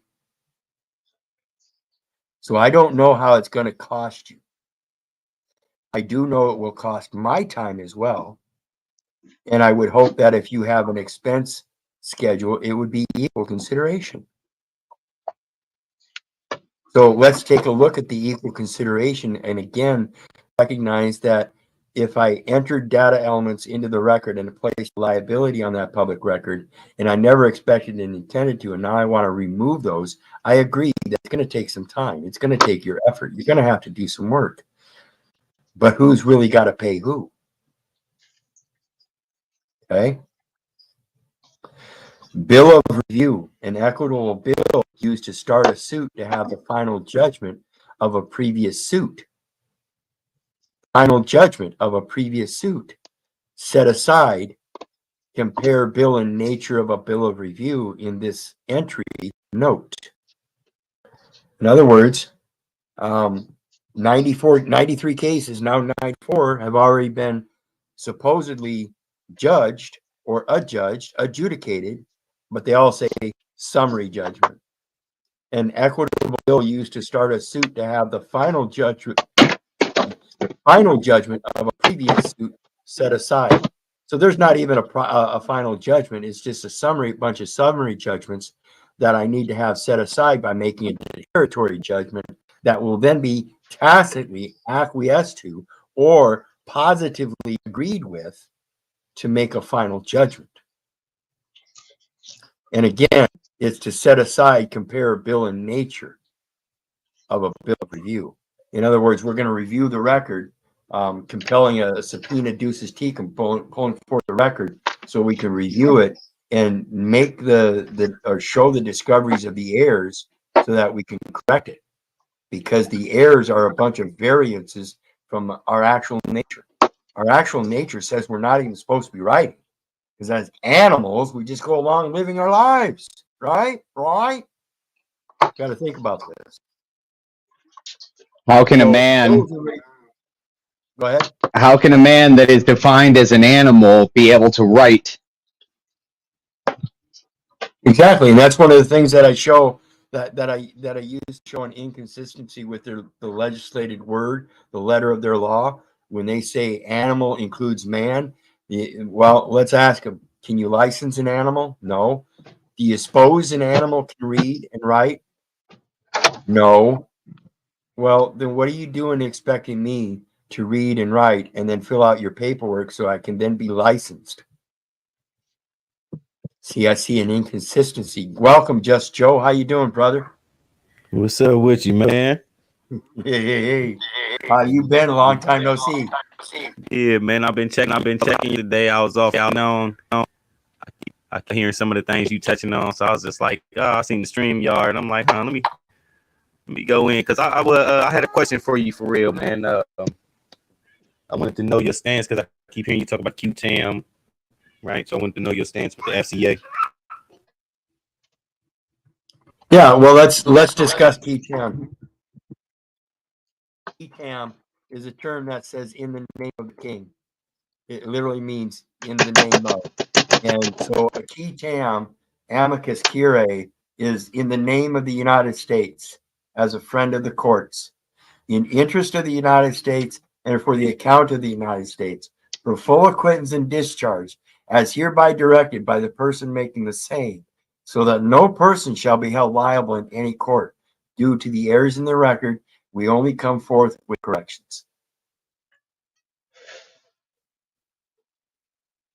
Did that make sense?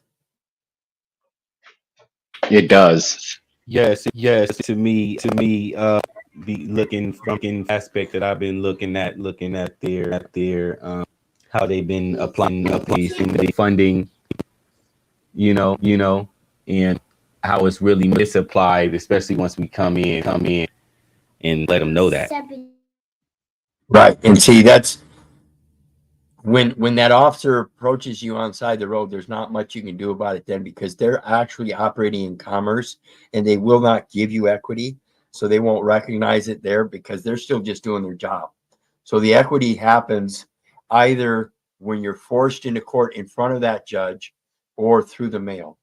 After you've seen that officer and he's giving you that citation, you take that citation, you make your handwritten statement of intent to correct the record that the officer mistook information because he forced you to give it when you're not required to.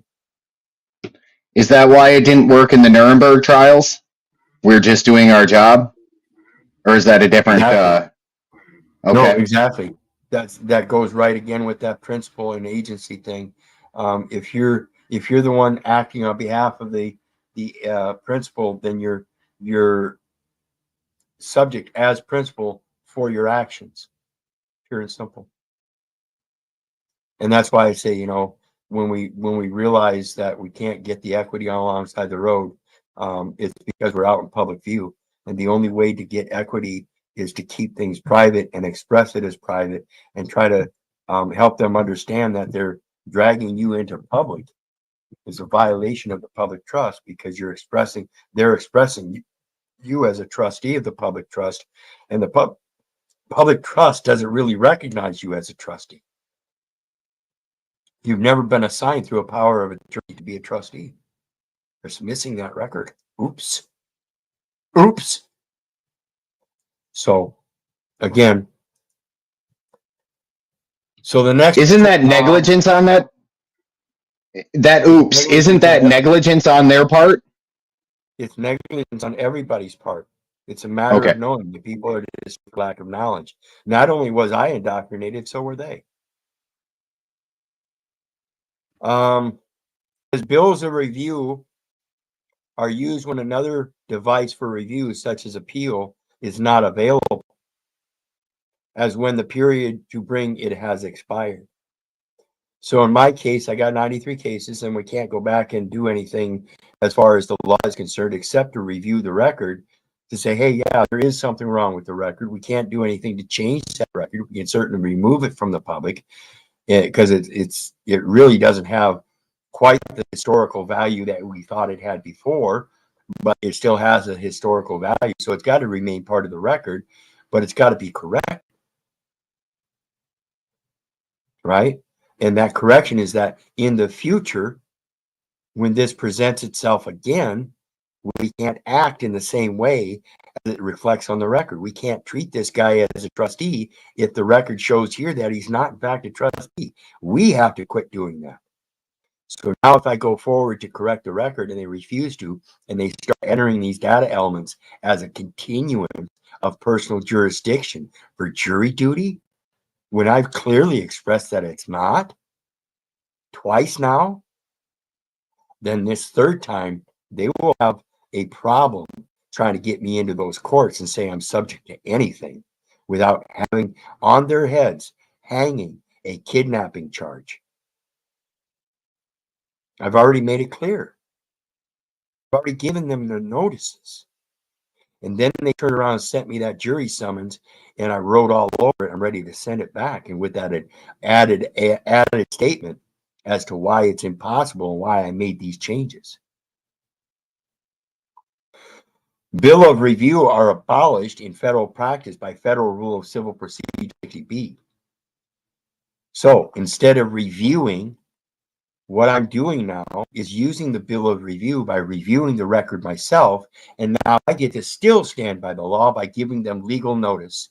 Hey, I reviewed your bill, or I reviewed your records, and I've come to find a bunch of errors. Now, I'm not going to give you a bill for my services, but I have, upon review, found out I have a duty in law And the first duty in law is legal notice to let you know that the record does not reflect accurately as it's supposed to. That's all I'm doing. I don't really care if you pay me back what I paid into it, though I do know that in equity, what you put out is supposed to come back. And again, Deuteronomy 15 says that once peace is made, you're not supposed to let them walk away empty-handed. Even the old prison system, even today's prison system, lets you walk away with a check. You used to be able to walk away with a gun, a $50 piece, and a fucking horse. They recognize that you ain't worth shit unless you have certain amenities to be able to still exist in this world, just like equal to the other men. You know, a sort of equality. You're no longer a prisoner. You're more like a sort of equality with the rest of the free men. Here's a horse, a gun, and a 50-cent piece. Now get on down the fucking road. Don't let me see you again. Okay. Bill of Peace. Bill of Peace, when entered, is an ancillary injunction. Again, if you want peace, you must first come with peace. If you want equity, you must do equity. This is what it's all about. It's an automatic ancillary injunction because you're coming from outside as a foreign body, ancillary, and creating an injunction because you are not subject to them. They must stop that record. You can prove you are not a United States citizen. You can prove you are not a resident. You can prove you never registered to vote. You can prove you deregistered. You removed your name from the registered voter rolls. You can prove this stuff. You must do it first. So, Bill of Peace, when entertained, is an ancillary injunction, and it being in the interest of the state that there shall be an end of litigation, equity will entertain a Bill of Peace. So, to help sustain the state's budget and prevent me, a spendthrift, a fool that did not know how to use the system, from continuously entering public liabilities on the record, please help sustain the state's budget and come to an agreement in peace that I cannot do that anymore. I am not fit for that service because I don't know what the fuck I'm doing.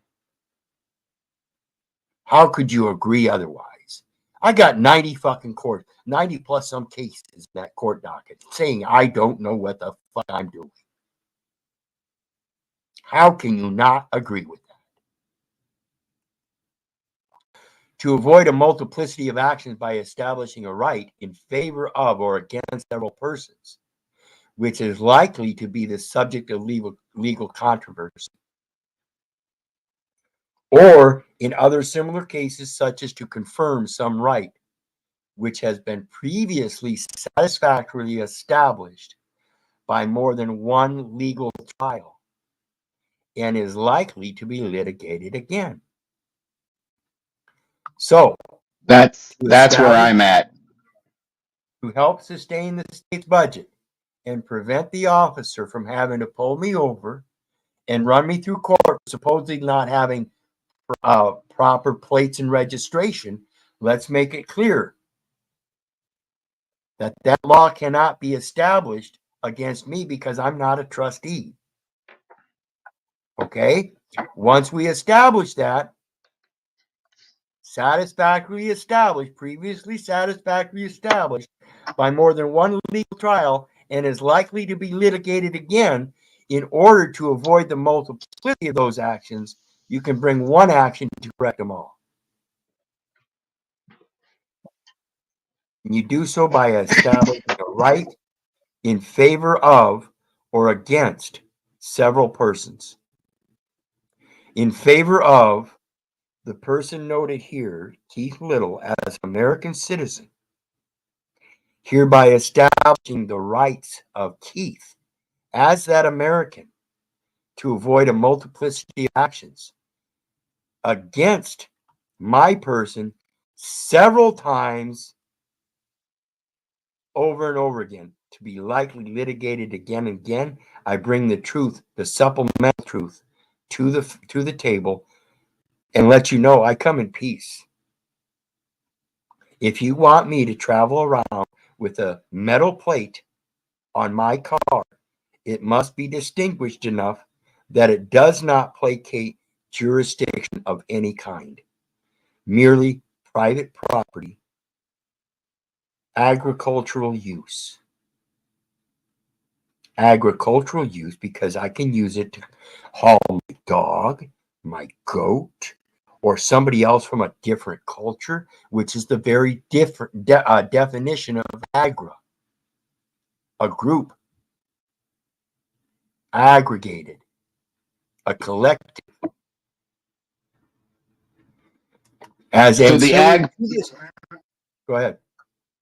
so the ag plate is the plate. If we're going to have any plate on our car, the ag plate would be the one that we would want in that scenario. Right. Right, because it's going to take you to the agricultural laws, which are separate from your state traffic laws. Now they can't put you under traffic. What's traffic? But commerce, trade, and transportation. So Right, and I'm a farmer. If you're under agriculture and you're actually in the definition of animal as a man, they can't convert your human labor into a commodity. Oh, that's very true. See, So- this is why I like you, Wizard. Right here. This is why I like you. Well, other than that, your charming personality. So charming, isn't it?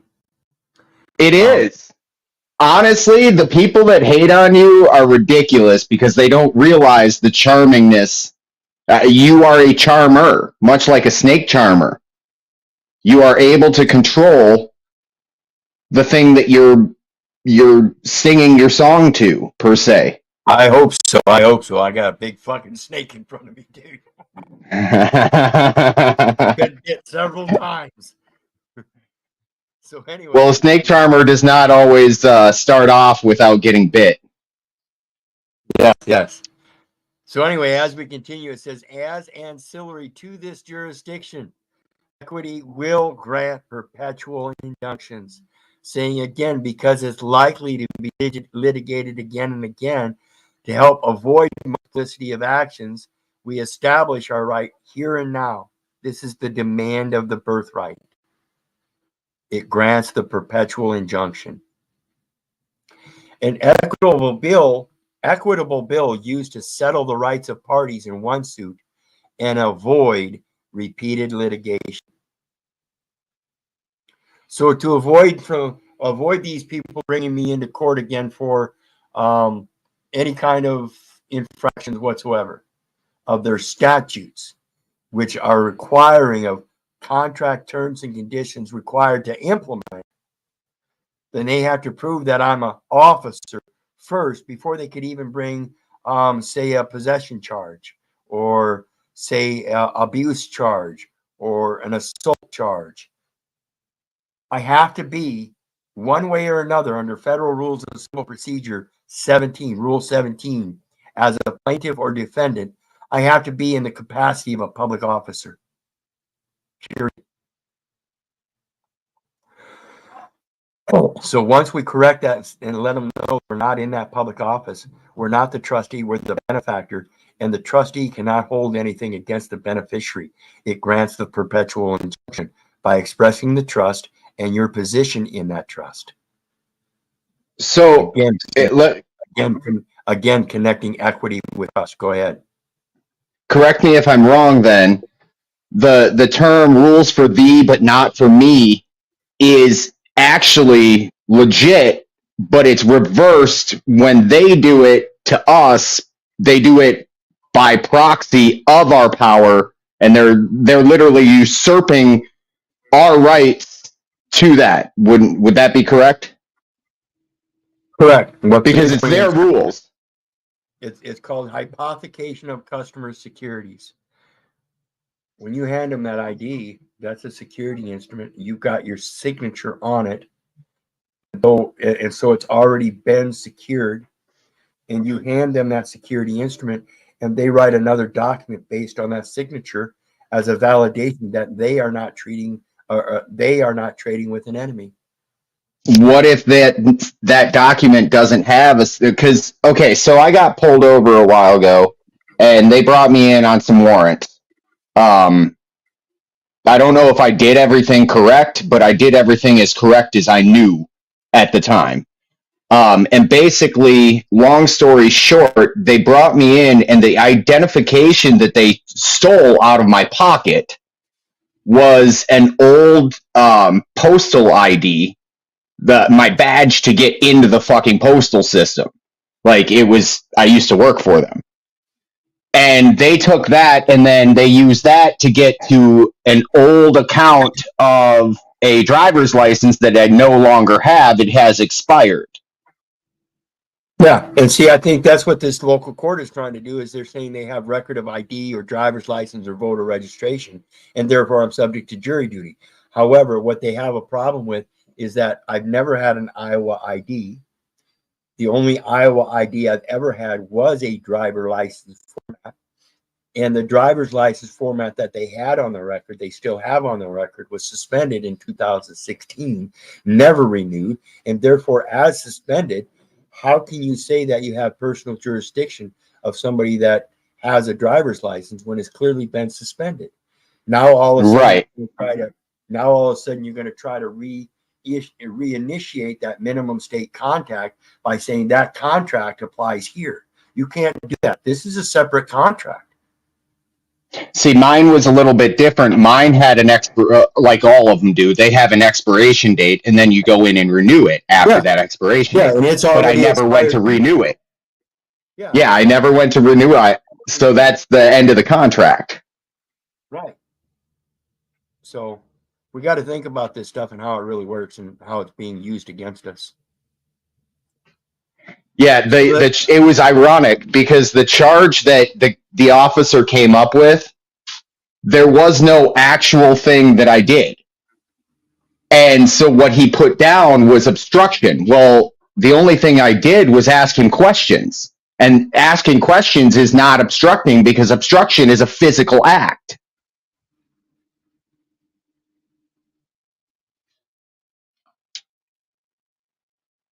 That one I'm going to be ready for. Yeah. Obstruction, and that's the same thing, same kind of thing with eviction and ejection. Eviction is a paper process for commercial eviction. Ejection is different. Ejection has to do with the actual living being and being ejected off of the property itself, meaning that bounded parcel or whatever by the conservation easement. And under the conservation easement, the Wildlife Protections Act, they're not supposed to be doing things like lighting a tree on fire and destroying the life in that tree. You know, the nests and it's, you know, birds' nests and squirrels' nests. It's just not right, right? So when it comes to a man, though, they can remove them from the land by ejection. What they're using in this commercial system is the term eviction, because somebody is involved in a contract and is implied that their person is being evicted and removed from the contract. And that's all it is. But they actually come in and remove the man from the land because they've been indoctrinated to believe that that contract is the man, and it's not. Right. So in my scenario, like, I'm not dealing with my the landlord of the property. Like, he loves me. We're like family. So as long as I still pay, he's still good. But the contract originally has expired like 6 years ago. So it's a verbal and implied contract that I know what the rent is, and I just simply give him that amount. And because the agreement that we both signed ended at the end of the first year, and we never renewed either party. So it's just a general agreement. And honestly, if he said, "Hey, Tim, I need you out of here," you know, I'm going to leave because I'm just an honorable man like that, and that's not coming to that point anyway. So, like, Well, yeah, and but there's particular situations where somebody could get into something that would be very unique in the equity terms. Say a guy bought a house and he paid it off in, say, 5 years because he had a renter that was willing to pay a high rent. Okay. Now the guy that's renting the house has actually, in fact, made all the payments. right, If the guy that bought the house never lived in it, he really has no maintenance fee in it. Whereas the guy that's paying the rent and the utilities and all that has not only maintenance fees, but he's actually the one paying for the house. right. He's the one that's actually got the original equity. This is possession and use. This is equitable title. The guy that bought the house has legal title. Now, if you could somehow convince him on a rent to own, that's how you claim that equity. So that once you're done making your rental payments to own and it's deemed that you own it, he hands over that title. Now that you have the legal title and he transferred it to you under those contract terms, that private contract, now you can remove that title from the public. That's just another way to do it. So a rent to own, kind of like in order to get the MSO, you've got to salvage out. To my knowledge, the only way that you can get an MSO is to salvage the vehicle or buy it new. Does that sound right? Not actually, but those are two ways. Once it becomes of a certain age, 20 years, it's called a what? A classic, an antique. You no longer have to register it. You claim it as private property. Now it's still usable as an antique to travel down the road. Not required to be licensed either. It's not a car. It's not a motor vehicle. It's It's an clearly antique. expressed in the law. It's an antique. And my truck just happens to be just over 20 years. Just over Right. 20 years. And that's what that's relative to the grandfather clause. Once it becomes old age, then it's no longer subject to the law because it is the law. Because it doesn't need to work anymore. It's a grandfather. Right. It's a natural equity. Right. So those classic plates could definitely fall in that same category as well, then, along with the ag plates. Correct? Yes. You Okay. can't. They can't perpetrate that those are under the traffic laws because it's an antique and not subject to traffic registrations. Interesting. And they just give up those classic plates because the damn thing's so old they don't care anymore. Right. So anyway, folks, I did say we were going to go at least until 9. I do have more material. So I think what I'm going to do is I'm going to take a break for now, and we will come back at it again tomorrow at noon and go until we're done. Does that sound good? I'll definitely try to get over here. Right. It's a long journey on my phone. In the meantime, I certainly want to do thank everybody for showing up today and giving me your support. Be sure to hit that like, share, and subscribe button if you haven't. Make sure you share this. This is the important thing that I've recognized with these algorithms is nobody wants to share this stuff. And the more you just hit that button to share it somewhere, the more this word's going to get out and the more response this message is going to get. I'm not asking you to advertise me. I'm asking you to push on this message. It truly is a sorry day that when we bring our children into this world and we can't teach them how to grow up and do something better in their life than we have done in ours because we were indoctrinated and just refuse to come out of it because we want to placate to the laziness of comfort and convenience. So please get out of that comfort and convenience. At least hit that button. At least hit that button, please. In the meantime, there are PayPal links down below for anybody that does want to share some love. I'm always grateful for it. It always helps, and I do need it. Please help out.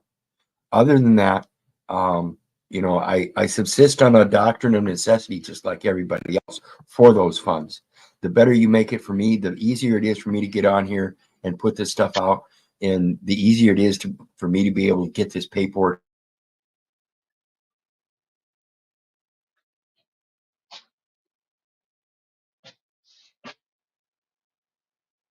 You froze up.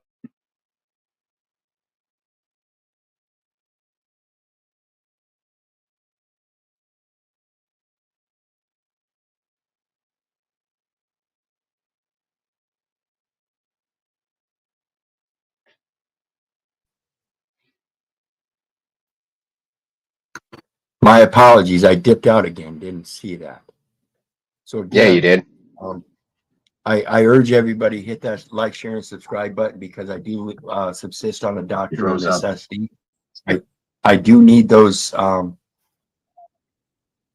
Federal Reserve notes or the funds or whatever to help me out in this life until I get that record corrected. And as I know, it may be a while yet before I can have all that funding or whatever set up, so that when I make my yay, it is my yay. That I can give out a gift. I urge everybody to hit that like, share, and subscribe. Insist on the doctor. I do need those. Okay, I'm going to mute everybody real quick while I finish up, and then I'm going to hand it over for final words, so you guys can lead the way out. And remember, guys, I appreciate everybody's help, always, always, always.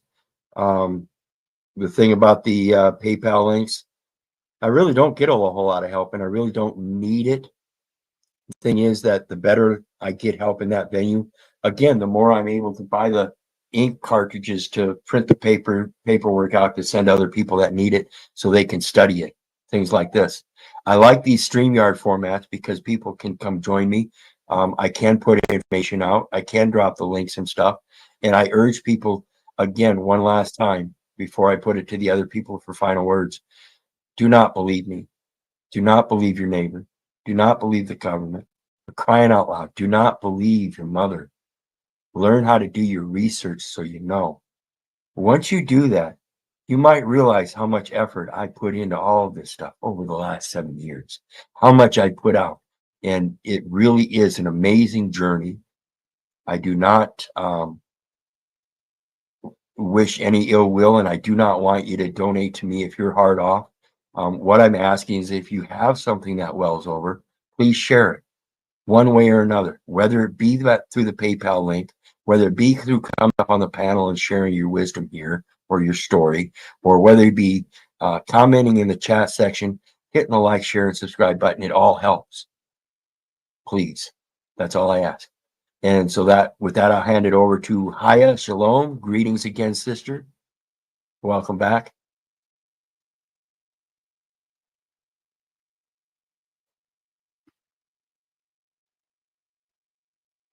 I think she Hello. might be froze.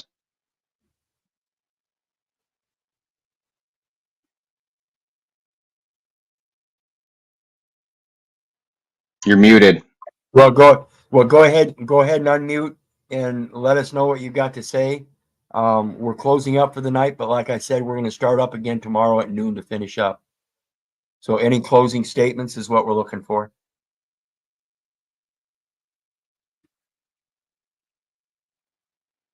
I'll give my closing statements because it seems like she's muted or something along those lines. Ma'am, Yes. I had to take like a triple look because I literally thought you were my sister stalking me on the internet. You look like you are a true doppelganger to my sister. There is one thing that I see that is different in that general age. Kind of freaky, not gonna lie. Wizard, I appreciate everything that you do. I do have a couple of questions, so I'm going to stick around if you don't mind. Yeah, we can do that. Just stay wise, folks. Stay wise. Research everything. Stay wise. Yes, sir. Yes, sir. And I'm going to go ahead and put you in back, and hopefully that'll help clear up things for Shia. If she's unfroze, go ahead and unmute. And what's on your mind, sister? What's on your heart?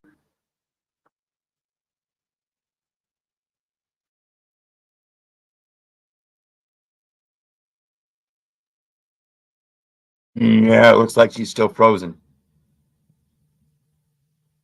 Well, yeah, welcome. Come on back up, hit that link and come back up and try it again if you want after you go out there, sister. In the meantime, folks, remember, this takes diligence. Equity does not aid the volunteer. You have to get off your ass. You have to do this stuff. You have to be willing to do it. You have to be able to put in a good effort to make sure that you're careful to maintain good works. You have to make sure everything you're doing is good without fail. And so with that, I imagine Haya Shalom will come visit me tomorrow again when we do this. So until then, love you, sister. Much respect. Appreciate your input. And we'll see everybody then.